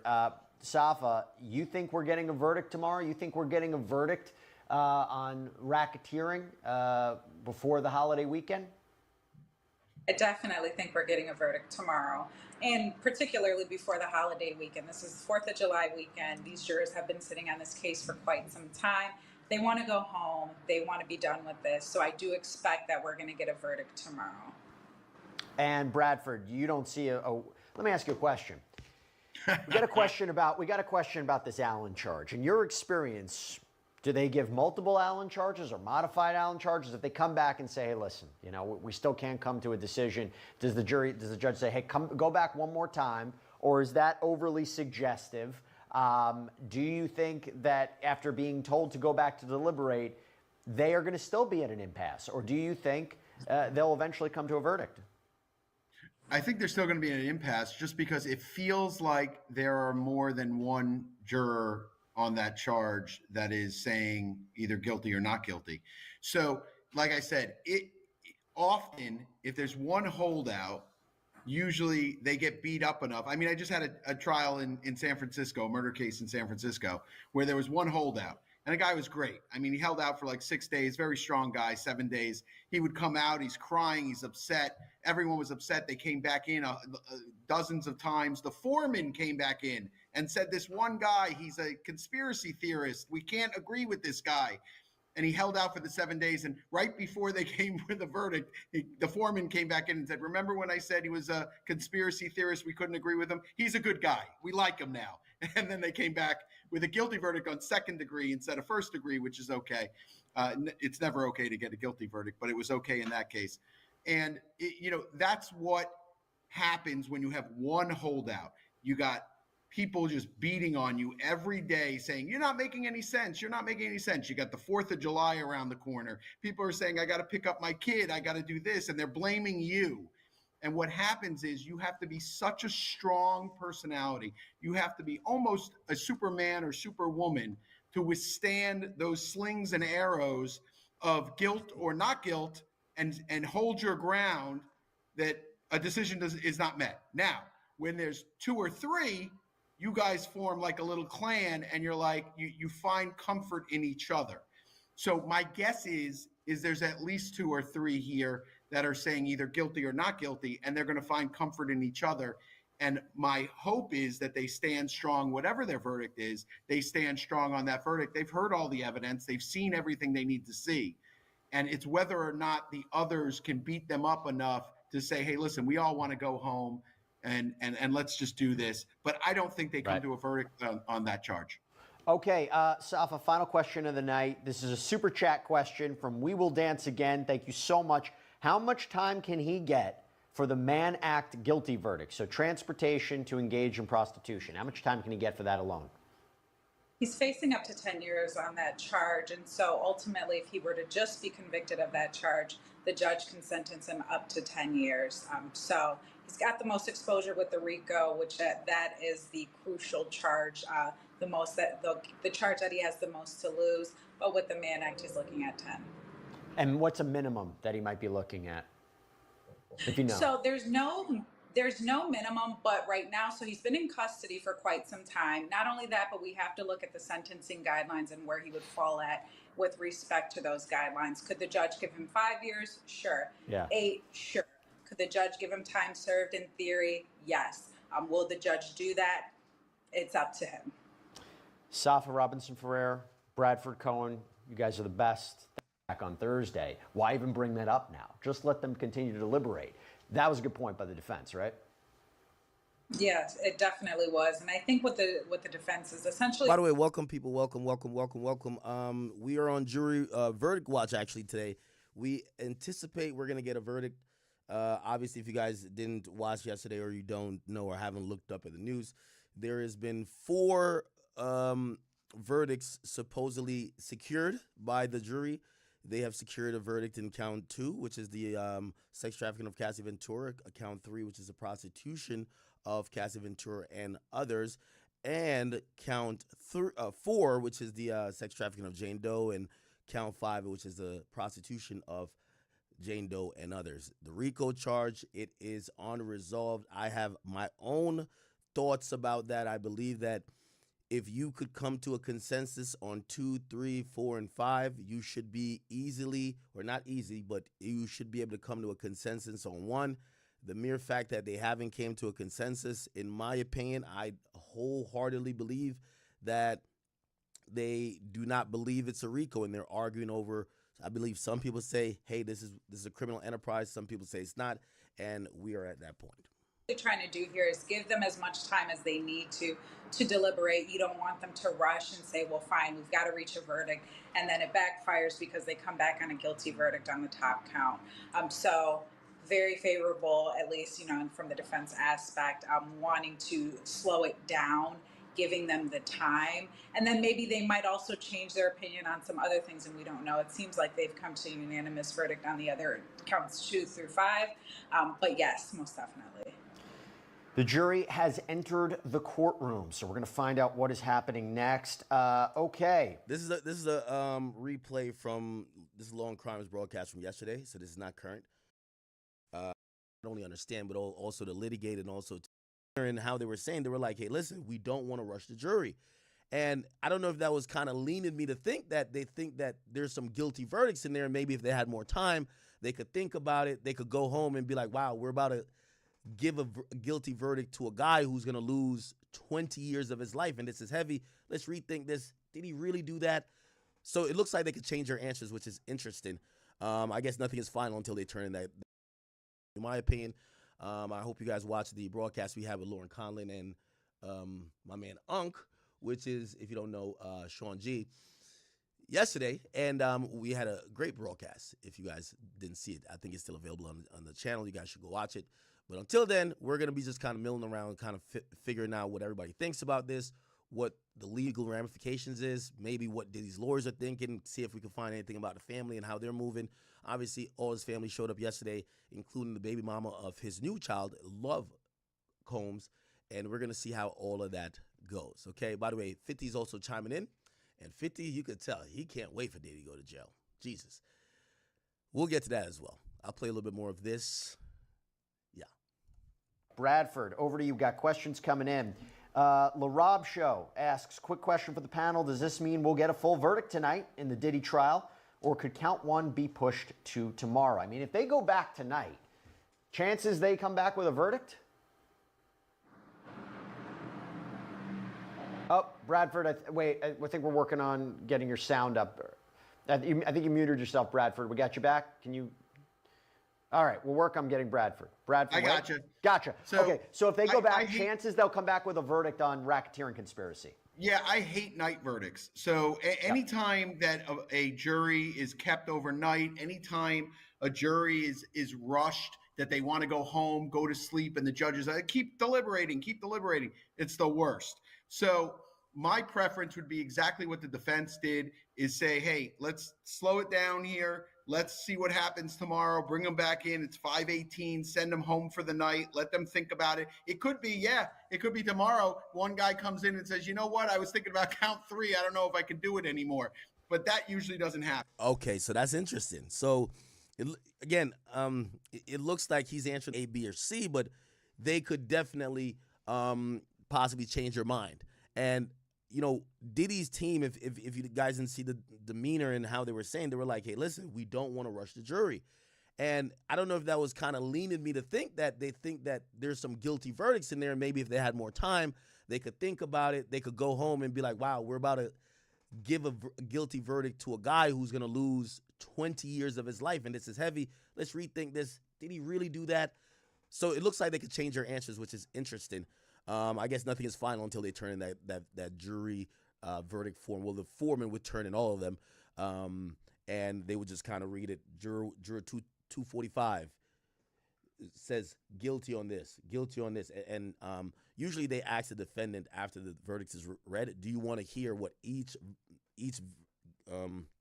juror said about, or I forgot what it's called, but they'll read each jury sheet of each juror. Okay. It seems like they've reached verdicts on those 4, and that one count is going to be the one that they decide. I don't think it's going to be decided tonight because I think they're going to go home, and I don't think this is the type of judge, and I've been in front of judges that'll say, let's go to 10 o'clock, 11 o'clock. This is not that judge. So I don't believe there's going to be any kind of verdict on that count tonight, and I think tomorrow they're going to go back, they'll start fresh, and they'll see if they can reach something tomorrow. But I think it's going to be difficult. I think that people have dug their heels in, and when individuals start digging their heels in and there's more than one, that's when you truly can get a hung jury. When there's one, all the rest just beat up on that one, and then that guy usually ends up turning. Yep, and we don't know what the split is.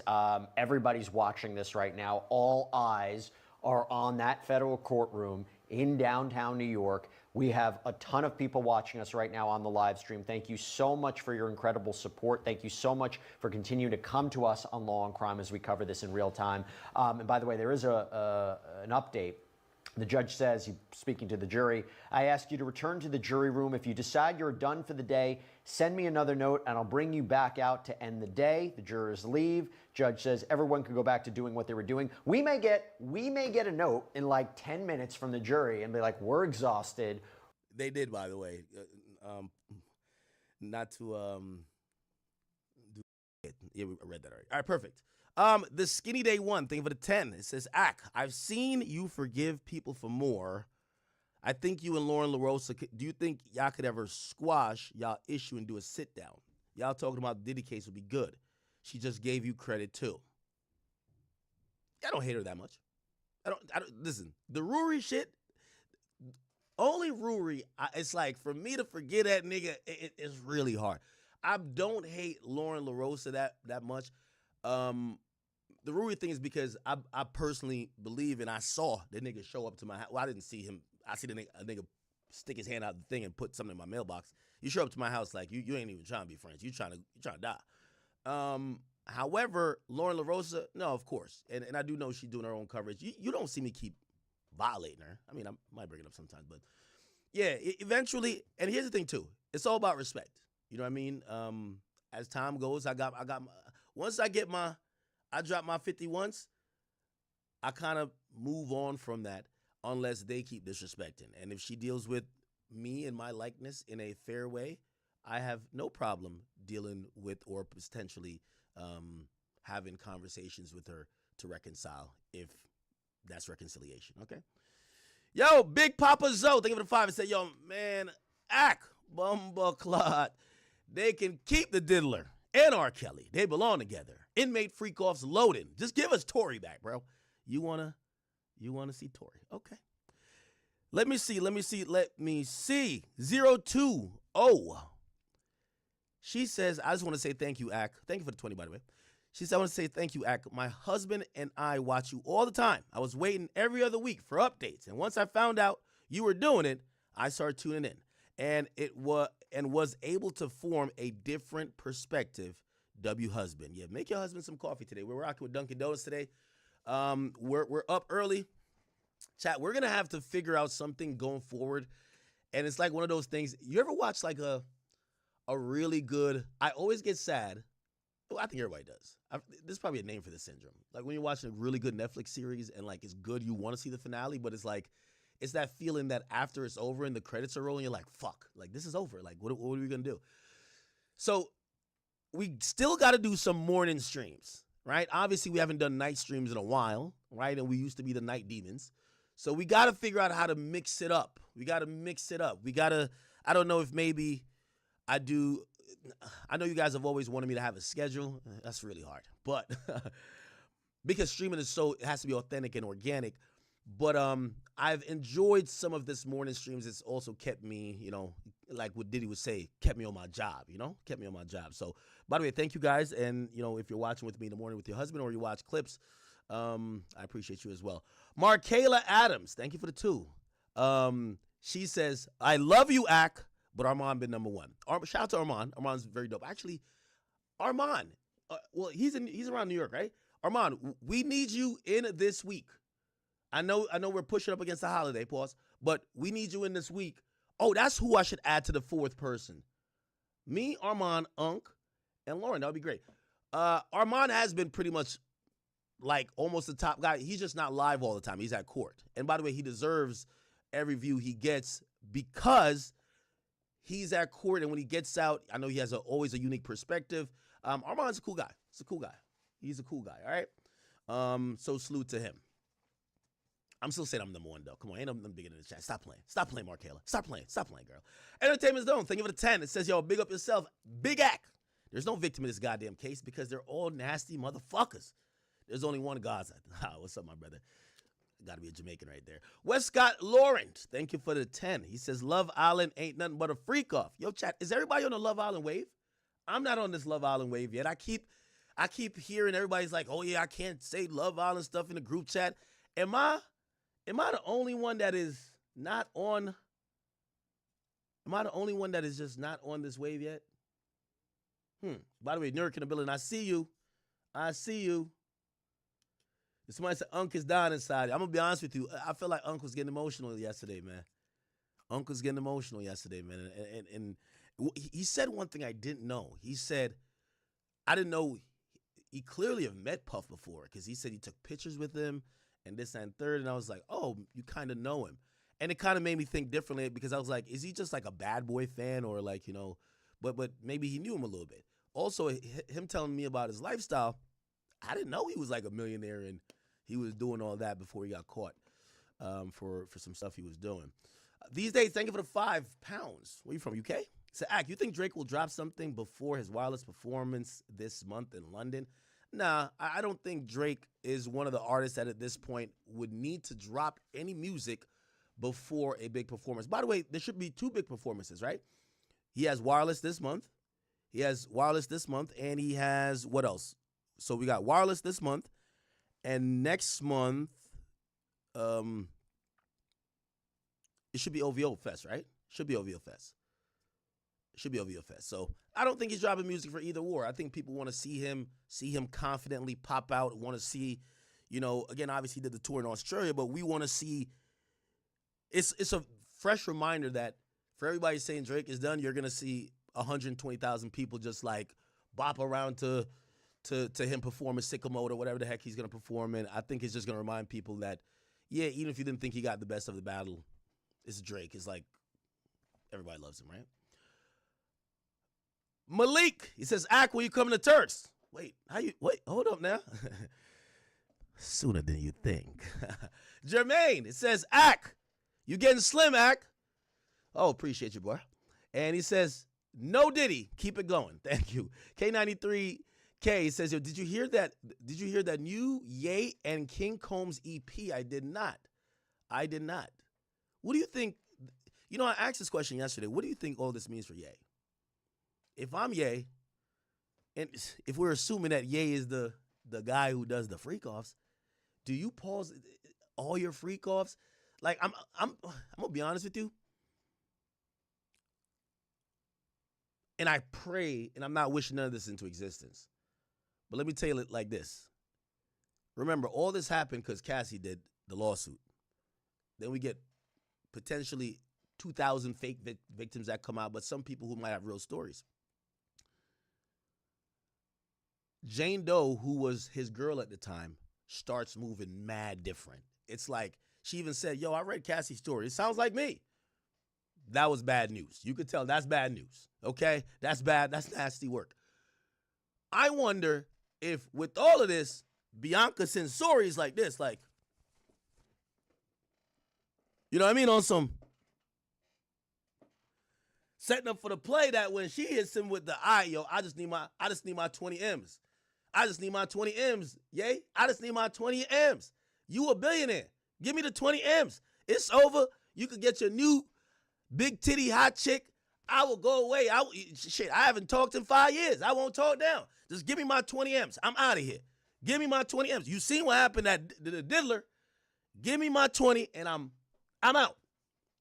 I'm wondering what she thinks about all of this. Okay? Shit. Also, if I'm Ye, I'm taking legal backups right now to make sure that she cannot try to claim some other shit later. Okay? Raphael the G. Thank you for the 555. It says, did you hear that Tony Busby won his case against Jay-Z and Cali? I did hear that. And it's not won his case. He got a motion to dismiss. I guess won his case, but the case wasn't concluded. It was a motion to dismiss that got granted. The motion to dismiss, it's I don't know if you guys want to get into that. We could save that for lunchtime because we got to pause some of this Diddy stuff. But this actually is a really harmful but important, and I think it should be appealed. First of all, Alex Spiro never gets his ass whipped in court, but he pretty much did. He argued a motion to dismiss. Tony Busby said, no. Tony Busby argued a motion to dismiss. Alex Spiro said it shouldn't be dismissed. And the court actually sided crazy with Tony Busby and actually said much of an issue, they even encouraged them to appeal. They said you guys should seek appellate options, which that's going to be very interesting, okay? Malik says, yo, you're always rambling, but I'm the biggest content creator in Turks, man. I love to tap in with you. Okay, my brother. Ariel Jenkins, what's up with you, girl? I love seeing you. I love that. You know I could tell it's you? It's that yellow shirt. That's a fact. It says, I live in Central Florida. You said you were going to Miami and to do a show. You never did. You have bridged the gap between me and the vendors that come to my job. I love this culture. Thank you, Ak. Will you be at the show when I do the Miami show? Because we are planning the show. I told you, I think I'm going to do a poll because some people say come to Houston. Some people say go to Atlanta. But I wanted to do Miami. If I do the Miami show, you're not there, I'm going to be upset. You got to come through, okay? The Rogue Index, thank you for the 10. It says the Rogue Index established in 2025. Salute to the real. Jamar Porter, thank you for the 2. It says my boy. It said, yo, bro, my boy DDG popping it, right? Yo, he popping it right now in Italy, right? With India? Yo, I'm not going to lie, man.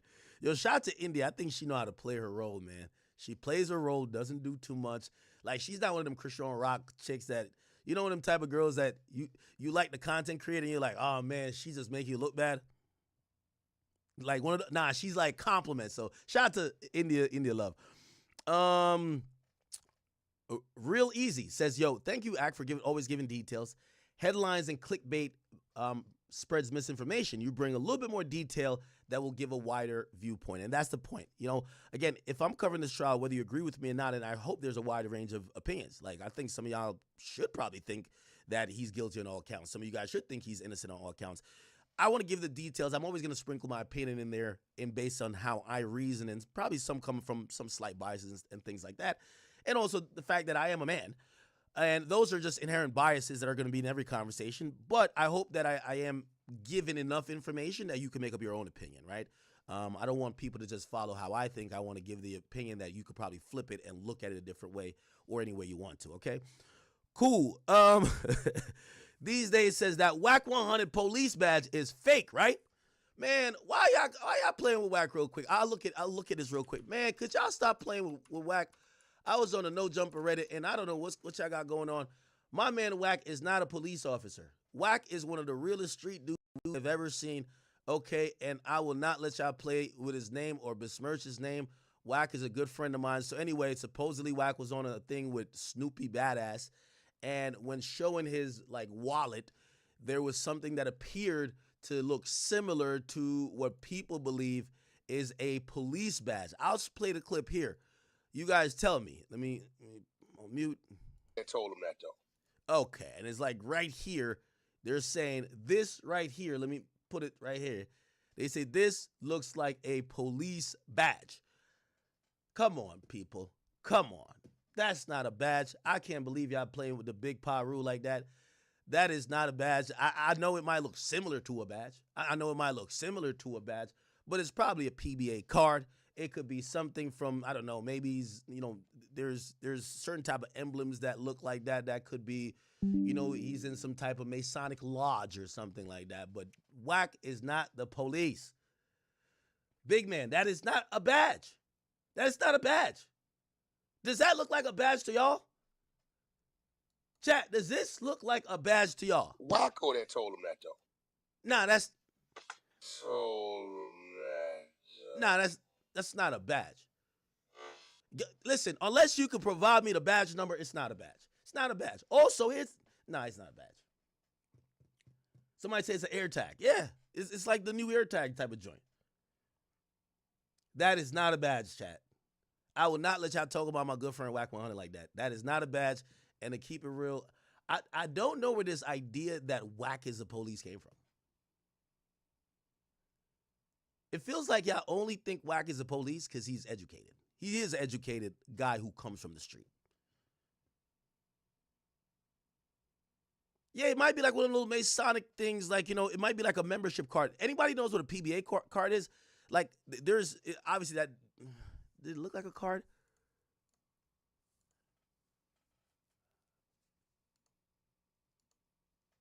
Nah, that ain't no goddamn badge.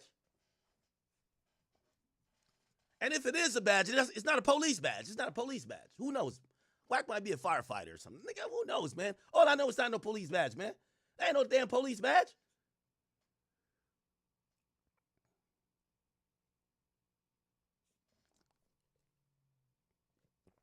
You never know.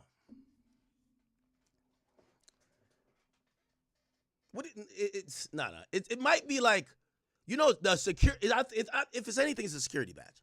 You know, WAC, even though he's never really worked security, you know, people look at WAC as a protector. It's probably security. Whatever it is, it's not a police badge. Jermaine said, "Ack, you got to stop the cat, brother. That's a badge. That's not a badge, bro. That's not a badge. Somebody says it's a passport. It might be a passport. Might be a passport. Or it might be like one of them things that you could swipe to get in your building or something like that. That's not a badge. No, that's not a badge. These days, thank you, I agree with you. It says, WAC's the biggest Pyru, not the biggest cop. Exactly. Joseph Walton, it says, yo, Ack, you got to let me help with the set design for your podcast. The plants not even opened be killing me. You better than that. Well, you know, Troy Ave records in that space. We actually had to move his stuff. I think it was about to record. We moved his stuff out because we were going to use off the record studio. And what happened was we found out Unc was coming, so we needed 3 mics. And we didn't want to use the other studio that we filmed with 6ix9ine in, like that infamous 6ix9ine studio, because it was just, I'm a redesign in there. And we went to our other studio, which Troy Ave usually records in. Yeah. But yeah, help me with the design. What's up? Kino, thank you for the 5. It says, yo, Act show Chicago artist a little bit more love. He got the hottest song out. It's called Went Legit. I'm going to tap in. Thank you guys so much. AZ, thank you for the 5. It says, Act, remember that viral X tape that came out on World Star of the boxer Adrian Broner having a threesome with India Love and another girl? What? Wait, that happened? Not DDG Ball. Not DDG Ball. No. India Love is having a threesome with Adrian Broner? No. Nah.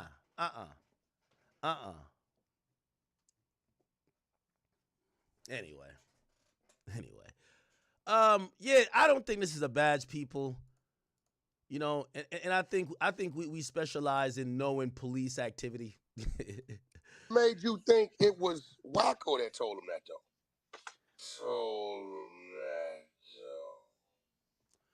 I think a badge would be a little bit more bulkier. Look, it's not bulky. A badge would be a little bit more bulky, you know?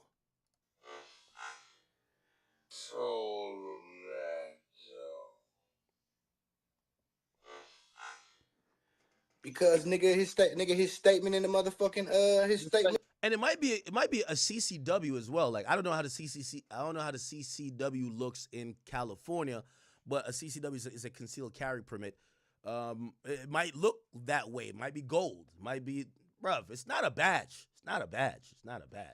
Just not a badge.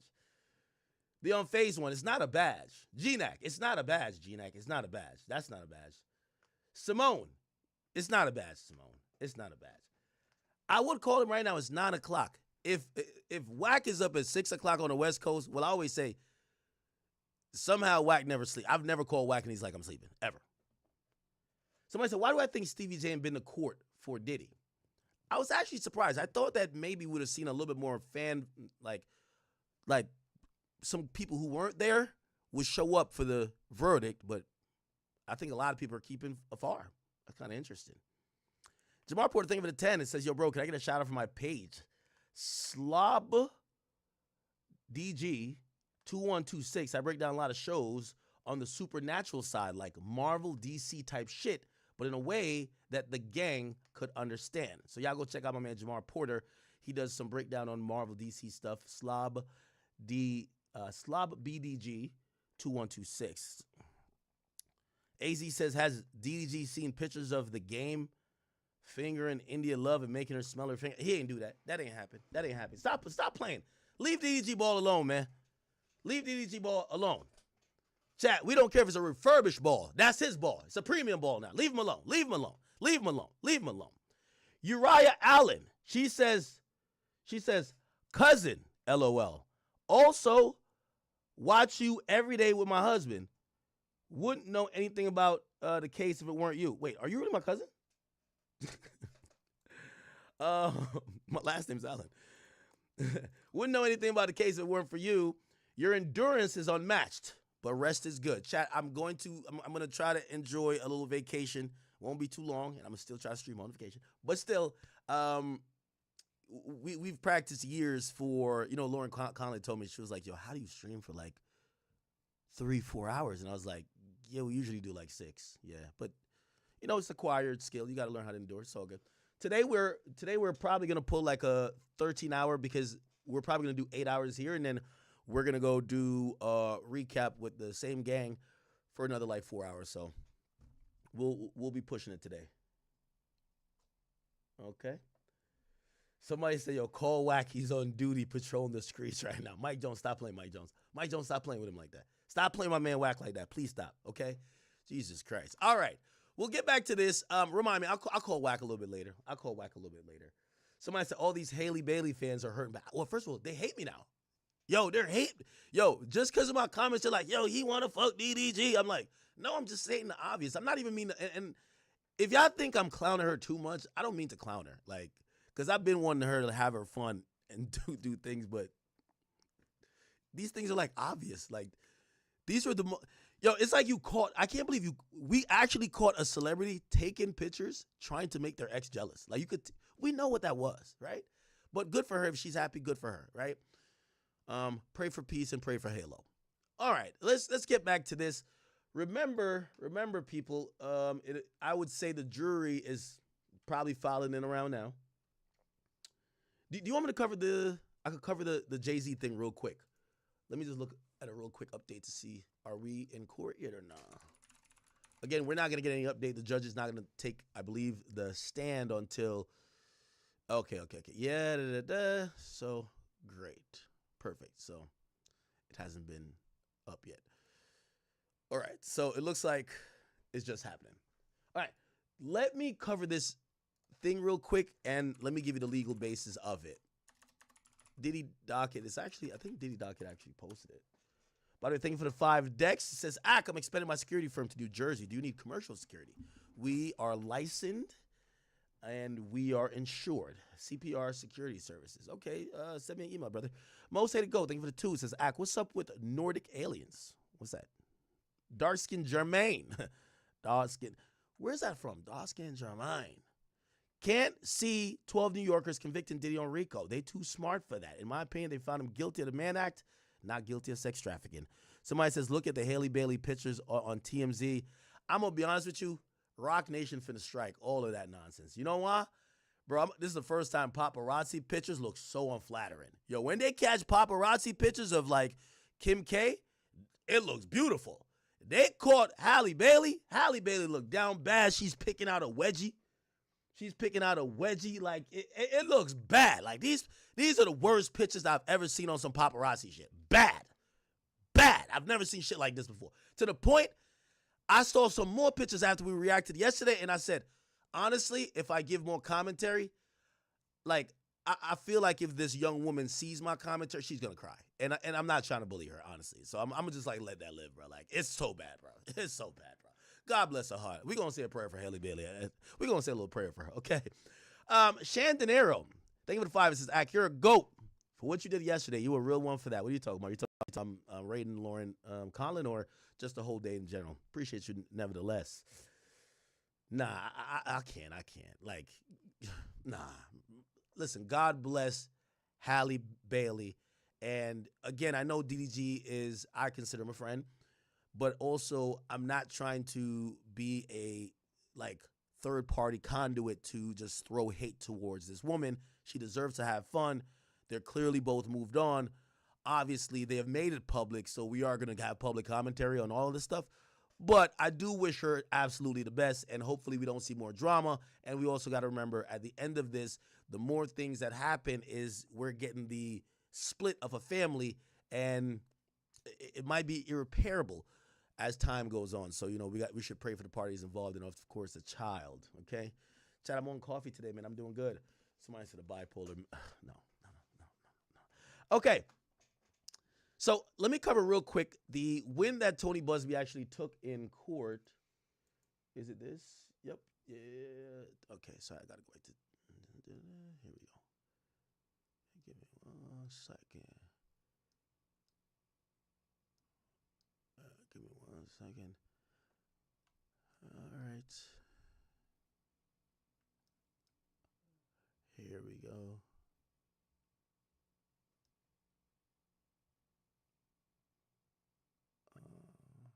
Here we go. Cool. All right. Perfect. So essentially what happened, remember,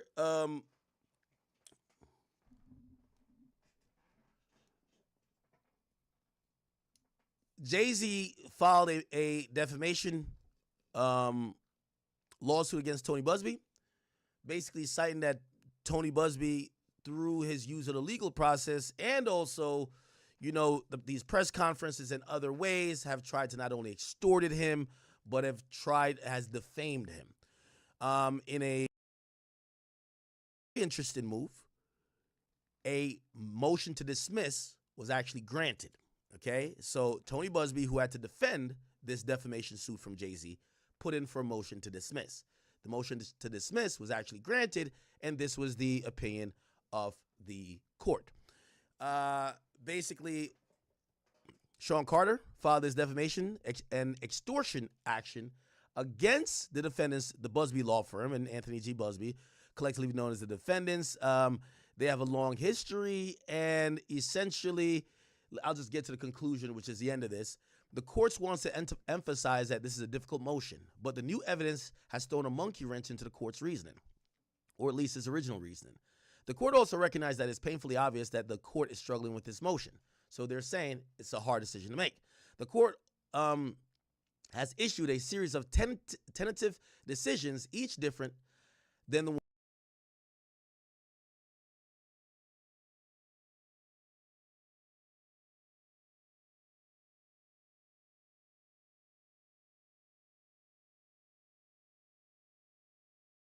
Basically, it looks like he was pushing a motion to deny, motion to dismiss, and they were almost kind of like not agreeing with Tony Busby at first until now. And they're going to give the reason why they're changing their mind. After spending this is the last iteration, and it's the court's final word.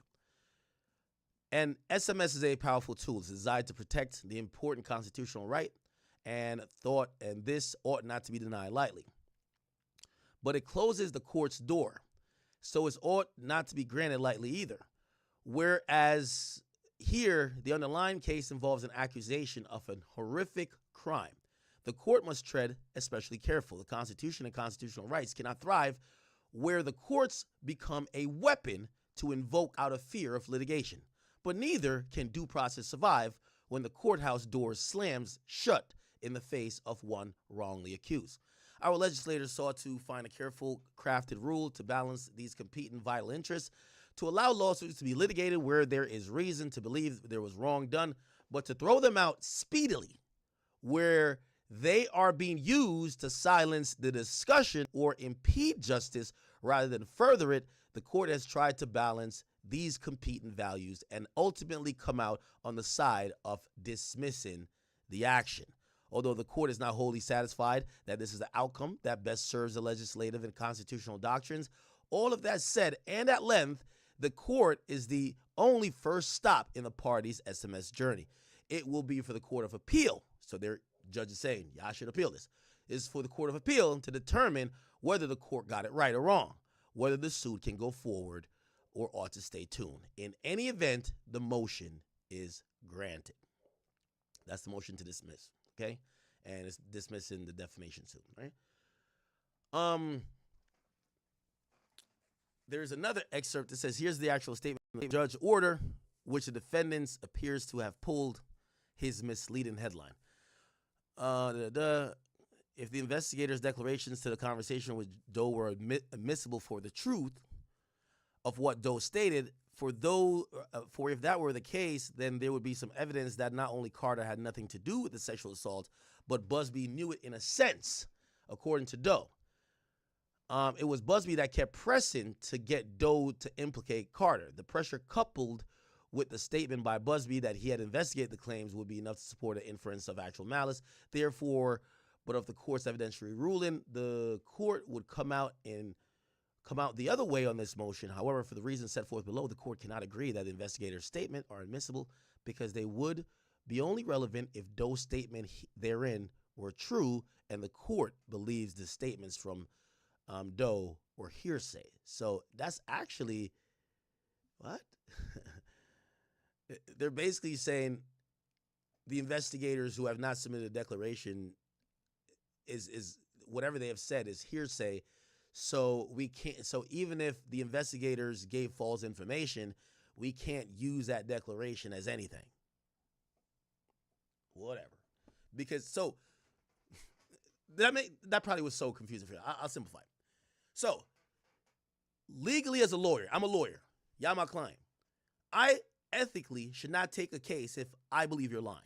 Okay? Now, here's the thing, and this is why this is a loophole, which they're saying there should be further case and litigation on this. How do I figure out if you're telling the truth? And it has to be to the best of my knowledge that I believe you're telling the truth, or else I shouldn't file a lawsuit on your behalf. That's ethics, right? Well, I get an investigator, and the investigator is going to investigate your claims. The investigator comes back to me and says, yo, this person telling the truth. Because I trust my investigators, I now believe I am within my right, and I believe your story because I believe my investigators, so I filed a lawsuit.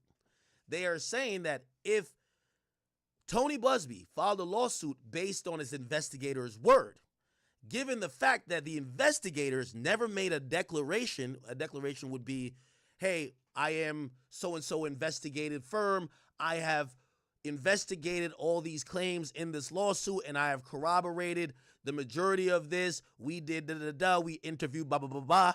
If that's not in the initial filing, that the investigators are basically putting an affidavit, which is what they call a declaration, on file saying we're down to be at the mercy of the law, and this is our declaration. If it's not on the file, it's hearsay. So they're saying that, to the best of his knowledge, Busby didn't break a law, or he didn't ethically do anything wrong because he thought he got information, even though it's considered hearsay. The information was considered fact by him, but it's technically hearsay because it's not on the docket. So it's kind of like this weird legal loophole. So I don't know. Hopefully you guys understood that. All right, let's get back to this. For that reading, I'm going to law school, 100%. All right, bet. Again, I believe the jury is kind of like filing in. Here's Matthew Russell. Matthew Russell Lee, Inner City Press, here at the Southern District of New York Courthouse. Today, Wednesday, July 2nd. It is day 35 and possibly the last day of the U.S. versus Sean Combs trial. Yesterday, as many have seen, around 4:05 p.m., the jury sent out a note, and here's what it said. They've reached verdicts on 4 of the 5 charges. That's 2, 3, 4, and 5. But they remained, so they had some unpersuadable views on count 1, RICO. Combs looked devastated. Devastated, let me say this. I think I used the word catatonic. He literally sat in his chair, staring in the air, staring down. The lawyers scurried around. They opposed Judge Subramanian giving a so-called Allen charge, which basically would say, jurors, no future jury is going to have any more information than you have. Implied it would be a big waste of time and money to do this again for 8 weeks, so try to reach a decision without, of course, capitulating. Now, defendants often say that that charge is a implicit strong-arming for a verdict which is often guilty. So they haven't given it yet. If today they come out and say they're still deadlocked, you can expect a modified charge. I would say probably a light Allen charge. Would he then ramp it up to a strong Allen charge? I don't know. Would he bring them back in on the 3rd? Anyway, I'm speculating. It could be over as early as this morning. They could reach a decision. Also, they could be asking questions and for more evidence about the racketeering charge. They could be acting as they try to persuade each other. What's the breakdown? See, nobody knows these things. I did I think it's called True Crime. I did it, and it's difficult to talk about these things right now. That's why I won't. I'll say more about that later. But it's hard because everyone's saying that they know what it is, and they don't. Actually, we could go over all the permutations. Since they didn't ask any questions about Jane, does that mean they don't think that Jane was sex trafficked? You certainly have the Mann She wasn't. Act charges, it would seem. Anyway. If I was filling out that jury sheet, I wouldn't even put guilty or not guilty for Jane. I would just put ho. That's what I would put. Ho. That's it. I would have drew another line. You know what? No, it says, if I show you the jury form, I ain't even gonna lie. Chat, if I was filling out that goddamn jury form, here it goes. Let me make this a little bit bigger. If I was filling out that jury form, when it got to right here, that's count 3. Wait, what?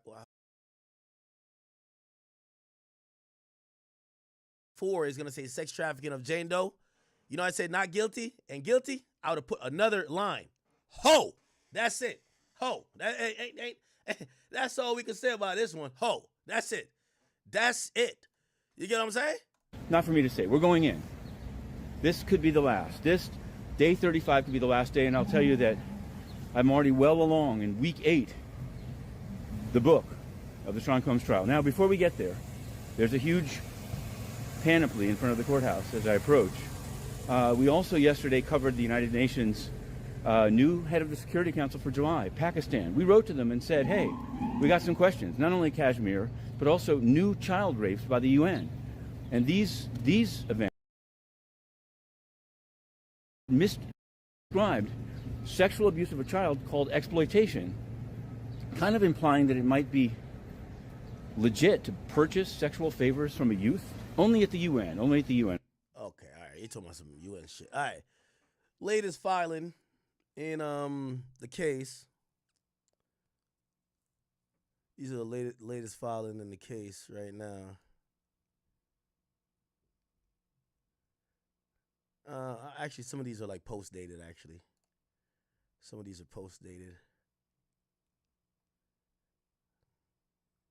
Yeah, some of these are post-dated. I'm going to show you where's the jury sheet that was filed? Where is the jury sheet? It was on the docket. Where is it?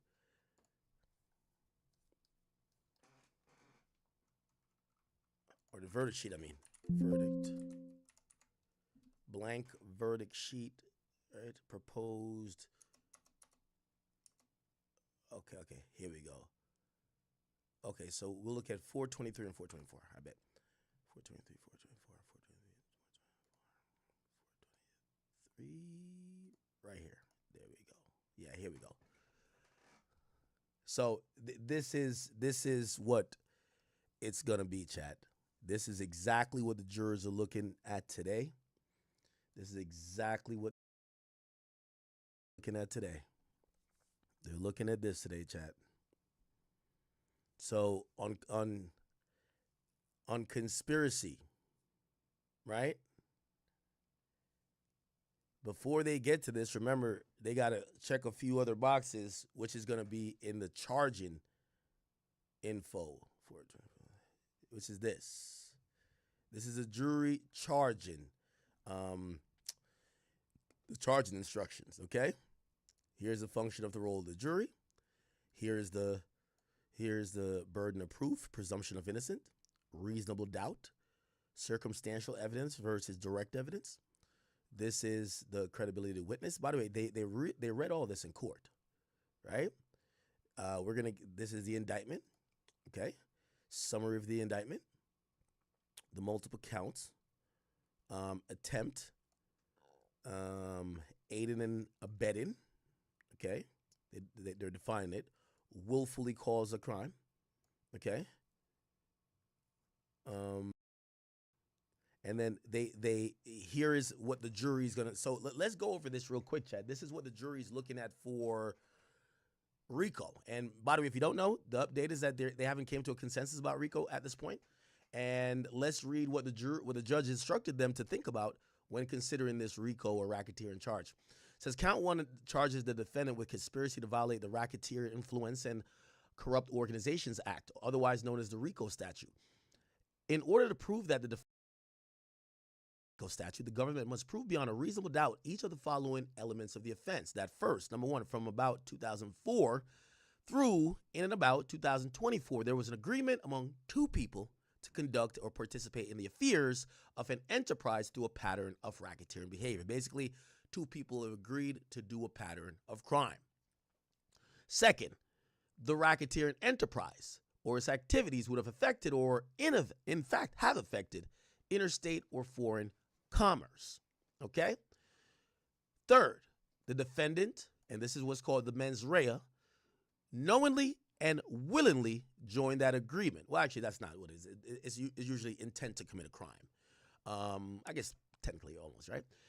Fourth, the defendant knowingly and willingly agreed that he or another member would commit. That's mens rea right there.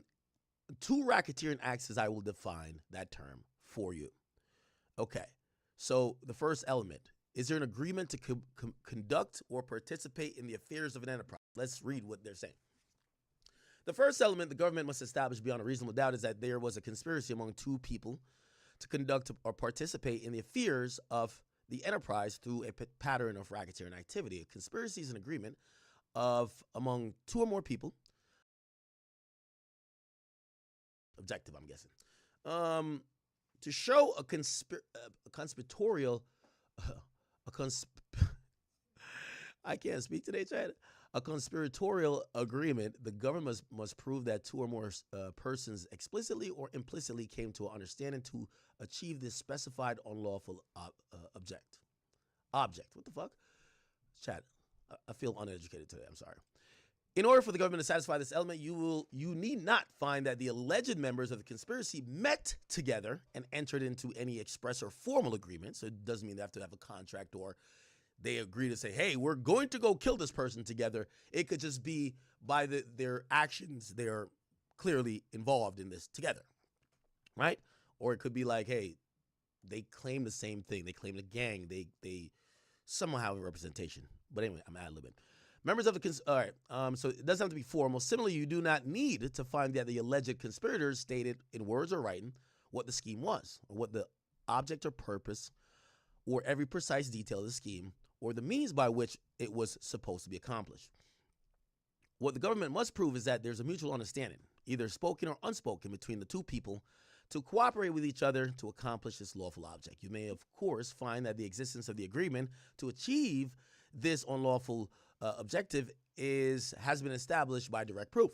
However, since conspiracy is by its very nature characterized by secrecy, you may also infer of its existence from the circumstances of the case and the conduct of the parties involved. In the context of conspiracy cases, actions speak louder than words. In this regard, you may, in determine whether an argument existed here, consider the actions and statements of those you find to be participants as proof that a common design existed on the part of the persons charged to act together to accomplish the unlawful objective.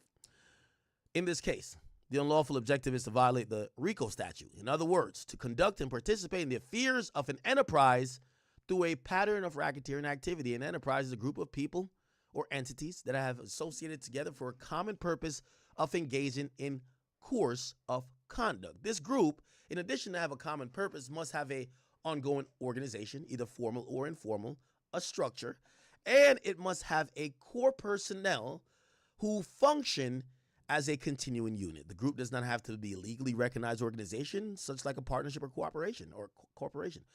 This group may be organized for the legitimate and lawful purpose, or it may be organized for a lawful purpose. Okay, the purpose must be common to the group as a whole. Mere similarity of conduct or the fact that individuals may have assembled together and discussed common aims and interests does not necessarily establish proof of the existence of the enterprise, though you may consider such factors. There must be an overarching relationship among the enterprise members, and the enterprise must be formally or practically separate from the defendant himself. An enterprise that includes, by the way, I think that's very problematic. Would we say this was Combs' enterprise doing this, or would we just say this is Diddy? See, that's the thing, and this is why I say it's not RICO. Diddy's a billionaire. He runs his companies. If he needs to get Starbucks, he might swipe any card. Like, that's not the company choosing to buy that. That's Diddy, who is the boss of all his situations. He wants to do it. It's the same with these freak-offs or whatever they're accusing him of doing. That's not Combs' enterprise saying, we're trying to sex traffic. That's just Diddy saying, I want to do whatever I want to do. Anyway, I'm ad-libbing. An enterprise includes individuals employed by the defendant can be distinct from the defendant themselves. The government has charged that the alleged enterprise in the case consisted of what's called Combs Enterprise, in which Sean Combs, entities within Combs business, included but not limited to, Bad Boy Entertainment, Combs Enterprise, and Combs Global, individuals employed and associated with Combs business, and also known and unknown ones. If you find that the enterprise existed, you must determine whether this enterprise continued in a substantial similar form during the period charged in the indictment, 2004 to 2024. Then they go over effect on interstate commerce. Then the third element is member in a conspiracy. And the fourth is agreement to commit a pattern of racketeering. Let me jump over. I don't want to turn this into a read-along because that could become incredibly boring. Incredibly boring. Somebody said my man Logic was doing something at 9:30. What was he doing? He's not live.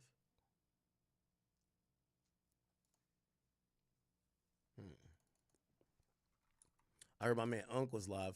Let me see. What the hell does today's the day. We're just kind of watching though, right?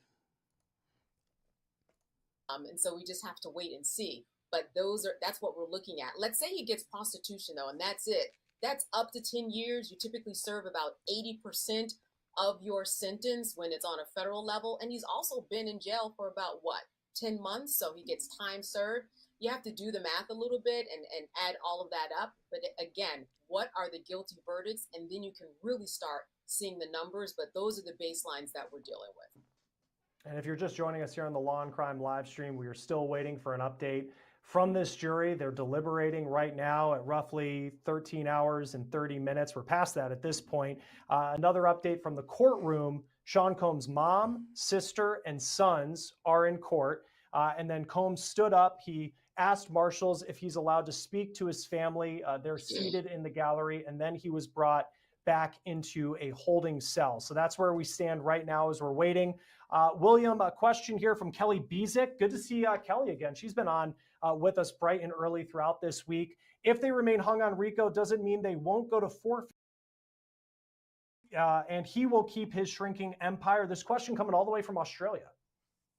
So I think that, to the best of my understanding, the only avenue for the civil forfeiture would be through the RICO statute. I think they wouldn't be able to try to seize anything based upon the other charges. But again, Chris, as you and I have talked about in other venues, there's a lot of civil suits out there. So whether or not he's able to hold on to it as a result of the criminal prosecution is one thing. But, you know, man, oh man, we got 30 some odd civil suits, people looking to chip away at that fortune that he's holding on to. Right. You just think of the cost of the attorneys for those civil cases. In fact, there's one that just came in overnight. I'm just looking at the headline from Variety. Sean Diddy Combs hit with new $10 million lawsuit. This is from a music video dancer who says that he was drugged and raped and given an STD by Sean Diddy Combs. Again, that is a civil suit that's dropping. And that's just another example of some of the legal challenges that Sean Combs could face, even if he is able to walk out of that courthouse with a verdict from this jury. Candace, there's a lot of talk about an Allen charge and whether or not the jury should get that. By the way, as we're, again, we're kind of just waiting on everything. Look at 50 Cent, man. 50 Cent can't wait for Diddy to go to jail. I keep telling you, man, the fact that Diddy did that to his baby mother, the fact that Diddy's lawyer was popping in court like that, basically saying, yeah, that other man couldn't take care of his child, so I was doing it. Diddy want that man off the earth. Not Diddy, 50 want that man off the earth.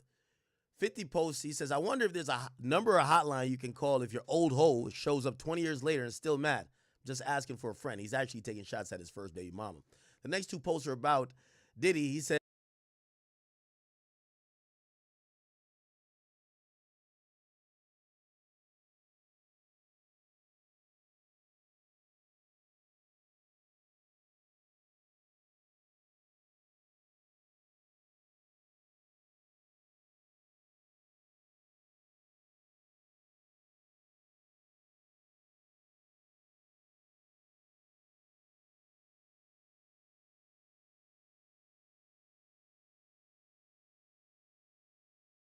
yo, Diddy just told me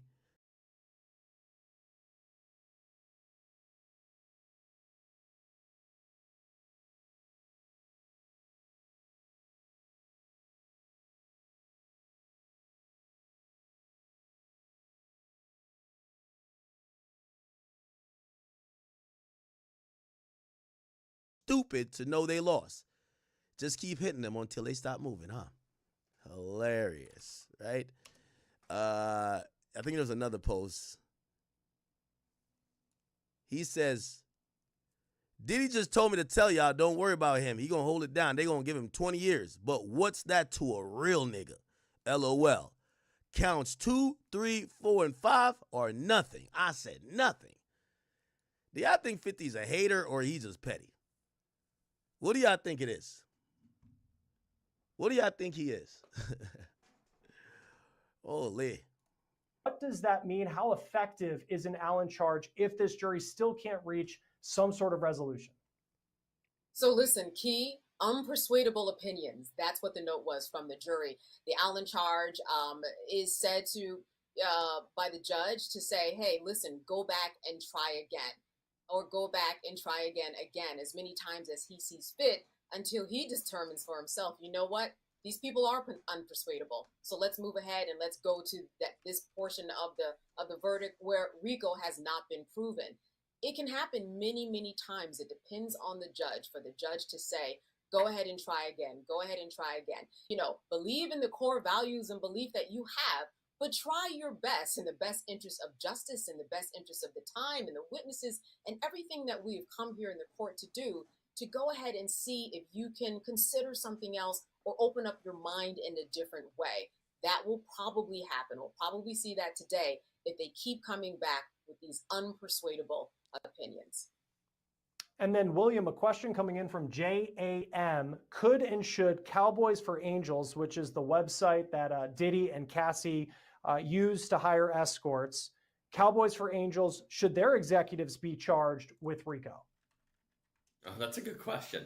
I'm going to say probably not. I think that there's probably a layer of protection there. I'm guessing that, you know, through the website, the executives of it would say, you know, we provide entertainers and we don't necessarily condone, you know, sex trafficking or things along those lines. I'm sure there's some protections built into the website that would insulate those folks as well as they could. But again, you know, the goal of this trial has been to prosecute Sean Combs and not to prosecute many other people. You know, Kay Corum wasn't charged. Other folks that could have been charged weren't. Some were given immunity in order to provide testimony against Combs. So I think we know what the focus is. I think we've always known what the focus is here. By the way, this Cowboys for Angels thing, they have an Instagram page that has a bunch of Negroes on it. So I guess this was like a buffet for like Cassie and Jane Doe. Go on here and they say Cowboys for Angels is an elite, personalized male escort agency for discerning women. We pride ourselves on offering exclusive male companionship and operate in most major U.S. cities. Whether it's an elegant dinner date with the man of your dreams or you just want to escape for a while and be pampered, Cowboys for Angels can fulfill your expectations. Our online male companion gallery includes all available male escorts in the United States of America. The best way to find the male escort companion of your dreams is a quick call with the agency to speak with one of our expert matchmakers who will help you book the experience of your life. Interesting. They said Chris is in Miami. He's ready for a date. Yeah, I'm wondering how they don't get charged or nothing. And there's an application to be a cowboy? What the fuck? This is their website, I think. They do say several times on here, Cowboys for Angels does not sell sex. They consistently say it. They do not sell sex. Let's look at media and press and see what's going on. Actually, let's look at frequently asked questions.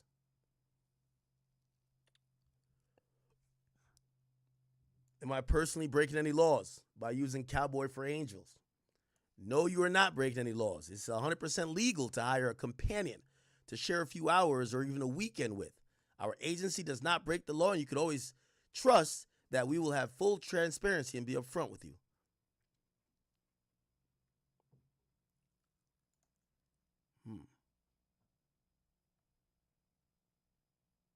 We do not book our gentlemen for bachelorette parties. They will be keeping their clothes on for the entirety of the date. Can I book a gentleman for the personal massage? Nope, we don't do massages. We do not contract gentlemen to provide massage therapy or any physical contact. You hear what they say? No physical contact.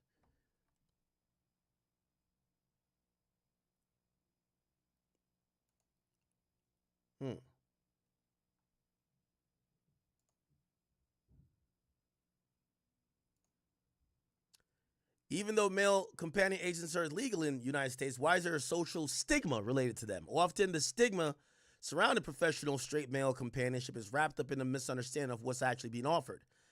As a busy, professional, discerning woman, you are looking for someone to spend your time with who already understands your life, someone who does not need constant attention or to be coddled, someone who wants to make you feel like an absolute queen, has no expectation for time commitments or emotional labor, someone who could escort you to an important event and put his attention on you, but isn't intimidated by how you capture a room. This is beauty of a straight male companionship. You're paying for the time of and company of someone that you don't have to hand feed. A man who is educated, classy, and experienced. This may not be the thing for everyone. And for those who do not understand, often speak negatively about the experience because they believe it's something else. Our terms and conditions very clearly lay out what we do and do not offer and what to expect on your date. Let's click on that.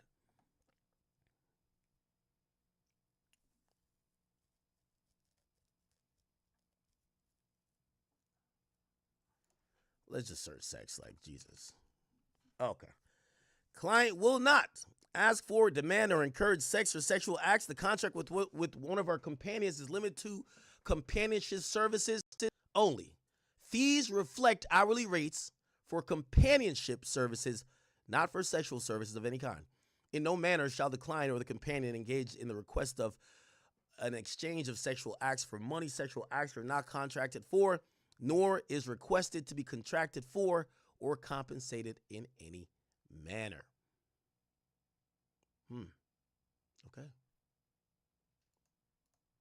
And then have another poll result coming in. If you could ask one question to the legal team, what would it be about? Evidence coming in at 40%, legal process 24%, motive at 18%, and industry pressure at 15%. Appreciate the nearly 3,000 people who voted on that. I'm trying to find the question. Someone had asked, and I will get their username because you deserve credit for it, the question of who could come next. And that kind of is related to the question I just asked William Candace. I'm thinking of Christina Coram here. Her name has come up so much. After this trial is done, who could be next, if anyone, charged by the government in connection to what they believe was an illegal enterprise? You know, I think it really depends upon the deals that were made, and we don't know what they were. With Christina Coram, I think that we all thought that we were going to hear from her. Did she get immunity? I don't know. Did she get immunity? And then they realized, you know what? She's myself, but I'm John. Okay, by the way, did somebody say this is pre-recorded? We're live, motherfucker. Now color-coded system. I think I've talked to you guys about this, where if I'm writing in black ink, that's just kind of what's going on. If I'm writing in green, I'm just observing the courtroom. If I'm writing in red, it's something that I'm making sure I'm noting of, because I any highlighters. So everything has to be color coded for me. So that way, when I relay this information to you guys know what I'm talking about. And hopefully it's simple enough that you guys, I'm not getting too much into the weeds of things. I know I tend to ramble sometimes, but I've got it down to a system where I'm just jotting everything down at this point. You were definitely the person in school that everybody goes to at the end of the semester before finals and being like, hey, do you have the notes? I didn't really pay attention. More questions coming in for you, Elizabeth. This is from Laha. Given the allegations against him, are the jurors being watched for their safety to make sure there is no tampering? Well, I do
I do think that's kind of a question that's been lingering through a lot of people's minds. I don't think they have anything necessarily to worry about, especially thus far, especially given that a lot of people on both sides, the defense and the prosecution, have been noting how great this jury is, how diverse this jury is. So from my understanding of things, I don't think there's anything to necessarily worry about. I think if there was something to worry about, just kind of like with the issue with juror number 6, not that that had anything to do, with witness tampering or anything like that. It was just a simple kind of, thing about his residence. But in terms of just if there's any actions that need to be taken with the jurors, everybody's been very diligent and professional enough to kind of take the next steps. But nothing has happened thus far. I know a lot of people are kind of anxious to see what's going to come out of this, but nothing thus far. And I don't think they have anything to worry about in terms of their safety. Maybe just a lot of us from the press just wanting to talk to them afterwards. If anything, that's what they have to worry about, probably being inundated with requests to chat. Right. We got a couple more for you here because I know you have to get back to kind of waiting for these jury deliberations across the street. This is from Alessio, and this was related to what you just saw. Sean Combs praying with his family and even the applause in the courtroom. Perfectly imperfect. Thank you for that 10. It says, Act. Thank you for what you do. Thank you for supporting me. I'm nothing without you guys. Thank you.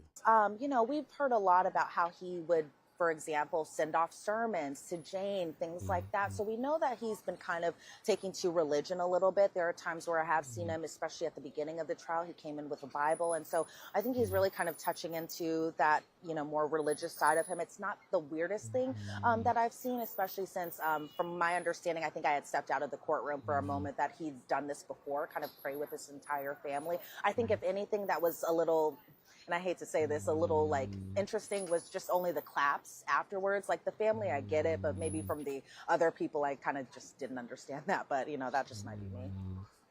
And then a great comment here, which we really appreciate, the entire team here at Law and Crime. Kimberly Gardner says, shout out to Law and Crime, the closest thing to being there yourself. Great coverage with great hosts and hostess, which we all really appreciate because, as Elizabeth knows, she has been working so hard every single day, taking down so many notes inside that courtroom. One more for you, Elizabeth. We're going to go with this one here from Molly Asijo. How is the jury protected when they leave the courthouse? Because you do think, as much as we as the media, we may want to find them to talk to them, see what they're thinking, certainly after the verdict. And then you think of some of the concerns like we were just talking about with tampering, but just for making sure that no one might, on their own, try to go after members of the jury. What happens at the end of the day when they go home? Yeah, well, let me tell you this, Chris, that whenever the jury does end for the day, whenever they're kind of shuttled out to go outside, is that us who are inside the main courtroom, we are not allowed to leave. We're all supposed to be staying put. I don't know if that'll change once the verdict is rendered. I doubt it will. I think the jury will still be given kind of a little head start to leave the courtroom. But for the most part, the people who are even here outside, who are not inside the main courtroom, they might not know that it's somebody who's passing them is one of the jurors on the Sean Diddy Combs case. They might just think it's just another random person because this is a jury of his peers. They look just like any of us who are just sitting here camped out waiting for verdict watch. So they, for the most part, they get a little bit of a head start, maybe about 10 or so minutes for them to gather their things, go down the elevators, go outside. Whereas it's a little bit of the opposite, where they kind of go in the same entrance that we all do when we're going through the security line. However, they are met with like a jury staff member who's waiting for them downstairs. We are not allowed to communicate with them. We are not allowed to even smile at them. We can't say good morning to them. We can't even ride in the elevator with each other. It's really kind of, they very much so protect them as they're entering the courtroom, and they kind of do the same as they're exiting the courtroom. But I'm sure that for us who know and recognize their faces, we can kind of point them out, but I don't think some of the people who are just waiting here outside recognize that, oh, that's one of the jurors right there. I know, and because I've just been looking at this list of just the little information we have about each person. When all of this is done, I'm fascinated to kind of just put the faces to the descriptions, hear their thoughts about how all of this played out, and we'll see when that happens. Again, a verdict could come at any moment, and I'm not trying to be overdramatic by saying that. Elizabeth Milner, I'll let you get back to the courthouse. Thank you for stepping out to talk to us. We really appreciate it. Of course. Thanks, Chris. All right, let's, as we wrap things up here for this hour, and even though we're wrapping up this hour, we're going to be live throughout the day here on Law and Crime. Jesse Weber will be here at noon. And then, of course, if there is an update, if there is a verdict from court, we'll break. Got tapping with my mans, man.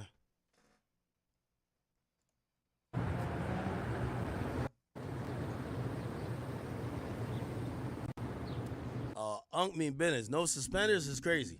No suspenders? Oh, Unk mean business. Hypothetically, hypothetical example number one. If he is found innocent of count 2 and count 4, which is sex trafficking, and found guilty of count 3 and count 5, which is selling of the body, which is the lowest level offense with the lowest amount of jail time.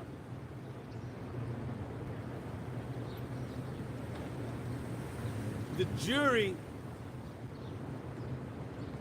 is hung up on the RICO and may be hung up for several reasons. Maybe they don't believe it was an enterprise, a criminal enterprise. Maybe they don't believe it was a conspiracy, right? And the RICO carries the 20-year minimum. The 20-year minimum.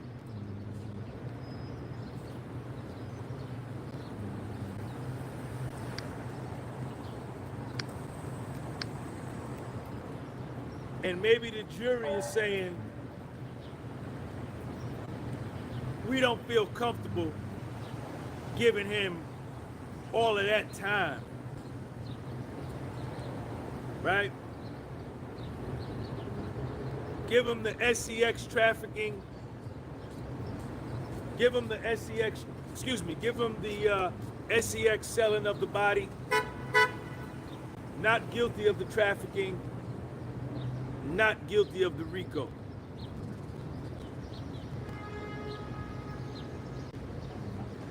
Thomas McCrae, what up?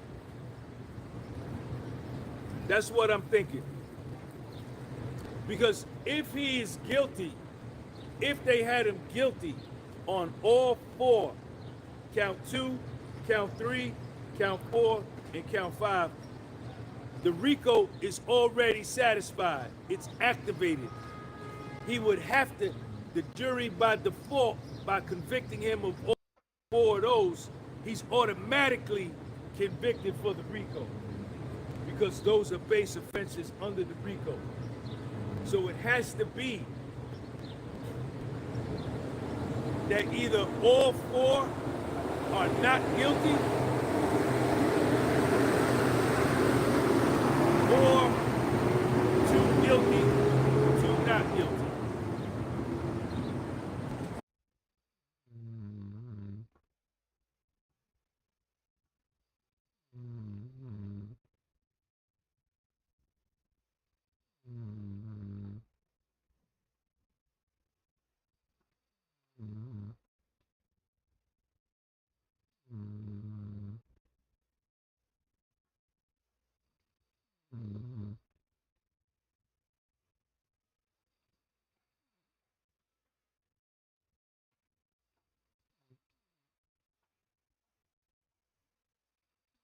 I had to guess, best case scenario,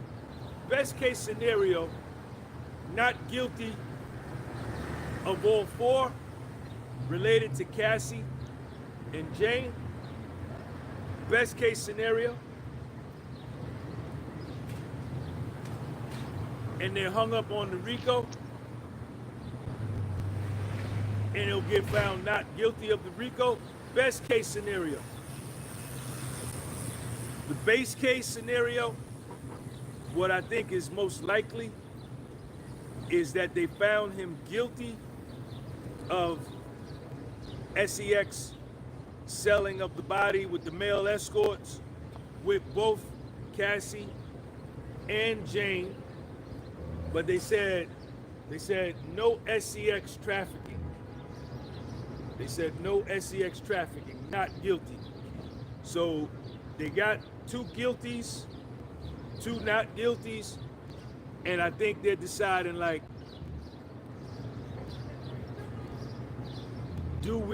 does this man really deserve to go to prison for 20 years? That's my personal opinion. What do y'all think? What do y'all think?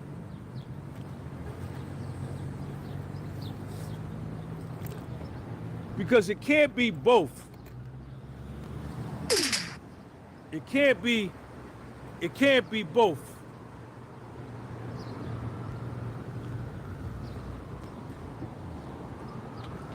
He can't be found guilty of all four. Can't be. Because then he would have been found guilty of the RICO last night. And I think they're struggling with the possession with the intent to distribute. They're struggling with the arson. They're struggling with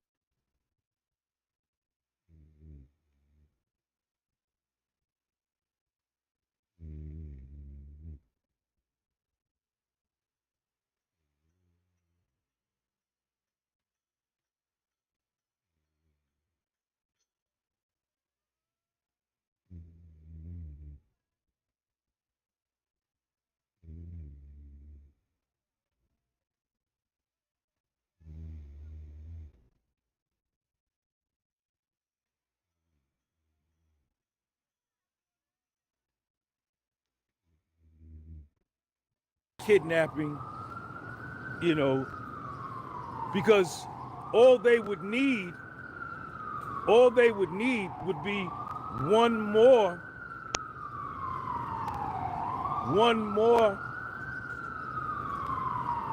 predicate, and then they got him.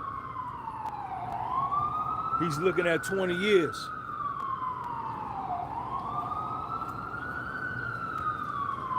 So I'm on my way down here to the court now.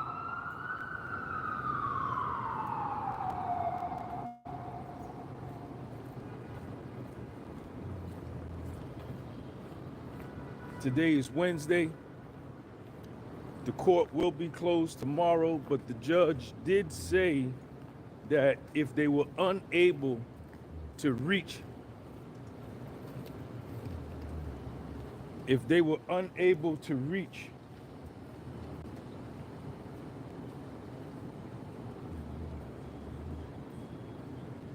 verdict by today, that he would open up the courtroom for them to come in tomorrow to finish. By the way, I'm getting a note here that the jury has passed. They have sent a note. They've sent a note. Jury has sent a note. Their first note of the day, from what I'm hearing. By the way, CNN has a different feed, but they just describe it. They say in the courtroom, Diddy turned to face his relatives and told him he was heading downstairs to wait. Stay strong, he said, and he bowed his head to pray. His children bowed their heads as well. In giving prayer, Combs says, "God, please watch over my family." He asks that the jurors, his family, be blessed. The family responded with amen and clapped after he prayed. After the marshal escorted Combs out, his children stood to walk out. Everyone else in the court also stood. When it was clear the judge wasn't on the bench, Combs' children and several members laughed, injecting a moment of levity into the courtroom. 1 minute ago, the jury has sent a note. According to the defense attorney, the jury has sent a note. According to defense attorney Mark Agnifilo, this will be the first note of the day. Combs supporters are filtering back into the courtroom. They're going into the courtroom. The federal jury has reached a verdict in the racketeering and sex trafficking trial of Diddy Combs. Wait, hold on. Wait. Whoa. Look like they've reached a verdict. Damn, that was quick. Motherfucker. Wow, let me see. Is Inner City Press on this?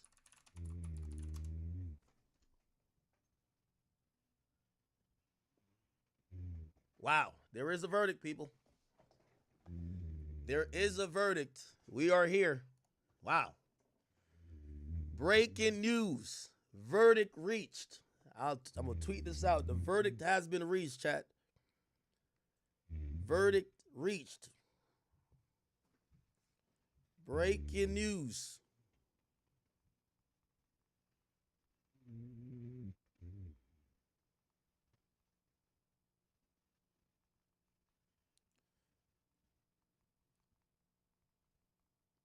Wow. This is huge. This is huge, people. I'll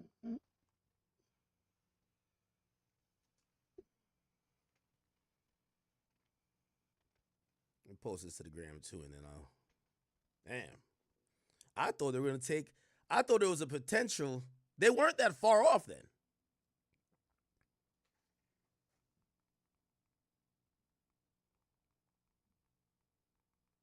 Wow.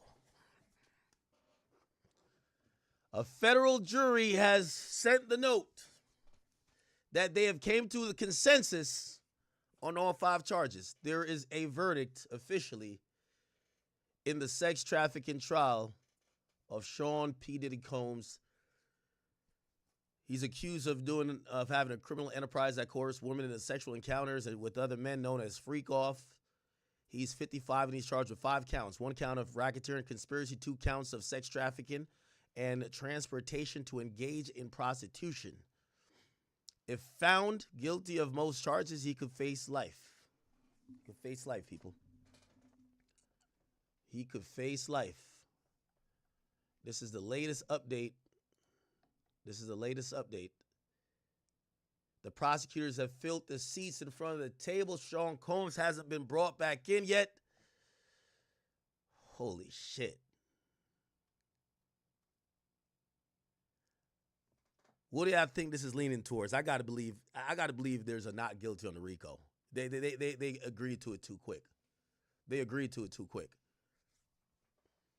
It's no way you didn't fold yesterday and you show up today and 2 hours in you're like, fuck it. Fuck it, yeah. I don't know. What do y'all think? Let's get a poll going on. Do you believe he will be guilty on all 5 charges?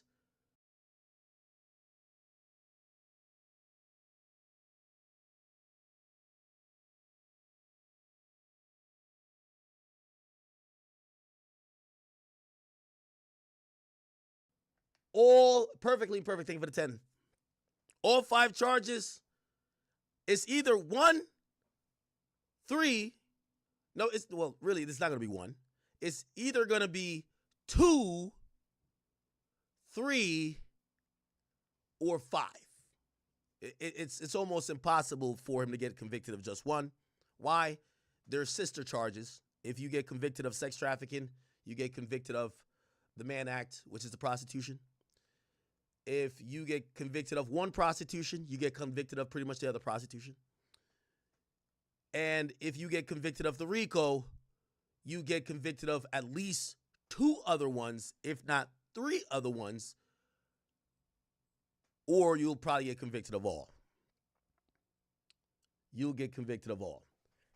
We are here to see what's going to happen. I feel a little nervous. It's not my life hanging in the balance. It's Diddy. But I feel a little bit nervous, people. Diddy's not yet in the courtroom. Diddy said a prayer this morning. He led his family in prayer. When he entered the courtroom this morning, he hugged 4 of his attorneys, Jason Driscoll, Nicole Westmoreland, Alexander Shapiro, and he hugged Mark Agnifilo. He waved to people in the gallery. The mother and the sister were seated in the family section. Diddy was sitting alone at the defense table as his lawyers are standing in a circle to the side. His adult children arrived a little bit later. 2 of his sons brought female friends, and the group squeezed about 10 people in a row that normally fits 8. This is when he prayed. There's one new update. The mother and the sister are now in court, and Diddy lawyers are still meeting with him in private as we wait for the verdict to be read in court. This is the moment, people. This is the moment. We're following from CNN, the live feed there. We're following also Inner City Press, and I would imagine that Law and Crimes probably has their person outside. Well, they double duty. They have one inside and one outside. I don't know if they got an earpiece or something. But both are joining us. So very quick, since I last spoke to you, that verdicts come in. Just Candace, what's your reaction? I mean, yeah. So let's see. Diddy's now in the courtroom. This is gonna happen in the next 2-3 minutes. Chat. Open up that poll. In the next 2-3 minutes, I would imagine Diddy's gonna know the fate of his next 20 years. Will he be able to walk out this court? Theoretically, because even if he's acquitted, he still has to get processed out. He doesn't just walk out the courtroom.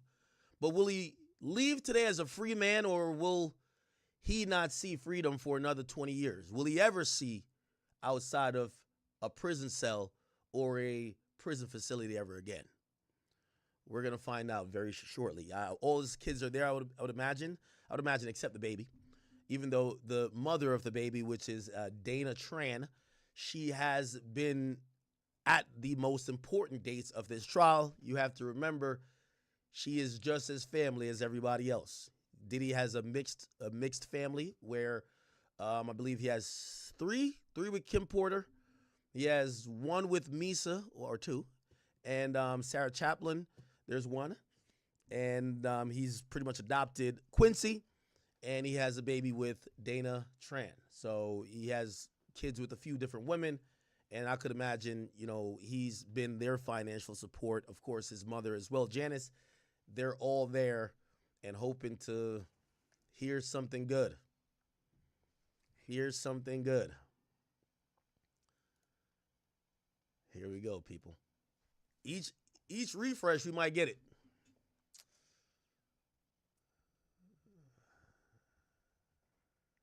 Okay.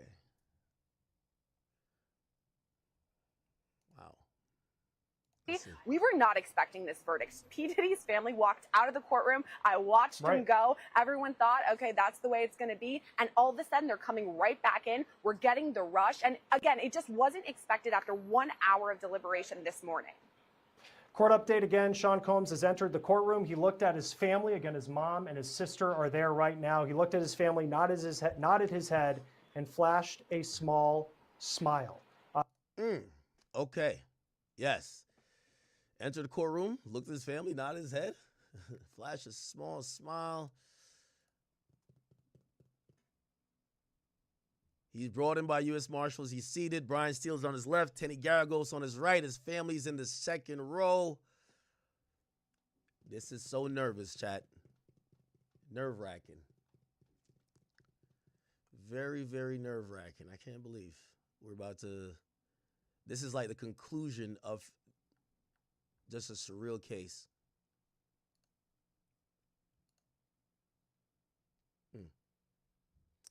Unfortunately, we don't have video of what's happening in court. We have to take these written. By the way, Fox News. Oh, let me go look at Fox News. Fox News has one too. Fox News has. Let me see Fox News. Fox News NY. Communicate outside of court. They're not live. They're dropping a ball. Oh, they're on some Trump shit. The first couple of days they were there. Fox, no, Fox 5 NY. Fox 5 NY. They got to be there. Okay, they are. Cool. Deadlock, or was that the jury process? The judge seemed to think it was a jury process, as we're going to tell them tomorrow. Look at this. They start really around 9 o'clock, so really within an hour, they reached an agreement on it. Now, you asked us to describe what's going on out here. It has been nothing short of like packed out here every single day. But in the last 10 minutes since that note went out, there's been a flurry of activity. You see everybody getting set over there. There's a podium over there. This is what we call a pen. They're penned in there. There are cameras floating around, getting ready. Okay, all right. We have another tweet. So it's Judge Submaranium is in, and he says, listen, we've received a note at 9:52. It reads, we have reached a verdict on all counts. Do we have anything to address before we bring our jury out? We hear no. The judge says I need y'all to maintain order while the verdict is being read and until we have the jury out of the room. So very momentarily, we are going to know the fate of Sean P. Diddy Combs, a.k.a. Brother Love, a.k.a. Puff Daddy, a.k.a. whatever you want to call him. We'll figure this out very shortly. There's usually a slight delay.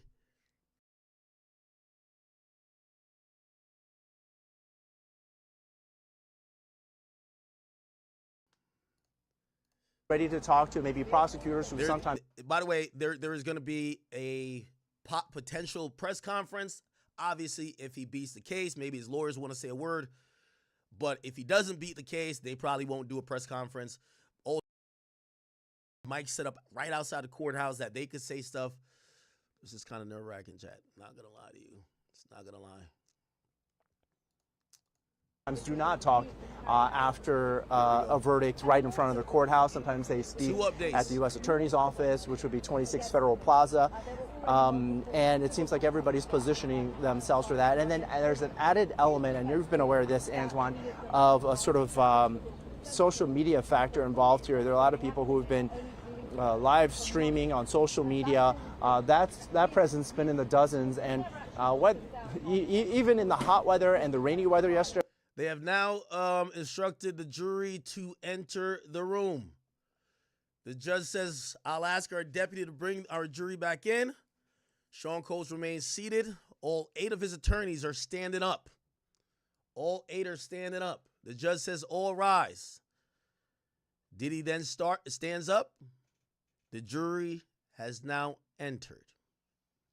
They're going to do a literal question and say, hey, listen, are the verdict that you guys are going to read, are those true? And was it ever influenced by anyone else? And if it says no, it's going to say, please deliver the verdict. And we're going to see what the foreman says the verdict is. This is a chest pounding. I feel like I could hear my heart pounding. The entire hip hop, I imagine, is interested in this moment. Okay. The jury is entering the courtroom. The judge asks the jury foreperson to confirm the panel has gotten a verdict. The foreperson has confirmed that they have reached a unanimous verdict on all 5 counts. On all 5 counts, people. Juror 5 is the foreperson. Says, received your note, juror number 5. Have you reached a verdict? We have. Is it unanimous? Yes. Please provide the verdict for the deputy. Wow.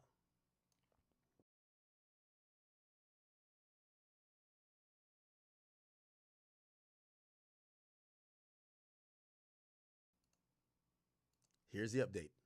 The foreperson is going to read the verdict.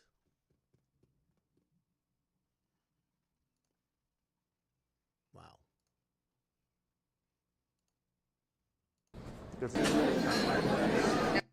Okay. It's about to happen right now, chat. It's happening right at this moment.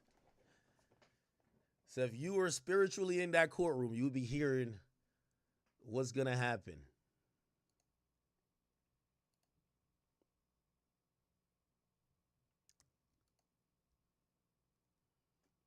Now, remember we just showed you the verdict sheet.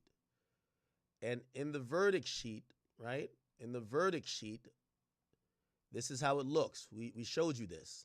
So they're going to go down and say, in count 1, we find the defendant either guilty or not guilty. I don't know if they're going to be instructed to read this, but the attorneys could ask. We can't miss the moment, chat. We can't miss the moment. Here we go. In the matter, count 1, not guilty. Count 2, not guilty. Holy shit. In the matter of count 1, not guilty. Racketeering, he beat. Sex trafficking of Cassie, he beat. Transportation, I told you, he got that one, but he be fine. He be out in a couple months. He be straight. Oh, we back on road, chat. Oh, we back on road. We back on road, chat. We back on road. Yo, Cassie, get the fuck on out of here, Cassie. Get the fuck on out of here. Yeah, my boy was doing some prostitution shit. He should have been just doing the escorting, but he wasn't sex trafficking them hoes. Come on, man. Come on, man. If he definitely not guilty for Cassie, he ain't guilty for Jane Doe. She's a hoe. She a hoe. She's a fucking hoe. That's a fact. Here we go. Here we go. Listen, you know what this means? All you other bitches that had whatever type of thoughts like, oh yeah, that's sex trafficking? No, it ain't, hoe. You hoes gonna have to live on y'all knees for life. I'm sorry, okay? This is at least some redemption for Diddy. This is some redemption for Diddy. Hold on. Come on. Where's the fucking update?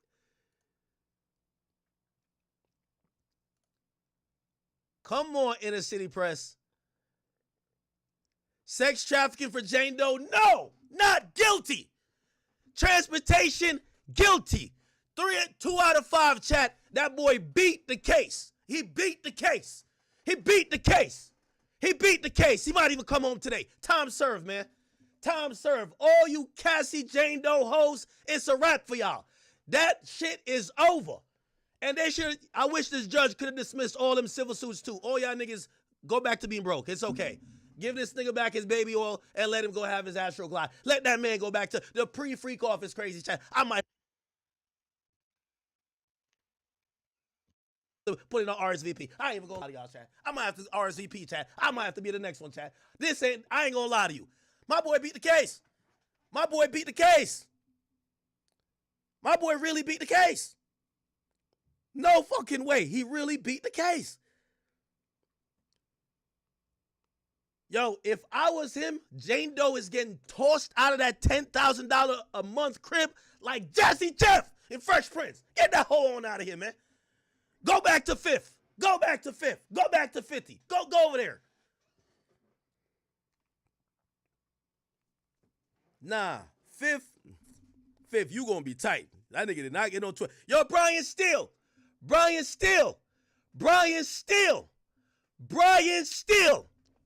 My boy take no L's, man. Somebody said me happy for him is weird. What do you think I'm supposed to be sad? Nigga, I watched the trial and I covered it just like y'all. I think Cassie and them was over whooping. They were over whooping. Diddy was beating their ass, that's a fact. But the idea, and I told you exactly what I predicted was what happened. Guilty on prostitution. This is a prostitution charge. You spent millions of dollars for something that doesn't carry a mandatory minimum. There's no mandatory minimum on it. So you did all of that to give somebody a state charge? Damn near? Come on, bro. Come on, dog. You got the boy that beat a Rico. It's over. The man beat a Rico. It's over. He beat a Rico. It's over.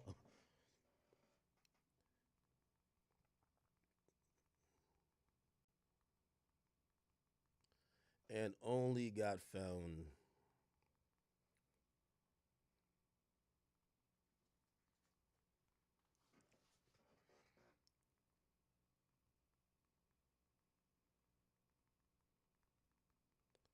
Nah, Diddy really spanked this motherfucking case, man. Diddy really spanked this motherfucking case, man. He really spanked this motherfucking case, man. Child Services, they also put together a memo. Yo, Diddy will goated. Interview Mr. Diddy Combs. goated. They will Diddy each of goated. those 3 branches, if you Diddy's will goated. come up what they believe an appropriate Diddy's sentence goated. is, and then ultimately it's up to the judge to formulate whatever sentence he sees fit in this particular case. And we'll get some reaction. I'm still waiting to get the description of what the courtroom was like in this moment with Sean Combs being found guilty on the most serious charge of racketeering conspiracy. But Candace, as you look at the not guilty verdict, what could the prosecution look back on? Wait, why they say guilty? Whoa. It's not guilty. It's not guilty, right? Why that nigga just said he's found not guilty? Hold on. 1 count, guilty of da-da-da-da. Huh? Oh, we got racketeering? Oh, never mind. Wait. Whoa. If he got racketeering, he's still cooked. Wait, hold on now. Wait, he got racketeering? So it's 3 out of 5. No, Inner City Press had it wrong. Oh, no, he's cooked. He's cooked.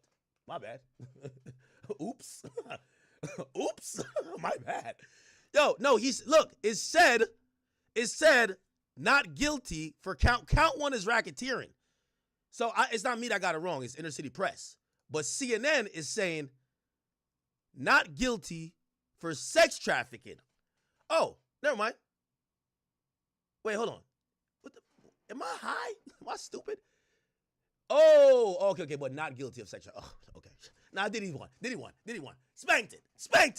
Diddy spanked it. Nigga, he spanked it. Never mind. But not guilty of sex trafficking and racketeering. So what was this nigga talking about? I just heard him say that. Not guilty on 3 counts. Diddy won. Or do they make them consecutive? Because they can do that with 2 charges, and you can give them, 8, 10 years. Now you're talking 16 to 20 if you put them together. So that's going to be something to look forward to in the future. But the big news is that the more serious charges, particularly the RICO charge, which would have put him away for life, he was found not guilty of. They must have been close to a decision last night because they didn't. Yo, let me tell you this, and the juror's gonna say it. Diddy had 3 of them people up in there. 3 jurors who was like, man, y'all niggas is tripping. We not finna put Diddy in no goddamn jail for no RICO, my nigga. There's 3 jurors up in there. I don't know who they are, but 3 of them was up in there. I'm telling you, they was banding up. I could tell they was like, yo, listen, we not giving him no sex trafficking charges. Yo, if they were not guilty on both Cassie and both Jane, they should have ended it yesterday, man. That's clipped.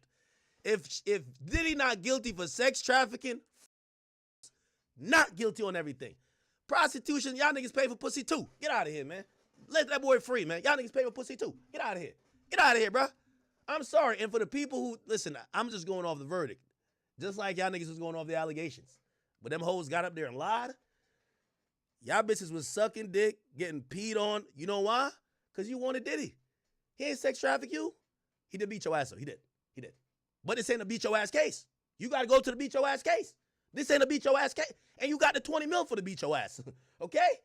The facts is the facts. The feminists about to be tight. They couldn't wait for Diddy to be cooked. Yo, R. Kelly was preparing to bunk. Like, all right, Diddy, this is going to be for you. Let me come in here.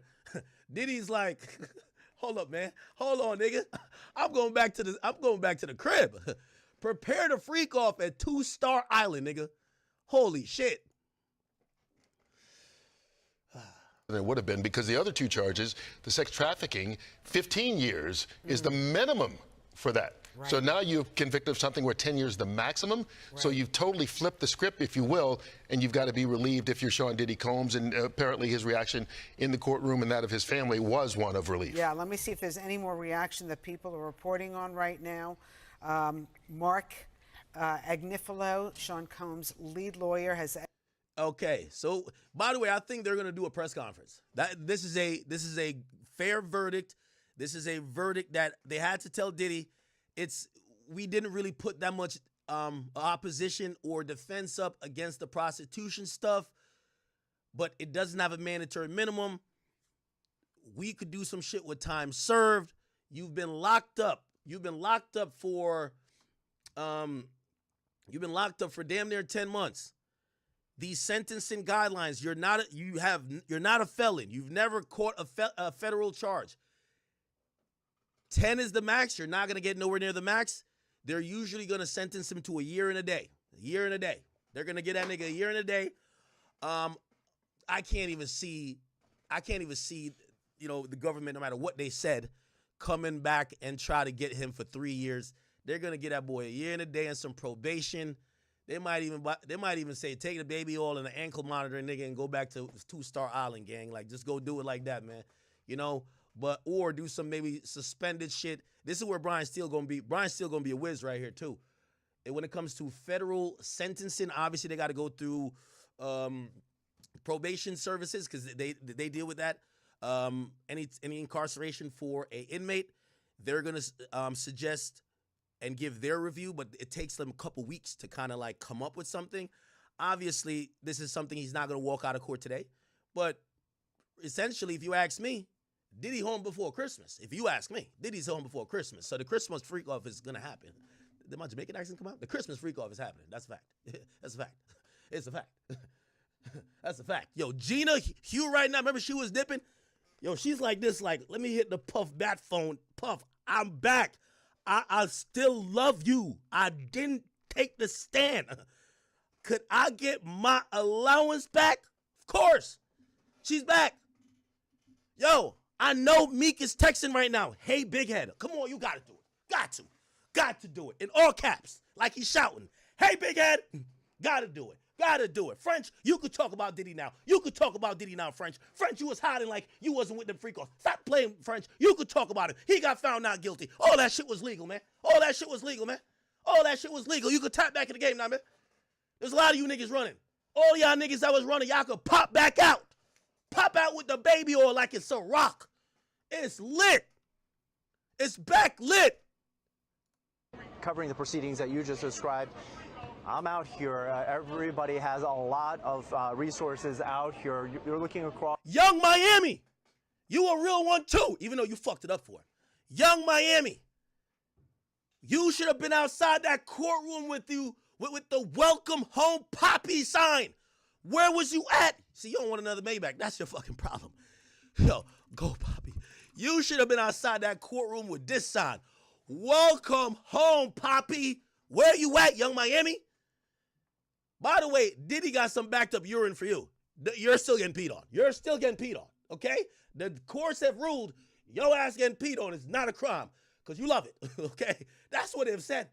Cassie loved it. Hey, listen, I'm going with the law. I don't care what none of you hoes say. All that crying Cassie did on the stand, they basically just said, yeah, he was treating y'all like prostitutes, paying y'all to fuck. That's it. He ain't force y'all. He didn't coerce y'all. He did beat y'all ass, but there's no beat your ass charge. He didn't force y'all, coerce y'all. He didn't do it by fraud, by none of that. You people were hoes. That's what, they're not going to tell you, I'm going to tell you. That's the only meaning of the goddamn ruling. Y'all are hoes. Point blank, period. Y'all are hoes. Okay? And if y'all think we about to put this man in jail for life because you're a fucking hoe, it's not happening. It's not happening. It's not happening. Okay? Now, so this day is going to unfold in different places.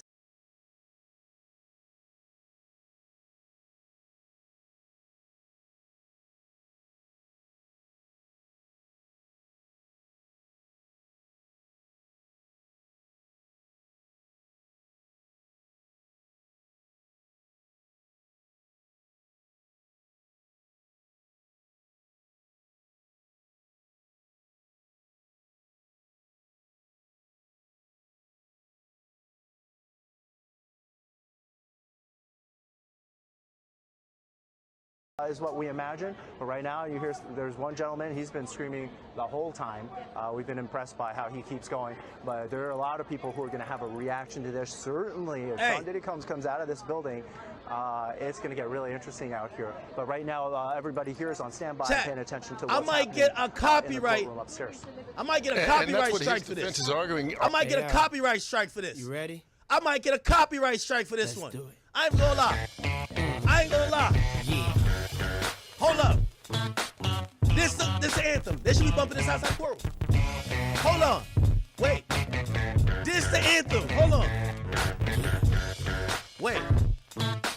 Hold up. Put the lyrics in the chat if you know it. Hold up. I'm the definition of half man, half. Hold on. Where this is it. We ain't going nowhere. We ain't going nowhere. We can't be stopped. Freak offs is not gonna stop. Yo, whoever the biggest 2C dealer is, I might have to cop some to stack up for the dealer want me to stack up for y'all.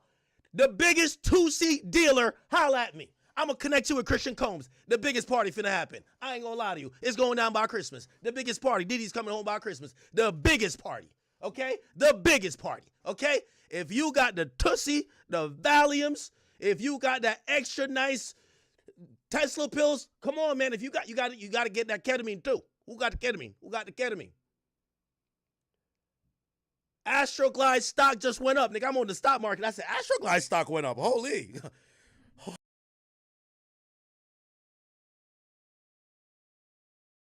By the way, the feds got to return the Astroglide. You got to return it.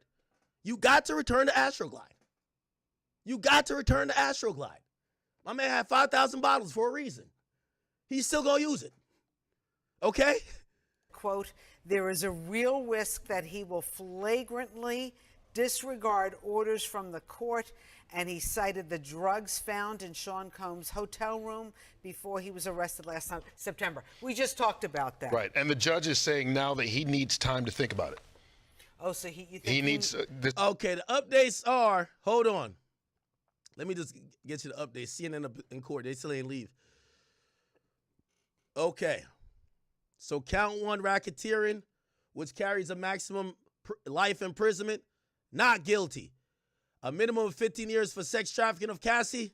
Man, Cassie, take your $20 million and bring your stupid ass off, man. You know you was having the time of your life with Diddy, man. Ain't no more. Well, you could get a private jet now. You got $30 million. Why are you so mad? Yes, you were doing some prostitution shit for him. You were a prostitute, and the sex worker was prostitutes. That's basically what this charge means. The court, and I know I'm talking colloquially, but I'm explaining it to you in layman's terms.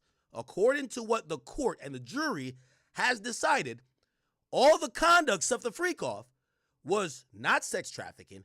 It was basically a nigga paying 2 people to fuck. You're paid 2 people to fuck. So imagine getting a bitch off Craigslist. I don't know if that still exists.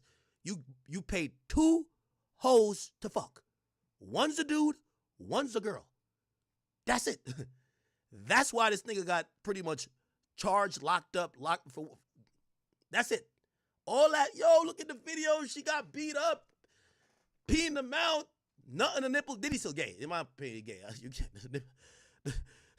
The rub the nut in the nipple shit is crazy. But this idea that Diddy sex trafficked these hoes, no. To me, I read count 4, sex trafficking by force, fraud, or coercion. Basically, the court has unanimously said, you're a fucking whore. Okay? You're a whore. And now, I gotta say this. Jane Doe, you can't file no defamation lawsuits against people that call you a sex worker, because according to what actually Diddy got found guilty of, he got found guilty of prostitution for sex workers, including you. Count 5. He's found guilty of that. Sex worker. Okay? Yo, I know Diddy's, 50's so tight. Well, I know why 50 wanted him to go to jail, but whatever. And yes, Cassie, you a sex worker too, man. You too. But racketeer, my boy beat it. He beat it. All right? Yo, for the rest of the industry, y'all could go back to y'all regular schedule freak-offs. There was some people nervous. Like, they were starting to switch up. Like, I know a few niggas that canceled their freak-offs. They're like, yo, I didn't know this shit was illegal.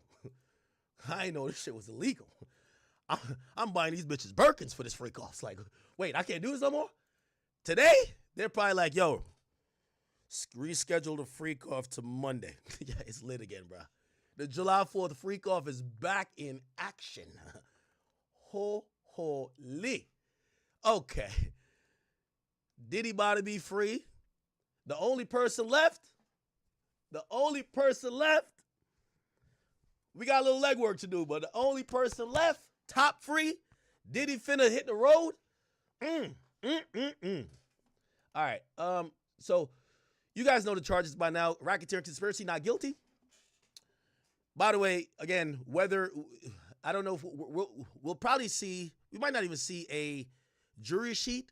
So they might, or an explanation from the jury to explain why they were hung up on the conspiracy charge. Because, here's the thing. And this is why the conspiracy charge is interesting. Actually, I do know why they're hung up. Never mind. I know why, right? Because if you believe Diddy engaged in transportation to engage in prostitution, and you convict him of it twice for Cassie and the sex workers and Jane and the sex workers, remember, one count or one predicate act, if it's done twice, could actually be the 2 predicates that needs to be fulfilled for RICO.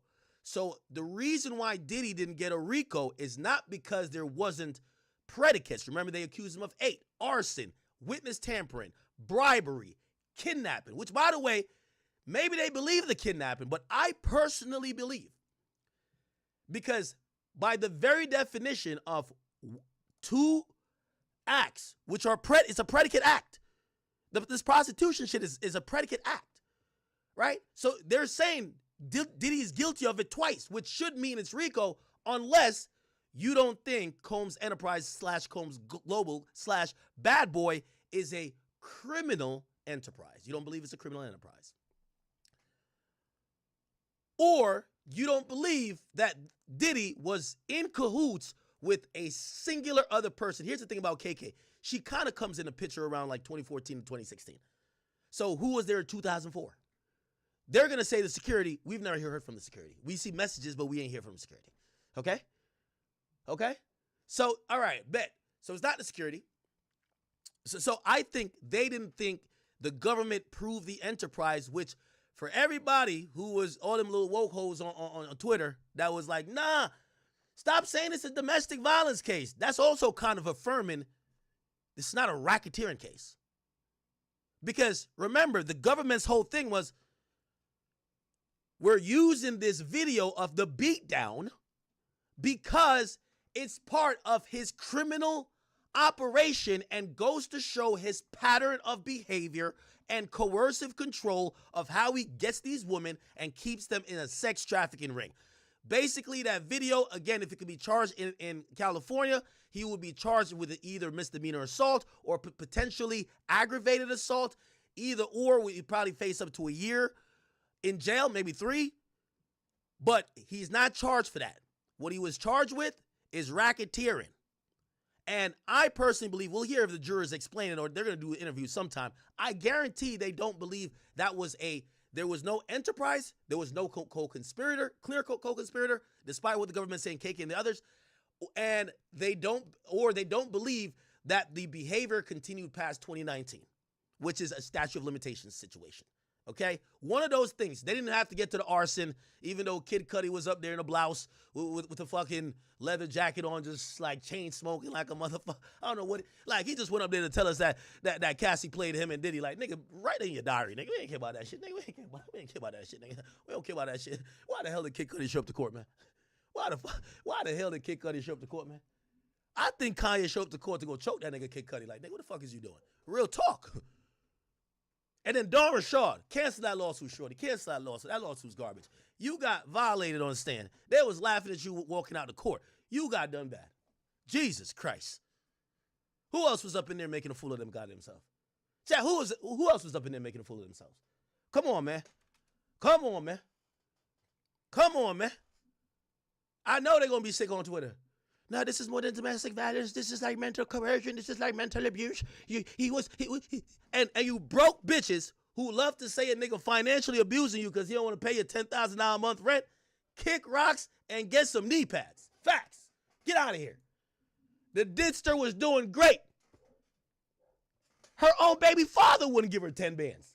Then the diddler's like, yo, take 10 bands. I just need you for a freak off every 3 weeks. Shorty still got mad. Hell out of here. And that's another thing for you hoes.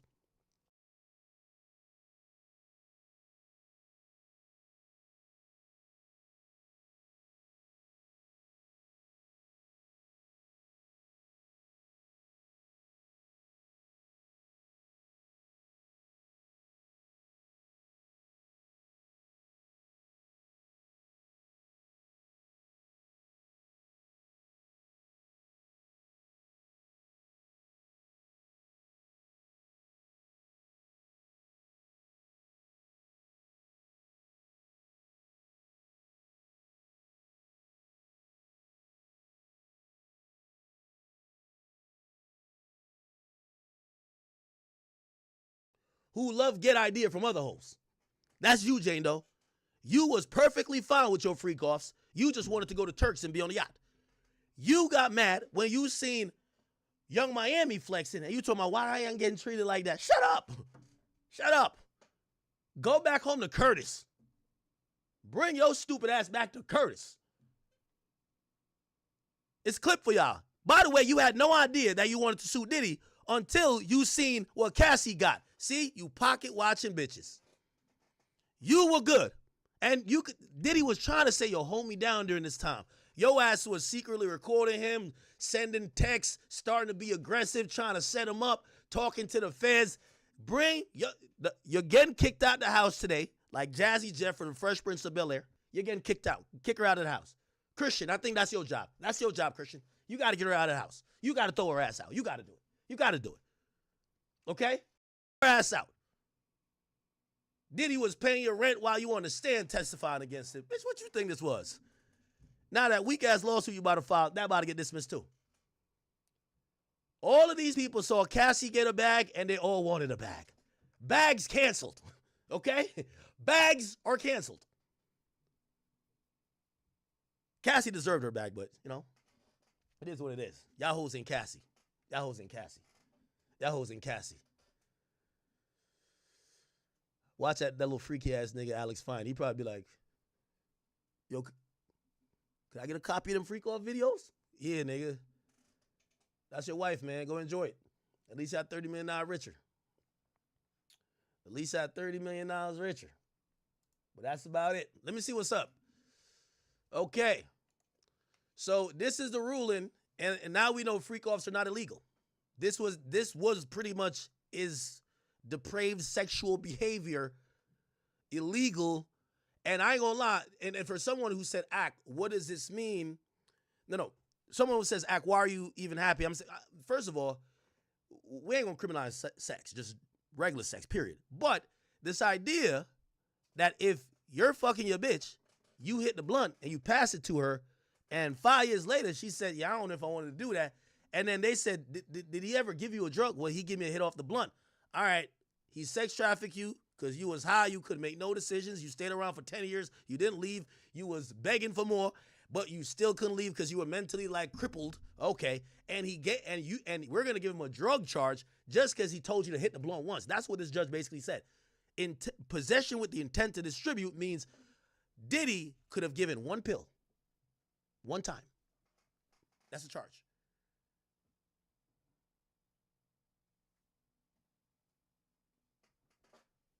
Where Unc at? Where Unc at? What the fuck?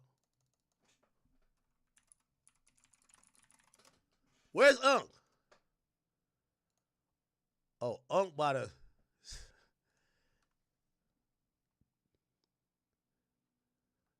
Okay.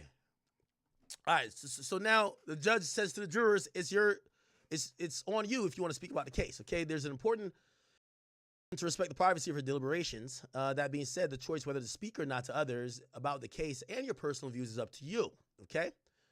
I want you to know, and he's talking to jurors, that is inspiring to all of us what you guys have done here. You listened, you worked together, and you were here every day, rain or shine. You did so with no reward other than the reward that comes from answering the call of public service. That should give us all hope. Mark Agnifilo says that Diddy should be released on appropriate conditions in light of the fact that Diddy has been acquitted of racketeering and sex traffic charges. He says Combs will go back to his house in Miami and abide by the conditions set by the court. Combs does not have access to his plane. His entire family is here. Agnifilo says any 3 of them or any 5 of them can sign on to a bond. He wants Diddy released today. The judge says, is your proposal that he leave the courtroom and walk outside? Yes, nigga. What the hell? Yes. Duh. What the hell? Fuck yes. Assistant U.S. Marine Comey got her ass spanked, belt to ass. Yo, your father is James Comey, former FBI director. I know he's like, God damn it. You the fuck up with the family. Holy. Actually, let me not say that. She's in my district. I love you, Marine. Marine, I love you. I love you. This is, small step for mankind, another, whatever that shit is. Like, we love you, okay? She says the government opposes the motion that Diddy gets out today. She said the trial showed evidence of extensive abuse and prolific drug use. Bitch, let me not say that. Maureen, we love you. We love you. That the defense did not contest, which, by the way, all of the abuse is in the sex trafficking in RICO. He's proven not guilty. The prostitution charge does not have any violent or abusive elements to it.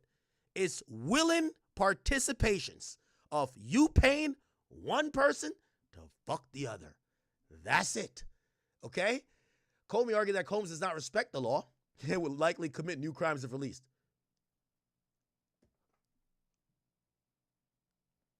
Yo, hate's a real thing, bro. Comey also confirmed that the government intends to seek sentence of incarceration. A sentence of incarceration, and that Combs still faces.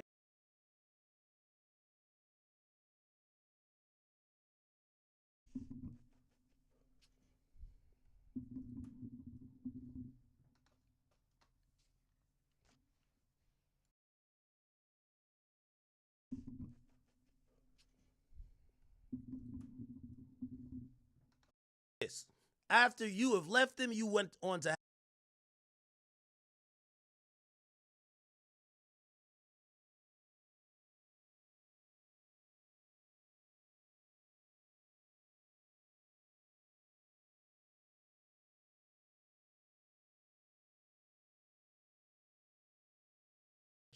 multiple children, and got married.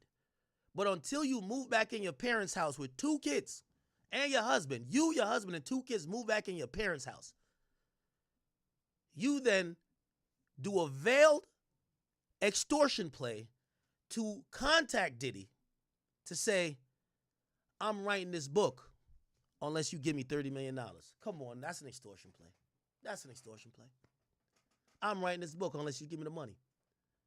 Here's the funny part about it. The book never came out. A lawsuit came. The book never came out. It wasn't about a book. Like, you got to see these extortion plays. It wasn't about a book. It wasn't about a book. She wanted the money. She living back at home with 2 kids. Wah. The house is this small. I looked it up. I won't dox her. I looked up her mama's house.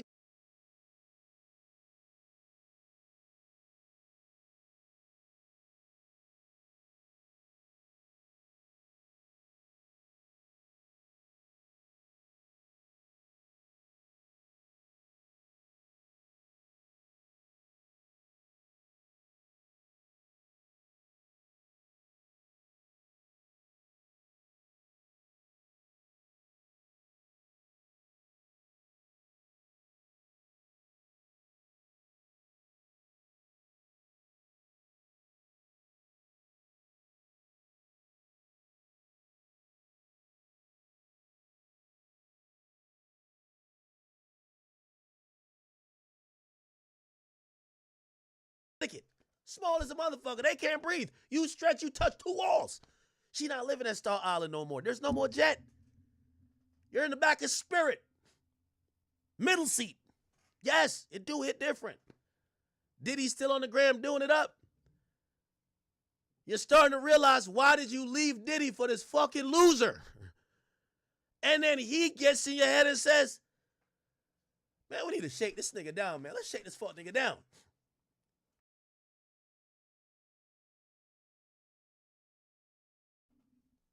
It's a lot of extortion that was up in this goddamn case. Let's keep it a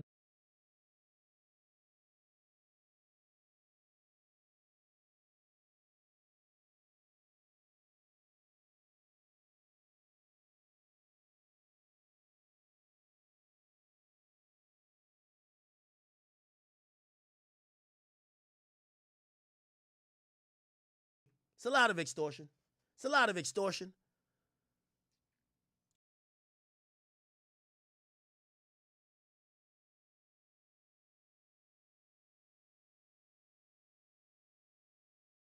Mia claims she got raped.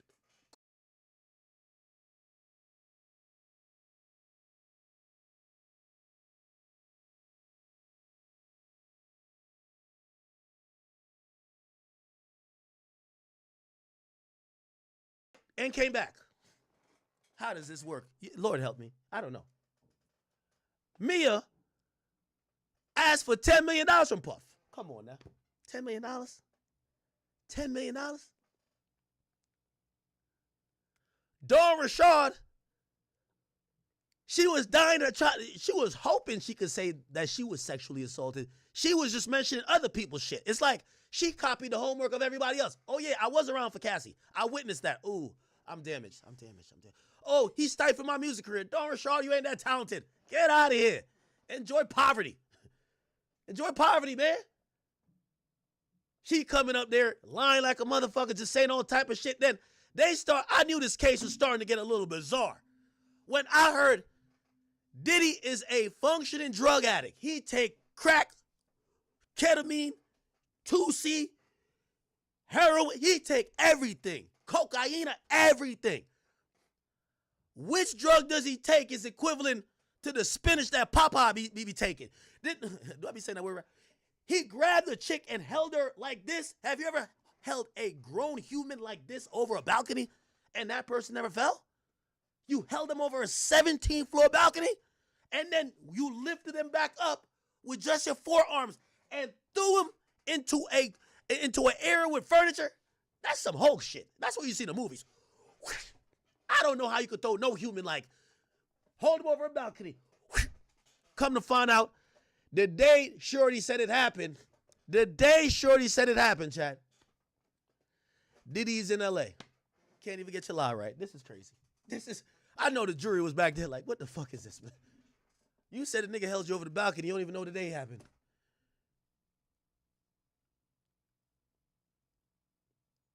So Diddy's a supervillain now. Then you get goofy-ass Kid Cudi up in there. Yeah, when I went to meet with Diddy, Diddy was looking. I'm like, what?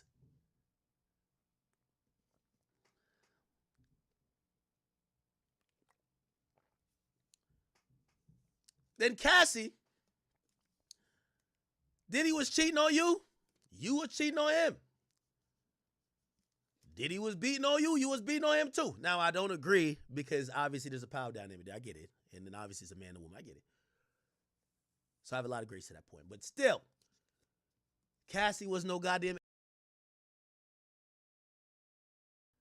Diddy was fucking 4 or 5 other bitches. They both was on some hoe shit. They both were freaks. They both were deviants. Jane Doe is such a hoe. The one day Diddy don't hit her phone, she's at another freak off. It's never been in my itinerary to just show up to a freak off. You're in another type of world. How do you want us to believe that he introduced you to this life, yet you're in the life more without him?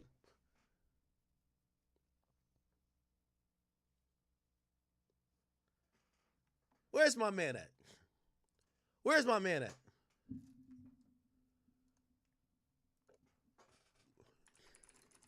Where's Lauren at? Where's Lauren at? Come here, girl. But I'm sure many of you know that a verdict has been reached. Lauren looking good today. Like, no Diddy. I mean, we can't say no Diddy no more. Oh, no Diddy's canceled, chat. No Diddy's canceled now. It's canceled. We going full Diddy. No, actually, no. Actually, no Diddy because Diddy was having semen rubbed on his nipples. Yeah. Could Diddy sue and get the $30 million back? No, he's clipped. He can't.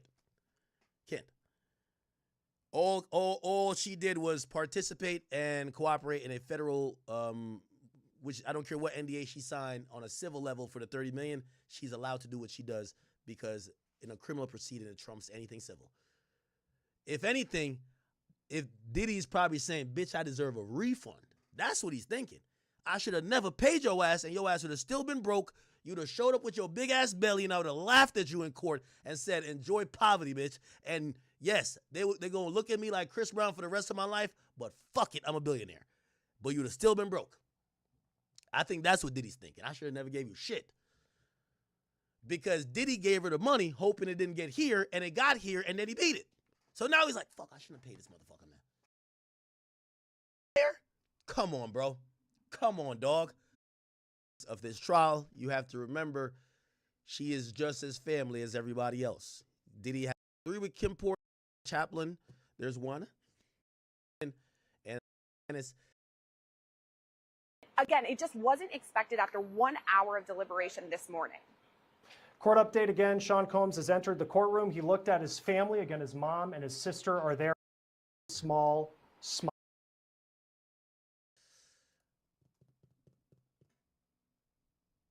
He's brought in by U.S. Marshals. He's seen, bro. This is so nervous, chat. Nerve-wracking. Very, very nerve-wracking. I can't believe we're about to. This is like the conclusion of Just a surreal case.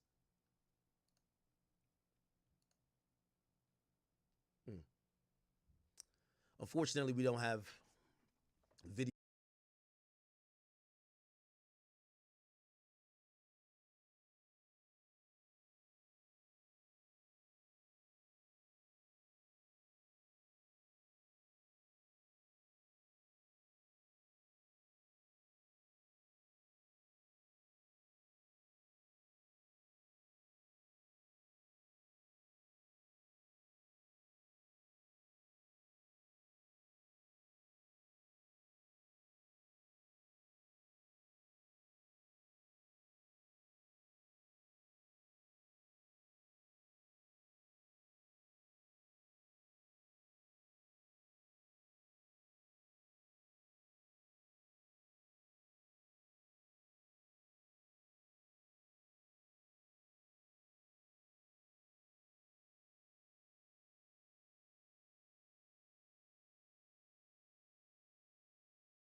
Pardon, y'all.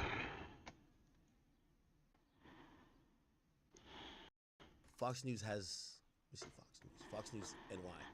Fox News NY. They usually have somebody who'll be able to communicate outside of court. They're not live? They're dropping a ball. They're on some Trump shit. The first couple days they were there. Fox 5 NY. Fox 5 NY. They gotta be there. Okay, they are. Jury process. The judge seemed to think it was a jury process, as we're going to tell them tomorrow. Look at this. They start really around 9 o'clock, so really within an hour, they reached an agreement on it. Now, you asked us to describe what's going on out here. It has been nothing short of like packed out here every single day.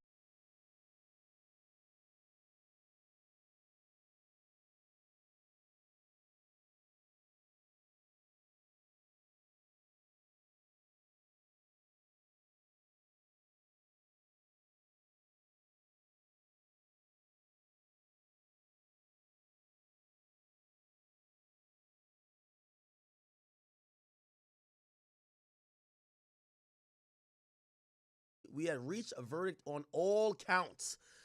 Do we have anything to address before we bring our jury out? We hear no. The judge says I need y'all to maintain order while the verdict is being read and until we have the jury out of the room. So very momentarily, we are going to know the fate of Sean P. Diddy Combs, a.k.a. Brother Love, a.k.a. Puff Daddy, a.k.a. whatever you want to call him. We'll figure this out very shortly. There's usually a slight delay. Ready to talk to maybe prosecutors who sometimes. By the way, there is going to be a potential press conference.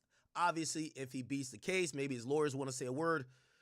But if he doesn't beat the case, they probably won't do a press conference. Also, the prosecutors, they have mics set up right outside the courthouse that they could say stuff. This is kind of nerve-wracking, chat. Not going to lie to you. It's not going to lie. Do not talk after a verdict right in front of the courthouse. Sometimes they speak at the U.S. Attorney's Office, which would be 26 Federal Plaza. And it seems like everybody's positioning themselves for that. And then there's an added element, and you've been aware of this, Antoine, of a sort of social media factor involved here. There are a lot of people who have been live streaming on social media. That presence been in the dozens. And even in the hot weather and the rainy weather yesterday, they have now instructed the jury to enter the room. The judge says, I'll ask our deputy to bring our jury back in. Sean Combs remains seated. All 8 of his attorneys are standing up. All 8 are standing up. The judge says, all rise. Diddy then stands up. The jury has now entered.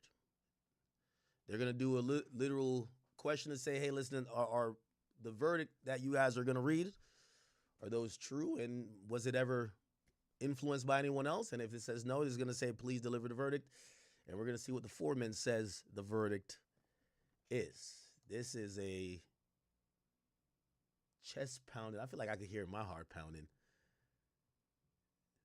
The entire hip hop, I imagine, is interested in this moment. Okay. The jury is entering the courtroom. The judge asks the jury four-person to confirm the panel has gotten a verdict.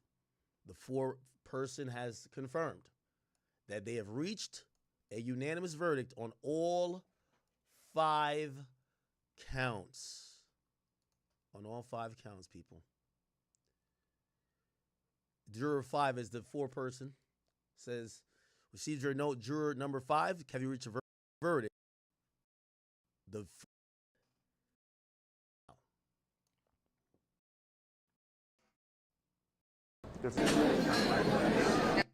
Okay, it's about to happen right now, chat. It's happening right at this hearing. And in the verdict, we showed you one. I don't know if they're going to be instructed to read this, but the attorneys could ask. We can't miss the moment, chat. Be instructed to read this, but the attorneys could ask. We can't. I don't know if they're going to be instructed to read this, but the attorneys could ask. We can't miss the moment, chat. We can't miss the moment. Here we go. In the matter, count 1, not guilty. Count 2, not guilty. Holy shit. In the matter of count 1, not guilty. Racketeering, he beat. Sex trafficking of Cassie, he beat.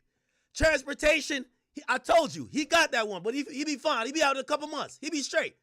Oh, we back on road, chat. Oh, we back on road. We back on road, chat. We back on road. Yo, Cassie, get the fuck on out of here, Cassie. Get the fuck on out of here. On road. Oh, we back on road, chat. Oh, we back on road. We back on road, chat. We back on road. Oh, we back on road, chat. Oh, we back on road. We back on road, chat. We back on road. Yo, Cassie, get the fuck on out of here, Cassie. Get the fuck on out of here. Yeah, my boy was doing some prostitution shit. He should have been just doing the escorting, but he wasn't sex trafficking them hoes. Come on, man. Come on, man. If he definitely not guilty for Cassie, he ain't guilty for Jane Doe. She's a hoe. She a hoe. She's a fucking hoe. That's a fact. Here we go. Here we go. Listen, you know what this means? All you other bitches that had whatever type of thoughts like, oh yeah, that's sex trafficking? No, it ain't, hoe. You hoes gonna have to live on y'all knees for life. I'm sorry, okay? This is at least some redemption for Diddy. This is some redemption for Diddy. Hold on. Come on. Where's the fucking update?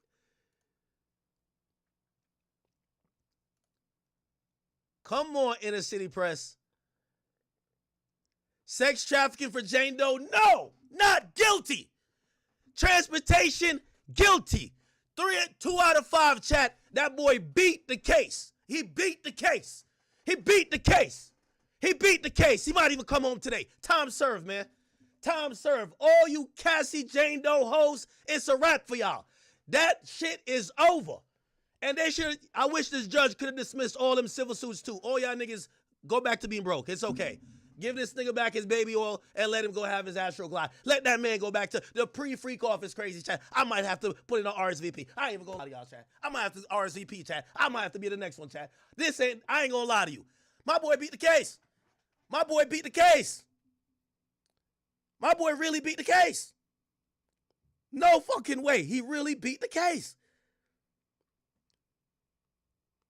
Yo, if I was him, Jane Doe is getting tossed out of that $10,000 a month crib like Jazzy Jeff in Fresh Prince. Get that hoe on out of here, man. Go to 5th. Go back to 5th. Go back to 50. Go over there. Nah, 5th, you gonna be tight. That nigga did not get on Twitter. Yo, Brian Steele.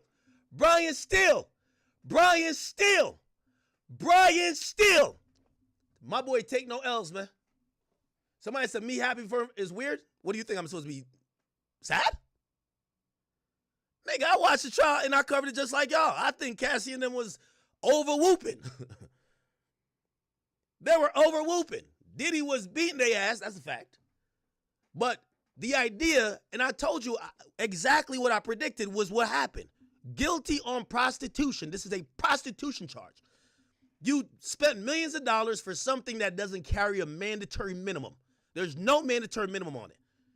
So you did all of that to give somebody a state charge? Damn near? Come on, bro. Come on, dog. You got the boy that beat a Rico. It's over. The man beat a Rico. It's over. He beat a Rico. It's over.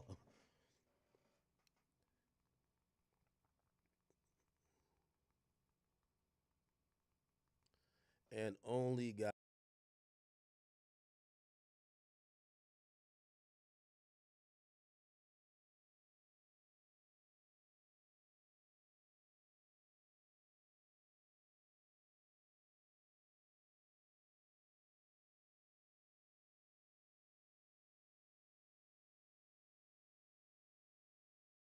Found.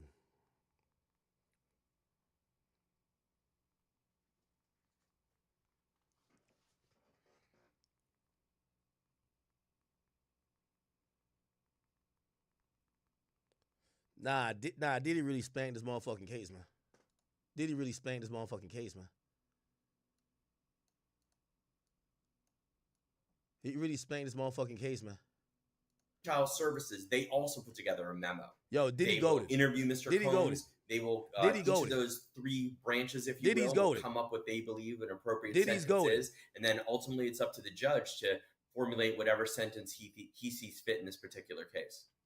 And we'll get some reaction. I'm still waiting to get the description of what the courtroom was like in this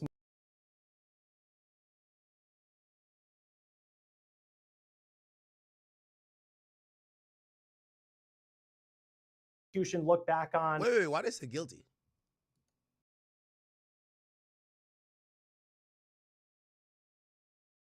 Why that nigga just said he's found not guilty? Hold on. One count, guilty of da-da-da-da. Huh? Oh, we got racketeering? Oh, never mind. Wait. Whoa. If he got racketeering, he's still cooked. Wait, hold on now. Wait, he got racketeering? So it's 3 out of 5. No, Inner City Press had it wrong. Oh, no, he's cooked. He's cooked. My bad. Oops. Oops. My bad. Yo, no, it said not guilty for count 1 is racketeering. So it's not me that got it wrong. It's Inner City Press. But CNN is saying not guilty for sex trafficking. Oh, never mind. Wait, hold on. Am I high? Am I stupid? Oh, okay, but not guilty of sex trafficking. Oh, okay. Nah, Diddy won. Spanked it. Diddy spanked it. Nigga, he spanked it. Never mind. But not guilty of sex trafficking and racketeering. So what was this nigga talking about? I just heard him say that.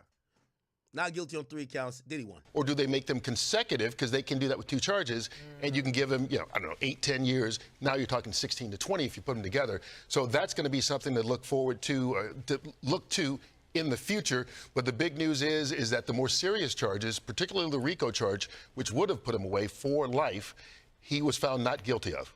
They must have been close to a decision last night, because they didn't. Yo, let me tell you this, and the juror's gonna say it. Diddy had 3 of them people up in there.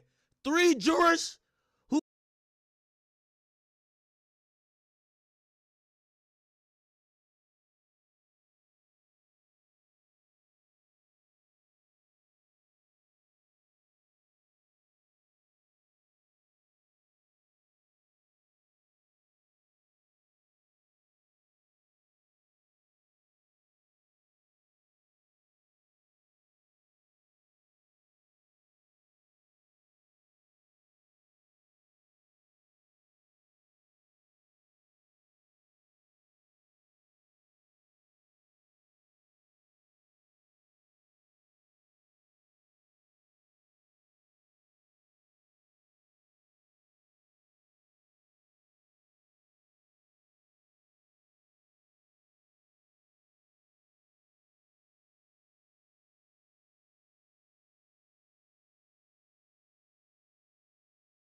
like, man, y'all niggas is tripping. We not finna put Diddy in no goddamn jail for no RICO, my nigga.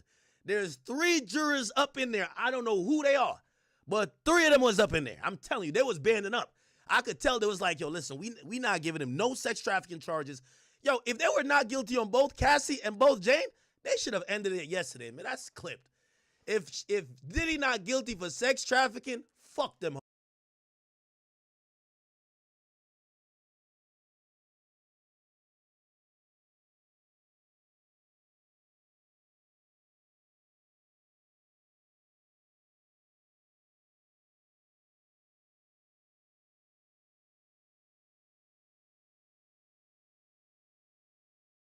Not guilty on everything. Prostitution, y'all niggas pay for pussy too. Get out of here, man. Let that boy free, man. Y'all niggas pay for pussy too. Get out of here. Get out of here, bro. I'm sorry. And for the people who, listen, I'm just going off the verdict. Just like y'all niggas was going off the allegations. But them hoes got up there and lied. Y'all bitches was sucking dick, getting peed on. You know why? Because you wanted Diddy. He ain't sex traffic you. He did beat your ass, though. He did. But this ain't a beat your ass case. You got to go to the beat your ass case. This ain't a beat your ass case. And you got the 20 mil for the beat your ass. Okay? The facts is the facts. The feminists about to be tight. They couldn't wait. Yo, R. Kelly was preparing to bunk. Like, all right, Diddy, this is gonna be for you. Let me come in here. Diddy's like, hold up, man. Hold on, nigga. I'm going back to the crib. Prepare to freak off at 2-Star Island, nigga. Holy shit. There would have been, because the other 2 charges, the sex trafficking, 15 years is the minimum for that. Right. So now you're convicted of something where 10 years is the maximum. Right. So you've totally flipped the script, if you will, and you've got to be relieved if you're Sean Diddy Combs. And apparently his reaction in the courtroom and that of his family was one of relief. Yeah, let me see if there's any more reaction that people are reporting on right now. Mark Agnifilo, Sean Combs' lead lawyer, has... Okay, so by the way, I think they're gonna do a press conference. This is a fair verdict. This is a verdict that they had to tell Diddy. We didn't really put that much opposition or defense up against the prostitution stuff, but it doesn't have a mandatory minimum. We could do some shit with time served. You've been locked up. You've been locked up for damn near 10 months. These sentencing guidelines, you're not a felon. You've never caught a federal charge. 10 is the max. You're not going to get nowhere near the max. They're usually going to sentence him to a year and a day. A year and a day. They're going to get that nigga a year and a day. I can't even see, the government, no matter what they said, coming back and try to get him for 3 years. They're going to get that boy a year and a day and some probation.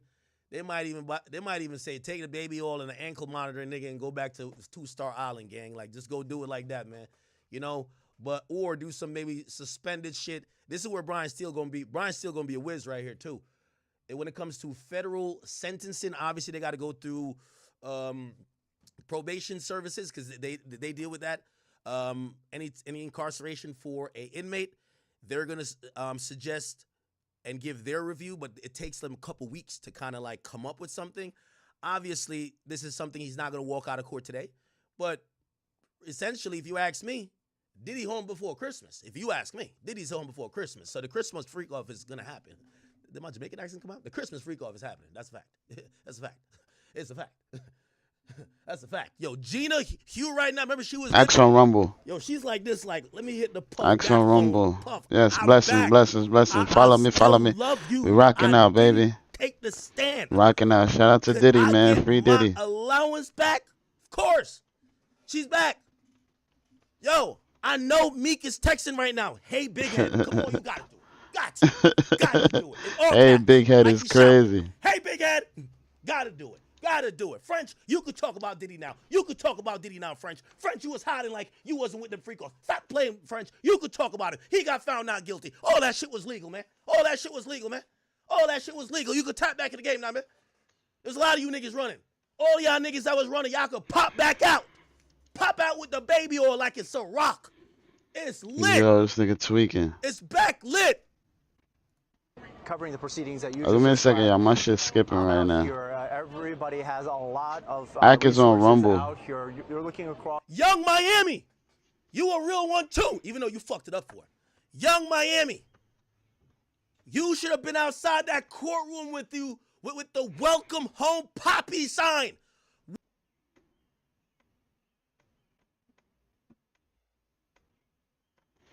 Courtroom with you with the welcome home poppy sign. Where was you at? See, you don't want another Maybach. That's your fucking problem. Yo, go Poppy. You should have been outside that courtroom with this sign. Welcome home, Poppy. Where you at, Young Miami? By the way, Diddy got some backed up urine for you. You're still getting peed on. You're still getting peed on, okay? The courts have ruled your ass getting peed on is not a crime because you love it, okay? That's what they've said. Cassie loved it. Hey, listen, I'm going with the law. I don't care what none of you hoes say. All that crying Cassie did on the stand, they basically just said, yeah, he was treating y'all like prostitutes, paying y'all to fuck. That's it. He ain't force y'all. He didn't coerce y'all. He did beat y'all ass, but there's no beat your ass charge. He didn't force y'all, coerce y'all. He didn't.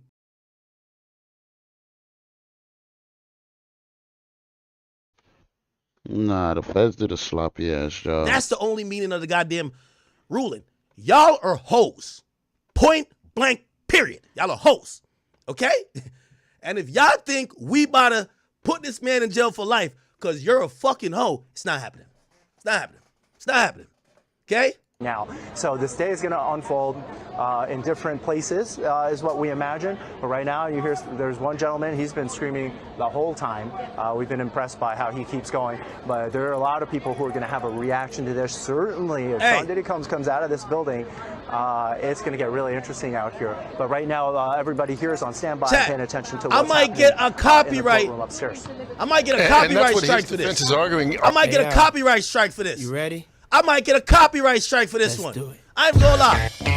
I ain't gonna lie. Yeah, fuck it. This the anthem. They should be bumping this outside court. Hold on. Wait. This the anthem. Hold on. Wait. Hold up. We here, baby. We here, baby. Put the lyrics in the chat if you know it. Hold up. I'm the definition of half man, half. Hold on. This is it. Went nowhere. We ain't going nowhere. We can't be stopped. Free Boss is not gonna stop. Bad boy for life. Yo, whoever the biggest 2C dealer is, I might have to cop some to stack up for Did. The dealer want me to stack up for y'all. The biggest 2C dealer, holla at me. I'm going to connect you with Christian Combs. The biggest party finna happen. I ain't going to lie to you. It's going down by Christmas. The biggest party. Diddy's coming home by Christmas. The biggest party. Okay? The biggest party. Okay? If you got the Tussie, the Valiums, if you got that extra nice Tesla pills, come on, man. If you got to get that ketamine too. Who got the ketamine? Who got the ketamine? Astroglide stock just went up. Nigga, I'm on the stock market. I said, Astroglide stock went up. Holy.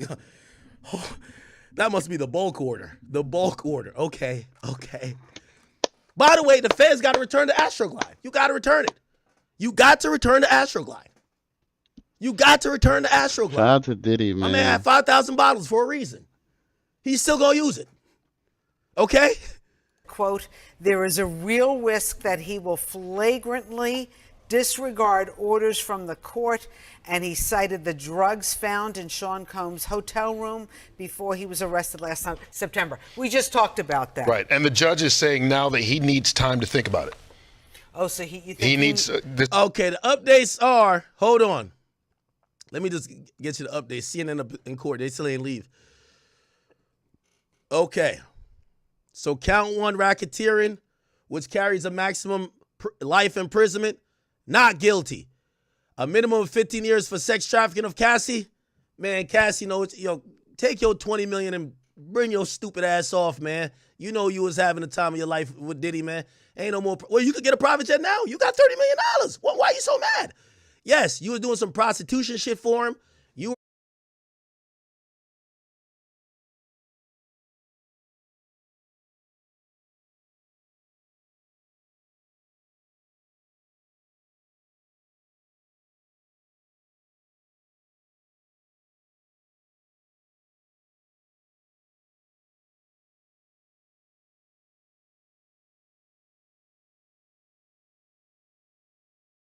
prostitute and the sex worker was prostitutes, that's basically what this charge means.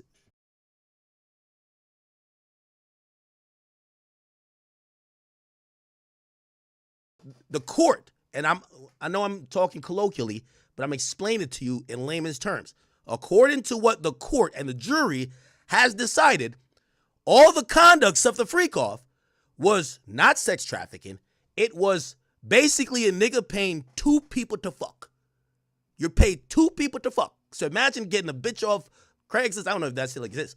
You paid two hoes to fuck. One's a dude, one's a girl. That's it. That's why this nigga got pretty much charged, locked for. That's it. All that, yo, look at the video. She got beat up, peeing in the mouth, nut in the nipple. Diddy still gay. In my opinion, gay. You can't. The rub the nut in the nipple shit is crazy. But this idea that Diddy sex trafficked these hoes, no. To me, I read count 4 sex trafficking by force, fraud, or coercion. I'm going to skip a little the court has unanimously said, you're a fucking whore. I'm going to skip a little bit. You're a whore. And now, I got to say this. I'm a little behind. I'm definitely a little behind. So basically, Diddy free, y'all. Well, not free, but he beat 3 out of the 5 charges, and he beat the main 3 charges. So the 2 charges he's convicted of is max 10 years, but since he's not a felon, you got to sentence him by federal guidelines. You can't just give him the max. He's not a felon. So he's either going to get time served or he's going to get like 2 or 3 years. They're not going to do nothing crazy. Feel me? And if he do, we throwing a bad boy party, you heard? I'm texting the homies right now. We throwing a bad boy party. Thanks to my new followers. I appreciate it. I definitely appreciate it. My shit a little frozy right now. Give me a minute, y'all. Give me a minute, y'all.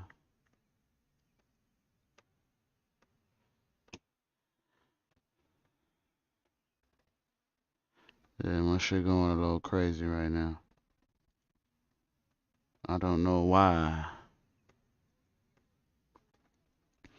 My shit going a little crazy right now. Yeah, Ack is on Rumble.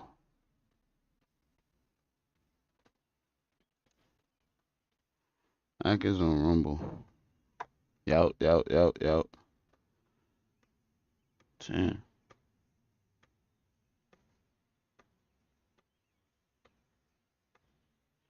Yeah, Ack is on Rumble, y'all. I appreciate y'all, man. I appreciate y'all following. Appreciate it.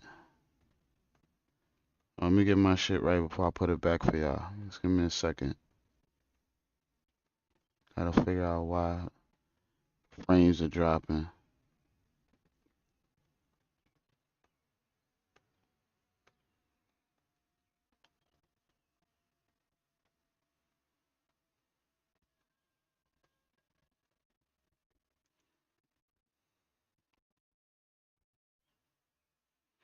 See, my shit's tweaking. Give me a second, y'all. Give me a second. Let me see if y'all can hear me. Yo.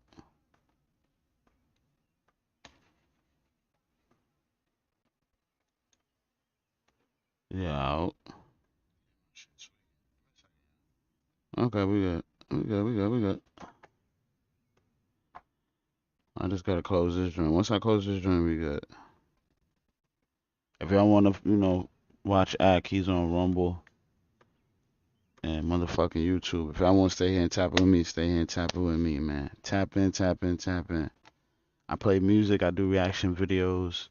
Sometimes I have the homies come through. We record, play games. We do it all, man. So just tap in, man. Tap it with me, fuck with me, man. We gonna get somewhere.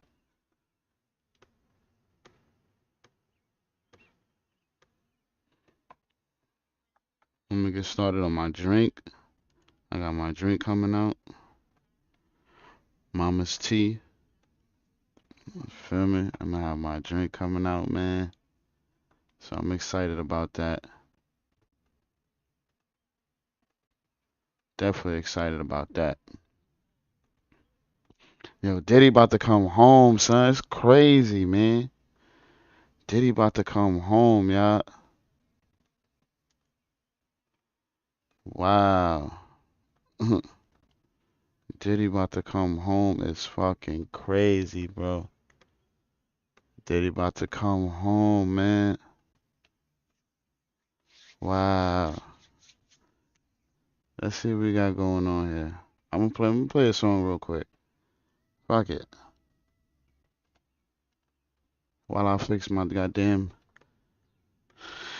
internet and shit. Look, my shit all glitching and twitching and shit. Hold on, give me a second, y'all. Close that shit out.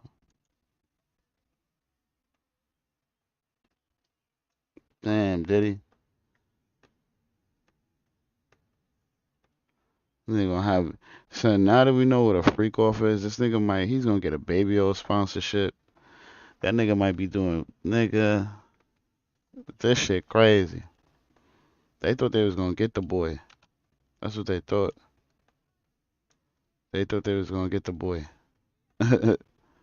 They really thought they was gonna get the boy. Nah, man. Homie coming home. And he coming home to destruction, you heard? Coming home to fuck shit up. Stop playing with him, man. Stop playing with the diddler, man. How do I view my clips? Anybody know how I do that?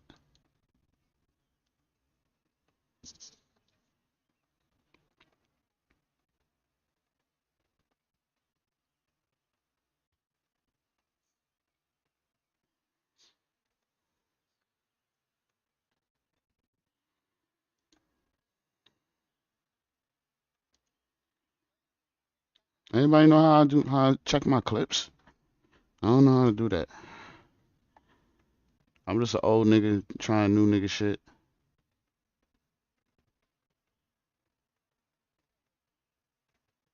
I'm just an old nigga trying new nigga shit. That's all. It's fire, it's fire, it's fire, it's fire.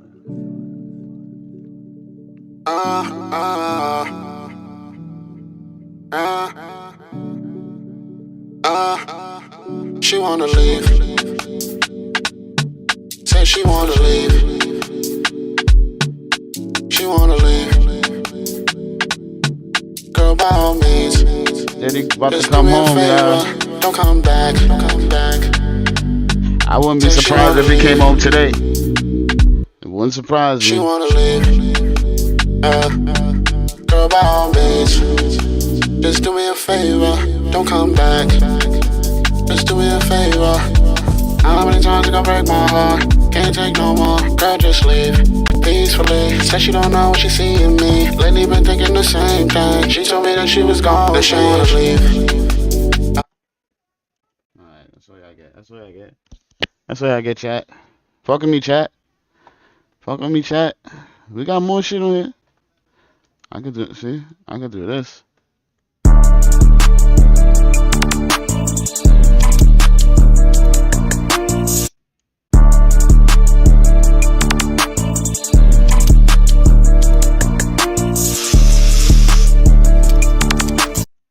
We're gonna get back to the academics coverage. We're gonna get back to it. Just give me 1 second. Let me load up my shit. We're gonna get back to it.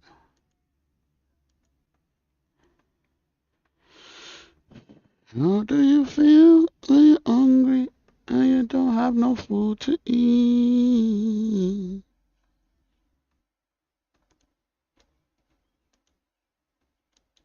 Ack is streaming on Rumble and motherfucking YouTube.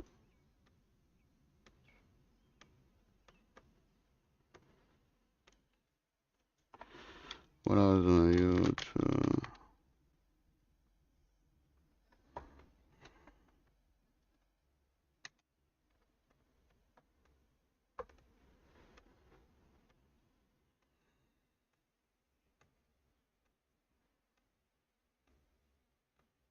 Gangsta Grills, you bastards. That's why your bitch want a new nigga like me. She wanna get that pussy to a nigga like me. I be gripping them hoes. I be gripping them hoes. I be gripping them hoes. Gripping them hoes. I be working them bitches. Working them bitches. Working them bitches. Working. Weezy F baby, the motherfucking Carter. Bitches on my stick like my name is Harry Potter. In fact, I'm very hotter. Your girls say the same.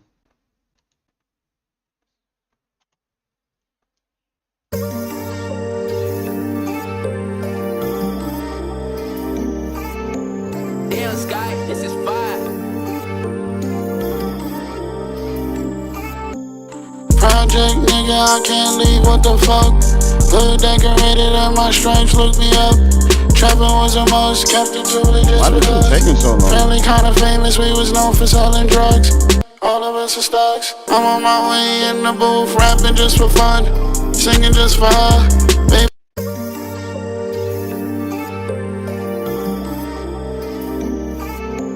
Damn, Sky, this is fire. Project nigga, I can't leave, what the fuck? Hood decorated and my stripes look me up. Trapping was the most, kept it truly just because. Family kinda famous, we was known for selling drugs. All of us are stocks. I'm on my way in the booth, rapping just for fun. Singing just for her. Okay, cause that shit was getting annoying.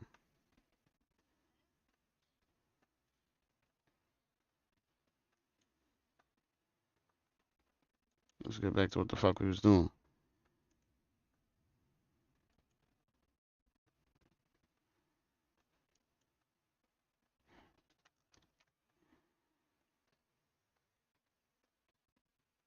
Thank you.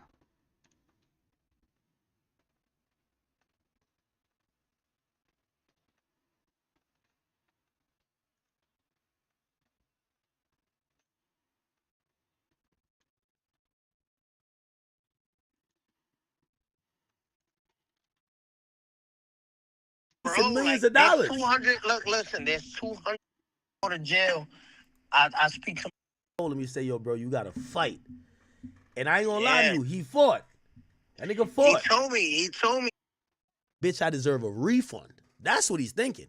I should have never paid. Everybody stood up. The overflow courtroom was packed. Standing room only. Standing in the back. Kneeling on the floor. Sitting on the floor. Marshall in the overflow telling everybody to shut up and be quiet. The judge said, all rise. The judge turned to the foreman of the jury and asked them, what's your verdict on count one? The dude hollered back, not guilty, on RICO. The judge checked back with him, says, what about count two? SEX trafficking and Cassie.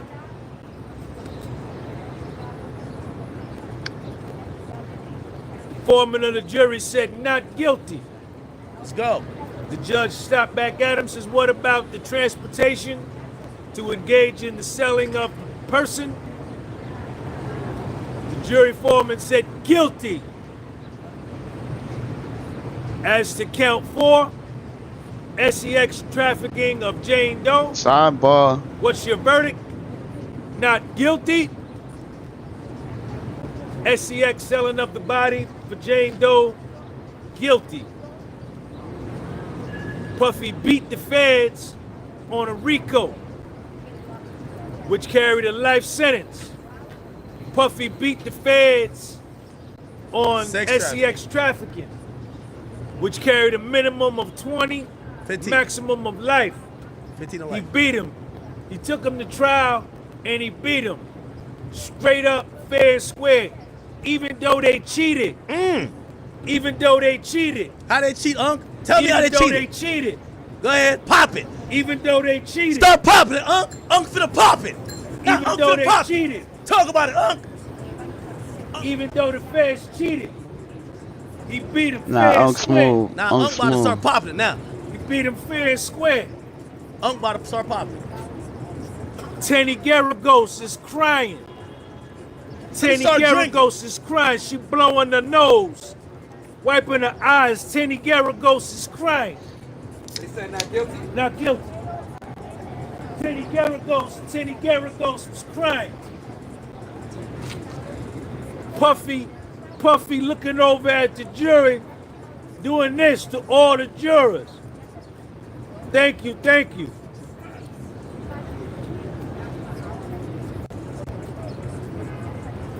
All Zone and Fitness.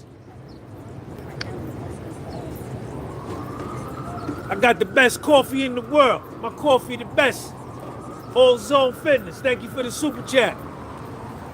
Mark Agnifilo sitting on the corner. He chilling like Matt Dillon, ain't robbing, ain't stealing. He just sitting there like, yeah.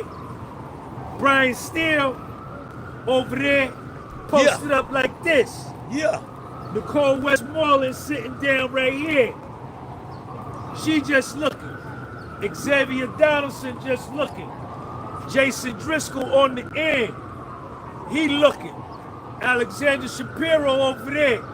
She looking. All of this, Anna Esteveo. She looking. All of the assistant U.S. attorneys is in the front. They just like head down, trying to write. Puffy beat the feds, man. Puffy took the feds to trial and beat them. Puffy beat the feds, man. There's gonna be like a lot of people pressing for books. The judge then told the jury that you don't have to abide by nothing that you have had to abide by for the last 7 weeks. You're free to do whatever you want. If you want to speak to the members of the press, just be mindful and careful of the privacy of your fellow jurors. You're free to leave. You could do whatever it is that you want.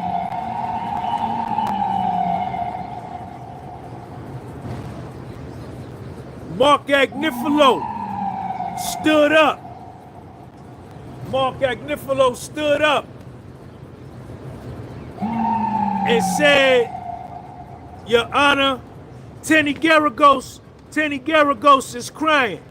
Anna Esteveo, his other attorney, she crying. They crying. Mark Agnifilo stood up and said, Your Honor. Mark Agnifilo stood up and said, Your Honor. Come on, man. Get your ass up out of here. Get your ass up on out of here and talk, huh? Let's go, man. Let's go. Hurry up. Go. Gotta be doing all that. Come on, man. Mark Agnifilo stood up and said, Your Honor, in light of Puffy being acquitted of the most serious charges that carried life imprisonment, RICO, and SEX trafficking, Puffy should be allowed to return to Two-Star Island today. His family is here. Your Honor, I am in possession of his passport. His private jet is in Maui, Hawaii. He is not a flight risk. I'm coming all this off the top of the dome. I didn't write nothing down. This is all off the top of the dome. Off the top of the dome. You like the verdict? We beat him. That was cool. I'll keep up. All right, my man. All right. Hey, guess what, Sean? I don't want to work out with you. I don't want to work out with you, man. I thought these niggas would take me, nigga. I can't with this shit in my pocket. Fuck out of here. What? Them niggas might say anything. His plane is in Maui, Hawaii. He is not a flight risk. Your Honor, I can get 3 to 5 family members however many family members you need to sign a bond to get him released today.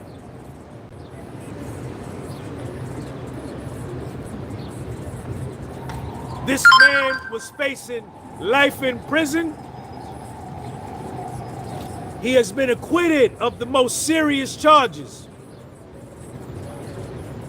I propose some bail conditions, whatever Your Honor sees fit, but he should be able to return to his house in Miami today.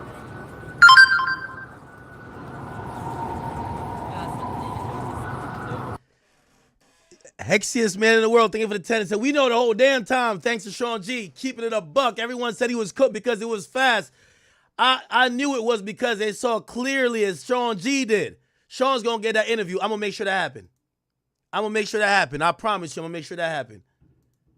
I ain't going to lie. His family taps in with Sean G a little bit, so it might happen without me, but I'm going to make sure that happens. I'm going to make sure that happens.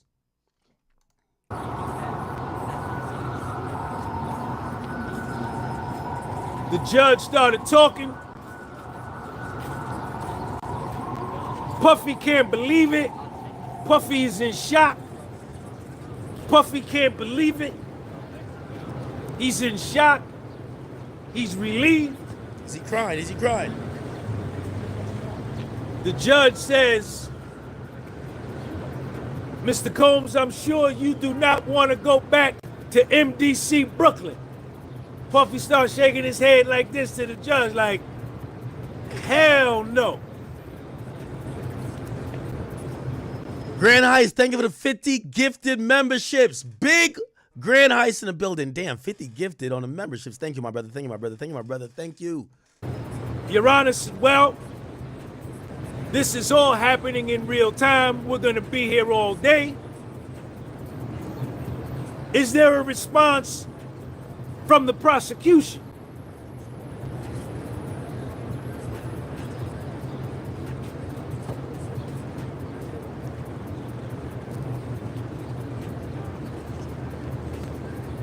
Maureen Comey stood up and said, Your Honor, I am against releasing Puffy today.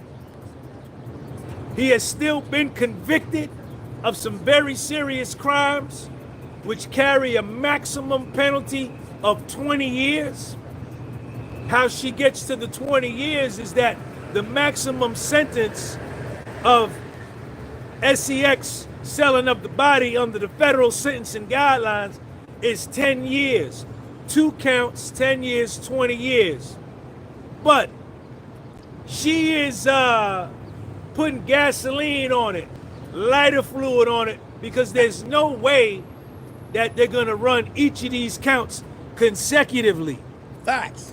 Meaning you do one sentence, and after that sentence is done, you do the other sentence. What they're gonna do is run both of those charges consecutive together. Concurrently. And whatever sentence that he is sentenced to, he will just do one sentence. I think that the minimum, I tried to look it up on the guideline, I think the minimum sentence is 6 months or 0 months to 10 years. I don't know. I looked it up, I couldn't find it. Maureen Comey then went on to say that, Your Honor, Puffy engaged in drugs and coercion. He is guilty of some very serious crimes, and we are going to be seeking a maximum lengthy prison sentence for Puff. He should not be allowed to go home today to his family.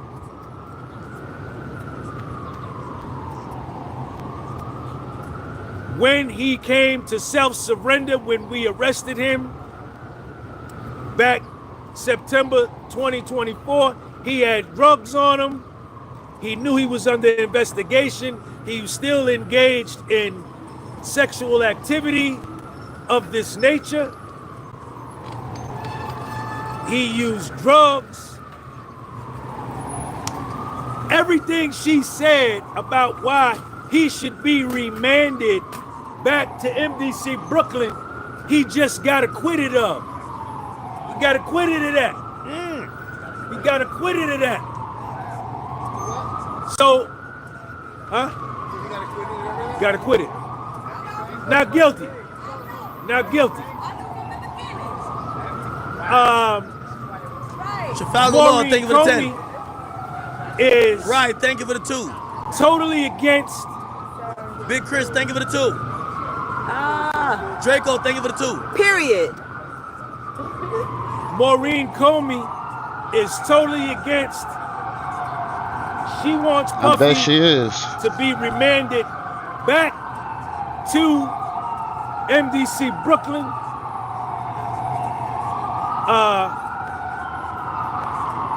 Mark Agnifilo. Well, the judge then said, well, why don't we do this?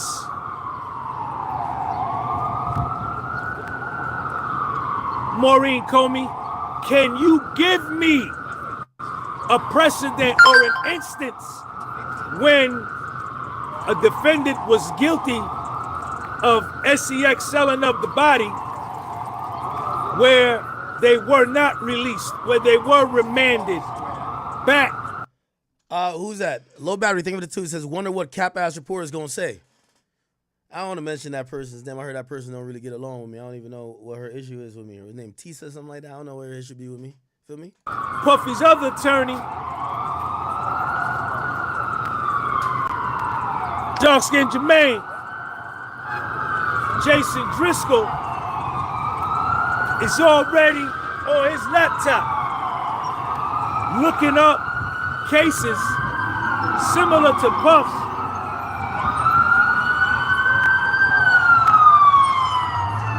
Looking up case similar to Puff. It's New York, y'all. New York. To show where defendants Ja Rule, you can finally pop out. Released. You could come out the room too. I know you in your towel. That's what Gene Deal said. Gene Deal is clip for you, gang. Gene Deal, we love you. Gene Deal, we love the stories, but you gotta stop it now. You gotta stop it now, Gene Deal. Jaguar, right? Y'all know y'all gotta stop it now, right? Y'all gotta stop it. Y'all could make y'all money off the Diddy stories, but y'all gotta stop making them. We listen to y'all. We thought Diddy was sex trafficking because of y'all. Okay? And none of y'all got put up on the stand. Write a letter. Maureen Comey, you write a letter supporting your argument. And then Mark. How much you bet Diddy ain't doing an interview with me? How much you want to bet? I bet you $1 million. Y'all want to bet? Somebody said Diddy ain't do. Come on, man. Supporting.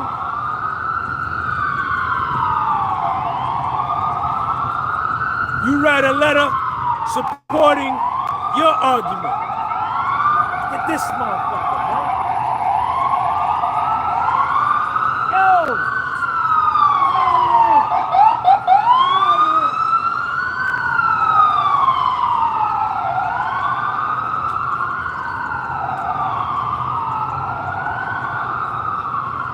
When is sentencing? So sentencing would take weeks, if not months, but the judge is going to say this is not sentencing. It's not sentencing. He would give bail.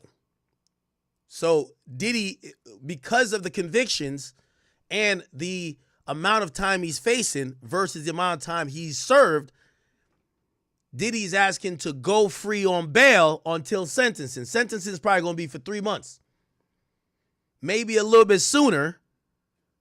And it might be a posturing type of thing because whenever he goes in for sentencing, they want time served and they want to get some credit for him doing good on maybe house arrest. So he wants to get bail today. Bail. I Edit Project, thank you for the 10. He says, dope coverage. I love you, brother. I love you. Non-breaker, thank you for the 10. Says, Unc, I here directing traffic. I know, right? P says, if Diddy releases an album called The Freak Off, it's doing $500K first week. Diddy is back. Agnifilo said, I bet. But the rebrand for Diddy is going to be so crazy. More to say. The judge said, the judge said, Mark, I think the judge is leaning to let him out today. I'm gonna be honest with you. to say That judge is so fair. Nifilo said that Your Honor, Puffy has been given his. Hey, Miss 50 Cent, thank you for the 50 subs on Kick. Big 50 on K-Town. K-Town, what up? By the way, I seen, who donated mad subs on Rumble? R Block still kicking. What up? Against him. She's an informant. Jane Doe is a rat. Brianna Bongelin is a rat. Dora Rashad is a rat. Hey. Everybody who said Unc was biased, he don't look too biased today, do it? Capricorn Clark, Kid Cudi, these is all informants. These is all rats that got on the stand and pointed to my man and said, yeah, he did it. Give him life in prison. Mark Agnifilo said, Your Honor, he's been given his life back. Puffy would be these are Mark Agnifilo's words, he would be a fool to violate any of the conditions that you set forth for him to ensure his release. I have his passport. He looked at Tenny Garrett. Yo, Formula, what up, man? Thank passport? You. Tenny said, yeah, we got it. Mark said, we got his passport. He is not a fly. Hey, Miss 50 Cent, she says we need to charge Jane Doe for prostitution. Miss 50 Cent, you the true 50 Cent wife. I agree with you. I'm going to try to holler at Maureen Comey. Her ass should be charged. She's a hoe. That's why 50 and you belong together. That's a fact. That's a fact. Flight risk. He should be allowed to go to Miami, New York, and Los Angeles. I think Jesus Pimentel, he says, how much do I think Diddy spent on his case? $30 million. Prepared for you at 1 o'clock. If Diddy didn't have the bankroll he has, I think he gets railroaded. The prosecutor put so much shit into this. They spent hundreds of thousands of dollars on a raid. They spent hundreds of thousands, probably millions, on parsing through what they call was so much data, so much video. They spent a lot of money. King Tommy, KT, what up with you? Great coverage, thank you. Nicole Westmoreland, Huck, Brian Nifico, Nicole Westmoreland, Huck, they all. Someone says, does Diddy have to register as a sex offender? No. If you get charged for interstate, you only get registered if he no. Oh shit. Hold up, here we go. Huck, they all hugging each other. Puffy, get down on the floor. Puffy, get down on the floor. Puffy, get down on the floor. The chair right here. Puffy, get down on the floor and start praying. Start praying on the chair. All his lawyers, Anna Esteveo, she crying. She hugging Mark Agnifilo. Brian still chilling. He cool as a fan. Jason Driscoll, Alexander Shapiro, they all dapping up. And Brown Angel, thank you for the 10. It says, who will be the first to interview Diddy? I'm gonna be honest with you, I think he's gonna do a big outlet, but I think eventually he gotta show love to everybody who was holding him down. He got to. He has to. Let me tell you this. I ain't gonna lie to you, just off of the fact that 6ix9ine put me with him. Actually, low key, I want to call 6ix9ine right now. I'm gonna call 6ix9ine right now. 6ix9ine, put me with him. Damn, how many numbers do I have for 6ix9ine? I have like 8 numbers. What the fuck? Is this a 6ix9ine number? That's real? No. Hold on. Give me a second. 6ix9ine. Is it this? Jesus Christ. No. It's my bad. I'm gonna call 6ix9ine. Oh, Savage called me. I ain't gonna bring. I love Savage too much. I won't call him to. Me and him was talking about the case last night. I don't know if that's maybe too much. I love protecting. I got a lot of like rapper friends that we talk about shit like we be Josen, like, Savage, my mans. But I don't want to, I know this is controversial. I don't want to put him in this, so I ain't gonna hit my nigga up on this. 6ix9ine don't give a fuck though. He don't give a fuck.